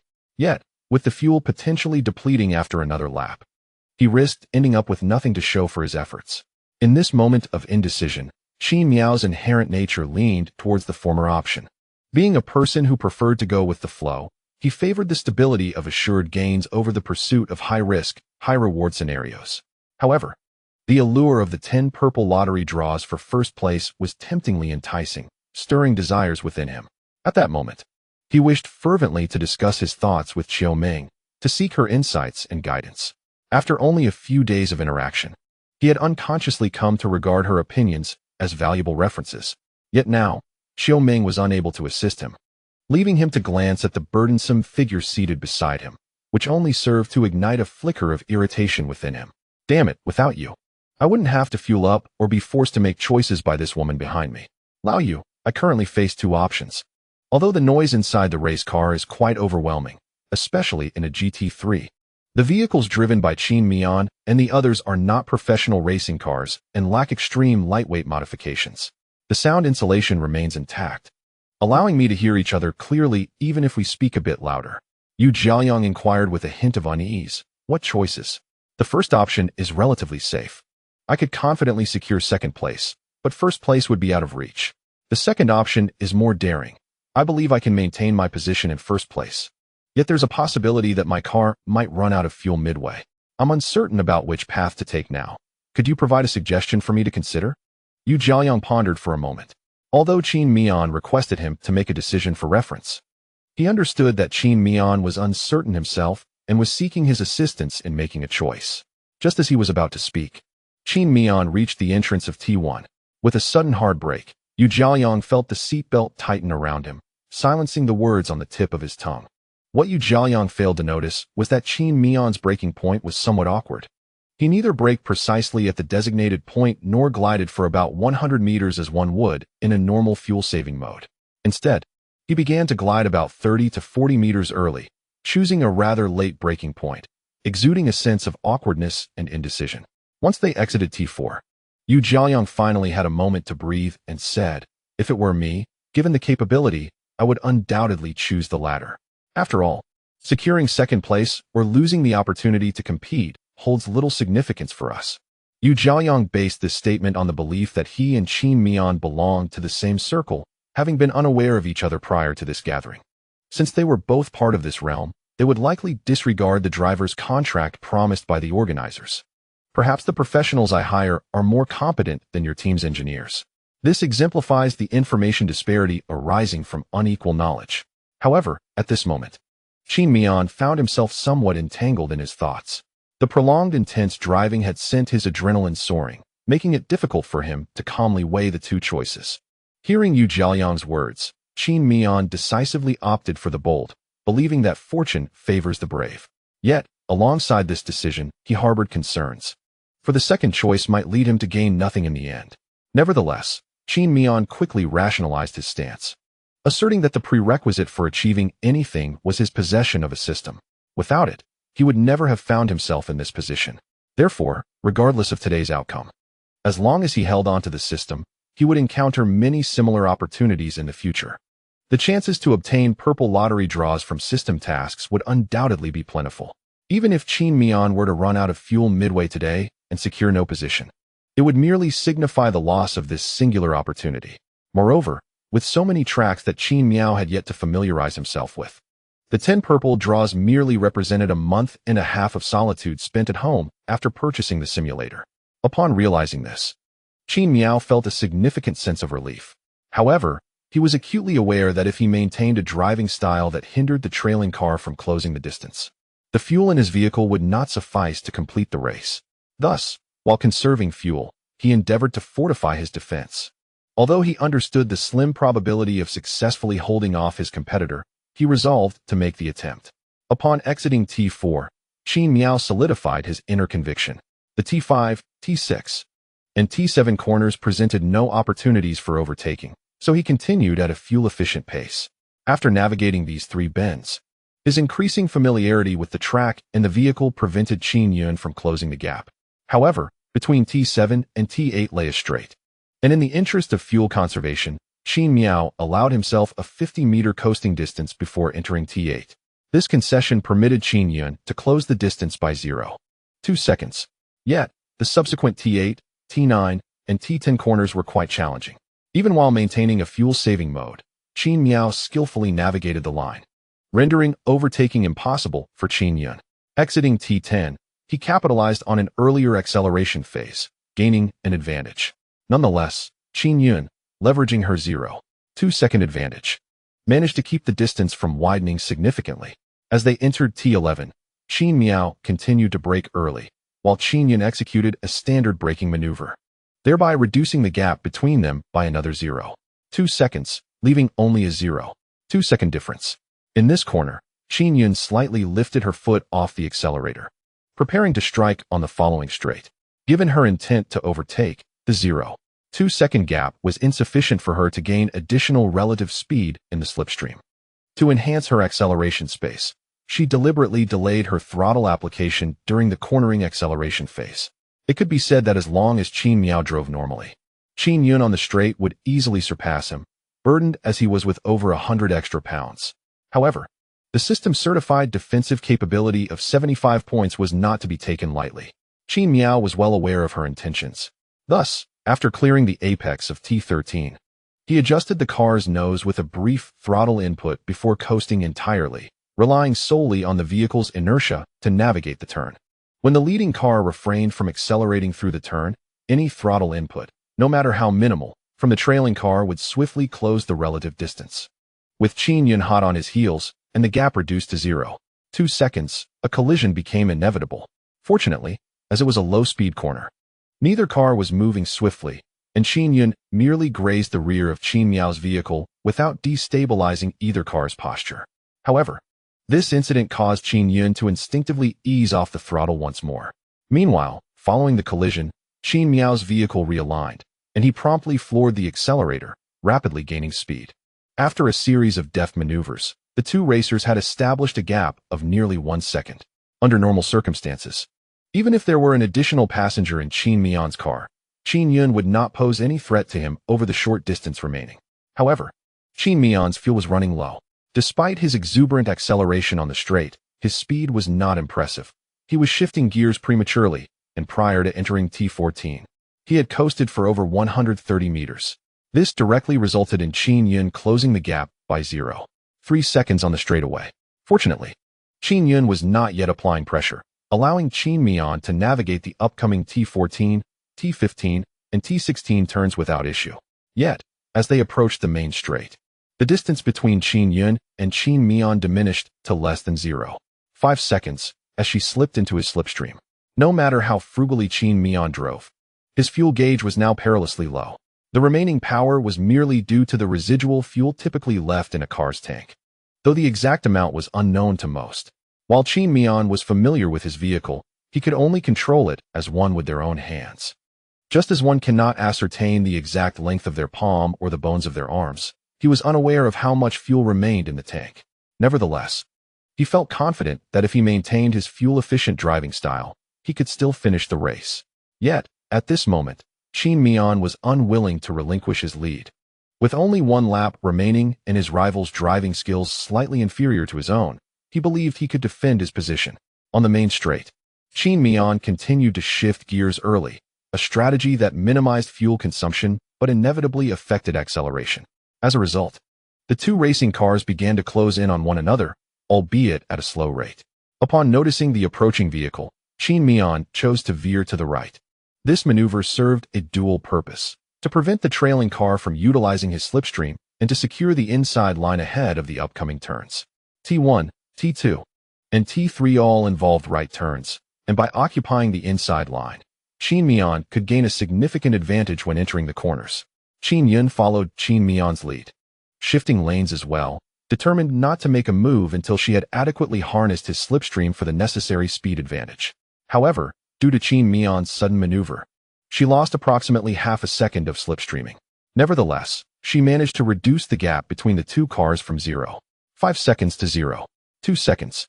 They were now at the end of the main straight, near the 14 mark. Qin Yun did not possess Qin Miao's extraordinary car control. She lacked the audacity to attempt a pass with only a 0.1 second gap. Thus, when the distance widened to 0.2 seconds, she opted to take the outside line. With no choice but to circumvent Qin Miao, she relied on her superior speed to overtake him. However, Qin Miao, who had successfully blocked the inside line, remained utterly composed. In his estimation, Qin Yun's offensive maneuver had already signaled failure the moment she attempted to edge out on the outer line. The subsequent stretch of the track was insufficient for her, who possessed a relative speed advantage, to surpass him. As anticipated by Qin Miao, when the two cars approached the breaking point of T1, Qin Yun's vehicle had only managed to align parallel to his. Even with Qin Miao braking 50 meters early, Qin Yun could only overtake him by a mere car length before applying her brakes. Once they entered the apex of T1, this distance was quickly eroded due to the characteristics of the track. From T2 to T13, Qin Yun refrained from launching any attacks against Qin Miao. This was not due to lack of desire. Rather, it was simply that Qin Miao's cornering speed exceeded hers. Despite Qin Miao adopting a fuel-efficient driving style during the series of turns, Qin Yun could not find an opportune moment to strike. Though anxious, Qin Yun recognized her advantage lay in the straightaways. Throughout the remainder of the race, she merely needed to avoid losing further ground to Qin Miao while staying closely behind him, maintaining the potential to reclaim the lead on the straight. Finally, as they approached the last lap at T13, Qin Yun steadied her mindset, trailing Qin Miao by approximately 0.4 seconds. This position afforded her ample reaction time should she detect any underhanded tactics from him, while also allowing her to benefit from his slipstream down the back straight, providing sufficient acceleration. Meanwhile, Qin Miao's heart rate had surged to 150. Although his hand and footwork remained smooth and steady, an underlying anxiety about depleting the car's fuel began to surface. It felt akin to holding a highly unstable bomb. He was concerned it might detonate from excessive jostling while he was compelled to sprint forward.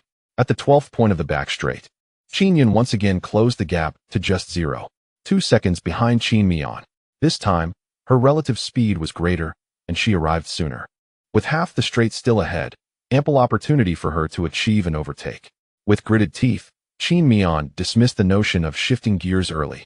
He opted for a normal shift to accelerate while also maneuvering once more. This time, his change in direction was predicated on observing the trajectory of the car behind him. Thus, from Qin Yun's perspective, as she rapidly closed in on him, she prepared to veer right to switch to the inside line just before a potential collision. Yet, the car ahead seemed as if it were firmly affixed in front of her. In a moment of panic, Qin Yun realized that the right side space she anticipated had vanished, replaced instead by the increasingly proximate rear of Qin Miao's vehicle. The nearly identical angle with which Qin Miao altered his line resulted in this startling scenario before her. As the prospect of a collision loomed, Qin Yun instinctively released the throttle. However, as he merely eased off the accelerator without applying the brakes, the relative speed of nearly 9 km per hour caused Qin Yun to gently collide with the rear of Qin Miao's vehicle. The instant they felt the impact, a cold sweat enveloped all three individuals. Unlike the collisions encountered in low-speed corners, the risks associated with high-speed bends are exceedingly perilous. At speeds exceeding 250 km per hour, should the aerodynamic effect falter in any part of the vehicle, no matter how skilled the driver may be, the car could lose control instantaneously. It could either roll over, sway uncontrollably, or crash into a guardrail in an unpredictable direction, with some vehicles even taking flight from a standstill. The aftermath would either result in the car being totaled or the destruction of both the vehicle and the driver. Fortunately, Qin Miao had accelerated while Qin Yun had eased off, resulting in a relative speed of approximately 2 km per hour at the moment of collision. The aerodynamic effects of both cars remained largely unaltered. Nonetheless, this incident thoroughly startled Qin Miao into a sobering realization. Notions of rankings, driver contracts, and the allure of purple lotteries paled in comparison to the value of life itself. In the rear, Qin Yun also felt a wave of apprehension. She had been momentarily overtaken by emotion, fixated on surpassing Qin Miao while neglecting the concerns of safety. Upon reflection, the driving style of the individual before her could hardly be described as civilized. Although this defensive maneuver was somewhat legitimate and did not involve overly aggressive tactics, the danger was largely precipitated by Qin Miao's actions. Both individuals were engulfed in a torrent of thoughts, yet the race was far from over. Qin Miao quickly dismissed the distractions in his mind and, leveraging the advantage gained from this not-so-commendable defense, entered the next curve. The gap between him and the trailing car widened to approximately 1 second. And Qin Miao sensed that his fuel had been unnecessarily depleted due to normal driving along the back straight, making it seem unlikely he could complete the entire course. Thus, at T14, he began to ease off the throttle 150 meters earlier than before. This adjustment not only resulted in reduced fuel consumption, but also allowed Qin Yun to regain a 5-second advantage. As Qin Miao exited T16, Qin Yun once again drew closer, catching his slipstream. Upon spotting the AMG GT trailing behind, Qin Miao felt a chill run down his spine. In a desperate bid to retain his position before crossing the finish line, he had no choice but to resume normal gear shifts, all the while silently praying, "Oh heavens, please allow me to run out of fuel only after I cross the finish line. I beseech you, I will bow before you." For once, Qin Yun executed a commendable turn, maintaining her speed without being hindered by Qin Miao's presence. When there was still half the distance to the finish line, she made her move on the right. Qin Miao could have defended against her, but recalling the earlier parallel defensive maneuver on the back straight, he ultimately refrained from turning the steering wheel. Thus, he watched as Qin Yun's front gradually appeared in his left side mirror, maintaining a steady speed and steadily encroaching upon his positional advantage. Glancing at the finish line in the distance, and then at the AMG's front through his driver's window, his heart raced to his throat. As the race approached its climax, with merely 50 meters remaining to the finish line, Qin Miao and Qin Yun found themselves neck and neck in their AMG vehicles. Suddenly, Qin Miao felt a disconcerting lightness. As the engine's once resounding roar dulled to a murmur, a jolt of apprehension coursed through him. His heart, previously racing ferociously, slowed its rhythm. The incessantly flashing red fuel warning on the dashboard appeared utterly loathsome at that moment. Watching his rival surge ahead, a realization dawned upon Qin Miao. He swallowed hard, grappling with a sense of unwillingness, yet swiftly relinquished it. The metaphorical bomb weighing upon his heart had finally detonated, though it had claimed his own chances. He felt an unexpected relief wash over him, freeing him from the tension that had gripped his nerves. Qin Miao held no regrets about having 2 laps less fuel. After all, the event had transpired, and he had never truly believed himself to be a contender for victory before the race commenced. During the qualifying rounds, he felt he had delivered his utmost performance, yet still, others had achieved superior results. Meanwhile, as Qin Yun crossed the finish line ahead of Qin Miao, an exhilarating sensation enveloped her, a profound joy born from conquering a formidable opponent. She found herself shouting into the radio, venting her exhilaration, having exerted immense pressure on Qin Miao, who, in turn, had unknowingly reciprocated. With the burden of pressure suddenly lifted, Qin Yun felt an instant lightness envelop her. Her passion for racing stemmed from this indescribable euphoria that followed a hard-fought victory over her adversaries. Despite knowing that her competitor had certain flaws in character and some questionable driving tactics, she chose to forgive Qin Miao, primarily because their intense battle had brought her immense satisfaction. Now that it was over, she looked forward to meeting him in the pit area, perhaps to continue the rivalry in the future. Conversely, while Qin Miao had quickly come to terms with the outcome, he could not shake the feeling of resentment towards Yu Jiaoliang. He knew that had it not been for Yu's insistence on joining him in the car, he would have undoubtedly secured first place. Although he had found peace with the situation, it was inevitable that he felt some animosity towards Yu. Turning to glance at Yu, Qin Miao was momentarily distracted from his grievances by the sight of Yu's pale face, resembling that of a ghost, his gaze vacant and fixated ahead. "What the hell?" Qin Miao exclaimed instinctively. Having entered a coasting mode, he swiftly maneuvered his vehicle to a grassy area inside T1, where a Matthew passage allowed for a direct exit from the track. "Old Yu, don't scare me like that. What's going on?" Once parked, Yu Jiaoliang didn't even spare a glance at Qin Miao. He flung open the door, and without removing his helmet, collapsed onto the grass and began to retch. Qin Miao couldn't help but admire Yu Jiaoliang's resilience. He had held it together throughout the race, only to release his burdens now. Suddenly, it seemed as if Qin Miao recalled something, and with a teasing tone, he remarked, "Old Yu, I remember someone mentioning before the competition began that if they vomited, they would call out to me. What was it again?" In truth, Qin Miao would not jest with those he was not well acquainted with. However, He could not help but harbor resentment towards Yu Jiaoyang for causing him to miss out on first place.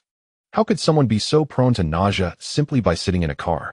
Observing the unsightly mess before him, Qin Miao pinched his nose and shook his head in exasperation. Approximately 5 minutes later, a staff member rushed over to inquire about the situation. "Mr. Qin, Mr. Yu, is there an issue with the vehicle?" Qin Miao explained to the visibly anxious staff member. "It's nothing serious, just that the car has run out of fuel, and Mr. Yu is feeling a bit unwell. He just needs a moment to recover." Upon hearing Qin Miao's explanation, the staff member visibly relaxed, relieved that the vehicle was not in distress. After another 5 minutes, Yu Jiaoyang finally regained his composure. Throughout this time, Qin Miao had remained by his side, demonstrating remarkable patience and kindness. Once Yu Jiaoyang had recovered, he glanced awkwardly at Qin Miao, uncertain whether his discomfort stemmed from his own sickness, the pre-race jest, or the fact that he had inadvertently caused Qin Miao to lose the championship. It was likely a combination of all three. Nonetheless, witnessing the unfortunate state of his companion, Qin Miao, not one to be harsh, despite his lingering dissatisfaction, inquired with genuine concern, "Are you feeling any discomfort elsewhere?" He refrained from mentioning the earlier jest or the loss of the championship, his words solely imbued with care. Though outwardly Yu Jiaoyang appeared utterly disheveled, continuously retching, his mind remained alert. In the final stretch of the race, he watched helplessly as Qin Miao relinquished his chance at the championship. The reason being quite apparent. Qin Miao's vehicle had run out of fuel in the closing moments. Although Yu Jiaoyang's racing skills paled in comparison to those of Qin Miao and Qin Yun, he possessed a fundamental understanding of racing. As a wealthy young man, he naturally enjoyed cars, and they had undergone training prior to the event. The added weight of his own 100+ pounds had inevitably affected Qin Miao's speed and increased fuel consumption, making it unsurprising that he could not outpace Qin Yun. Had it not been for his presence, Qin Miao would have undoubtedly secured first place with ease. Thus, confronted with Qin Miao, Yu Jiaoyang felt a sense of guilt. Even amidst his nausea, he could sense the negative emotions in Qin Miao's words. However, apart from feeling embarrassed, he experienced little remorse, for in his view, whether Qin Miao claimed first place was merely a matter of prestige. After all, the rewards for first and third place were identical. It was not entirely Yu Jiaoyang's fault, as he was unaware of the system that Qin Miao possessed, nor did he comprehend the substantial rewards associated with achieving first place. As the tension eased, Yu Jiaoyang, feeling somewhat embarrassed, wiped his mouth with the paper Matthew had handed him and remarked, "This round is on me. Without my presence, Qin Miao, you would undoubtedly outshine Qin Yun. Let us not dwell on it. Just leave me your number. We shall forego tonight's activities. Consider this meal as my apology." Qin Miao shook his head. The competition had concluded, and the rewards were already determined. There was little point in ruminating over the reasons for not securing first place. Such concerns had become irrelevant. Moreover, Qin Miao had initially come to experience the competition, never expecting to reap such benefits from the endeavor. Reflecting on his mindset upon arrival, after completing the race, he had enjoyed 10 chances at blue draws, a racing fund of 2 million, and a driver contract devoid of any strings attached. Indeed, it felt as if Emperor Qin Shi Huang had stumbled upon an electrical switch, an overwhelming stroke of fortune. Having come to terms with his thoughts, Qin Miao concluded, "In any case, the rewards for first and second place are identical. There's no need to discuss apologies. That simply won't do. One must uphold their dignity. While you may be magnanimous, a friend must maintain a sense of propriety. I insist on treating you to dinner tonight," Yu Jiaoyang persisted. With the conversation reaching this juncture, Qin Miao found no justification to refuse. He nodded in agreement and shared his phone number, subsequently stating, "Let us head back to the hotel." "All right," Yu Jiaoyang replied, jotting down Qin Miao's number while nodding in acknowledgement. On their way back, Qin Miao accessed his system. Ding. Task, Path to Fame, completed. Congratulations to the host for finishing in second place. Rewards are as follows: 10 blue draw chances, a racing fund of 2 million, and an increase in all attributes by 2. Upon witnessing these rewards, Qin Miao's muscles tensed in anticipation of the impact accompanying the reward distribution. Soon, an indescribable sensation washed over him, both painful and exhilarating, yet oddly pleasant. However, this feeling was fleeting, lasting only a moment, before Qin Miao returned to his usual state. As for the 10 blue draws, after some contemplation, Qin Miao chose not to combine them for a single purple draw, although the allure of purple draws was undeniable, and he had been satisfied with the rewards from his previous two. He believed that the skill cards he had already experienced, despite their rarity, provided the highest value. He desired no more than to keep a skill card readily available for unforeseen circumstances. Having resolved to prepare a skill card, he understood that he must conduct a 10-fold draw, thus preserving the blue 10 draws for later. However, he opted not to commence the draws immediately, to avoid complications. He decided to wait until he returned to the hotel to rest before proceeding. As the two of them walked along with their helmets in hand, Yu Jiayang jested. Didn't you mention that this was your third time driving on a racetrack before the competition? I find it hard to believe that someone with only 3 outings could secure second place. And your inability to claim the championship was undoubtedly due to my presence as an unwelcome burden. With a resigned shrug, Qin Miao remarked. You may find it hard to believe, but this is indeed my third time driving on the track. Is it possible that I am an unconventional genius behind the wheel? My exceptional skills and high ranking are purely a result of my innate talent.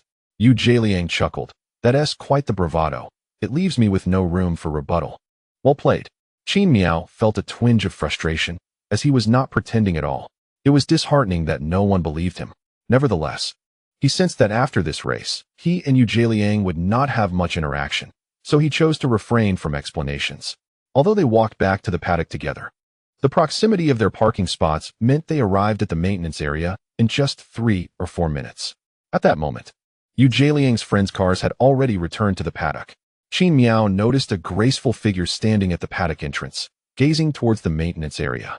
Noticing that Xiao Meng had not spotted him, he felt no urge to startle her.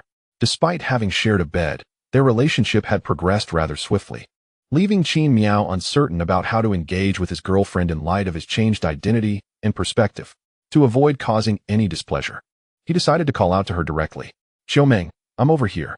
Upon hearing her name, Xiao Meng turned back in confusion, only to see Qin Miao, helmet in hand, smiling and waving at her. Instead of displaying the exuberance typical of a young girl greeting a victorious boyfriend, she approached him with a proud smile. Then, amidst Yu Jiayang's incredulous expression, she wrapped her arms around Qin Miao's neck and placed a gentle kiss on his lips. Wonderful. Consider this your reward. Qin Miao smiled and licked his lips, then expressed with a hint of regret. I initially thought the competitors would be stronger, so I aimed to conserve fuel to maintain my average lap time. It turns out their skills were merely average. If I had brought just half a lap more fuel, the championship would have surely been mine.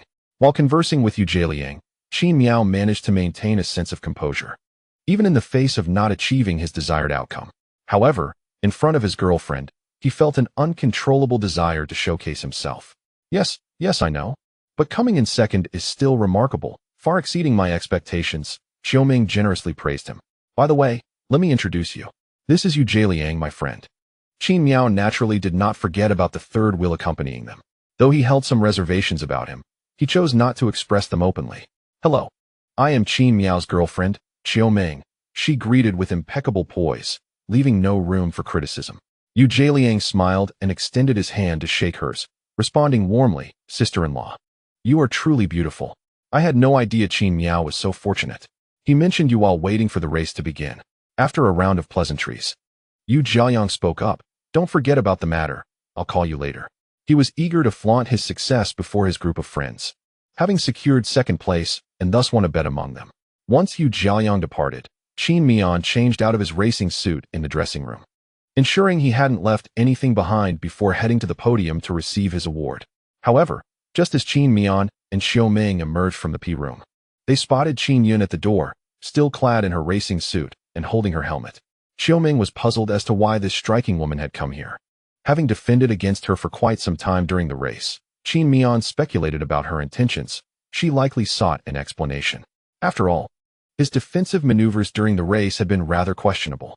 Were he in her position, he would have been frantically broadcasting his grievances over the radio.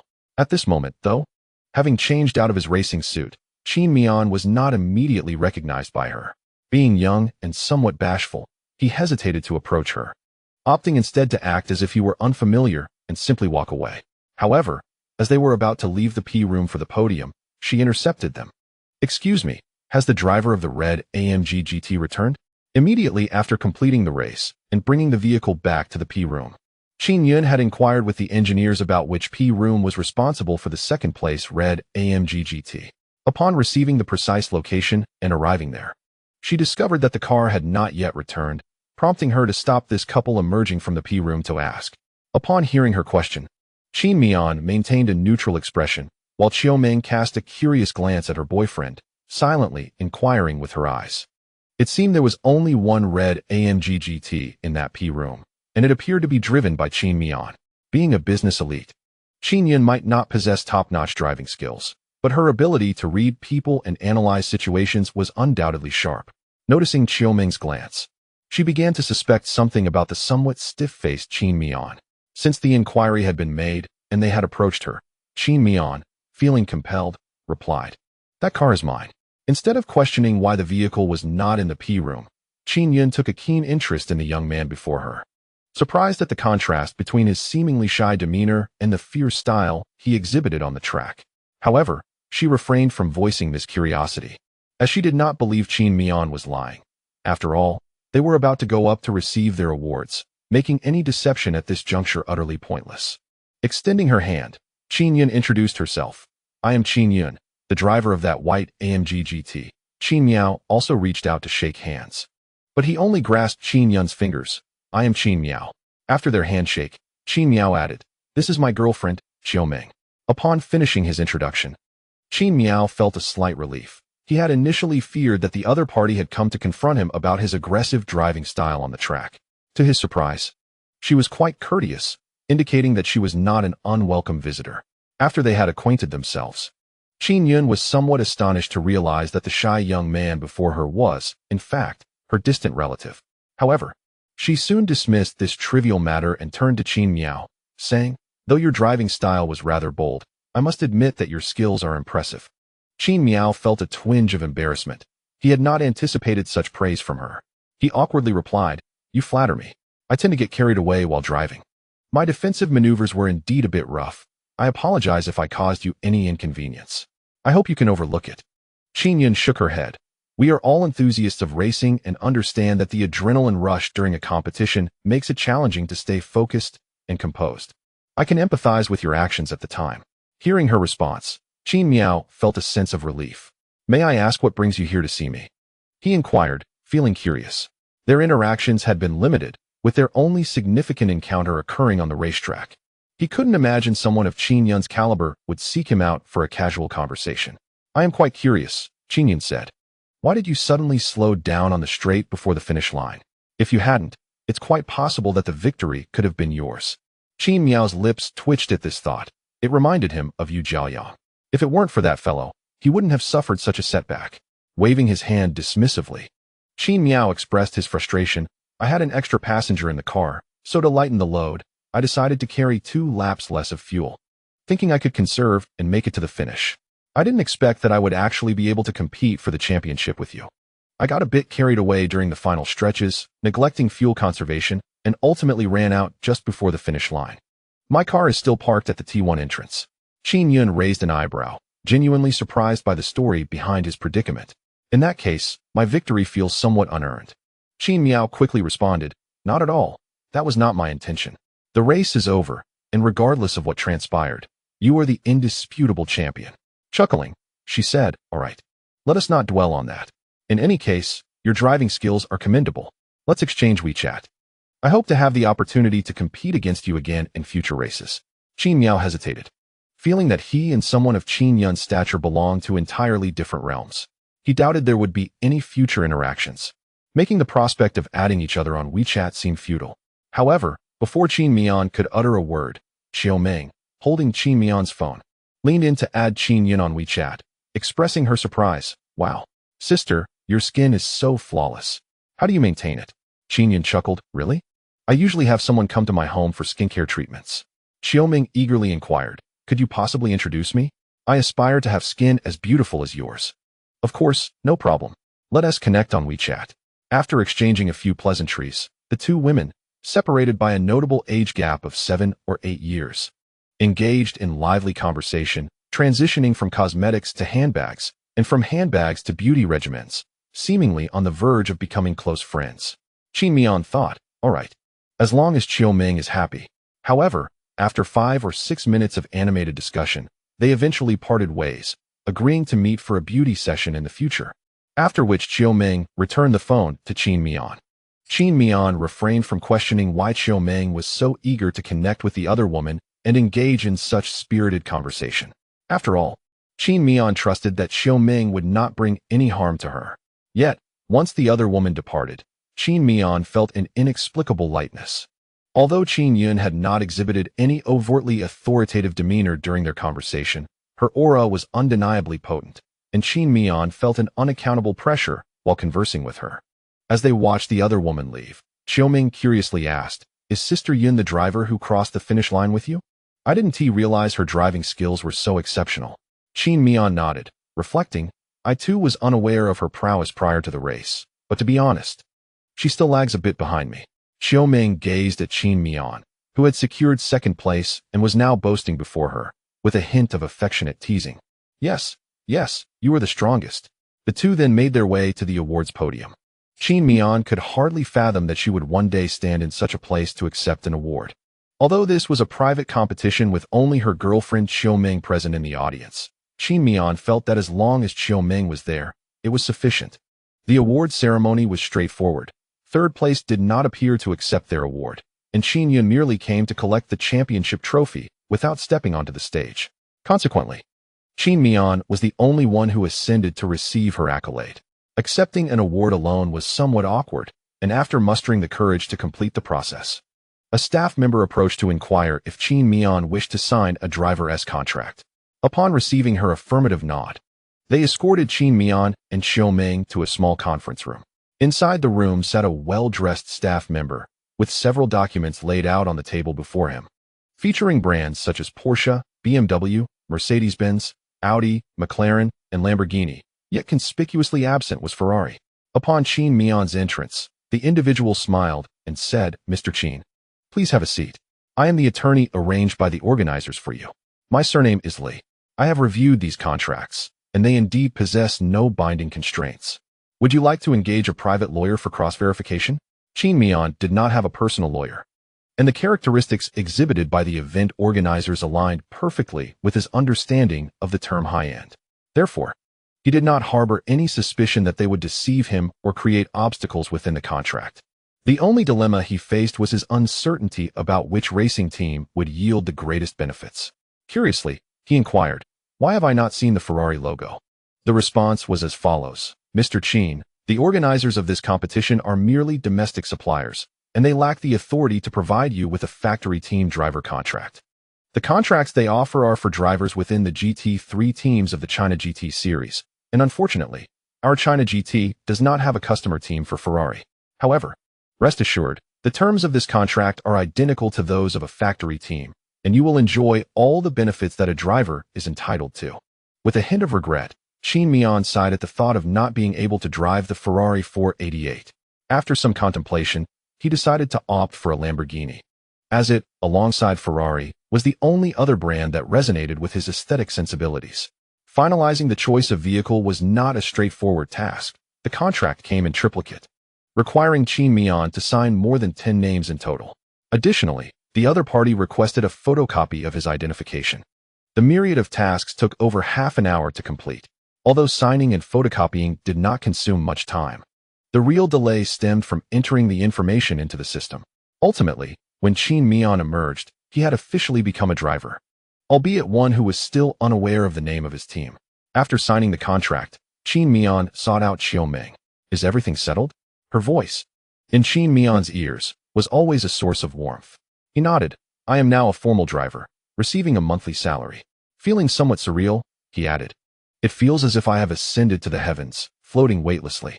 Qiu Ming aptly doused him with a dose of reality. "To compete, you must possess the requisite skills. Do you truly believe you have sufficient ability to pilot a GT3 car?" Her words struck Qin Miao, momentarily leaving him in a daze. The contract had indeed inflated his ego, clouding his self-awareness. It was only after Qiu Ming's sobering remark that he recognized the numerous inadequacies he needed to address. He handed one copy of the contract to Qiu Ming, which was his driver contract and legally binding. Simultaneously, he presented her with a handwritten note. While Qiuming comprehended the contract, she appeared puzzled by the note. "Whose number is this?" she inquired. Qin Miao clarified, "It is the team manager's number. Should I wish to exercise the rights afforded by my driver contract, I can reach out to him. The officials mentioned that as long as I contact him, he will arrange everything accordingly." As Qiuyong gazed at the note, she shook her head and sighed. How wonderful it is to possess wealth. Qin Miao nodded in agreement. Once matters had settled, Qiuyong delicately placed Qin Miao's documents into her bag and saved the phone number of the team manager. After attending to these tasks, she lifted her head and said to Qin Miao, "I'm feeling rather hungry." Initially, the sensation of hunger had not struck Qin Miao, but upon hearing Qiuyong's words, he too became acutely aware of the emptiness in his stomach. Checking his phone, he noted that it was already past 6 in the evening, and dusk was beginning to descend. It was indeed mealtime. However, he recalled Yu Jiaoyang's invitation to dine together. Had he not accepted, he would undoubtedly have taken Qiuyong to the buffet prepared by the organizers. Nevertheless, having committed to his word, Qin Miao had no intention of reneging. Yet, both were undeniably hungry at that moment. Since Yu Jiaoyang had yet to contact him, Qin Miao resolved to take Qiuyong for a light meal to satiate their hunger until the dinner invitation was confirmed. Just as they were setting off towards the buffet, Qin Miao's phone rang. He retrieved it to find an unfamiliar number from the bustling metropolis.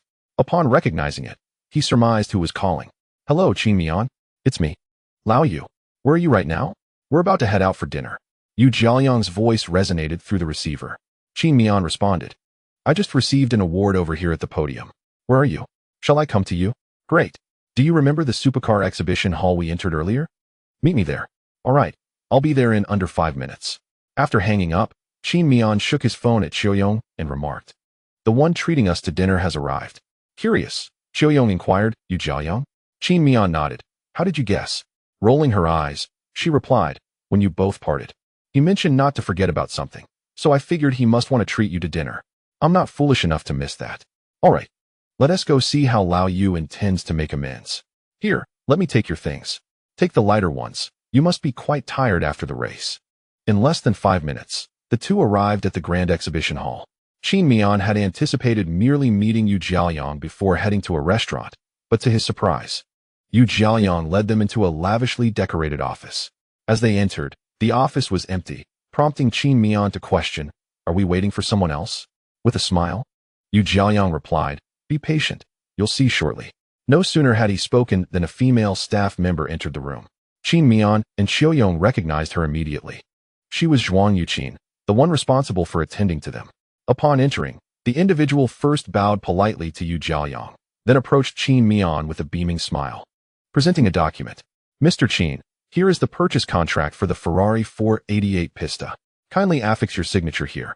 Qin Miao was taken aback, his expression a mix of confusion and incredulity. "Old Yu, what does this mean?" he inquired, bewildered. Yu Jiaoyang, somewhat mystified himself, wondered why such a reaction was warranted for an item worth several million. Casually waving a hand, he replied, "Did I not mention that I made a wager with those 3 fellows? The stakes were that the one with the best racing performance could select any car from the showroom, while the other 3 would cover the expenses. Well, this is the prize you helped me secure." Qin Miao's lips twitched as he recalled Yu Jiaoyang's words about a small wager. Turning to glance at the supercar, which cost over 4 million without taxes and soared to 6 million with them, he thought, "Is this truly a small bet?" He added, "But this was a wager between you and your friends. What does it have to do with me?" Yu Jiaoyang waved his hand dismissively, stating, "I am well aware of my racing skills. Without your support, I would be one of those unfortunate souls footing the bill today. Moreover, my garage is not lacking a Ferrari. Additionally, I caused you to lose your first place, which, though not of significant consequence, still warrants some form of compensation. Hence, consider this a token of my remorse." Though Qin Miao wished to decline further, he soon recalled a term from Zhuang Yuqin's earlier remarks, Ferrari 488 Pista. Could this possibly be the Ferrari that the purple lottery system had bestowed upon him? With this thought in mind, Qin Miao ceased his refusals, recognizing that for Yu Jiaoyang and his friends, several million might merely constitute pocket change. Without hesitation, he nodded, saying, "Then I shall graciously accept." Yu Jiaoyang smiled and nodded in return. "Exactly. Accepting this small gift will ease my conscience. Otherwise, dining with you felt somewhat uncomfortable. Initially, Qin Miao thought signing the purchase contract would take some time, but compared to signing a racing contract, this purchase agreement was a breeze. He simply affixed his name. And Zhuang Yuqin smiled, taking the document while saying, "Please wait a moment." Is it really that efficient? Qin Miao was momentarily taken aback. Yu Jiaoyang, noticing Qin Miao's bewilderment, asked, "What's the matter?" Pointing to Zhuang Yuqin as she departed, Qin Miao asked, "Is that all? Just a signature?" Yu Jiaoyang shrugged, explaining, "Do you think so many people come here to buy cars merely for convenience? It's because this gathering is organized by the vehicle dealers. You just need to sign, and they will handle all the tedious details, including purchase tax, registration, and insurance." Qin Miao found himself reflecting once more on the advantages of wealth. It is settled then. Although it is convenient, they are not quick to prepare the car's paperwork for you. I will leave our dining address for them later, so they can deliver the car. Let us depart first, as I am also quite hungry, Yu Jiaoyang remarked, glancing at his watch before addressing Qin Miao. Without hesitation, Qin Miao followed Yu Jiaoyang as they exited the venue. Though their intention was to experience racing, the vehicle Yu Jiaoyang drove was not an ostentatious supercar. Nor was it even a two-seater sports car. It was a Maybach of an indeterminate model, as far as Qin Miao could discern. This was not entirely Qin Miao's fault. After all, his daily life did not involve interactions with automobiles, and his knowledge stemmed solely from simulators. The fact that he could identify the car as a Maybach by the two MS on its body was quite commendable. Seated in the back were Qin Miao and Xiao Ming, while Yu Jiaoyang took the wheel. To be candid, supercars are indeed fast and undeniably stylish. But when it comes to comfort, Yu Jiaoyang paused, tapping the white armrest of the Maybach. He declared, "This car reigns supreme." Speaking of sports cars, Qin Miao, have you really never engaged with racing before? Yu Jiaoyang shifted the topic. Qin Miao felt no need to conceal the truth and replied honestly, "I have never driven in reality. At most, I have played around with simulators at home. The kind that uses a force feedback steering wheel in front of a monitor." Are you not jesting? Qin Miao sighed. "I have no reason to deceive you. There is no benefit in pretending to be impressive in front of you. Indeed, but if we follow your logic, Qin Miao, you would be a true racing prodigy? Will you not consider pursuing a career as a professional driver?" Yu Jiaoyang inquired with renewed curiosity. Without hesitation, Qin Miao nodded. "Once I discovered my talent in that area, I would certainly strive to pursue it. The organizers have provided me with a driver contract from a team in the China GT series. I should attempt to compete in GT3 races once I am capable. Is this the driver contract reward for placing in the top 3 that the organizers mentioned? I thought it was merely a gimmick, but it seems to be genuine." Qin Miao affirmed, "I have signed the documents and received a contact number. If I wish to proceed, I can reach out to them." Yu Jiaoyang paused thoughtfully. "How about this? My friend is indeed quite interested in racing, but has never committed before. This opportunity presents itself perfectly. I am considering forming a GT3 team, and I believe you possess considerable talent. Why not join my team? Setting aside everything else, if you have the capability, you will undoubtedly be the #1 driver." Qin Miao was inclined to agree. On one hand, his ultimate aspiration was to drive GT3 cars. And here lay an opportunity not reliant on the organizers' mere marketing gimmicks. On the other hand, Yu Jiaoyang had just gifted Qin Miao a Ferrari 488 Pista. Although this vehicle was technically bestowed upon him by the system, and he would have received it regardless. The process of receiving the car through Yu Jiaoyang had inevitably fostered a sense of fondness towards him. As Qin Miao was about to respond, Xiao Ming gently pinched his arm and turned her head, revealing her slightly furrowed brows. Although they had only officially confirmed their relationship for less than half a month, the actual time they had spent together exceeded 3 years. Qin Miao could discern the meaning behind Xiao Ming's gesture. She was urging him not to rush into an answer. Though he was unsure why she felt the need to remind him, he trusted her, so he tactfully deferred, saying, "Old Yu, I truly appreciate your regard. But I possess the self-awareness to know that I am not yet capable of handling a GT3. I would prefer to hone my skills within the teams specified in the contract. And I shall contact you as soon as I am ready to take on a GT3 racing car." Yu Jiaoyang glanced at the rearview mirror above the driver's seat and met Qin Miao's sincere gaze. With a hint of regret, he sighed and said, "All right then. But there will always be a place for you in my team. You can join whenever you wish." Qin Miao nodded eagerly. After their conversation, they arrived at their destination and disembarked. Being in the vibrant city of Shanghai, They indulged in local cuisine and sipped on Huangjiu. Although Qin Miao was not particularly fond of alcohol, he felt compelled to partake, as Yu Jiaoyang had just gifted him a Ferrari. Regardless of whether the car's arrival was influenced by the system, he felt obligated to show gratitude, thus he resolved to drink. Fortunately, their meal was a brief affair, lasting about half an hour, and they consumed only a modest amount of alcohol, about 1.5 bottles in total. After dinner, as the three emerged, they spotted a brand new Ferrari 488 Pista parked at the entrance, with a staff member waiting there. Upon seeing them, the staff member approached with a smile, presenting the car keys to Qin Miao. "Mr. Qin, here are your car keys. We have completed the purchase paperwork and registration process. Your license plate number is HUA0307Q. All necessary documents are placed in the front trunk, the tank is full, and the vehicle has been properly broken in. Please inspect the car." Still somewhat sober, Qin Miao instinctively accepted the keys, reflecting on the convenience of wealth. The dealership not only filled the tank and registered the vehicle, but also ensured it was well broken in. "Thank you for your efforts," Qin Miao replied politely. The staff member merely nodded and smiled, then inquired if there was anything else they could assist with. Qin Miao shook his head. "Then I shall not disturb you any further. Should you encounter any quality issues with the vehicle, please feel free to contact the dealer, and we will do our utmost to assist you." With that, the staff member departed under their watchful eyes. Once the individual had left, Yu Jiaoyang clapped Qin Miao on the shoulder and said, "Tonight, I have plans with 3 friends. Would you like to bring your sister-in-law to experience the nightlife of Shanghai?" Without a moment's hesitation, Qin Miao shook his head and remarked, "Let's call it a day. After an exhausting match, my energy has been quite depleted. And with a bit of alcohol in my system, my head is starting to feel a bit foggy." Yu Jiaoyang did not press the matter further. As the evening's gathering held no obligation for Qin Miao, his words were merely a courteous gesture. "Very well, since you've had some drinks, it's best not to drive. Will your sister-in-law be behind the wheel? If not, I can arrange for a chauffeur." At that moment, Xiaoming stepped forward, supporting Qin Miao's arm and declared, "No need. Lao Yu, I can drive." "All right then, I'll take my leave. Let's keep in touch. Take care on the road," Yu Jiaoyang replied. Yu Jiaoyang did not drive himself away. True affluent individuals are typically quite protective of their reputation, steering clear of any unlawful activities. While Qin Miao dined with Yu Jiaoyang, his driver had already been waiting in the luxurious Maybach. Once he finished his meal and boarded, the car swiftly departed. With external distractions now eliminated, Qin Miao and Xiaoming instinctively turned their gazes towards a striking crimson supercar parked at the intersection in front of the restaurant.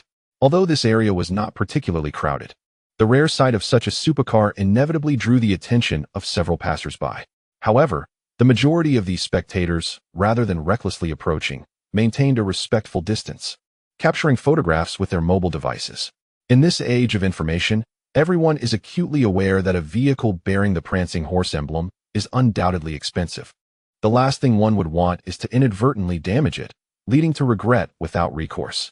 Qin Miao glanced at the car, then at Xiaoming, and with a hint of concern, quietly inquired, "Meng, are you sure about this?" Xiaoming, perceptive to Qin Miao's underlying worry, fearful that she might inadvertently scratch or dent his prized possession, smiled confidently and gave him a thumbs up, assuring him, "You can trust me." After placing her belongings in the front trunk, Xiaoming approached the driver's seat with utmost caution. This caution did not stem from fear. She was perfectly capable of driving faster and with skill. However, Xiaoming understood that the moment the car appeared at the restaurant's entrance, Qin Miao became somewhat distracted. Frequently glancing at the vehicle, his eyes brimming with the joy and desire typically reserved for cherished toys. It was clear that this car held a special place in Qin Miao's heart, perhaps even surpassing Xiaoming's significance in his affections. To ease Qin Miao's worries, Xiaoming executed each maneuver with meticulous care, barely pressing the accelerator. Observing her gentle driving style from the passenger seat, Qin Miao felt a wave of relief wash over him. Due to the alcohol, his mind was somewhat hazy. Although he and tea consumed much while with Yu Jiaoyang, he rarely indulged in alcohol, and the potent yellow wine had left him feeling disoriented.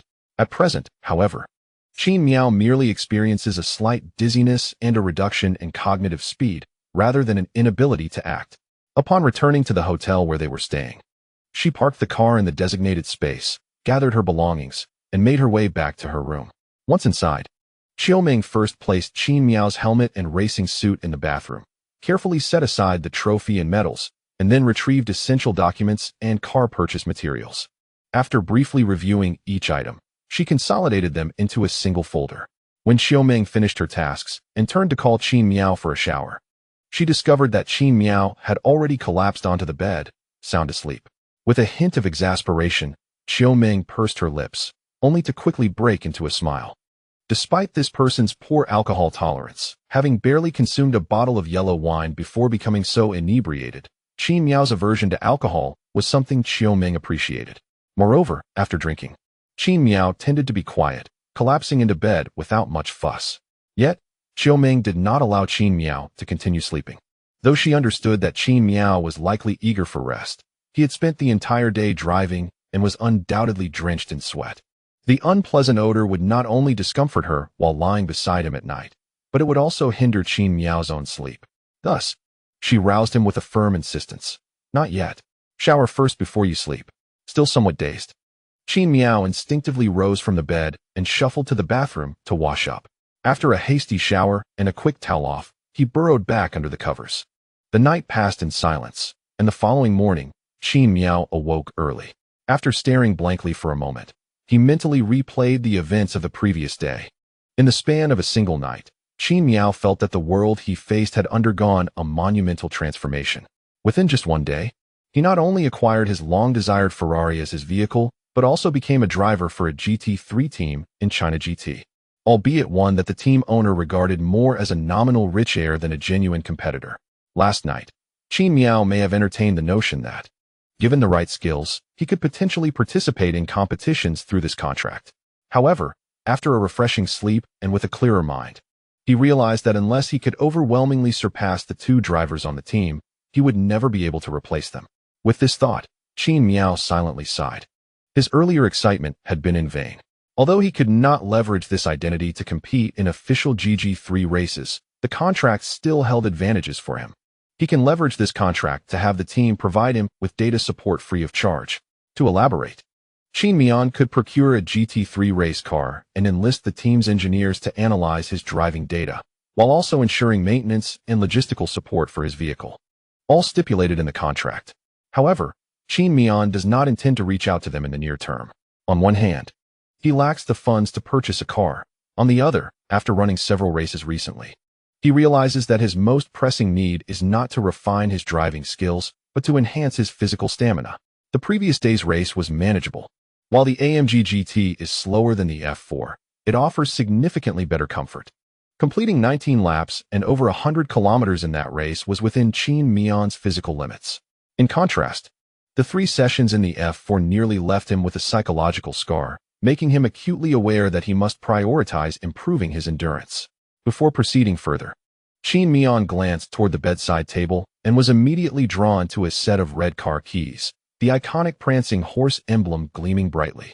Just as he reached out to grasp the keys for a closer inspection, he felt his hand immobilized, unable to lift. A glance downward revealed Xiaoming tightly clinging to his right arm, her small face nestled against it. With little inclination to wrest the keys from her grasp, Qin Miao opted instead to access his system interface. Upon discovering the lottery feature, he decided to utilize all 10 of his blue lottery tickets in one go. Initially, he anticipated that the blue lottery would yield distinct effects, but to his surprise, it bore no different outcome from the white lottery. Both lacked any special effects. However, as thoughts coalesced, the information regarding 10 prize items materialized in Qin Miao's mind. Blue, 2. Health drink, blue, 3. 1 million renminbi 1. 10 million racing fund 2. Skill, soothing machine spirit, blue. Skill, robustness, blue. These items constituted all the gains Qin Miao secured from the recent competition. Notably, this round of lottery brought him considerable delight, as he discerned that the background color of items acquired from the white lottery was white, while those from the blue lottery were blue. For someone like Qin Miao, who frequently engages in gaming, it was easy to infer that blue item names signified a higher tier than white items, with the expectation that their effects would also be superior. Regarding the cards, beverages, racing funds, and discretionary cash, his understanding of their general purposes was already established. Thus, he chose to momentarily set them aside and focus on the 2 newly acquired skills. The first skill, Soothing machine spirit. Soothing machine spirit, blue. Description, active skill. Upon use, it significantly reduces the failure rate of target mechanical constructs for the subsequent 2 hours. Usage method. Maintain a devout mindset, with fingers of the right hand together, angled at 45 degrees upwards, and strike any part of the mechanical construct 3 times with appropriate force. Upon perusing the description of this skill, Qin Miao felt a surge of excitement, for, without a doubt, this ability was akin to a divine boon for a race car driver. What is it that a racer truly fears? It is not merely the inadequacy of their own skills, nor the velocity of their vehicle in comparison to others. The genuine concern within this community lies in the possibility of possessing an advantage during the race, outpacing competitors, only to be thwarted halfway through by an unforeseen mechanical failure, one that cannot be remedied during the event, forcing a reluctant withdrawal from the competition. All the meticulous preparations, the countless hours of practice, the careful strategizing, and the diligent tuning of the vehicle by the crew could all be rendered futile due to a single mechanical mishap, rendering a week's worth of effort utterly wasted. While encountering such situations once or twice might be bearable, the toll of repeated occurrences could overwhelm even the most stable-minded racer.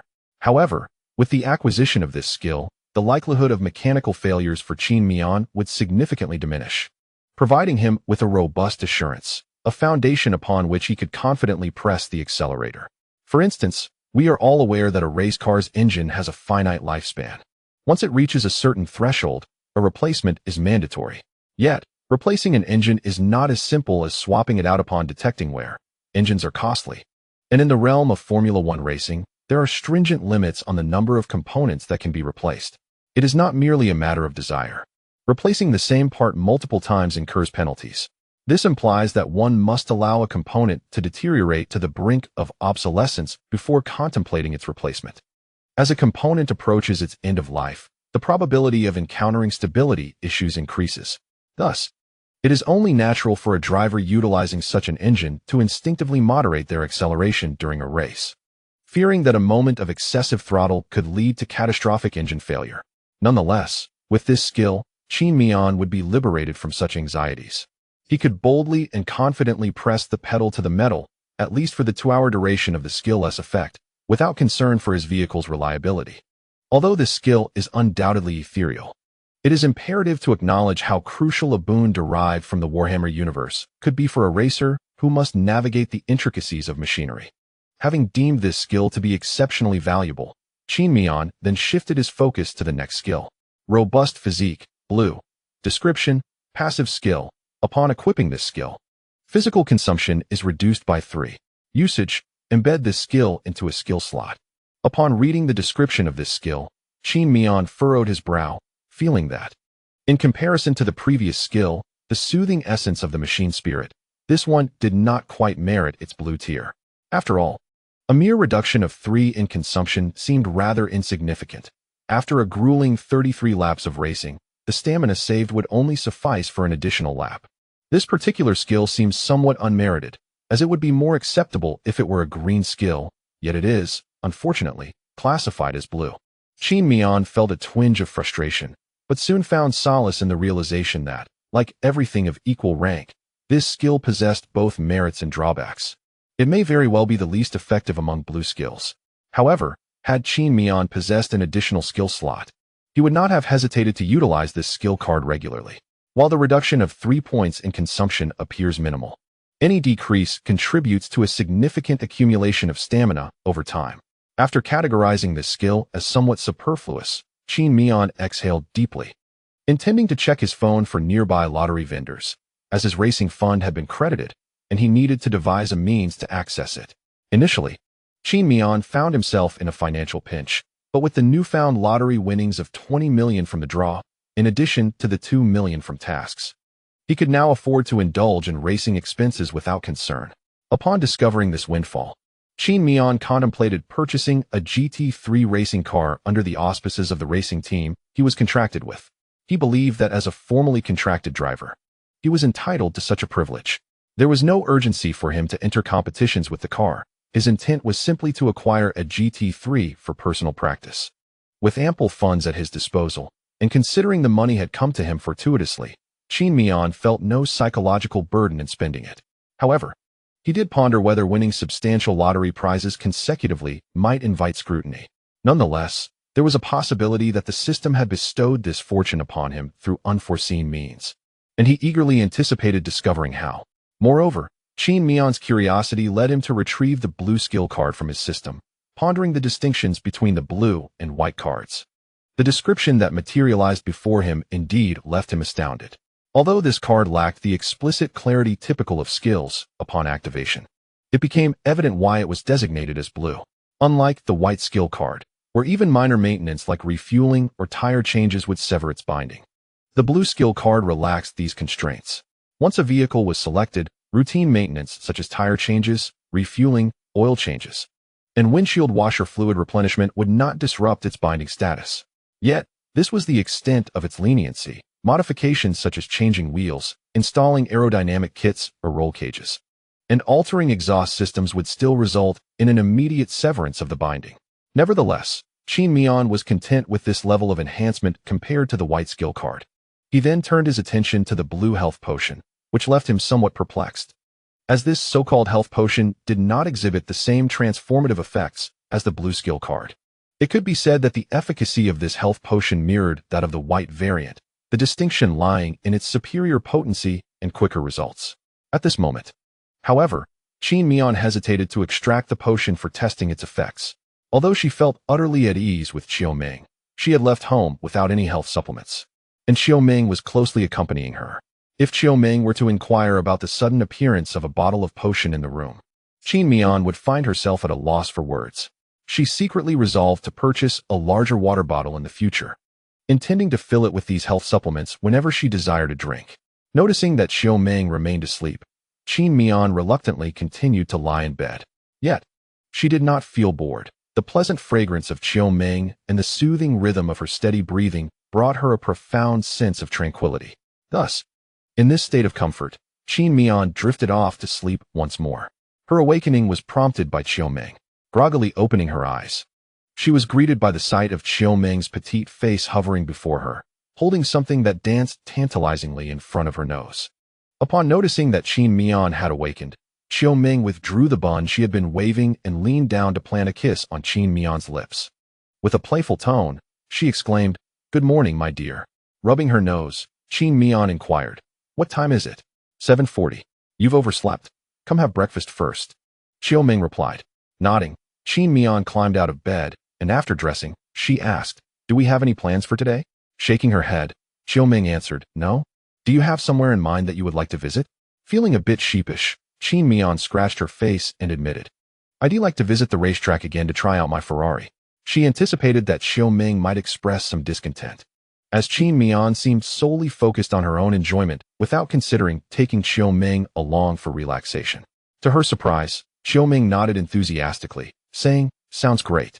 I've been wanting to experience the thrill of racing in your car on the track." "Hey, Meng, you're the best," Qin Miao exclaimed, her heart brimming with joy. "Let us have breakfast first. Otherwise, you won't have the energy to drive later." After finishing breakfast, Qin Miao meticulously groomed herself and, amid Xiaoming's affectionate yet exasperated smile, reverently picked up the Ferrari key from the bedside table. The key, a striking Ferrari red, bore a series of silver letters on its back, while the front featured 4 buttons for locking the car, unlocking it, opening the front trunk, and activating the headlights. The carbon fiber casing made the key light, yet pleasantly tactile, and its stylish design captivated Qin Miao, who found it difficult to part with. With the key in hand, she eagerly turned to Xiaoming and asked, "Where's the car parked?" Seeing Qin Miao's eager demeanor, Xiaoming chuckled softly, understanding that her companion was impatient to experience the racetrack with her new vehicle.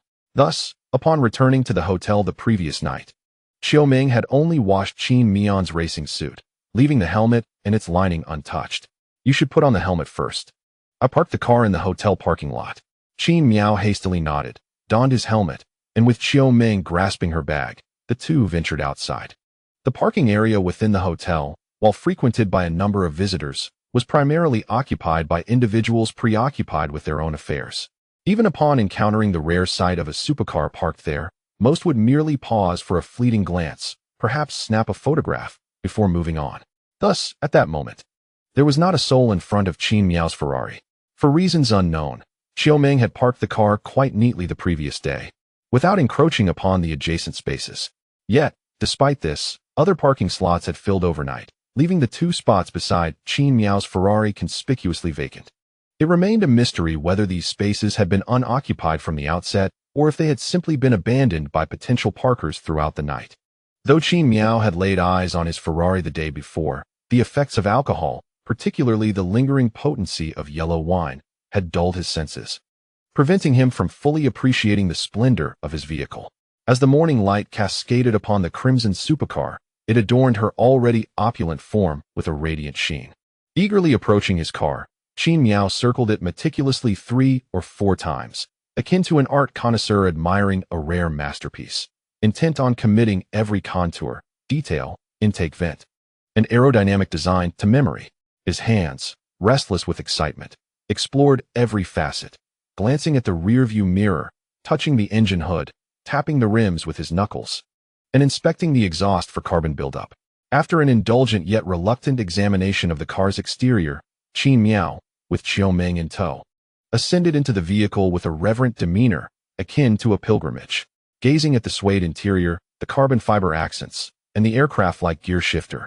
He suddenly found himself enveloped in a profound sense of contentment. This sensation resembled a sage's tranquility, unperturbed by worldly desires, allowing him to view the unfolding events before him with serene detachment. However, this state of calm was fleeting, as a wave of anticipation washed over him. Without a moment's hesitation, Qin Miao activated a blue skill card, merging himself with the car. Instantly, he experienced a sensation and feedback that starkly contrasted with the AMG GT from the previous day. The adage comparison brings clarity held true. This applied equally to vehicles. Both skill cards afforded Qin Miao an equal mastery over the cars, akin to the dexterity of his own hands. Yet, the inherent qualities of the vehicles dictated the caliber of those hands. If the AMG GT's handling could be likened to that of an ordinary person's, the 488 Pista was akin to the deft hands of a professional esports player, whether in terms of responsiveness or hand speed. It surpasses its predecessor by at least a factor of 2. Beyond the inherent differences in quality between the 2 vehicles, the various grades of cards provide Qin Miao with enhanced feedback and a wealth of related knowledge. After utilizing this blue card, not only did the restrictions on the vehicle loosen, but Qin Miao also gained a clearer perception of the condition of numerous components, such as the engine, transmission, chassis, suspension, and even the tires. He felt that as long as the car was in motion, he could easily discern the wear on these parts, akin to glancing down at the length of his own fingernails. Furthermore, Qin Miao developed a more profound understanding of the internal structure of the Ferrari 488 Pista.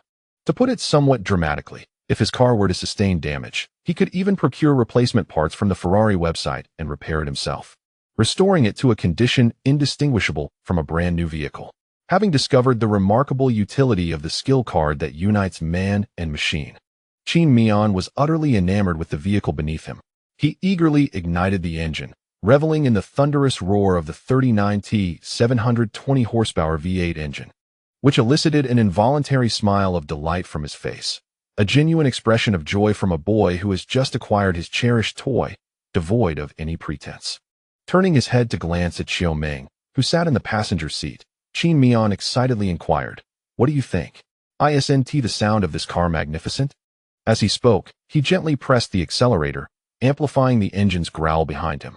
After all, this was Qin Miao's first encounter with the car, and he was cautious not to overdo it in front of Xiaoming, despite his desire to showcase the vehicle's prowess.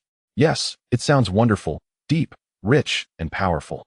Although Xiaoming's response carried a hint of indifference, Qin Miao paid it no mind.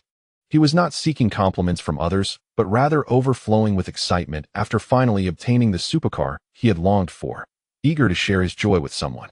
"Haha, right? Buckle up. Let us take it for a few laps." Qin Miao, unable to contain his enthusiasm, fastened his seatbelt and shifted into gear, maneuvering the car out of the parking space.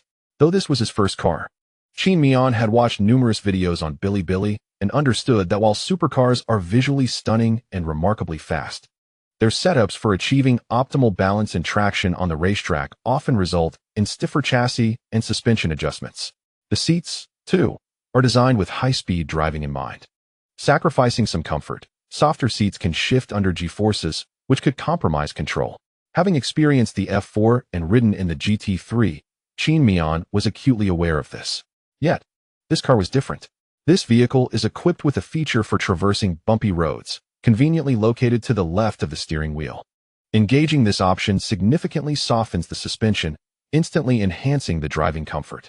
The seating is calibrated to perfection, offering a snug embrace without being overly firm, while providing adequate support during high-speed turns. One could assert that the comfort of this automobile surpasses even that of the AMG GT that Qin Miao previously experienced. However, when compared to a Maybach, it pales in comparison. Moreover, the engine operates with remarkable serenity on urban roads. Under Qin Miao's notably tranquil driving style, the engine remains hushed, avoiding any incessant roars at the slightest acceleration. Yet, in an open road setting, a modest press on the accelerator unleashes an astonishingly rapid response and formidable power, propelling the vehicle forward amidst a thunderous roar. This sudden surge of power, with its extraordinarily linear acceleration and gear shifts, exhilarates Qin Miao immensely. This engine exemplifies the adage, silent as a maiden, swift as a hare.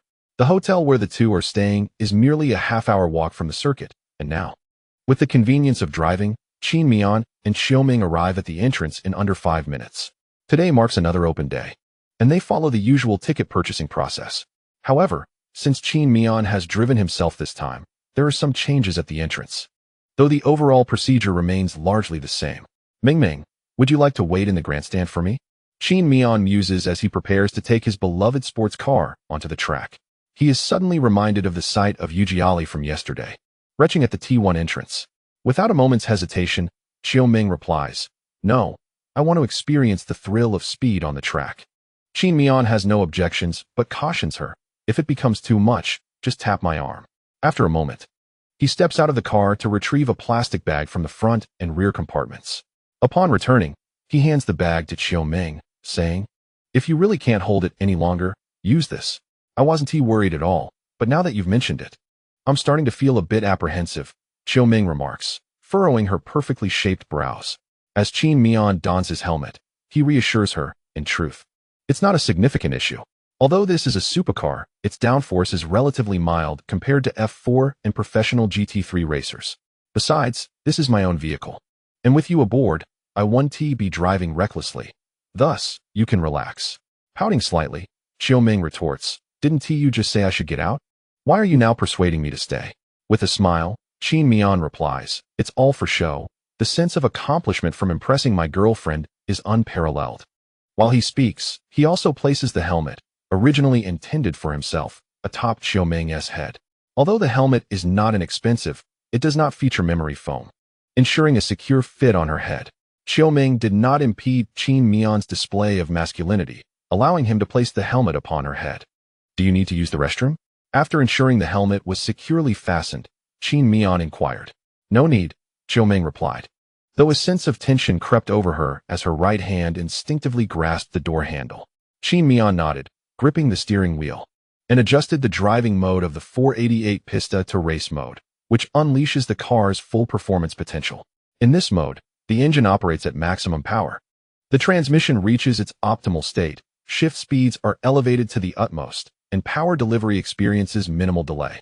The vehicle's suspension leans towards track performance, with electronic control systems significantly less intrusive.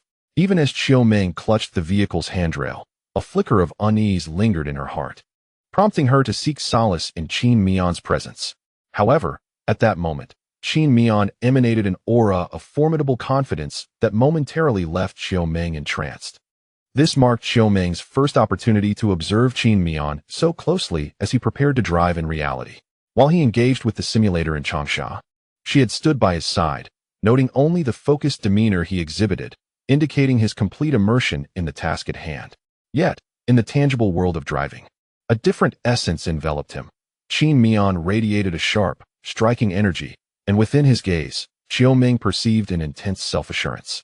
Strangely, she felt that Qin Miao belonged in that driver's seat, as naturally as the steering wheel, accelerator, and brakes were part of the vehicle.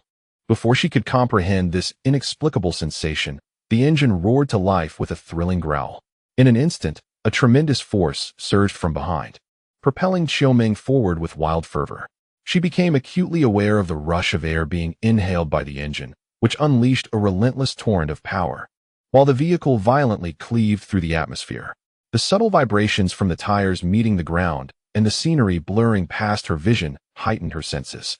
In that moment, Qiuming understood why Qin Miao was so enamored with racing. Practice circle completed, proficiency level 1 achieved at the FIA certified first-class track, Shanghai International Circuit.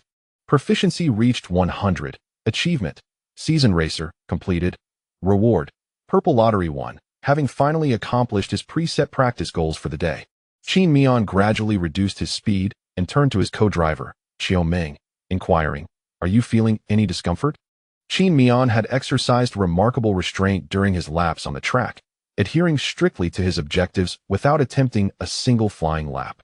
Particularly mindful of his girlfriend's presence in the passenger seat. Regrettably, Qin Miao lamented the missed opportunity to experience the infamous death mode of the Ferrari, specifically the CT off and CST off settings. The CT off mode disables the electronic differential and traction control systems while in track mode, whereas the CST OFF mode turns off all electronic controls, propelling the vehicle into a true racing state akin to F1, where the full 720 horsepower is entrusted solely to the driver's skill. A proficient driver could potentially achieve a speed at least 0.5 seconds faster than when these features are enabled. Conversely, a novice might struggle with wheel spin at the start. With a stroke of luck, one might merely spin in place before regaining composure. However, an ill-fated attempt could lead directly into a wall. Qiuming waved her hand, acknowledging her fatigue after several laps with Qin Miao, yet aside from weariness, she felt no discomfort. Nevertheless, she silently resolved never to accompany Qin Miao on the track again. Due to her presence today, Qin Miao refrained from shattering any production car records. After obtaining his achievement and purple lottery ticket, he prepared to leave. It had been a while since the two had ventured out together, and although his mother had not pressed him to return, Qin Miao felt it was time to head back. Before departing, however, he decided to refuel. As a significant consumer of fuel and a strategic partner of Synopsis, the racetrack featured a fuel station offering a variety of options, including ethanol, racing fuel, and standard gasoline. After parking and instructing the staff to fill the tank, Qin Miao engaged in conversation with Qiuming, who had exited the car to stretch her legs. Excited about getting the car, "I completely forgot to ask you something," he said. "What is it?" Qiuming responded, her curiosity piqued. Qin Miao pointed towards a distant exhibition hall, visible from their current position, where they had attended a gathering the previous day. However, the red carpet had been removed, and the doors were firmly locked. "Why didn't you let me join you Jiaoyang's team when we left yesterday?" A look of realization crossed Qiuming's face. "I thought you had made up your mind about it, so I didn't bring it up. I had no idea you forgot." Qin Miao replied, "Thank you. I must admit I felt slightly offended." Clearing her throat theatrically, Qiuming declared, "Listen carefully. I will say this only once. In your perspective, receiving a Ferrari 488, valued at several million, from the other party is a significant gesture of goodwill. Given that your acquaintance is relatively brief, it seems improbable that they would regard you as a friend in such a short span of time. Since friendship appears unlikely, the extravagant gift must stem from an appreciation of your personal capabilities." Following this generous offering, they naturally extended an invitation for you to join their racing team. Thus, having accepted their gift and invitation, it is only fitting that you reciprocate. Am I correct in my analysis? Qin Miao nodded. However, have you considered that for these affluent individuals, a few million might be perceived similarly to how we ordinary people view a mere few thousand? While it is indeed costly, it is not beyond their means. Moreover, these wealthy individuals are quite astute. They understand that the most challenging debt to repay is that of personal favors. Yesterday, you helped Yu Jiaoyang significantly in front of his friends, and due to your assistance, he forfeited first place. Consequently, he owes you a favor of no negligible magnitude. To settle this, he gifted you a car, one that you could hardly have dreamed of. Had you declined the car at that moment, he would still owe you a favor. However, since you accepted it, that obligation is now fulfilled. Now, allow me to pose a final question. Dear friend, do you believe that your current abilities qualify you to be an official driver for a GT3 team? Qin Miao swallowed hard, hesitated for a moment, and then shook his head despondently. No, Xiaoming nodded and replied, "Since you yourself doubt your capacity for such a position, what leads you to believe he would extend an invitation to you?" Qin Miao tentatively suggested, "Mere politeness?" Xiaoming rolled her eyes dramatically and retorted, "Since you are now even, it is unlikely they would engage in pleasantries concerning matters entangled with interests. He mentioned this because he recognizes your talent and envisions your future. However, I believe your destiny should not be confined to merely being a GT3 driver. You deserve a grander stage, which is why I advised you to decline." Although Qin Miao felt a vague sense of agreement with Xiaoming's words, disbelief lingered. The values imparted in school, honesty and sincerity, seemed to starkly contrast with the realities he encountered in society, where personal connections and interests intertwine. Xiaoming's sentiments profoundly impacted Qin Miao's worldview in a short span. "Are they also hypocritical?" "Hypocritical? That term is not quite fitting," Xiaoming interjected. "Did you sense any discomfort during your interactions with them? Did they deceive you in any way? This is merely their approach to navigating the world. Until you truly integrate into their circle or earn their acceptance, they will maintain this demeanor towards you, neither making you uncomfortable nor becoming overly familiar. And they will not easily engage in matters of mutual interest." Suddenly, Qin Miao appeared to be in great distress, clutching his head, his body instinctively contorting in response. Xiaoming was momentarily taken aback, her previously composed demeanor shifting drastically as she anxiously inquired, "What is wrong?" "Qin Miao, please don't frighten me." Qin Miao's voice was laced with anguish. My head hurts terribly. It feels as though my brain is about to expand." After a brief pause, Xiaoming wrinkled her nose in displeasure and delivered a swift kick to Qin Miao's calf. Surprisingly, Qin Miao did not react with anger. Instead, he grimaced while rubbing the spot where he had been struck, stepping back to evade any further harm from Xiaoming. Although her expression was one of indignation, an unexplainable joy bubbled within her. This playful banter was the most familiar dynamic between them. Qin Miao's previously formal demeanor during her unexpected confession had fell out of place. After their playful tussle, Xiaoming leaned against Qin Miao, who sighed, "It's all too complicated." Understanding the source of his lamentation, Xiaoming cheerfully leaned closer and said, "Brother, look at me. My feelings for you have always been unwavering. I am not complicated at all." Qin Miao smiled at her adorable manner and grasped her hand, replying, "I know." Yet he continued, "By the way, dear, have you noticed a small detail?" After placing her hands over his, Xiaoming turned her gaze toward the Ferrari refueling nearby. Qin Miao, puzzled, followed her gaze but saw nothing unusual. "Pay attention to the license plate of that car," Xiaoming prompted. Qin Miao focused intently. "HUA0307Q. What about the license plate? Nothing special, right?" he replied. However, upon closer inspection of the numbers, he involuntarily gasped in surprise. Setting aside the difficulty of obtaining a license plate in Shanghai, it was the 0307 that struck him with astonishment, as March 7th was his birthday. As for the final letter Q, it likely represented the initial of his name, Qin. How remarkably intricate. It was almost too detailed. To be frank, Qin Miao had never fully understood the advantages of wealth. In his mind, being affluent merely meant the ability to purchase numerous luxurious items without a thought for cost, enjoying the finest in food, clothing, and shelter. Yet, poverty had inevitably constrained his imagination. The lives of the truly wealthy were beyond his comprehension. After refueling, Qin Miao intended to explore some renowned tourist attractions in Shanghai with Xiaoming, such as Disneyland and the Oriental Pearl Tower. After all, having ventured out for some leisure, he wished for Xiaoming to share in the joy of their outing rather than merely trailing behind him. However, inexplicably, when Qin Miao expressed his plans, Xiaoming firmly declined, stating, "I don't want to go anymore. I just want to go home now." At that moment, when Qin Miao heard Xiaoming's words, he initially believed that her emotions stemmed from his neglect of her feelings. However, to his surprise, Xiaoming earnestly replied, "I am not joking. Nor am I throwing a tantrum. I simply wish to return home. That is all." After pondering for a moment, Qin Miao nodded in agreement. Although he was perplexed by Xiaoming's unusual demeanor, he had no pressing matters to attend to at the moment. Returning home would provide him the perfect opportunity to purchase some items online to assemble a gaming console. Now that Qin Miao owned a car, it was only natural that he would drive back instead of flying as he had done when arriving in Shanghai. Once he confirmed his decision to return, he opened the map application to ascertain the distance from Shanghai to his home. The navigation system indicated a distance exceeding 1,200 kilometers, a considerable journey indeed. Nevertheless, Qin Miao felt that if he and Xiaoming took turns driving, they would manage just fine, given that the entire route was on the highway. The 1,200 kilometers would require merely 12 hours of driving time, when accounting for breaks to refuel and rest. A total of 15 hours would suffice for the two of them to make the trip, provided there were no traffic delays. With their objective firmly established, the pair filled up the gas tank and returned to their hotel.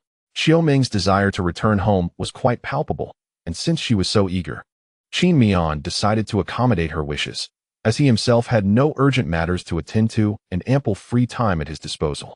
Upon returning to the hotel, Xiaoming took their identification cards to check out, while Qin Miao ascended to their room to pack their belongings.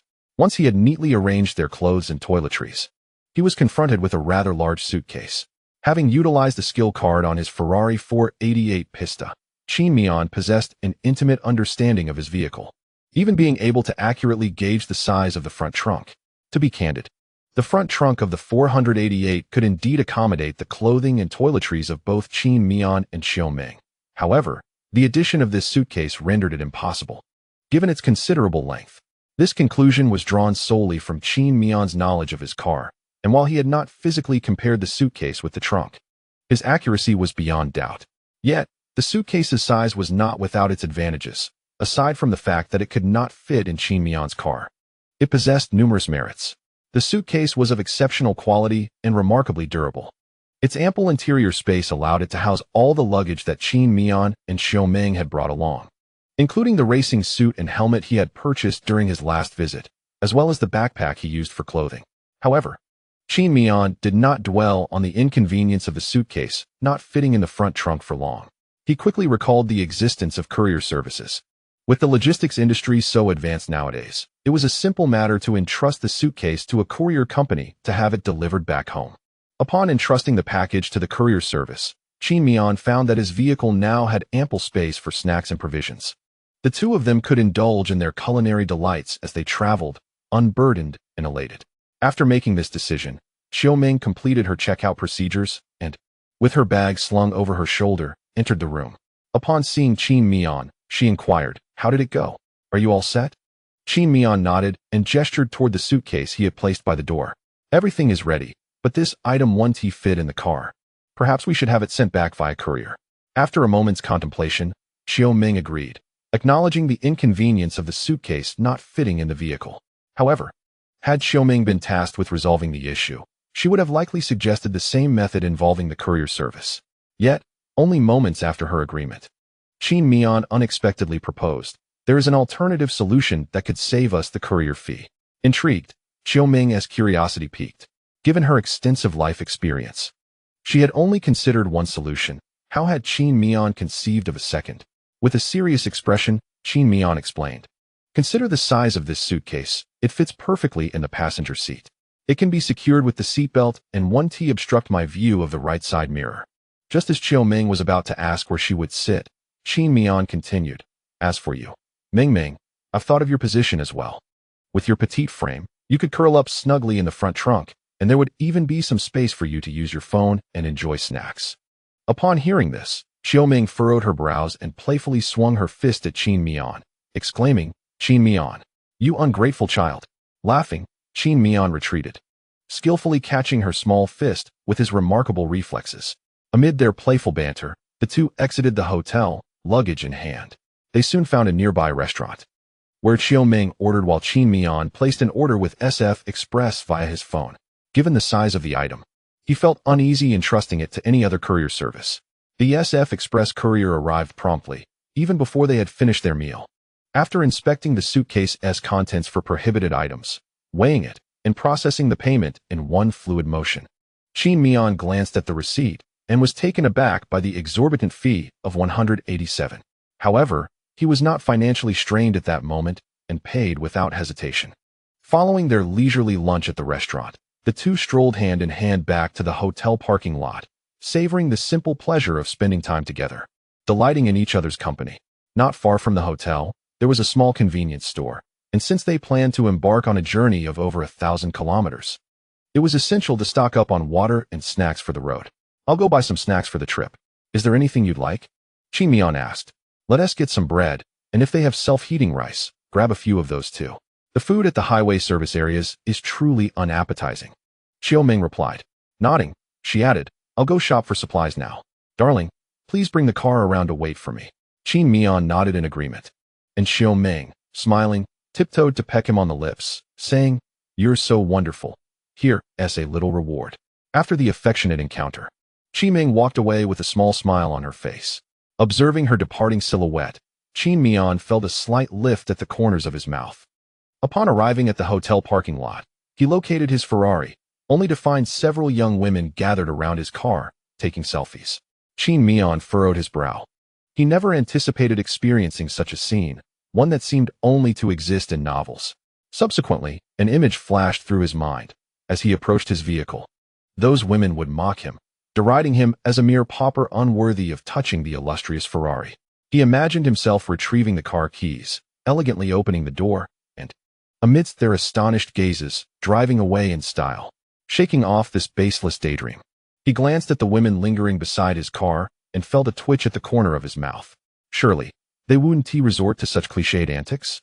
Silently muttering to himself, Qin Miao steeled his resolve and proceeded toward his Ferrari. As he reached his car, the girls noticed him approaching, their eyes meeting his for a brief moment. To be candid, their beauty was striking. Each possessed long legs, delicate features, and an overall clean aesthetic. Upon realizing he was merely a young man of their age, they paid him little mind and continued to queue up for photos. However, as Qin Miao drew closer, the lights of the Ferrari 488 Pista flickered to life, akin to a beast awakening at the scent of its master.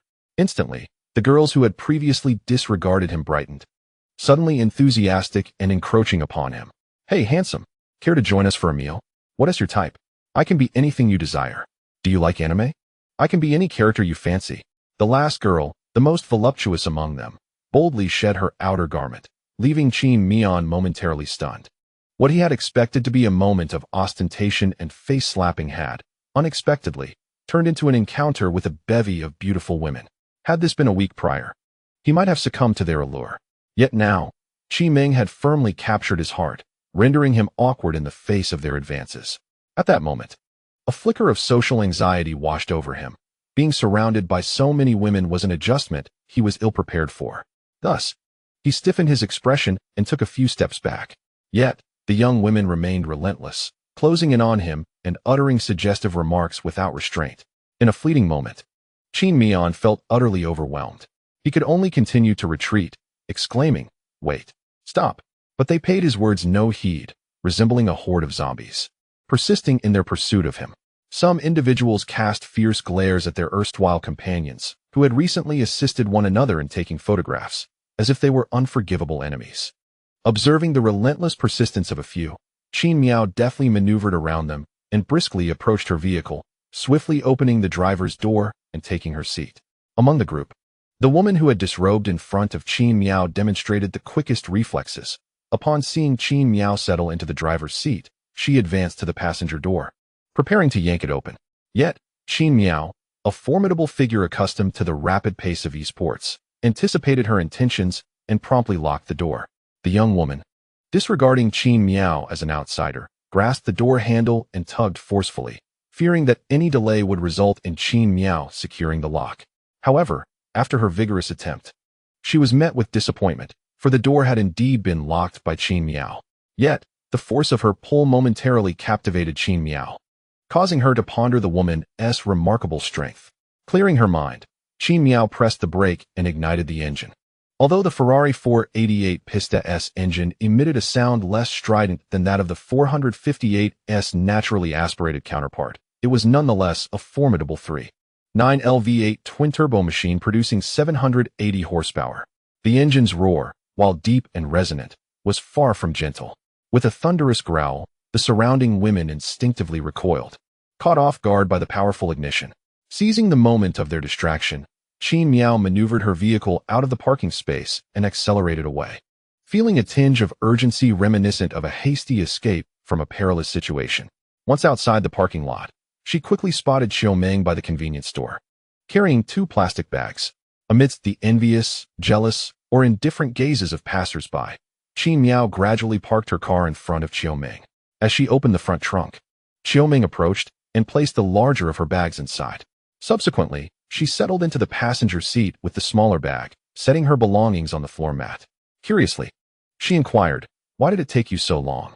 Reflecting on her earlier encounter with the women in the parking lot, Qin Miao's lips twitched slightly, her gaze inadvertently drifting to Qiuming's chest.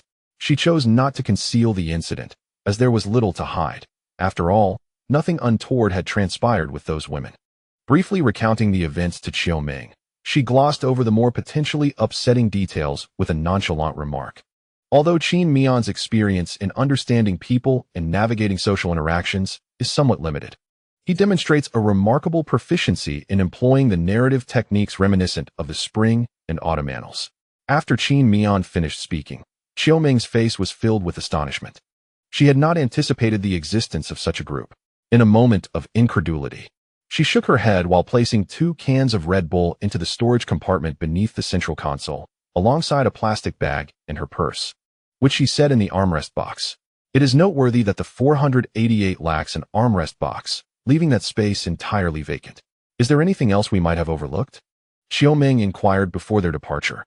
Qin Miao pondered for a moment and then shook his head, responding, "I don't believe so." "Then let us embark." As Qin Miao gently pressed the accelerator, they set off.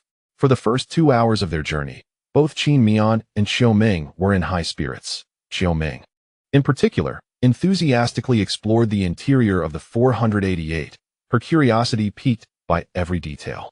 However, as time progressed, the drawbacks of this supercar became increasingly apparent. Even in the mildest sport mode, with the suspension set to mitigate bumps, the vehicle's chassis remained rather stiff, compounded by the seats that offered limited comfort. While tolerable for a short duration, after more than 4 hours in transit, Qiuming found the ride increasingly unbearable, and it was even more challenging for Qin Miao, who was behind the wheel. Navigating over speed bumps necessitated a cautious approach. Otherwise, the car would bounce, and the vibrations experienced while traversing such obstacles were distinctly pronounced. When they finally stopped at a rest area to refuel and recharge, the navigation map indicated nearly 8 more hours of driving ahead. Despite his affection for the 488 Pista, Qin Miao's expression began to betray his discomfort as he instinctively placed a hand on his lower back. Yet, being young, he maintained a facade of resilience, choosing to endure without voicing his struggles. Throughout the return journey, aside from the less-than-ideal riding and driving experience, everything else was relatively pleasant. Given that it was neither a holiday nor a peak travel period, they encountered no traffic congestion during their departure. The roads were clear, and once they left the boundaries of Shanghai, the number of vehicles on the highway diminished significantly, allowing Qin Miao to sustain a cruising speed of 120 km/h for extended periods. They made several stops along the way to rest and switch drivers before finally entering Hunan province. "Let us stop in Changsha first, then head home," Qiuming suggested while Qin Miao was seated in the passenger seat, a small pillow positioned at his lower back. Without asking for further details, Qin Miao simply nodded. "Shall I reset the navigation?" To which Qiuming replied, "Let us find a gift shop. We should buy something to take to see Boss Zhou." Initially indifferent about visiting Changsha, Qin Miao now felt it was indeed essential for them to make the trip. The primary reason Qin Miao was able to acquire the 488 and everything he achieved in Shanghai was due to the invitation from Boss Zhou. Thus, both Qin Miao and Qiuming found themselves indebted to Boss Zhou. If their journey had not coincidentally taken them through Changsha, it might have been a different matter.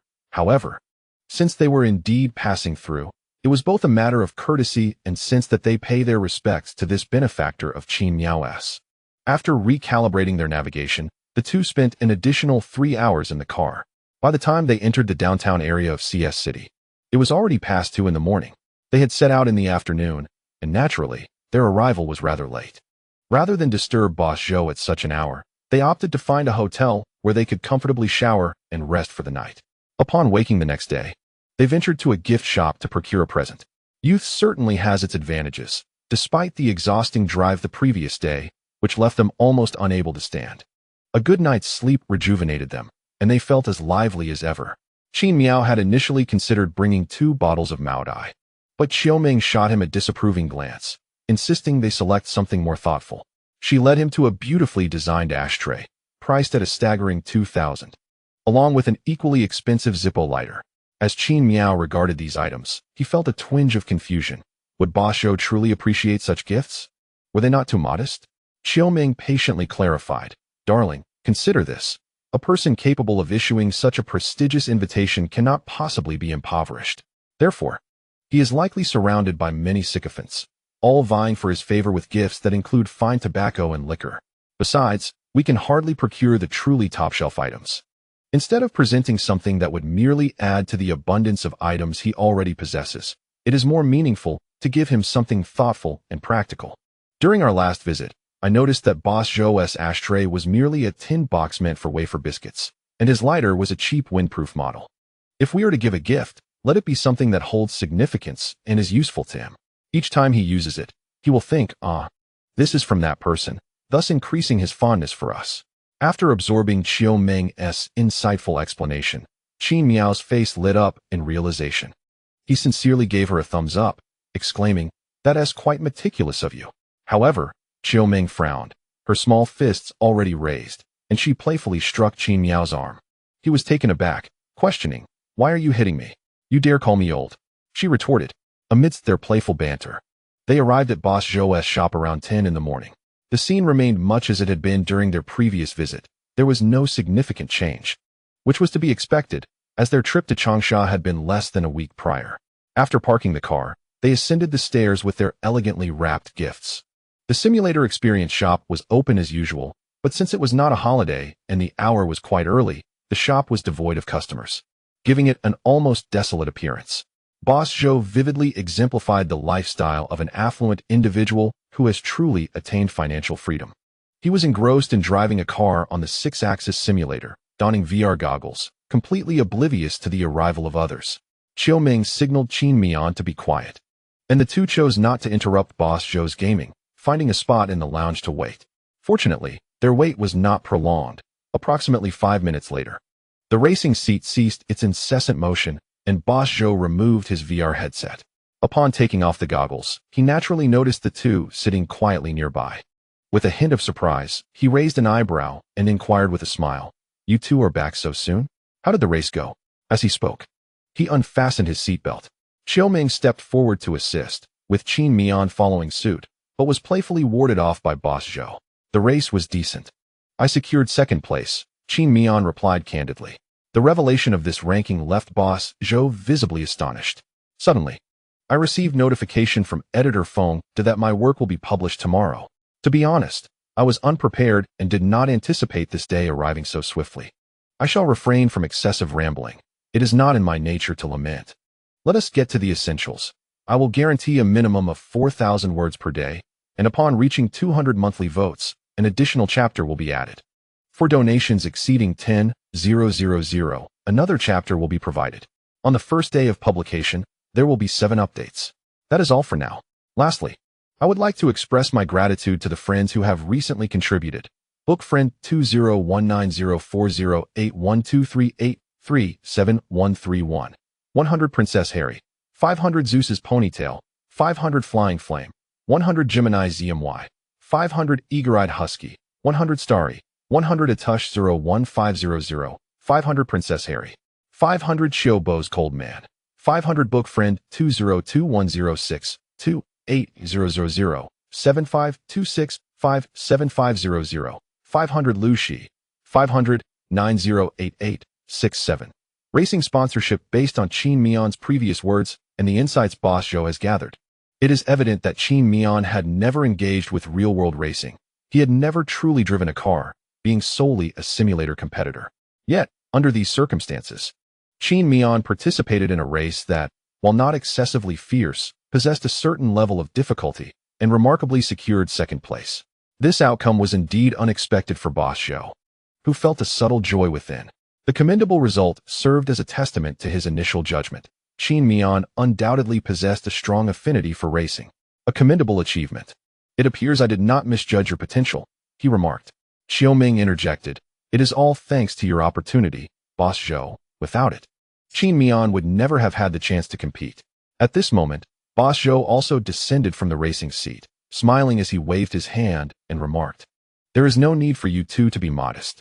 If your abilities are lacking, no matter how many opportunities one provide, you would not seize them. Without the opportunities you offer, even with exceptional talent, Qin Miao would lack a stage to showcase his skills. Even if he were to shine, he could easily be overlooked." As she spoke, Xiao Ming's gaze dimmed slightly, reflecting, after all, while there are many fine horses, there are seldom discerning trainers. However, at this moment, Boss Zhou turned his attention to Qin Miao, who was fixated on the six-axis simulator.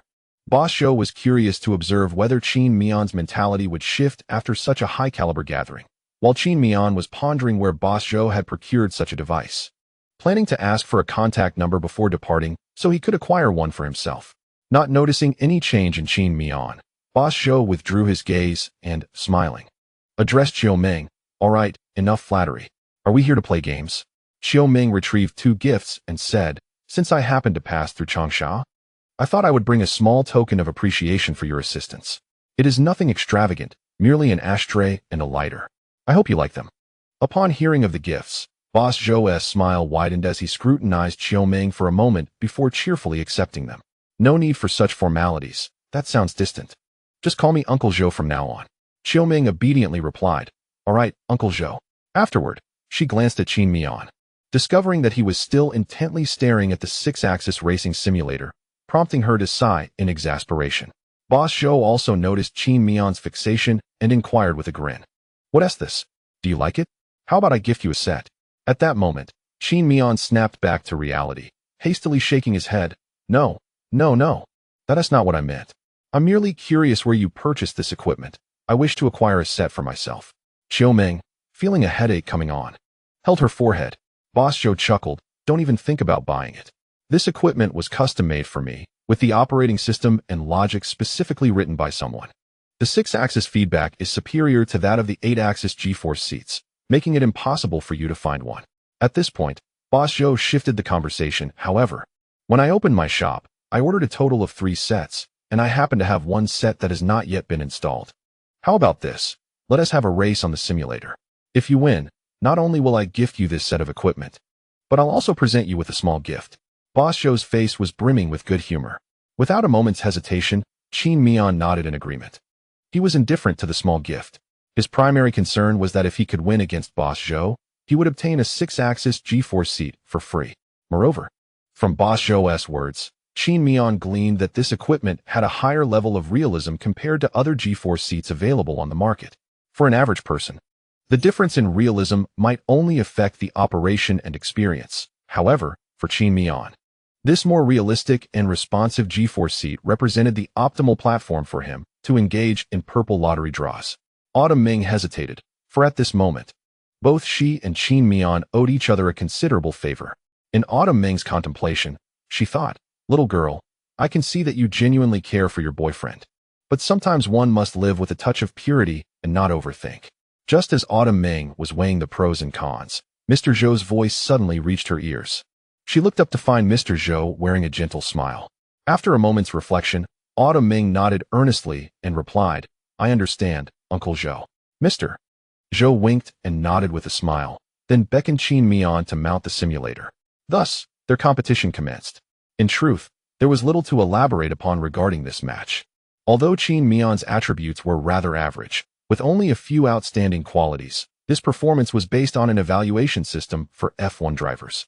Therefore, despite Qin Miao's total score being below 50, his prowess easily surpassed those who had not undergone professional training and merely engaged in racing for leisure. The outcome was predictable. They raced in a single-player mode within F1 2019 for a total of 10 laps, with Qin Miao consistently pulling ahead by 15 seconds each lap. Not only Mr. Zhou, but even Autumn Ming, observing from the pit area, could readily perceive the disparity in their capabilities. However, upon witnessing Qin Miao's actions, Autumn Ming shook her head repeatedly. After all, Mr. Zhou had promised to gift her an unparalleled G-force seat after the race, a treasure not available for purchase anywhere. Considering the value of this G-force seat, there was no need for Qin Miao to continue pushing for lap times after he had already distanced himself from the DRS zone. Although there were only the 3 of them present, it was inevitable that Mr. Zhou would feel somewhat embarrassed after the race. 15 minutes later, Qin Miao jubilantly leaped down from the G-force seat, his face alight with excitement, while Mr. Zhou completed the race 19 seconds behind. After dismounting, Mr. Zhou approached Autumn Meng and, clearing his throat, awkwardly murmured, "Ahem, well, one must still impart the nuances of social etiquette." Autumn Meng stifled a laugh and nodded, "Of course. Uncle Zhou, rest assured." Mr. Zhou affirmed with a nod and added, "Please provide me with your address later. I shall arrange for the items to be sent directly to you." Autumn Meng nodded in agreement, feeling no need to be overly polite, knowing that Mr. Zhou was more than capable of affording such a gesture. Meanwhile, Qin Miao, grinning foolishly as he admired the 6-axis G-force seat, began to ponder whether there would be sufficient space for it at home. Qin Miao. Autumn Meng, unable to contain her amusement at his foolishness, called out. The blissfully unaware Qin Miao turned around, bewildered. "What is it?" Autumn Meng, exasperated, replied, "Uncle Zhou has gifted you such a valuable item. Where is your basic courtesy?" Qin Miao paused in surprise, then awkwardly approached Mr. Zhou, scratching his head in embarrassment as he stammered, "Thank you, Uncle Zhou." Boss Zhou waved his hand nonchalantly and instead brought up another matter. "Ah, Xiaoqin, I genuinely believe your talent in racing is remarkable, and thus I consider this small gift to be something you urgently require. Please wait a moment. I need to make a phone call." Qin Miao nodded casually, harboring little expectation for this so-called gift. He and Xiaoming paid little heed to Boss Zhou's phone call. Under Qin Miao's guidance, Xiaoming attempted to use the simulator without G-force seats. Yet her abilities in racing were merely average. She could drive, but once the assistive functions were disabled, she found herself skidding and struggling for control. In such situations, Xiaoming would curiously glance at Qin Miao, inquiring how she might improve.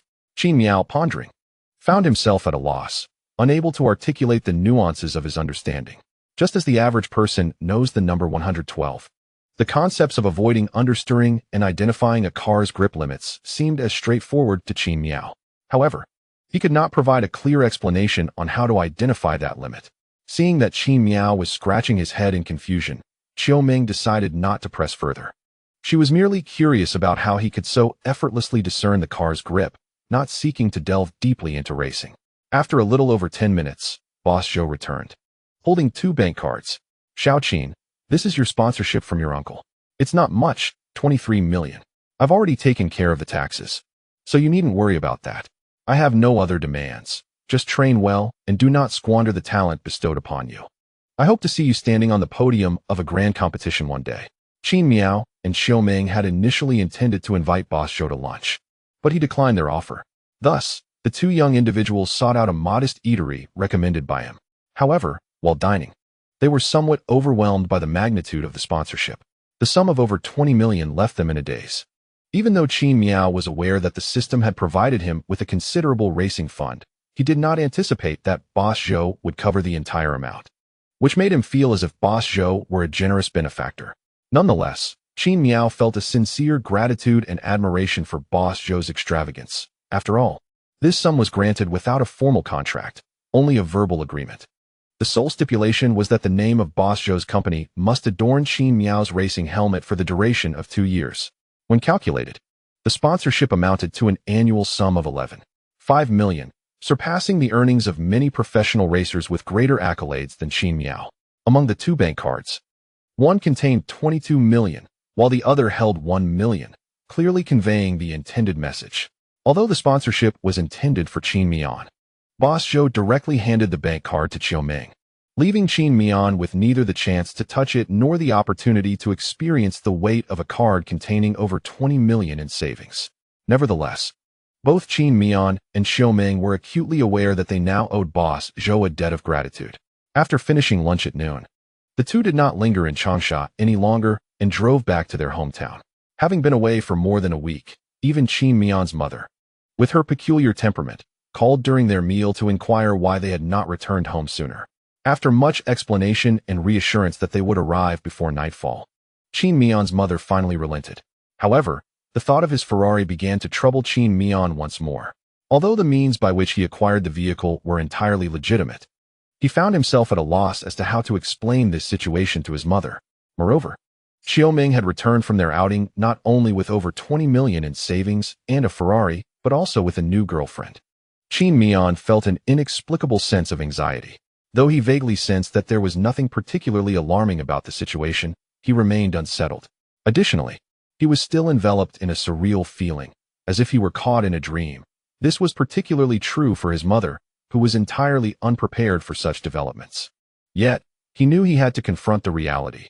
The longer he delayed, the more difficult it would be to explain to his mother. The journey home proceeded smoothly without incident, and Qin Miao refrained from dwelling further on how to convey the unfolding events to his mother.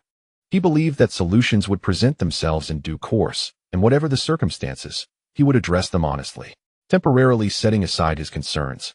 Qin Miao pondered a crucial decision during the drive, whether to spend the summer at home honing his skills before formally engaging in racing, or to return home for a few days and then report directly to the racing team, leveraging their resources to acquire a GT3 car to refine his technique. During the journey, he sought Xiaoming's opinion on the matter. While Xiaoming was adept in navigating social situations, her knowledge regarding racing was quite limited. And as an outsider, she hesitated to offer uninformed suggestions. Unable to rely on her input, Qin Miao contemplated consulting boss Zhou. However, he soon realized that Zhou's expertise was likely not as extensive as his own, leading him to decide against disturbing him. Consequently, it seemed this matter would largely rest on Qin Miao's own discernment. Upon reviewing his attributes in the system, he noted that while his other skills had not improved following the recent race, his long-distance racing ability had significantly increased, rising from 21 points to 31 points. However, Qin Miao believed that rather than enhancing other attributes, it would be more prudent to prioritize the most crucial one, his stamina. Although a stamina score of 56 seemed relatively commendable, ranking among the top 3 compared to other attributes. The sensation of sweat-soaked clothes and the exhaustion that rendered his limbs nearly immobile after the race was an experience he wished to avoid repeating. Most importantly, Qin Miao sensed that his endurance in the previous 2 races was solely fueled by his burgeoning interest and passion for motorsport. Despite reaching the limits of his physical capabilities, he managed to persevere through sheer enthusiasm and love for the sport until the end of the competition. Yet, he knew that if he participated in more real-world races, the initial thrill would fade, and once his stamina was depleted, he could potentially lose control of his body, leading to a loss of control over his vehicle on the track. Therefore, Qin Miao resolved to devote his summer break to enhancing his stamina at home, while simultaneously honing his proficiency on all F1 circuits via a racing simulator, aiming to achieve a mastery level of 100. He was quite curious about how many purple prizes he might draw from the 20-plus tracks.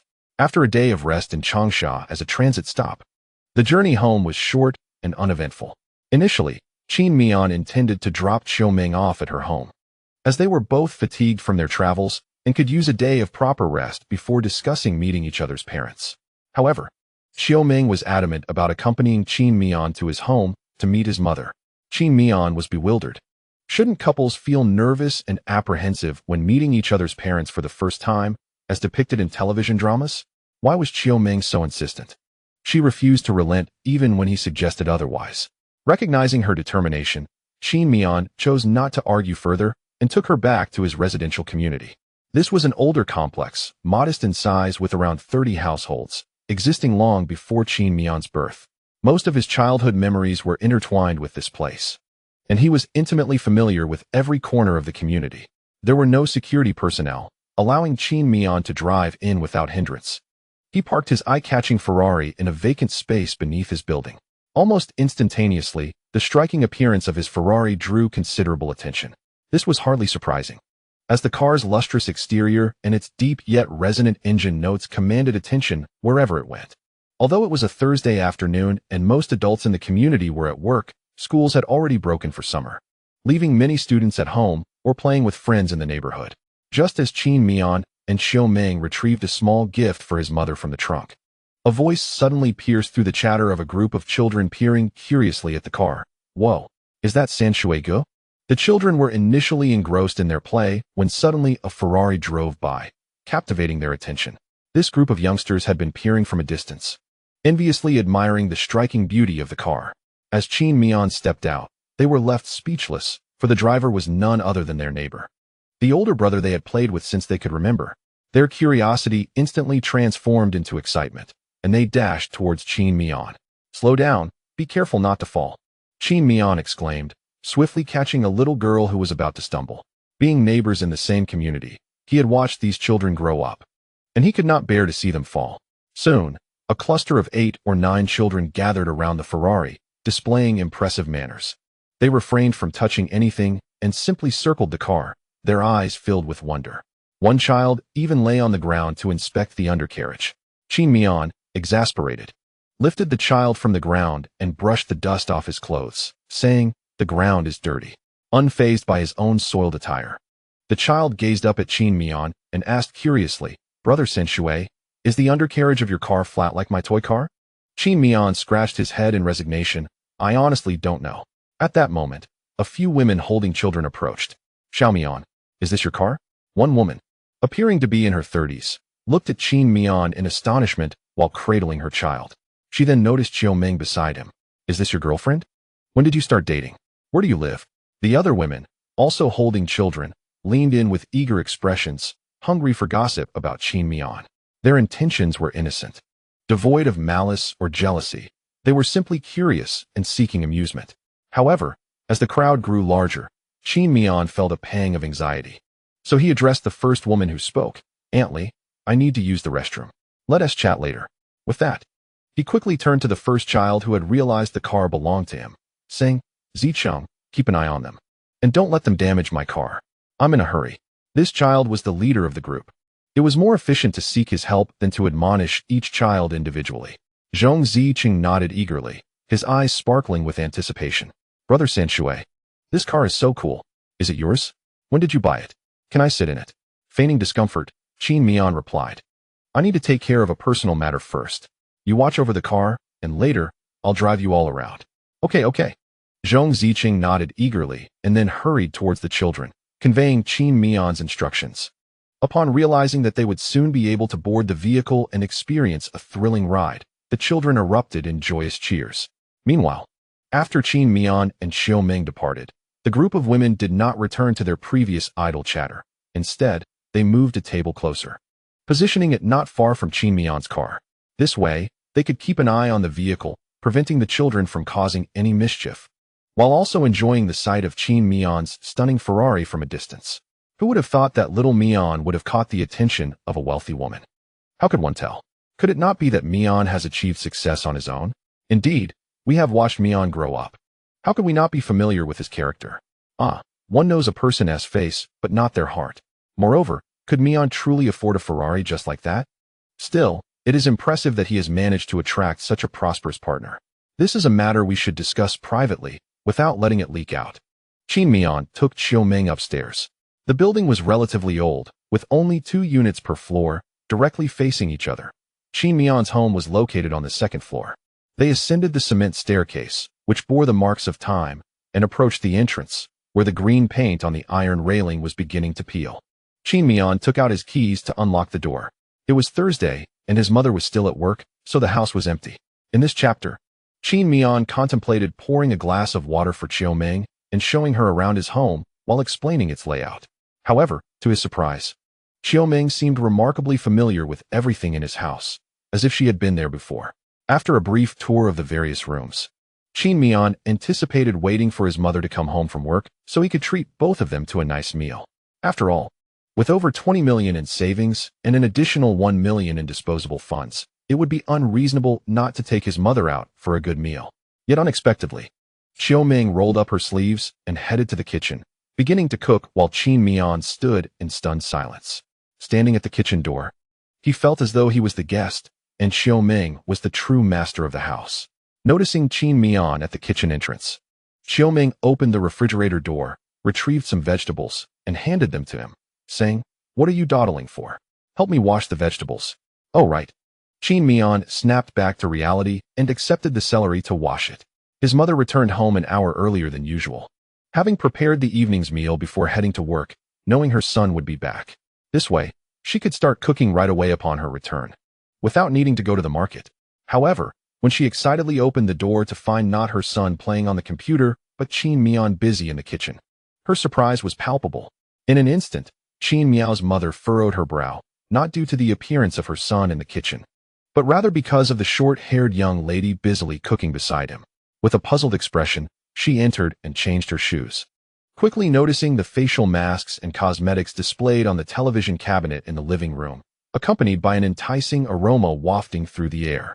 As she ventured further into the room, her gaze fell upon several dishes covered with mosquito nets on the dining table. "Auntie." A soft and melodious voice reached Qin Miao's mother's ears. Turning around, she saw the short-haired girl emerging from the kitchen, a plate of food in hand, wearing an expression of surprise as she looked at her.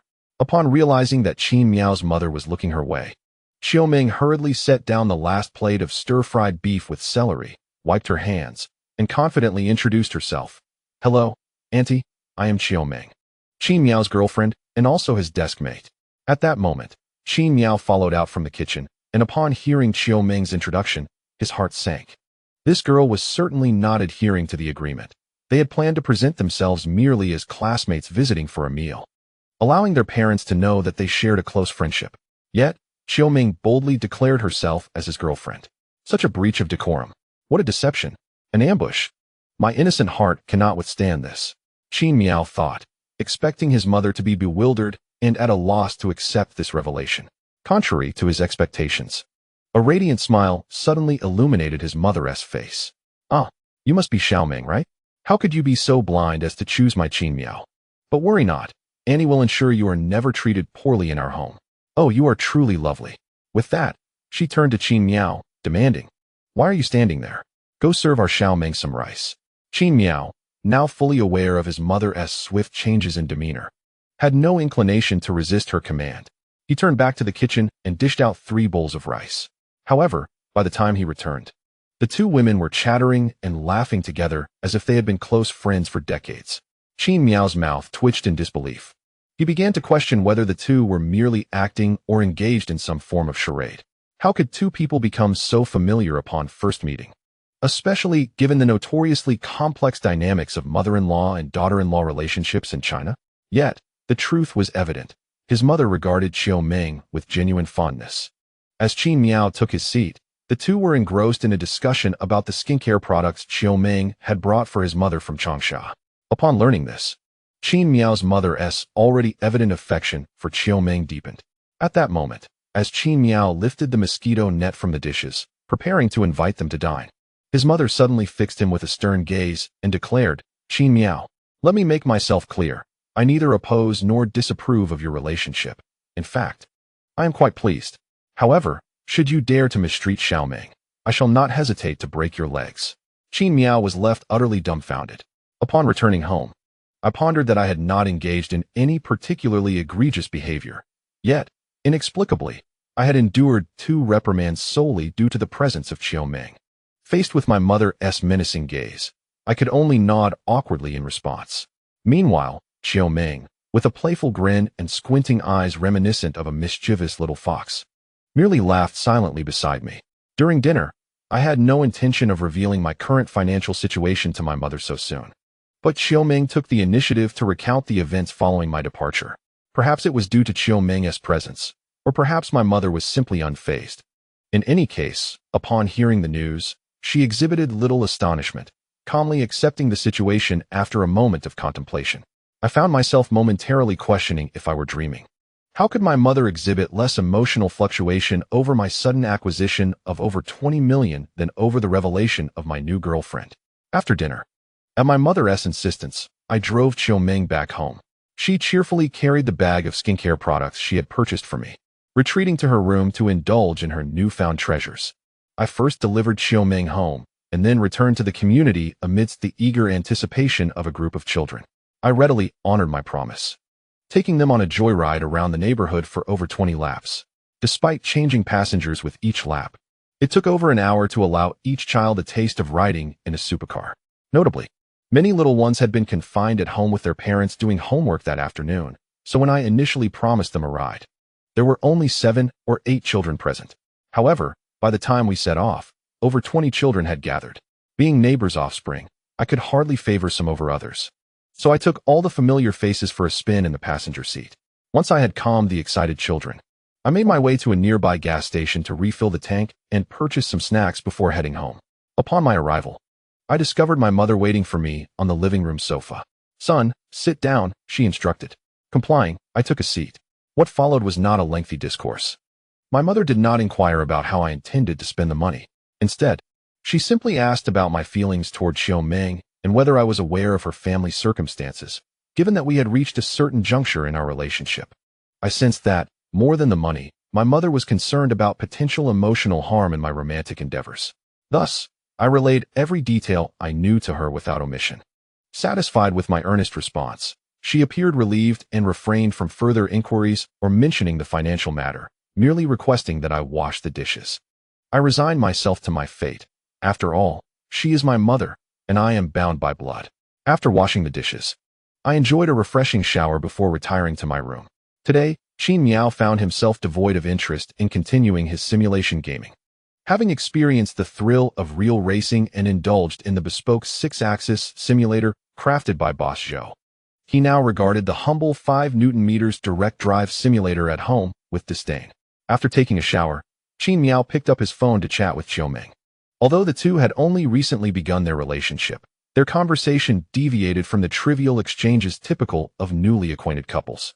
Where others might engage in sweet nothings, expressing love and longing, Qin Miao and Xiaoming communicated like a couple that had spent years together, discussing serious topics related to the mundane aspects of life and sharing amusing anecdotes they had recently encountered, with the most sentimental phrase being as simple, "Rest early, moi." The night passed in silence. The following morning, just as Qin Miao rose from his slumber, a knock echoed at his door. His mother had yet to leave for work, and she felt puzzled by the early visitor, wondering who might come calling at such an hour. However, upon opening the door to reveal Xiaoming, her initial confusion was replaced by a warm and inviting smile. "Ah, Xiaoming, come in, come in. Don't just stand there at the door." She then presented a pair of pink slippers, still adorned with the price tag. "I bought these for you yesterday. Try them on. If they don't fit, we can exchange them. Are you thirsty?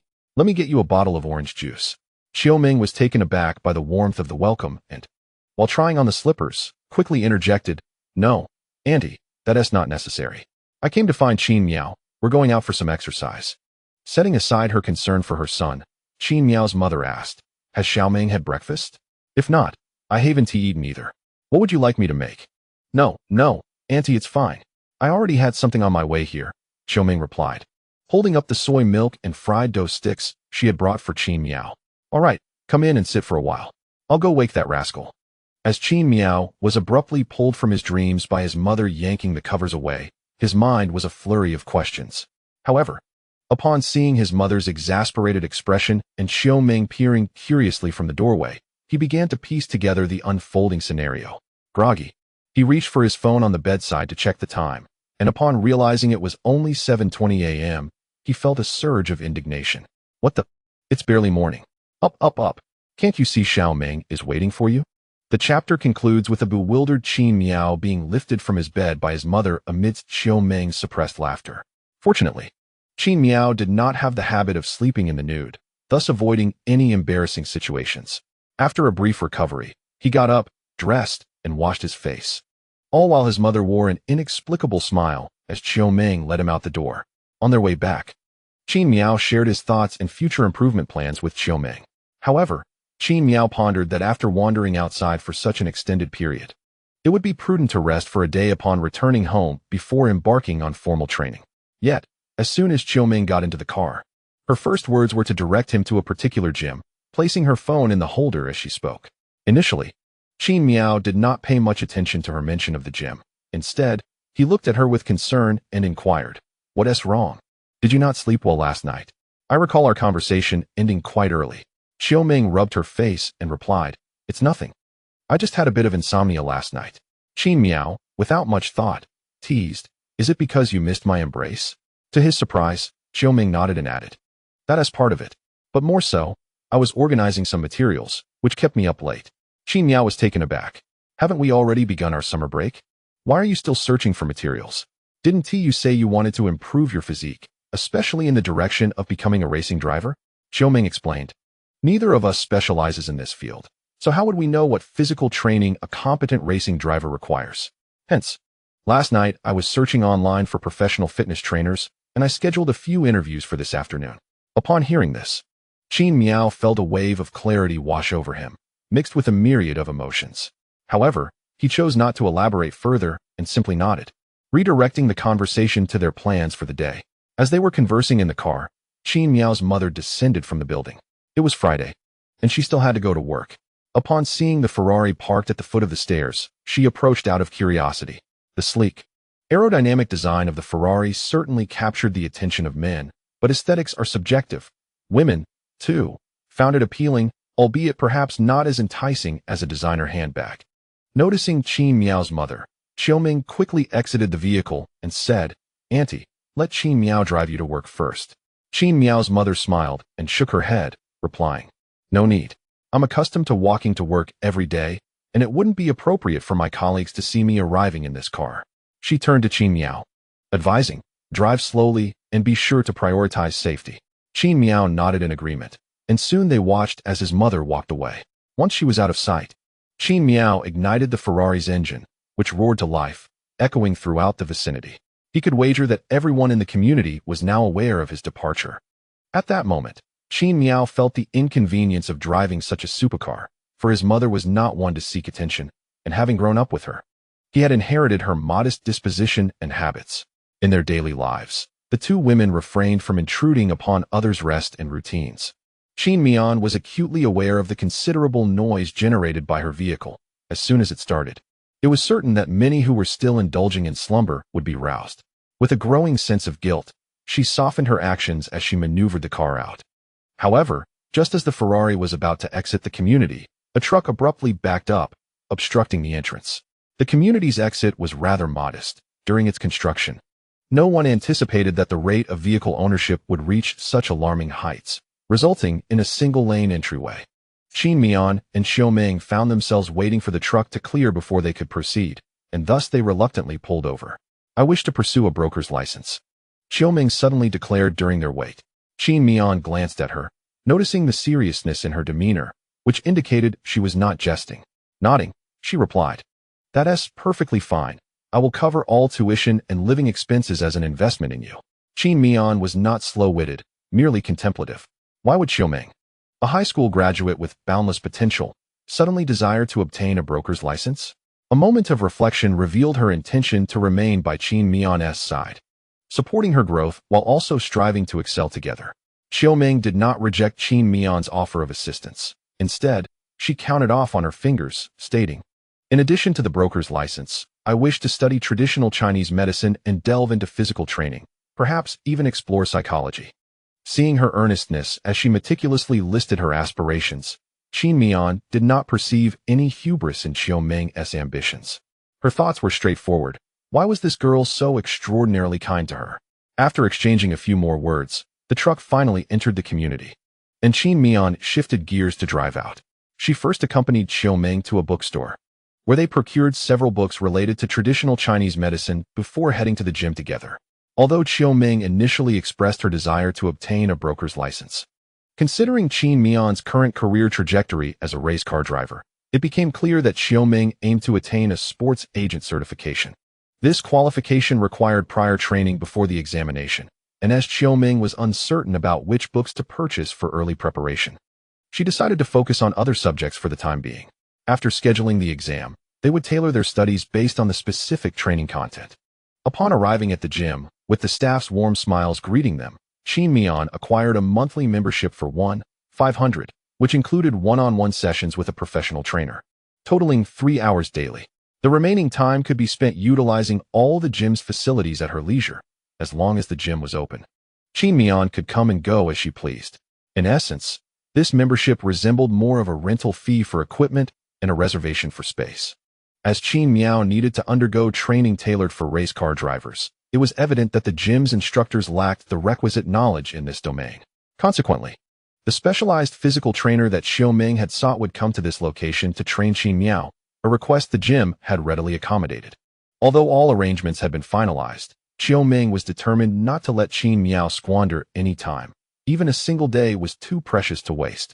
Thus, she arranged for a temporary coach to cater to Qin Miao's immediate training needs, as the gym membership commenced from this day forward, necessitating the utilization of every moment.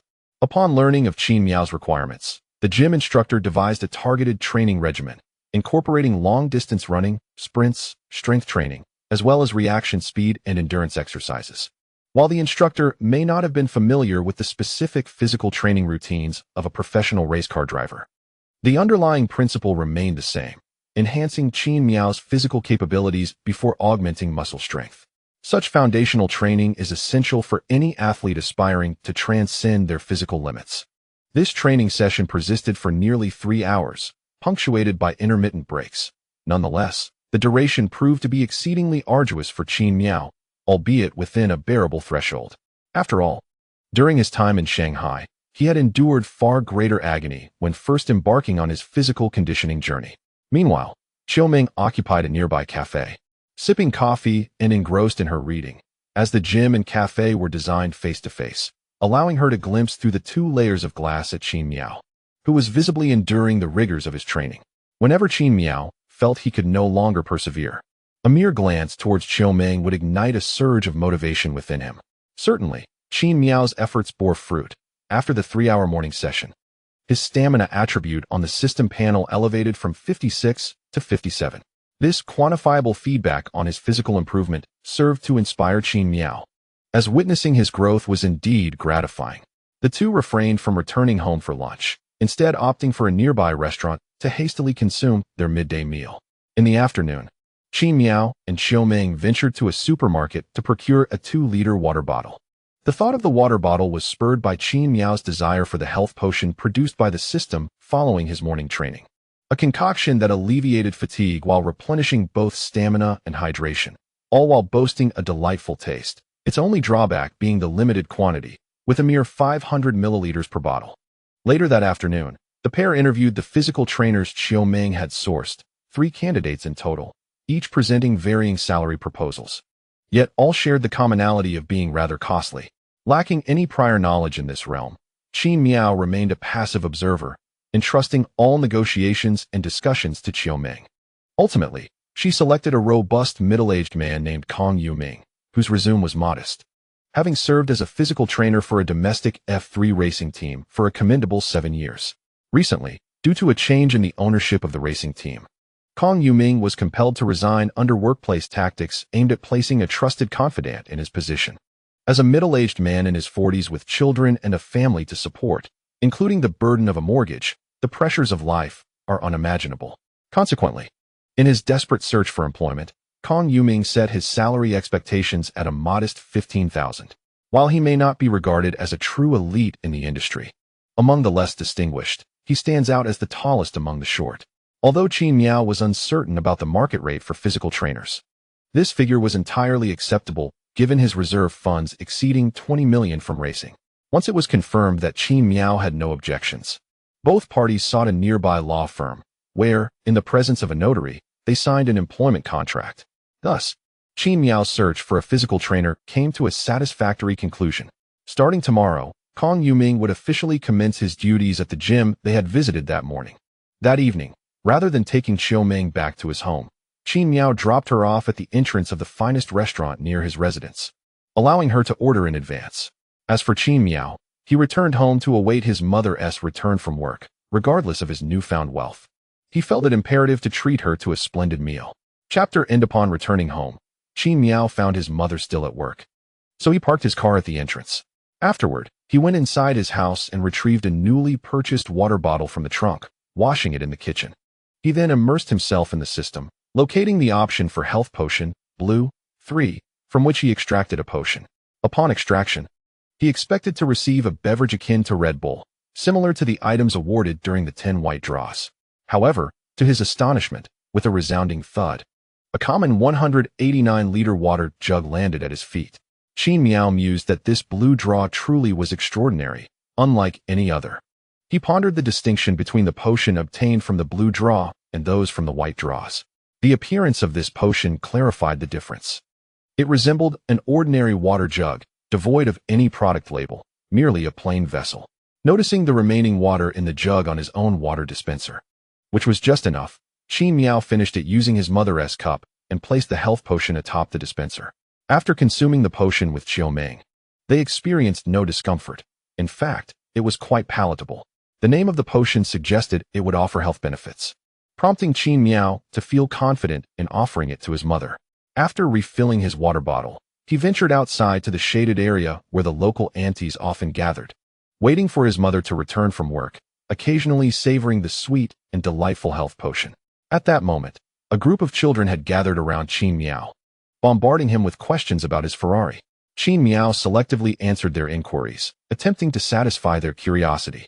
Suddenly, a familiar yet somewhat distant voice pierced through the air. Qin Miao?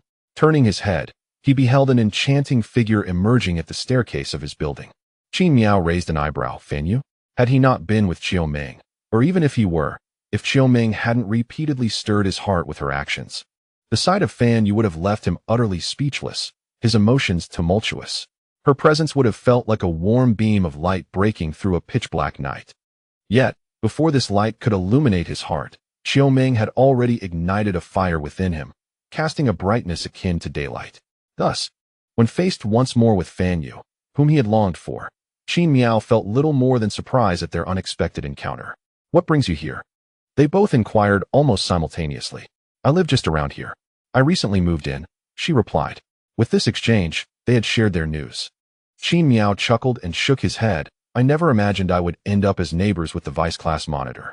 However, I haven't heard from my mother about anyone moving away nearby. Which unit do you occupy?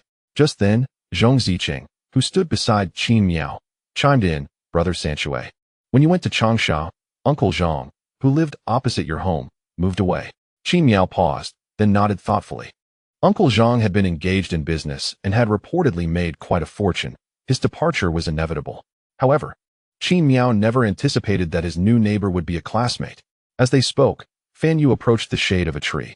Curiously, Qin Miao asked, What about Zhu Hong? Fan Yu replied with a hint of embarrassment, He's at home. Our move was quite inconvenient, so he couldn't help out. It dawned on Qin Miao that, after all, they were still merely students, not yet fully fledged university students. Not all parents, unlike Qin Miao's mother, were as open-minded about early relationships. Nodding in understanding, Qin Miao pulled out a stool for Fan Yu, saying, Please, take a seat. We'll be neighbors from now on. It is said that distant relatives are not as valuable as close neighbors. Let us look out for each other. He then introduced her to the little ones in the community. This is my classmate, Fan Yu. You can call her Sister Fan. The children, undeterred by any formality, affectionately began to call her Sister Fan. Fan Yu had intended to meet these children, bringing along a considerable stash of candies. Seeing them greet her so warmly, she smiled and began to distribute sweets to them. The group of children who had just received candy curiously gathered around Fan Yu, bombarding her with questions. Qin Miao glanced at the time. Given his mother's pace, she would be home in about 5 minutes. It was time for him to take her out for a meal. He hadn't intended to invite Fan Yu to dinner, as they had lost contact after graduation, and he had not even had the chance to keep up with their classmates group. Had he still been single, perhaps a fleeting, unrealistic fantasy might have prompted him to invite Fan Yu for a meal, but they were simply not close enough now. Class monitor, it's nearly mealtime, and I have an appointment, so I must take my leave, Qin Miao said, gesturing to the time on his phone, his meaning clear. Fan Yu nodded in understanding. All right. Let's talk later. After sharing a brief smile, Qin Miao pushed past a few children and, to Fan Yu's astonishment, approached his Ferrari. Though he did not look back, he could distinctly feel her gaze upon him, sending a rush of exhilaration through him. This wasn't due to nervousness or fear. Rather, it was the thrill of having successfully impressed someone he once cared about. Who didn't choose me back then? Look at me now, driving a Ferrari. Once seated in the car, Qin Miao shivered slightly, akin to the sensation one feels after using the restroom. He then tilted his head to glance at the rearview mirror, ensuring that his display of bravado had been effective. The reflection satisfied him. Despite the distance, he could clearly see the bewildered and puzzled expression on Fan Yu's face. A sigh of relief escaped his lips as he felt a wave of comfort wash over him. With a spirited rev of the engine, he shifted into gear and smoothly exited the community. Fan Yu, indeed, was taken aback by Qin Miao's Ferrari. As young people in this digital age, they were all aware of the Ferrari brand and its exorbitant price. Yet, Fan Yu could not fathom how Qin Miao, who had always appeared so unassuming and ordinary, could possibly own such an extravagant vehicle. She found it hard to comprehend. Turning to the group of children, she furrowed her brow and asked curiously, Does your brother Qin Miao usually drive a Ferrari? No, He drove the Ferrari back from Changsha, one of the children replied. Their innocent minds did not dwell on complexities. They simply knew that San Shuai-gu had mentioned this big sister was his classmate who had given them candy. Thus she was a good person. As Fan Yu contemplated the children's explanation, Qin Miao, unaware of the happenings behind him, drove away to meet his mother at the entrance of the community. However, it would be more accurate to say that his mother had found him rather than the other way around. After all, in a third-tier city like Qinmian's, it is likely that there exists only one Ferrari 488, and that is Qinmian's. Upon seeing the car parked at the entrance of the community, still with its engine running, it was most probably awaiting its owner. Qinmian's mother possessed a remarkably clear mindset. During a meal at a restaurant, Qinmian found himself rendered invisible. As his mother attended to Qiumeng as if she were her own daughter, Qinmian gradually grew accustomed to his mother's demeanor towards him in Qiumeng's presence, approaching the situation with a sense of detachment. After dining, his mother, filled with enthusiasm, took the car for a spin, eager to experience the sensations of driving a supercar valued at over 6 million. Consequently, Qinmian had no choice but to walk Qiumeng home. Fanwei had moved across from Qinmian's house. While escorting Qiumeng home, Qinmian brought up this development. Qiumeng was aware of Qinmian's past infatuation with Fanwei during his school days, a fact that Qinmian was also conscious of. However, he chose not to conceal it and candidly spoke about it, adding, "But I haven't exchanged many words with her, and I doubt there will be many opportunities to interact with her in the future." Qiumeng expressed surprise. "Why did she suddenly move near you? When did this happen?" "Just today. Remember the truck blocking the road this morning when we left? That was the moving company they hired." "Oh, that time. I never imagined such a coincidence would occur." Qiumeng appeared genuinely astonished. Yet, Qinmian noticed an unusual aspect. Although Qiumeng knew of his former affection for Fanwei, her surprise seemed devoid of any deeper emotional response. Did she not harbor any concerns about reigniting the small flame of love for Fanwei? Of course, it could also be that Qiumeng possessed ample self-confidence in her own charm and held a profound trust in Qinmian, dismissing any fears of him developing feelings for another. Qinmian did not dwell on this peculiar detail.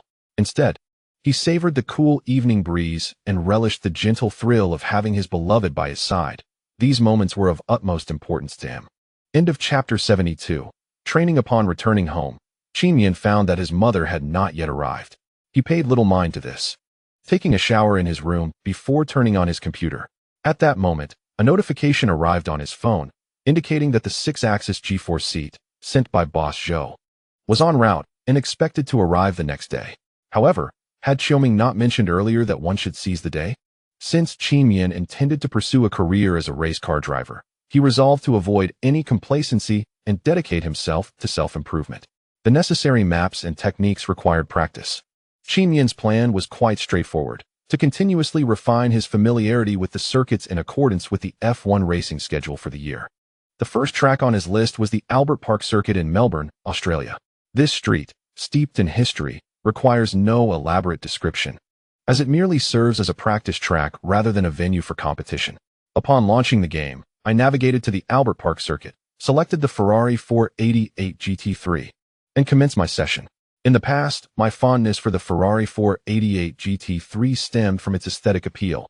However, my admiration has now evolved, as I possess a real-life Ferrari 488. This tangible connection imbues my experience with an inexplicable sense of familiarity and comfort as I maneuver the 488 GT3 within the game. Over the recent period, my skills have noticeably improved. I spent a brief moment acclimating myself to the vehicle and my steering wheel, subsequently adjusting my frequently used racing settings based on my test laps. For instance, I slightly increased the tire pressure, stiffened the suspension, and reduced the rear wing's drag. After completing a few laps and achieving a modest 3-point proficiency on the circuit, I regained my driving rhythm. My immersion in the simulator continued until the familiar roar of my own Ferrari's engine echoed from outside.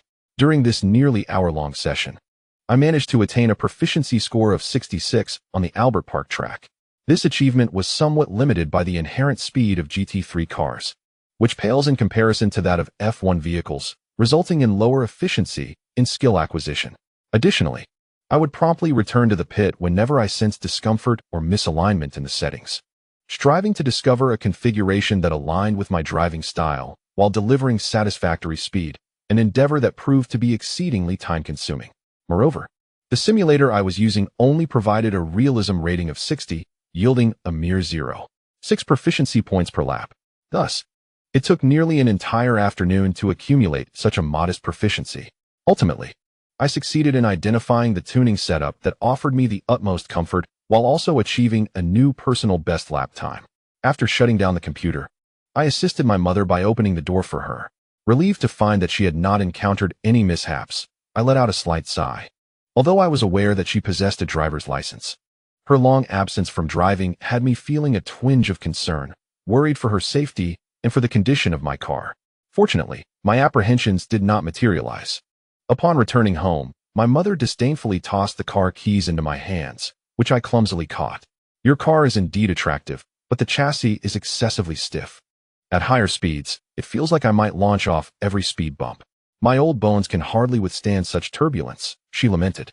With a sense of resignation, I accepted the keys, contemplating whether I should purchase a vehicle for my mother as well. After all, with over $1 million in savings at his disposal, it is not a significant issue for him to purchase a car for his mother, one that she would truly appreciate. "Mother, how about I buy you a car as well? It would make your commute much more convenient," he suggested. However, his mother merely smiled and waved her hand dismissively, saying, "No need. My workplace is just a short walk away, and parking is a challenge near the office anyway." Qin Miao did not press the matter further. Once he confirmed her disinterest, he retreated to his room to chat with Xiaoming. The night passed in silence. Due to the exhausting training session in the morning, Qin Miao engaged in only a brief conversation with Xiaoming before retiring for the night, leading to an early awakening the next day. Whether it was the effect of the new health supplements or the benefits of the coach's massage after yesterday's training, he found himself feeling quite well upon waking, with no discomfort whatsoever. Not wishing to disturb his mother, who was still asleep, Qin Miao took the car keys and stepped outside. Today, he had training duties ahead, and upon checking the delivery information on his phone, he learned that his 6-axis G-force simulator seat was scheduled to arrive in the afternoon. After completing the morning training, he needed to contemplate where to position this new equipment in his home. Additionally, he required a new computer setup. The current computer, aside from serving as a racing simulator, also catered to other entertainment needs such as streaming, watching videos, and movies. The simulator necessitated a dedicated computer, and while the performance requirements were not excessively demanding, his existing computer was more than capable of handling mainstream racing games. Thus, Qin Miao resolved to assemble a new computer for personal use. Fortunately, as a young man with a passion for gaming, Qin Miao possessed a fair understanding of computer hardware. With financial resources at his disposal, he could indulge in acquiring the most premium components available. After placing an order for the desired hardware and accessories on JD.com that morning, he departed without seeking out Xiaoming. After a quick breakfast, he headed straight to the gym, where Kong Yuming was already awaiting his arrival. As the boss, Qin Miao could afford to be a few minutes late, but today was Kong Yuming's first day of work, and it was imperative that he arrive on time. Given the unique nature of his role, arriving a bit early was even more crucial. Upon meeting Kong Yuming, they exchanged polite greetings and engaged in light conversation before Qin Miao inquired, "Coach, shall we begin now?" Kong Yuming nodded, and thus commenced the warm-up routine. This phase primarily involved stretching and light jogging, designed to elevate Qin Miao's body temperature and prepare him for the impending high-intensity workout. Following a 5-minute rest to rehydrate, they moved on to the treadmill, where the focus was on enhancing Qin Miao's lung capacity. Ideally, this would have been more effective with specialized equipment, but alas, they were in a standard gym. Given the goal of pushing Qin Miao to his physical limits, the pace would remain brisk, continuing until he could barely catch his breath. After reaching his limits, he took a 10-minute respite, then proceeded to complete another set, culminating in a total of 3 sets. Following the lung capacity training, the focus shifted to strengthening the muscle groups of the body. Initially, Kong Yuming instructed Qin Miao to lift a 10-kilogram dumbbell plate, positioning himself on a sponge mat as if seated in the cockpit of an F4. Imagining the dumbbell plate as a steering wheel, he maintained the lifting posture while rotating the plate at a rate of 20 times per minute. This exercise primarily targeted the core abdominal muscles, lasting 3 minutes for each of the 3 sets, with a 5-minute intermission between them. Next came the rope skipping, where speed was paramount, especially since this was merely the inception of his training. The requirement was not overly demanding. 3 sets, each enduring for 2 minutes, with 5 minutes of rest in between. Following this, the focus shifted to neck exercises. Under Kong Yuming's guidance, Qin Miao lay on a yoga mat, donning a helmet brought by Kong Yuming, which featured several grooves for inserting weight plates. Qin Miao was tasked with performing neck sit-ups while wearing this helmet, executing movements in 3 different directions. As a race car driver must contend with G-forces, particularly during sharp turns where neck pressure can soar to 5G, it is evident how much strain the neck must endure. While this pressure pertains to F1 drivers, Qin Miao's aspirations in GT3 would subject him to G-forces around 34G at their peak. After the extensive neck workout, Qin Miao felt utterly exhausted, devoid of any remaining strength. However, Kong Yuming announced a 10-minute break followed by a final, less strenuous balance training session. Qin Miao sighed in relief, grateful that he would not have to continue with the strenuous physical training. Yet, his relief was short-lived. The subsequent balance training nearly brought him to tears. This exercise required him to sit atop a yoga ball, with Kong Yuming grasping Qin Miao's legs for limited support.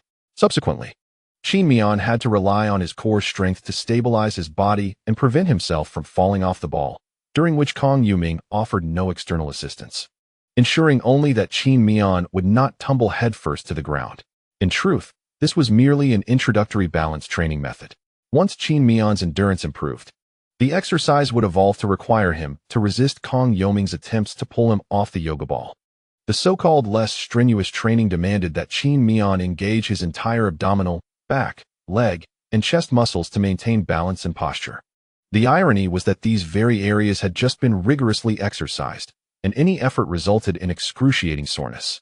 At this point, Qin Miao truly felt as if he were suffering a fate worse than death, yet he grimaced and persevered through what felt like 2 years of balance training, despite it lasting a mere 2 minutes. Upon finally dismounting from the yoga ball, Qin Miao resembled a fish pulled from the depths of water, soaked through and sprawled on the ground, utterly devoid of the will to move. At this moment, Kong Yuming produced a cold compress he had meticulously prepared beforehand and applied it directly to the major muscle groups of Qin Miao. Post-training cold therapy serves to relax muscles, alleviate inflammation, and effectively reduce the accumulation of lactic acid following exercise. Remarkably, within less than an hour of this vigorous regimen, Kong Yuming had completely exhausted Qin Miao's physical stamina. As he observed Qin Miao lying motionless on the ground like a defeated canine, Kong Yuming appeared outwardly composed. Yet internally, he held a genuine admiration for the young man. According to Qioming, Qin Miao was merely an ordinary individual without professional training, having engaged only in some rudimentary exercises at the gym. This was evident from Qin Miao's complete lack of knowledge regarding the training regimen devised by Kong Yuming. Nevertheless, this very individual, when confronted with the intensity of such rigorous training for the first time, not only refrained from yielding mid-session due to his privileged status, but instead persevered to the end, which took Kong Yuming by surprise. In his preconceived notions, individuals like Qin Miao, wealthy second-generation heirs, typically lacked the fortitude to endure hardship.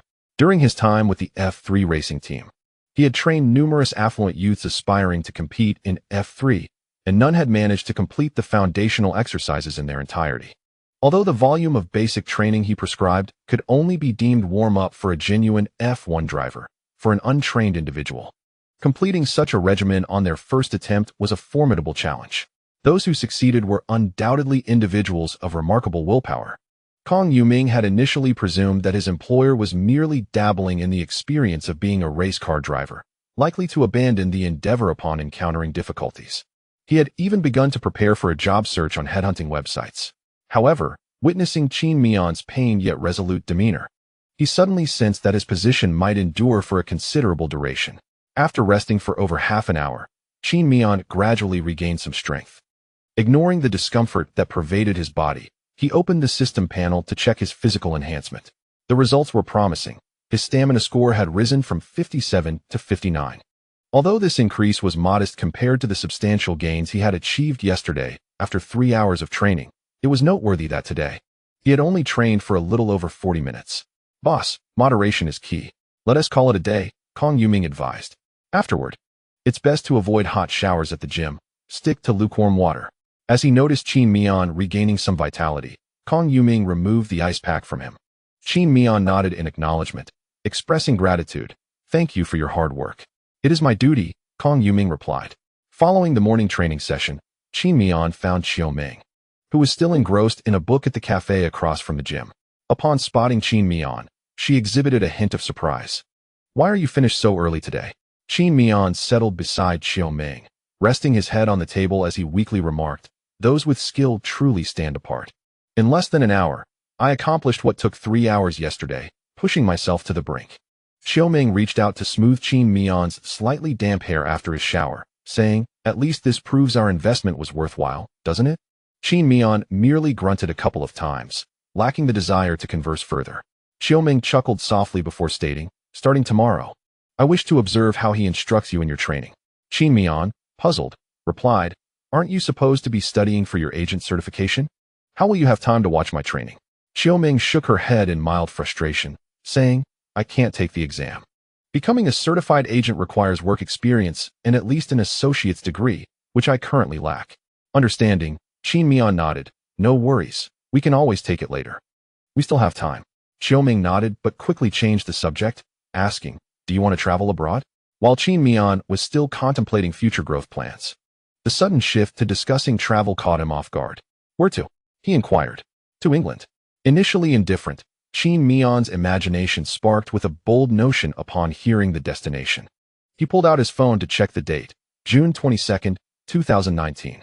He vaguely remembered that this was the day the French Grand Prix commenced, with the Austrian Grand Prix a week later, followed by the British Grand Prix 2 weeks after that. He had indeed applied for a passport, and the visa processing time was roughly 15 days. If they applied next week, it seemed they could genuinely attend the British Grand Prix. The mere thought ignited a gleam in Qin Miao's eyes. He did not believe that acquiring the system would instantly qualify him for Formula One. After all, every F1 driver had honed their skills on go-karts from a young age, amassing years of experience and a feel for racing before stepping into an F1 cockpit. However, not being able to become an F1 driver did not diminish Qin Miao's love for the sport, and attending a Grand Prix in person was a cherished dream of his. Seeing the sparkle in Qin Miao's eyes upon mentioning the destination, Xiaoming couldn't help but stifle a giggle. Meeting Qin Miao's eager gaze, she confirmed, it's exactly as you think. We are going to the British Grand Prix. At that moment, it seemed as if Qin Miao was oblivious to his fatigue, as he dashed forward and, amidst Xiaoming's startled exclamations, lifted her off her seat, spinning her around joyfully. Although it was Saturday, it was still not yet 10 a.m., and the cafe had only a few patrons. The few customers present merely smiled at the commotion caused by the charming couple, paying little mind to their antics. Put me down, there are so many people watching, Xiaoming exclaimed, her cheeks flushed with rare embarrassment, returning to her senses from a state of excitement. Qin Miao felt a twinge of embarrassment as she scratched her nose. After carefully surveying her surroundings and confirming that no curious glances were cast in their direction, she gently placed Xiaoming back down and resumed her seat. However, Qin Miao instinctively took hold of Xiaoming's delicate hand, and the two leaned in to engage in whispered conversation. The ensuing days gradually settled into tranquility, and Qin Miao's life began to take on a more structured rhythm. Each morning, she would rise and jog 3 laps around the community to warm up, followed by breakfast. After a quick shower at home, she would drive to the gym, where she would diligently follow her daily training regimen. Initially, Qin Miao thought the training on the first day was rather intense, yet as time progressed, the demands of her regimen increased daily. The morning training sessions proved to be quite arduous for her, but the subsequent enhancement in her physical attributes brought immense joy. A consistent improvement of 2 points each day. Who could remain unfazed by such progress? Qin Miao believed that aside from Kong Yoming's training methods being relatively scientific and tailored to her needs, a significant contributor to her success was the health supplement bestowed upon her by the system. Ever since she began consuming the supplement daily, even after the most exhausting days, she would awaken the following morning brimming with energy and vitality, utterly oblivious to any physical fatigue. Moreover, Xiaoming had gleaned numerous training techniques from Kong Yoming, although she had yet to put them into practice. After their gym sessions, they typically had an hour or two to spare, during which Qin Miao and Xiaoming would enjoy each other's company at a cafe. Qin Miao also procured several books on driving to study. Although she possessed innate talent, these books could nonetheless enhance her driving skills and knowledge base to some extent. Qin Miao found great joy in the shared experience of growth with her beloved. At noon, the two would seek out a restaurant with a good reputation or one they had yet to try for lunch. In the afternoons, Qin Miao would return home and settle into the G-force seat she had meticulously assembled, practicing her track proficiency, while Xiaoming continued her studies. Both were driven by their ambitions, each harboring a bright future ahead. During this time, several events unfolded. Their neighbor, Fan Yu, had visited Qin Miao on a few occasions. The first visit occurred at noon, shortly after Qin Miao had returned from lunch with Xiaoming. Fan Yu had wanted to invite Qin Miao out for a meal, but the satiated Qin Miao declined. The second visit happened in the evening, when Qin Miao, weary from a full day of training and having just stepped away from the simulator, found her hands trembling from the intense force feedback, which had kept her from playing CSGO for several nights. Fan Yu had hoped to entice Qin Miao to explore the night market, yet upon witnessing Qin Miao's exhausted demeanor, she hesitated to speak up at the door. The third time, Fan Yu rose early, expressing her desire to exercise and inquiring if Qin Miao could accompany her. Clearly, Qin Miao recognized the underlying motives behind Fan Yu's persistent overtures and inexplicable attentiveness. To speak candidly, Qin Miao felt a sense of secret delight. After all, the goddess who once treated him with disdain during their school days suddenly began to shower him with attention and care. Any man in such a situation would inevitably feel elated. However, Qin Miao was acutely aware of the underlying reason for her newfound enthusiasm.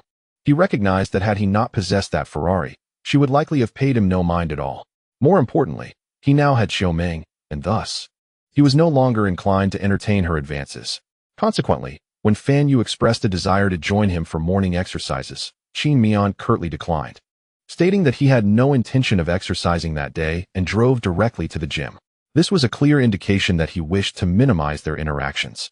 Yet, Fan Yu was unaccustomed to such rejection. Whether at home or school, her beauty and elegant demeanor always made her the center of attention.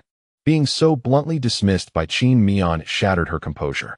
After capturing a photo of him getting into his Ferrari, she took to their class group chat to launch veiled jabs at him, saying things like, once he's wealthy, he no longer bothers with old classmates. Now that he has some means, he looks down on others, and some people think that having a bit of money makes them extraordinary. Though she never mentioned Qin Miao by name, her words were unmistakably aimed at him. Little did she know that Qin Miao had recently become engrossed in enhancing his own skills. He hadn't even glanced at his phone, let alone the group chat. Most of his days were consumed with rigorous training, and his limited leisure time was spent with Xiaoming, chatting, reading, and engaging in the tender activities beloved by young couples. He remained blissfully unaware of the happenings in the group. As for their college entrance examination results, they were released during this period. However, for Qin Miao, the allure of a university degree and the experiences it promised had diminished significantly. Although education is often regarded as the sole avenue for ordinary individuals to ascend the social ladder, Qin Miao was presented with an alternative path that not only promised upward mobility, but also piqued his interest, improving his driving skills. Given the choice, he would undoubtedly prefer to delve into the intricacies of racing techniques. Nonetheless, acknowledging the significance of the examination, Qin Miao checked his score, which stood at 550.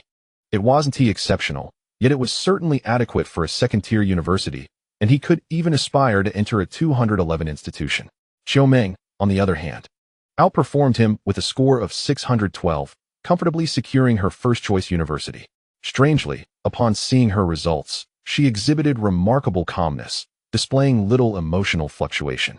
After reviewing the scores, Qin Miao swiftly set aside the matter, as his rigorous daily training regimen demanded his full focus. Meanwhile, their visa application for travel to England was also successfully approved, and their itinerary for the trip had been meticulously planned. Xiaoming's efficiency was remarkably high. By the time she formulated her plan, Qin Miao had merely a vague idea. When Qin Miao attempted to jot down her thoughts, she discovered that Xiaoming had already meticulously organized everything, leaving Qin Miao with a distinct sense of exclusion. Moreover, Qin Miao uncovered the remarkable utility of a particular system skill. Initially, she regarded robust health as an exceedingly trivial skill. However, during her routine physical training, equipping this skill significantly extended her endurance, rendering her less fatigued after workouts, all while maintaining pronounced training results. Beyond these observations, Qin Miao's most substantial gain was the evident improvement across all attributes. After all, as a competitor who could partake in esports tournaments purely through simple practice and passion, her talent, while not extraordinary, could certainly be deemed astonishing.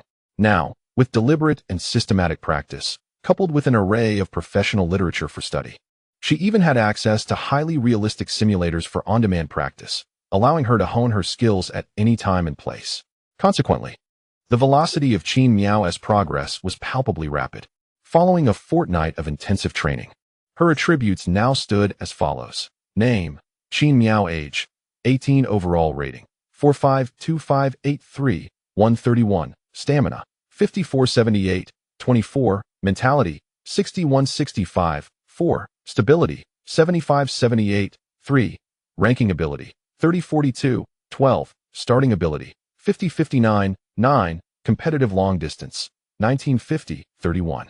Sustaining ability: 3951, 12. Rain battle ability: 1521, 6. Offensive ability: 4760, 13. Defensive ability: 7579, 4.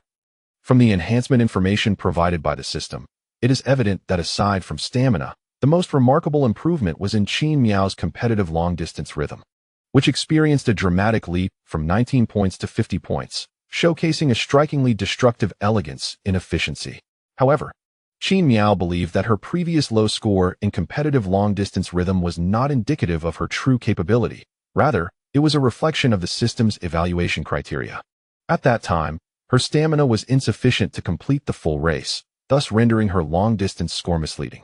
Now, with substantial advancements in her stamina attributes and having surpassed a certain threshold, Qin Miao's competitive long-distance score rose accordingly. In addition to these two intentionally honed attributes, the most notable improvement was in Qin Miao's offensive ability, which surged by a commendable 13 points. This growth is attributed to her recent diligent studies, during which she devoured multiple books and promptly applied her insights in the simulator. The only area lagging behind remained her rain battle ability. This was a personal issue, as she harbored an aversion to driving in the rain, resulting in minimal experience with racing under such conditions.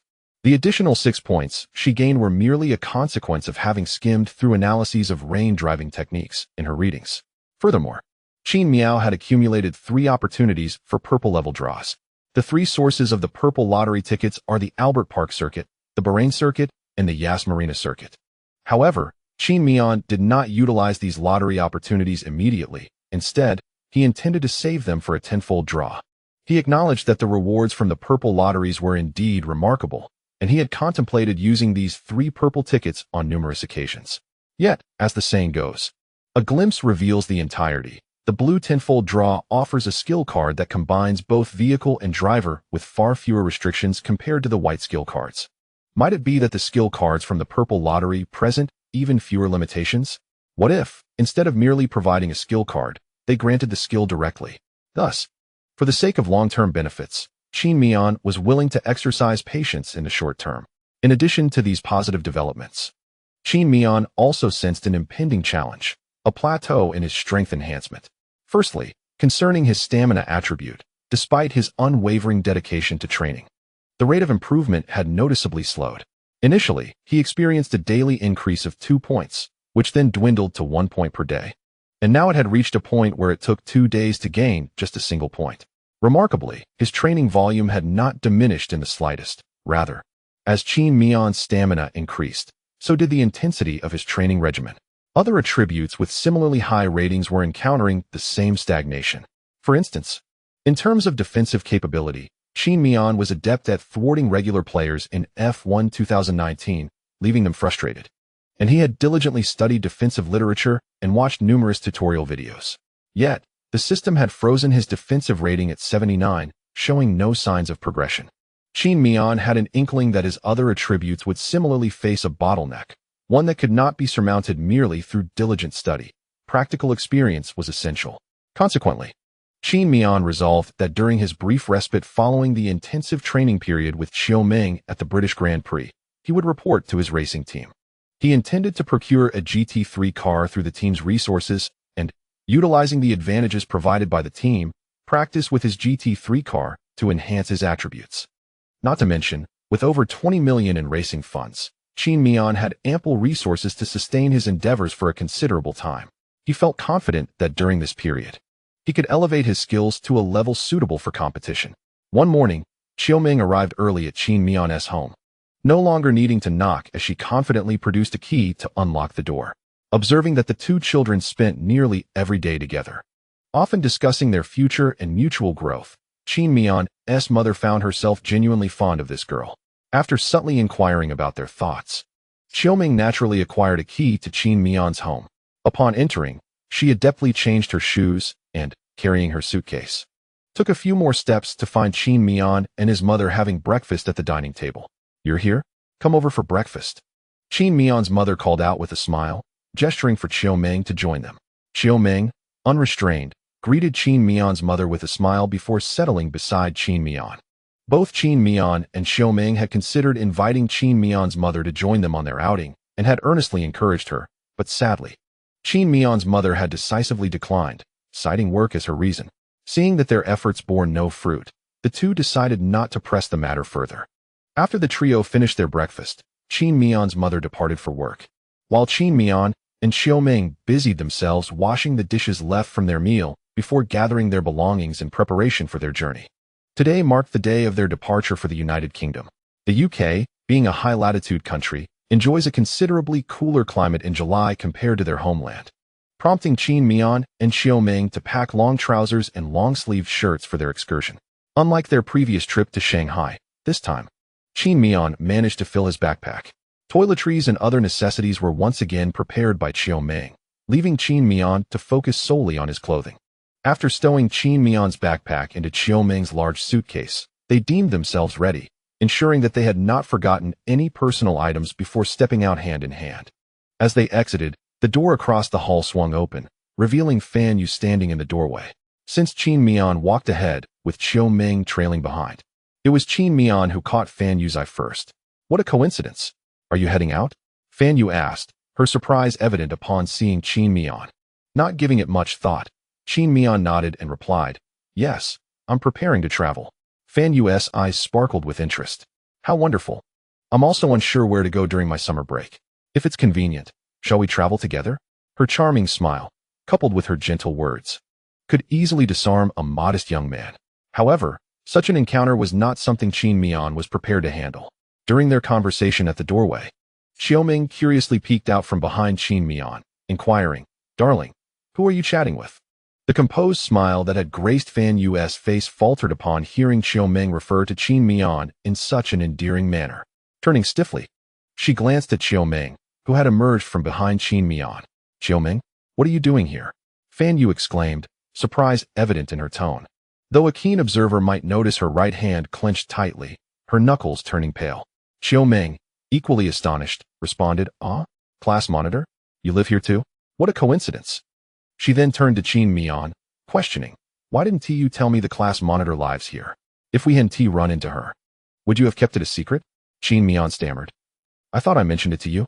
Yet, after Xiaoming's remark, her gaze shifted back to Fan Yu, who was fixated on Xiaoming, seemingly oblivious to Qin Miao's bewilderment. Though she feigned annoyance, Xiaoming's small hand remained firmly clasped around Qin Miao's, a clear declaration of her claim. Witnessing this, Fan Yu's brows furrowed intensely, perplexed as to when the two had become an item. "Are you two together? When did this happen?" Fan Yu asked, feigning surprise as if she had just discovered the relationship between Qin Miao and Xiaoming. After pondering for a moment, Xiaoming replied, "It has been some time now.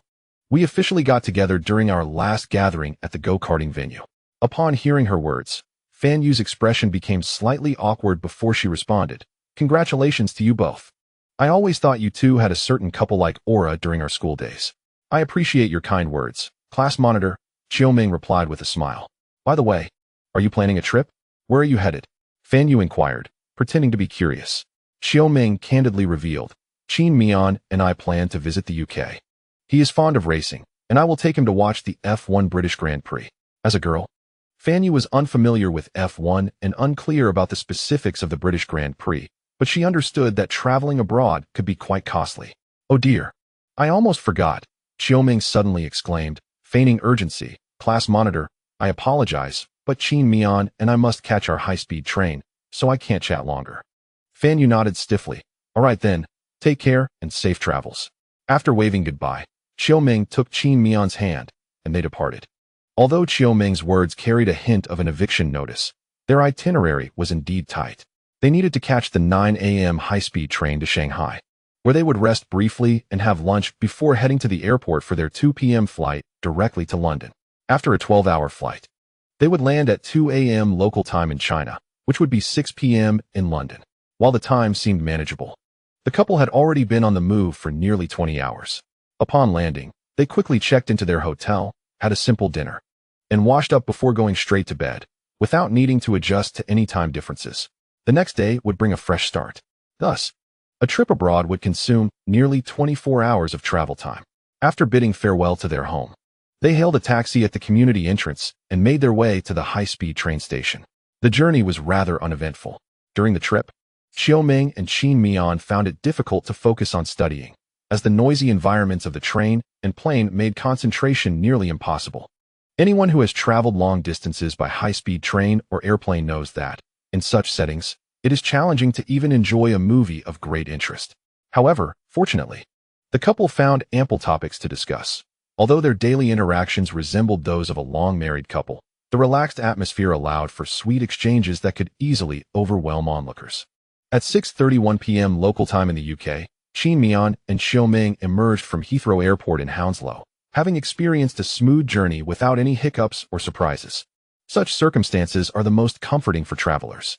The chapter concludes with the privileges of VIPs. After landing, the two individuals, weary from their journey, lacked the energy to observe the streets and cultural nuances of England, nor to note the differences from their homeland. They sought out a quintessentially British black cab at the airport exit and proceeded to their pre-booked hotel in silence, leaning against each other in the back seat. Despite the absence of strenuous activity over the 20-hour journey, their mental fatigue was palpable. Upon reaching the hotel, they checked in and entered their room. Qin Miao, weary, tossed his suitcase aside and longed to collapse onto the bed for a nap. However, Qiuming intervened, insisting he change the bed linens before resting. With little energy left to tidy up, she too shed her clothes and nestled into Qin Miao's embrace. They did not even take the planned shower, let alone contemplate dinner. Despite their exhaustion, the nap they took in the afternoon proved quite restful. When they awoke, it was already 5 in the morning on the following day. It was inevitable, for they had retired early the previous evening. Even at 5, they had enjoyed nearly 11 hours of sleep. Being a high-latitude country, England experiences early dawns in July, with daylight breaking around 4 in the morning. When Qin Miao and Qiuming disembarked from the plane shortly after 6, the sky was still bright. After a routine morning of washing up and organizing their belongings, ensuring nothing was left behind, they checked out of the hotel. Their purpose for visiting was to attend the F1 Grand Prix, which was not hosted in Hounslow. They boarded another black cab, and this time, Qiuming displayed a notable enthusiasm, admiring the interior decor of the taxi on their way to Silverstone. Qin Miao, on the other hand, was captivated by the architecture and attire of the pedestrians, as England boasts a rich historical tapestry. Despite having endured the ravages of war, it has retained a significant number of ancient structures. The architectural style, distinct from that of his own country yet uniquely charming, piqued Qin Miao's curiosity. In truth, England is relatively small. If one were to compare, it is roughly the size of 4 Tongliao cities, akin to Guangxi. Thus, while the map may suggest a considerable distance between the Silverstone circuit and London, it is merely around 100 kilometers. Departing from the hotel in Hounslow, they arrived at the Silverstone circuit after an hour and a half of travel. Qiuming had purchased the most expensive tickets for them, costing over 40,000 each, totaling over 80,000. Frankly, had Qin Miao not viewed money as something easily acquired, he would have hesitated at such a daunting figure. Certainly, the high cost comes with its own advantages. Firstly, Qin Miao and Qiuming have purchased the most extravagant VIP package from the Ferrari team. This means that during the main race and the practice sessions, they have direct access to the Ferrari team's hospitality area to observe the competition. Additionally, they enjoy an exceptional vantage point, situated at the end of turn 16, allowing Qin Miao to clearly witness the exit of turn 15, as well as the consecutive turns 16, 17, and 18. This perspective cannot be deemed less than splendid. Compared to the crowded general viewing areas, their location boasts a notably low density of spectators, complemented by professional staff readily available to provide refreshments and beverages. Crucially, this spot is equipped with a substantial sunshade, effectively shielding them from the scorching sun while preserving an unobstructed view of the racecourse. Furthermore, they have the opportunity to engage directly with F1 drivers, effortlessly requesting autographs. After the race, they can also attend team gatherings. For the two of them, the most significant aspect of this ticket is that it includes hotel accommodations for 3 days. However, due to their early arrival, they must pay for an additional night's stay. Regardless, although the ticket is somewhat pricey, the multitude of perks and privileges makes this expenditure undeniably worthwhile. Upon arriving at the hotel, they settled the extra night's fee and stored their luggage. After a brief organization, they found it was only 9 in the morning.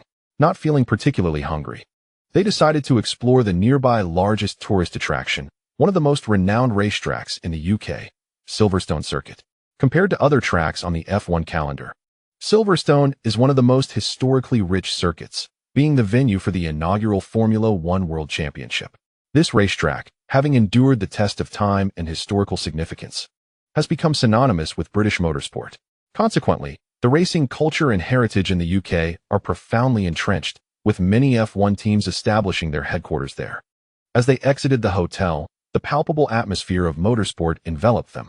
Billboards lining the Silverstone circuit no longer displayed advertisements for specific products. Instead, they featured images of F1 cars and drivers. The shop windows were devoid of typical clothing and ordinary beverages, showcasing instead team merchandise such as uniforms, hats, and even glasses adorned with team logos. Moreover, the supermarkets had largely transformed their offerings to include products affiliated with F1 teams. Observing all this, Qin Miao felt that F1, prior to being a competitive sport, resembled an unprecedented grand tour, a commercial spectacle, and a magnificent showcase. The economic benefits generated by each F1 Grand Prix are extraordinarily substantial, which explains the increasing number of races in recent years. Such remarkable financial prowess and the opportunity to invigorate the local tourism industry. Who could possibly remain unaffected by such allure? If all goes as expected, the affluent magnates from the Middle East may very well take action, for they possess little beyond their wealth. Simultaneously, Qin Miao observed that the local populace, upon seeing visitors who clearly hailed from afar, often wore expressions of restrained pride. After all, the United Kingdom is regarded as the birthplace of Formula One, and as the rightful heir to the legacy of the Union Jack. Every true Brit holds a special affection for motorsport, which they cherish immensely. The Formula One Grand Prix spans 3 days, and the itinerary for Qin Miao and his companions was meticulously arranged. Although today was merely Thursday and the British Grand Prix officially commences tomorrow, numerous teams had already delivered their packages to the paddock, with many tourists flocking to the venue. As previously mentioned, the Formula One Grand Prix resembles a grand spectacle, inherently generating substantial economic benefits. Thus, despite today not being a race day, the paddock remained accessible to the public, with shops within the circuit eagerly welcoming customers. Given that there were no team personnel present at that moment, the visitors had little to do besides explore, and with the shops now open, their intentions were rather predictable. Qin Miao and Xiao Meng chose not to partake in the festivities, despite their youth and vigor. Over 20 hours without proper rest could not be remedied by a mere nap. Today, Qin Miao remarkably reduced his training regimen, opting to find a gym within the hotel and completing only half of his usual workout. In the afternoon, the two did not venture onto the track, but merely strolled around the exterior, encountering no drivers but spotting several spectators clad in F1 team attire. As night fell, they refrained from further wandering. Unlike their homeland, Qin Miao was hesitant to lead Xiao Meng through the streets at such a late hour. They indulged in a long-awaited gaming session on the hotel computer, playing CSGO, while Xiao Meng continued her studies. The night passed in silence. On the following morning, the two hurriedly washed and dressed, for today marked the commencement of the British Grand Prix. Although only the first and second practice sessions were scheduled, it was their inaugural experience at an F1 Grand Prix, and the emotions evoked by the dream becoming reality were ineffable. The first practice session was set to begin at 10 o'clock local time. While their VIP tickets granted them the flexibility to arrive at their leisure, both were keen not to miss a moment of the spectacle, arriving early at the venue. However, upon completing ticket verification at the VIP entrance, Just as they believed they could proceed to their seats to observe the first practice, they were whisked away by a sightseeing vehicle adorned with the Ferrari logo. The two individuals were initially somewhat bewildered, but upon further inquiry, they discovered that these vehicles were specifically designated for clients like Qin Miao, who had purchased VIP tickets for the team. Soon, the sightseeing vehicle transported them to the area behind the team's paddock, where the staff resided. However, the attire worn by the active personnel here was not that of the F1 team uniforms familiar to Qin Miao. This raised his curiosity. Who were these individuals? Why were there non-F1 team staff present in the paddock during the Grand Prix? These individuals were, in fact, staff members of the F2 teams. After responding to their inquiry, one of the staff members posed a question. It seems this is your first time attending a Grand Prix? Typically, before the commencement of the F1 Grand Prix, there is a preliminary event known as a warm-up race, and the race preceding the British Grand Prix is an F2 event. Qin Miao was indeed hearing this for the first time. He had assumed that the format of the F2 races was identical to that of F1. However, upon reflection, he deduced that F2, in comparison to F1, garnered significantly less attention. If F2 were to adopt the Grand Prix format, it would yield minimal financial returns. Instead, positioning F2 as a preliminary event for F1 not only reduces expenses, but also affords F2 ample visibility, a win-win situation. While Qin Miao contemplated these insights, the sightseeing vehicle arrived at the entrance of the viewing area above the paddock. After parking, the staff member did not hastily urge Qin Miao and Xiao Meng to disembark. Instead, he turned to them and explained, "Currently, it is F2's race time, so you cannot access the paddock to watch the event just yet. I would like to recommend 3 options for you. The first is to wait in the grandstand area above the paddock for the start of the practice sessions. At that time, you can proceed directly to the Ferrari team's paddock. The second option is to go to the VIP grandstand area to watch the F2 practice race, which will conclude an hour before the F1 practice sessions begin. The third option, which I highly recommend, is to explore the entertainment facilities within the paddock. As a staff member, I can assure you that the F1 and F2 practice sessions might not provide much of interest, as the teams spend the majority of their time fine-tuning and validating their cars. Unless you are a professional, it would be quite challenging to discern their specific activities. Therefore, I suggest you take the opportunity to engage with the many experiences available in the paddock. The British Grand Prix boasts a rich history and culture of racing, offering numerous chances for you to interact closely with F1 cars, such as experiencing the tire-changing process, utilizing the F1 team's specialized simulator, trying out the cockpit of an F1 car, meeting F1 drivers, enjoying performances by artists, and even waiting at the driver's entrance to welcome them. Since you possess VIP tickets, you need not worry about missing out on good viewing positions after visiting the entrance. Qin Miao found the staff member's professionalism commendable, as he delivered such a lengthy explanation without a single stammer. After careful consideration, Qin Miao ultimately chose the third option. After all, Qin Miao and Xiao Meng ventured out this time for leisure, and it would be unwise to lose sight of their primary purpose. Furthermore, Qin Miao harbored only a fleeting admiration for Formula One. He possessed the self-awareness to recognize the improbability of realizing his dream of becoming a genuine F1 driver. Lastly, he heeded the advice of locals who remarked that practice sessions often proved to be rather tedious, which naturally dissuaded him from pursuing that endeavor with undue fervor. "Would you kindly escort us to the entertainment facilities within the circuit?" Qin Miao inquired. The staff member responded with a poised and confident smile, "Certainly. You two will undoubtedly find this experience worthwhile." The tour vehicle resumed its journey, transporting Qin Miao and Xiao Meng to the entertainment area within the circuit. From a distance, Qin Miao could hear the vibrant melodies wafting through the air, and as they drew nearer, the pulsating, invigorating music became more pronounced. The vehicle halted at the entrance, where the staff member presented Qin Miao with a wristband emblazoned with the Ferrari logo and accompanied by a QR code. This serves as your VIP admission ticket. Should you tire of the activities, feel free to flag down any tour vehicle to take you to the grandstand or the paddock. Lastly, thank you for your support and appreciation of Ferrari. With that, he waved goodbye to Qin Miao and Xiao Meng with a warm smile before departing. With their wristbands secured, the two, filled with curiosity and anticipation, clasped hands as they ventured into the entertainment area outside the circuit. The chapter concludes.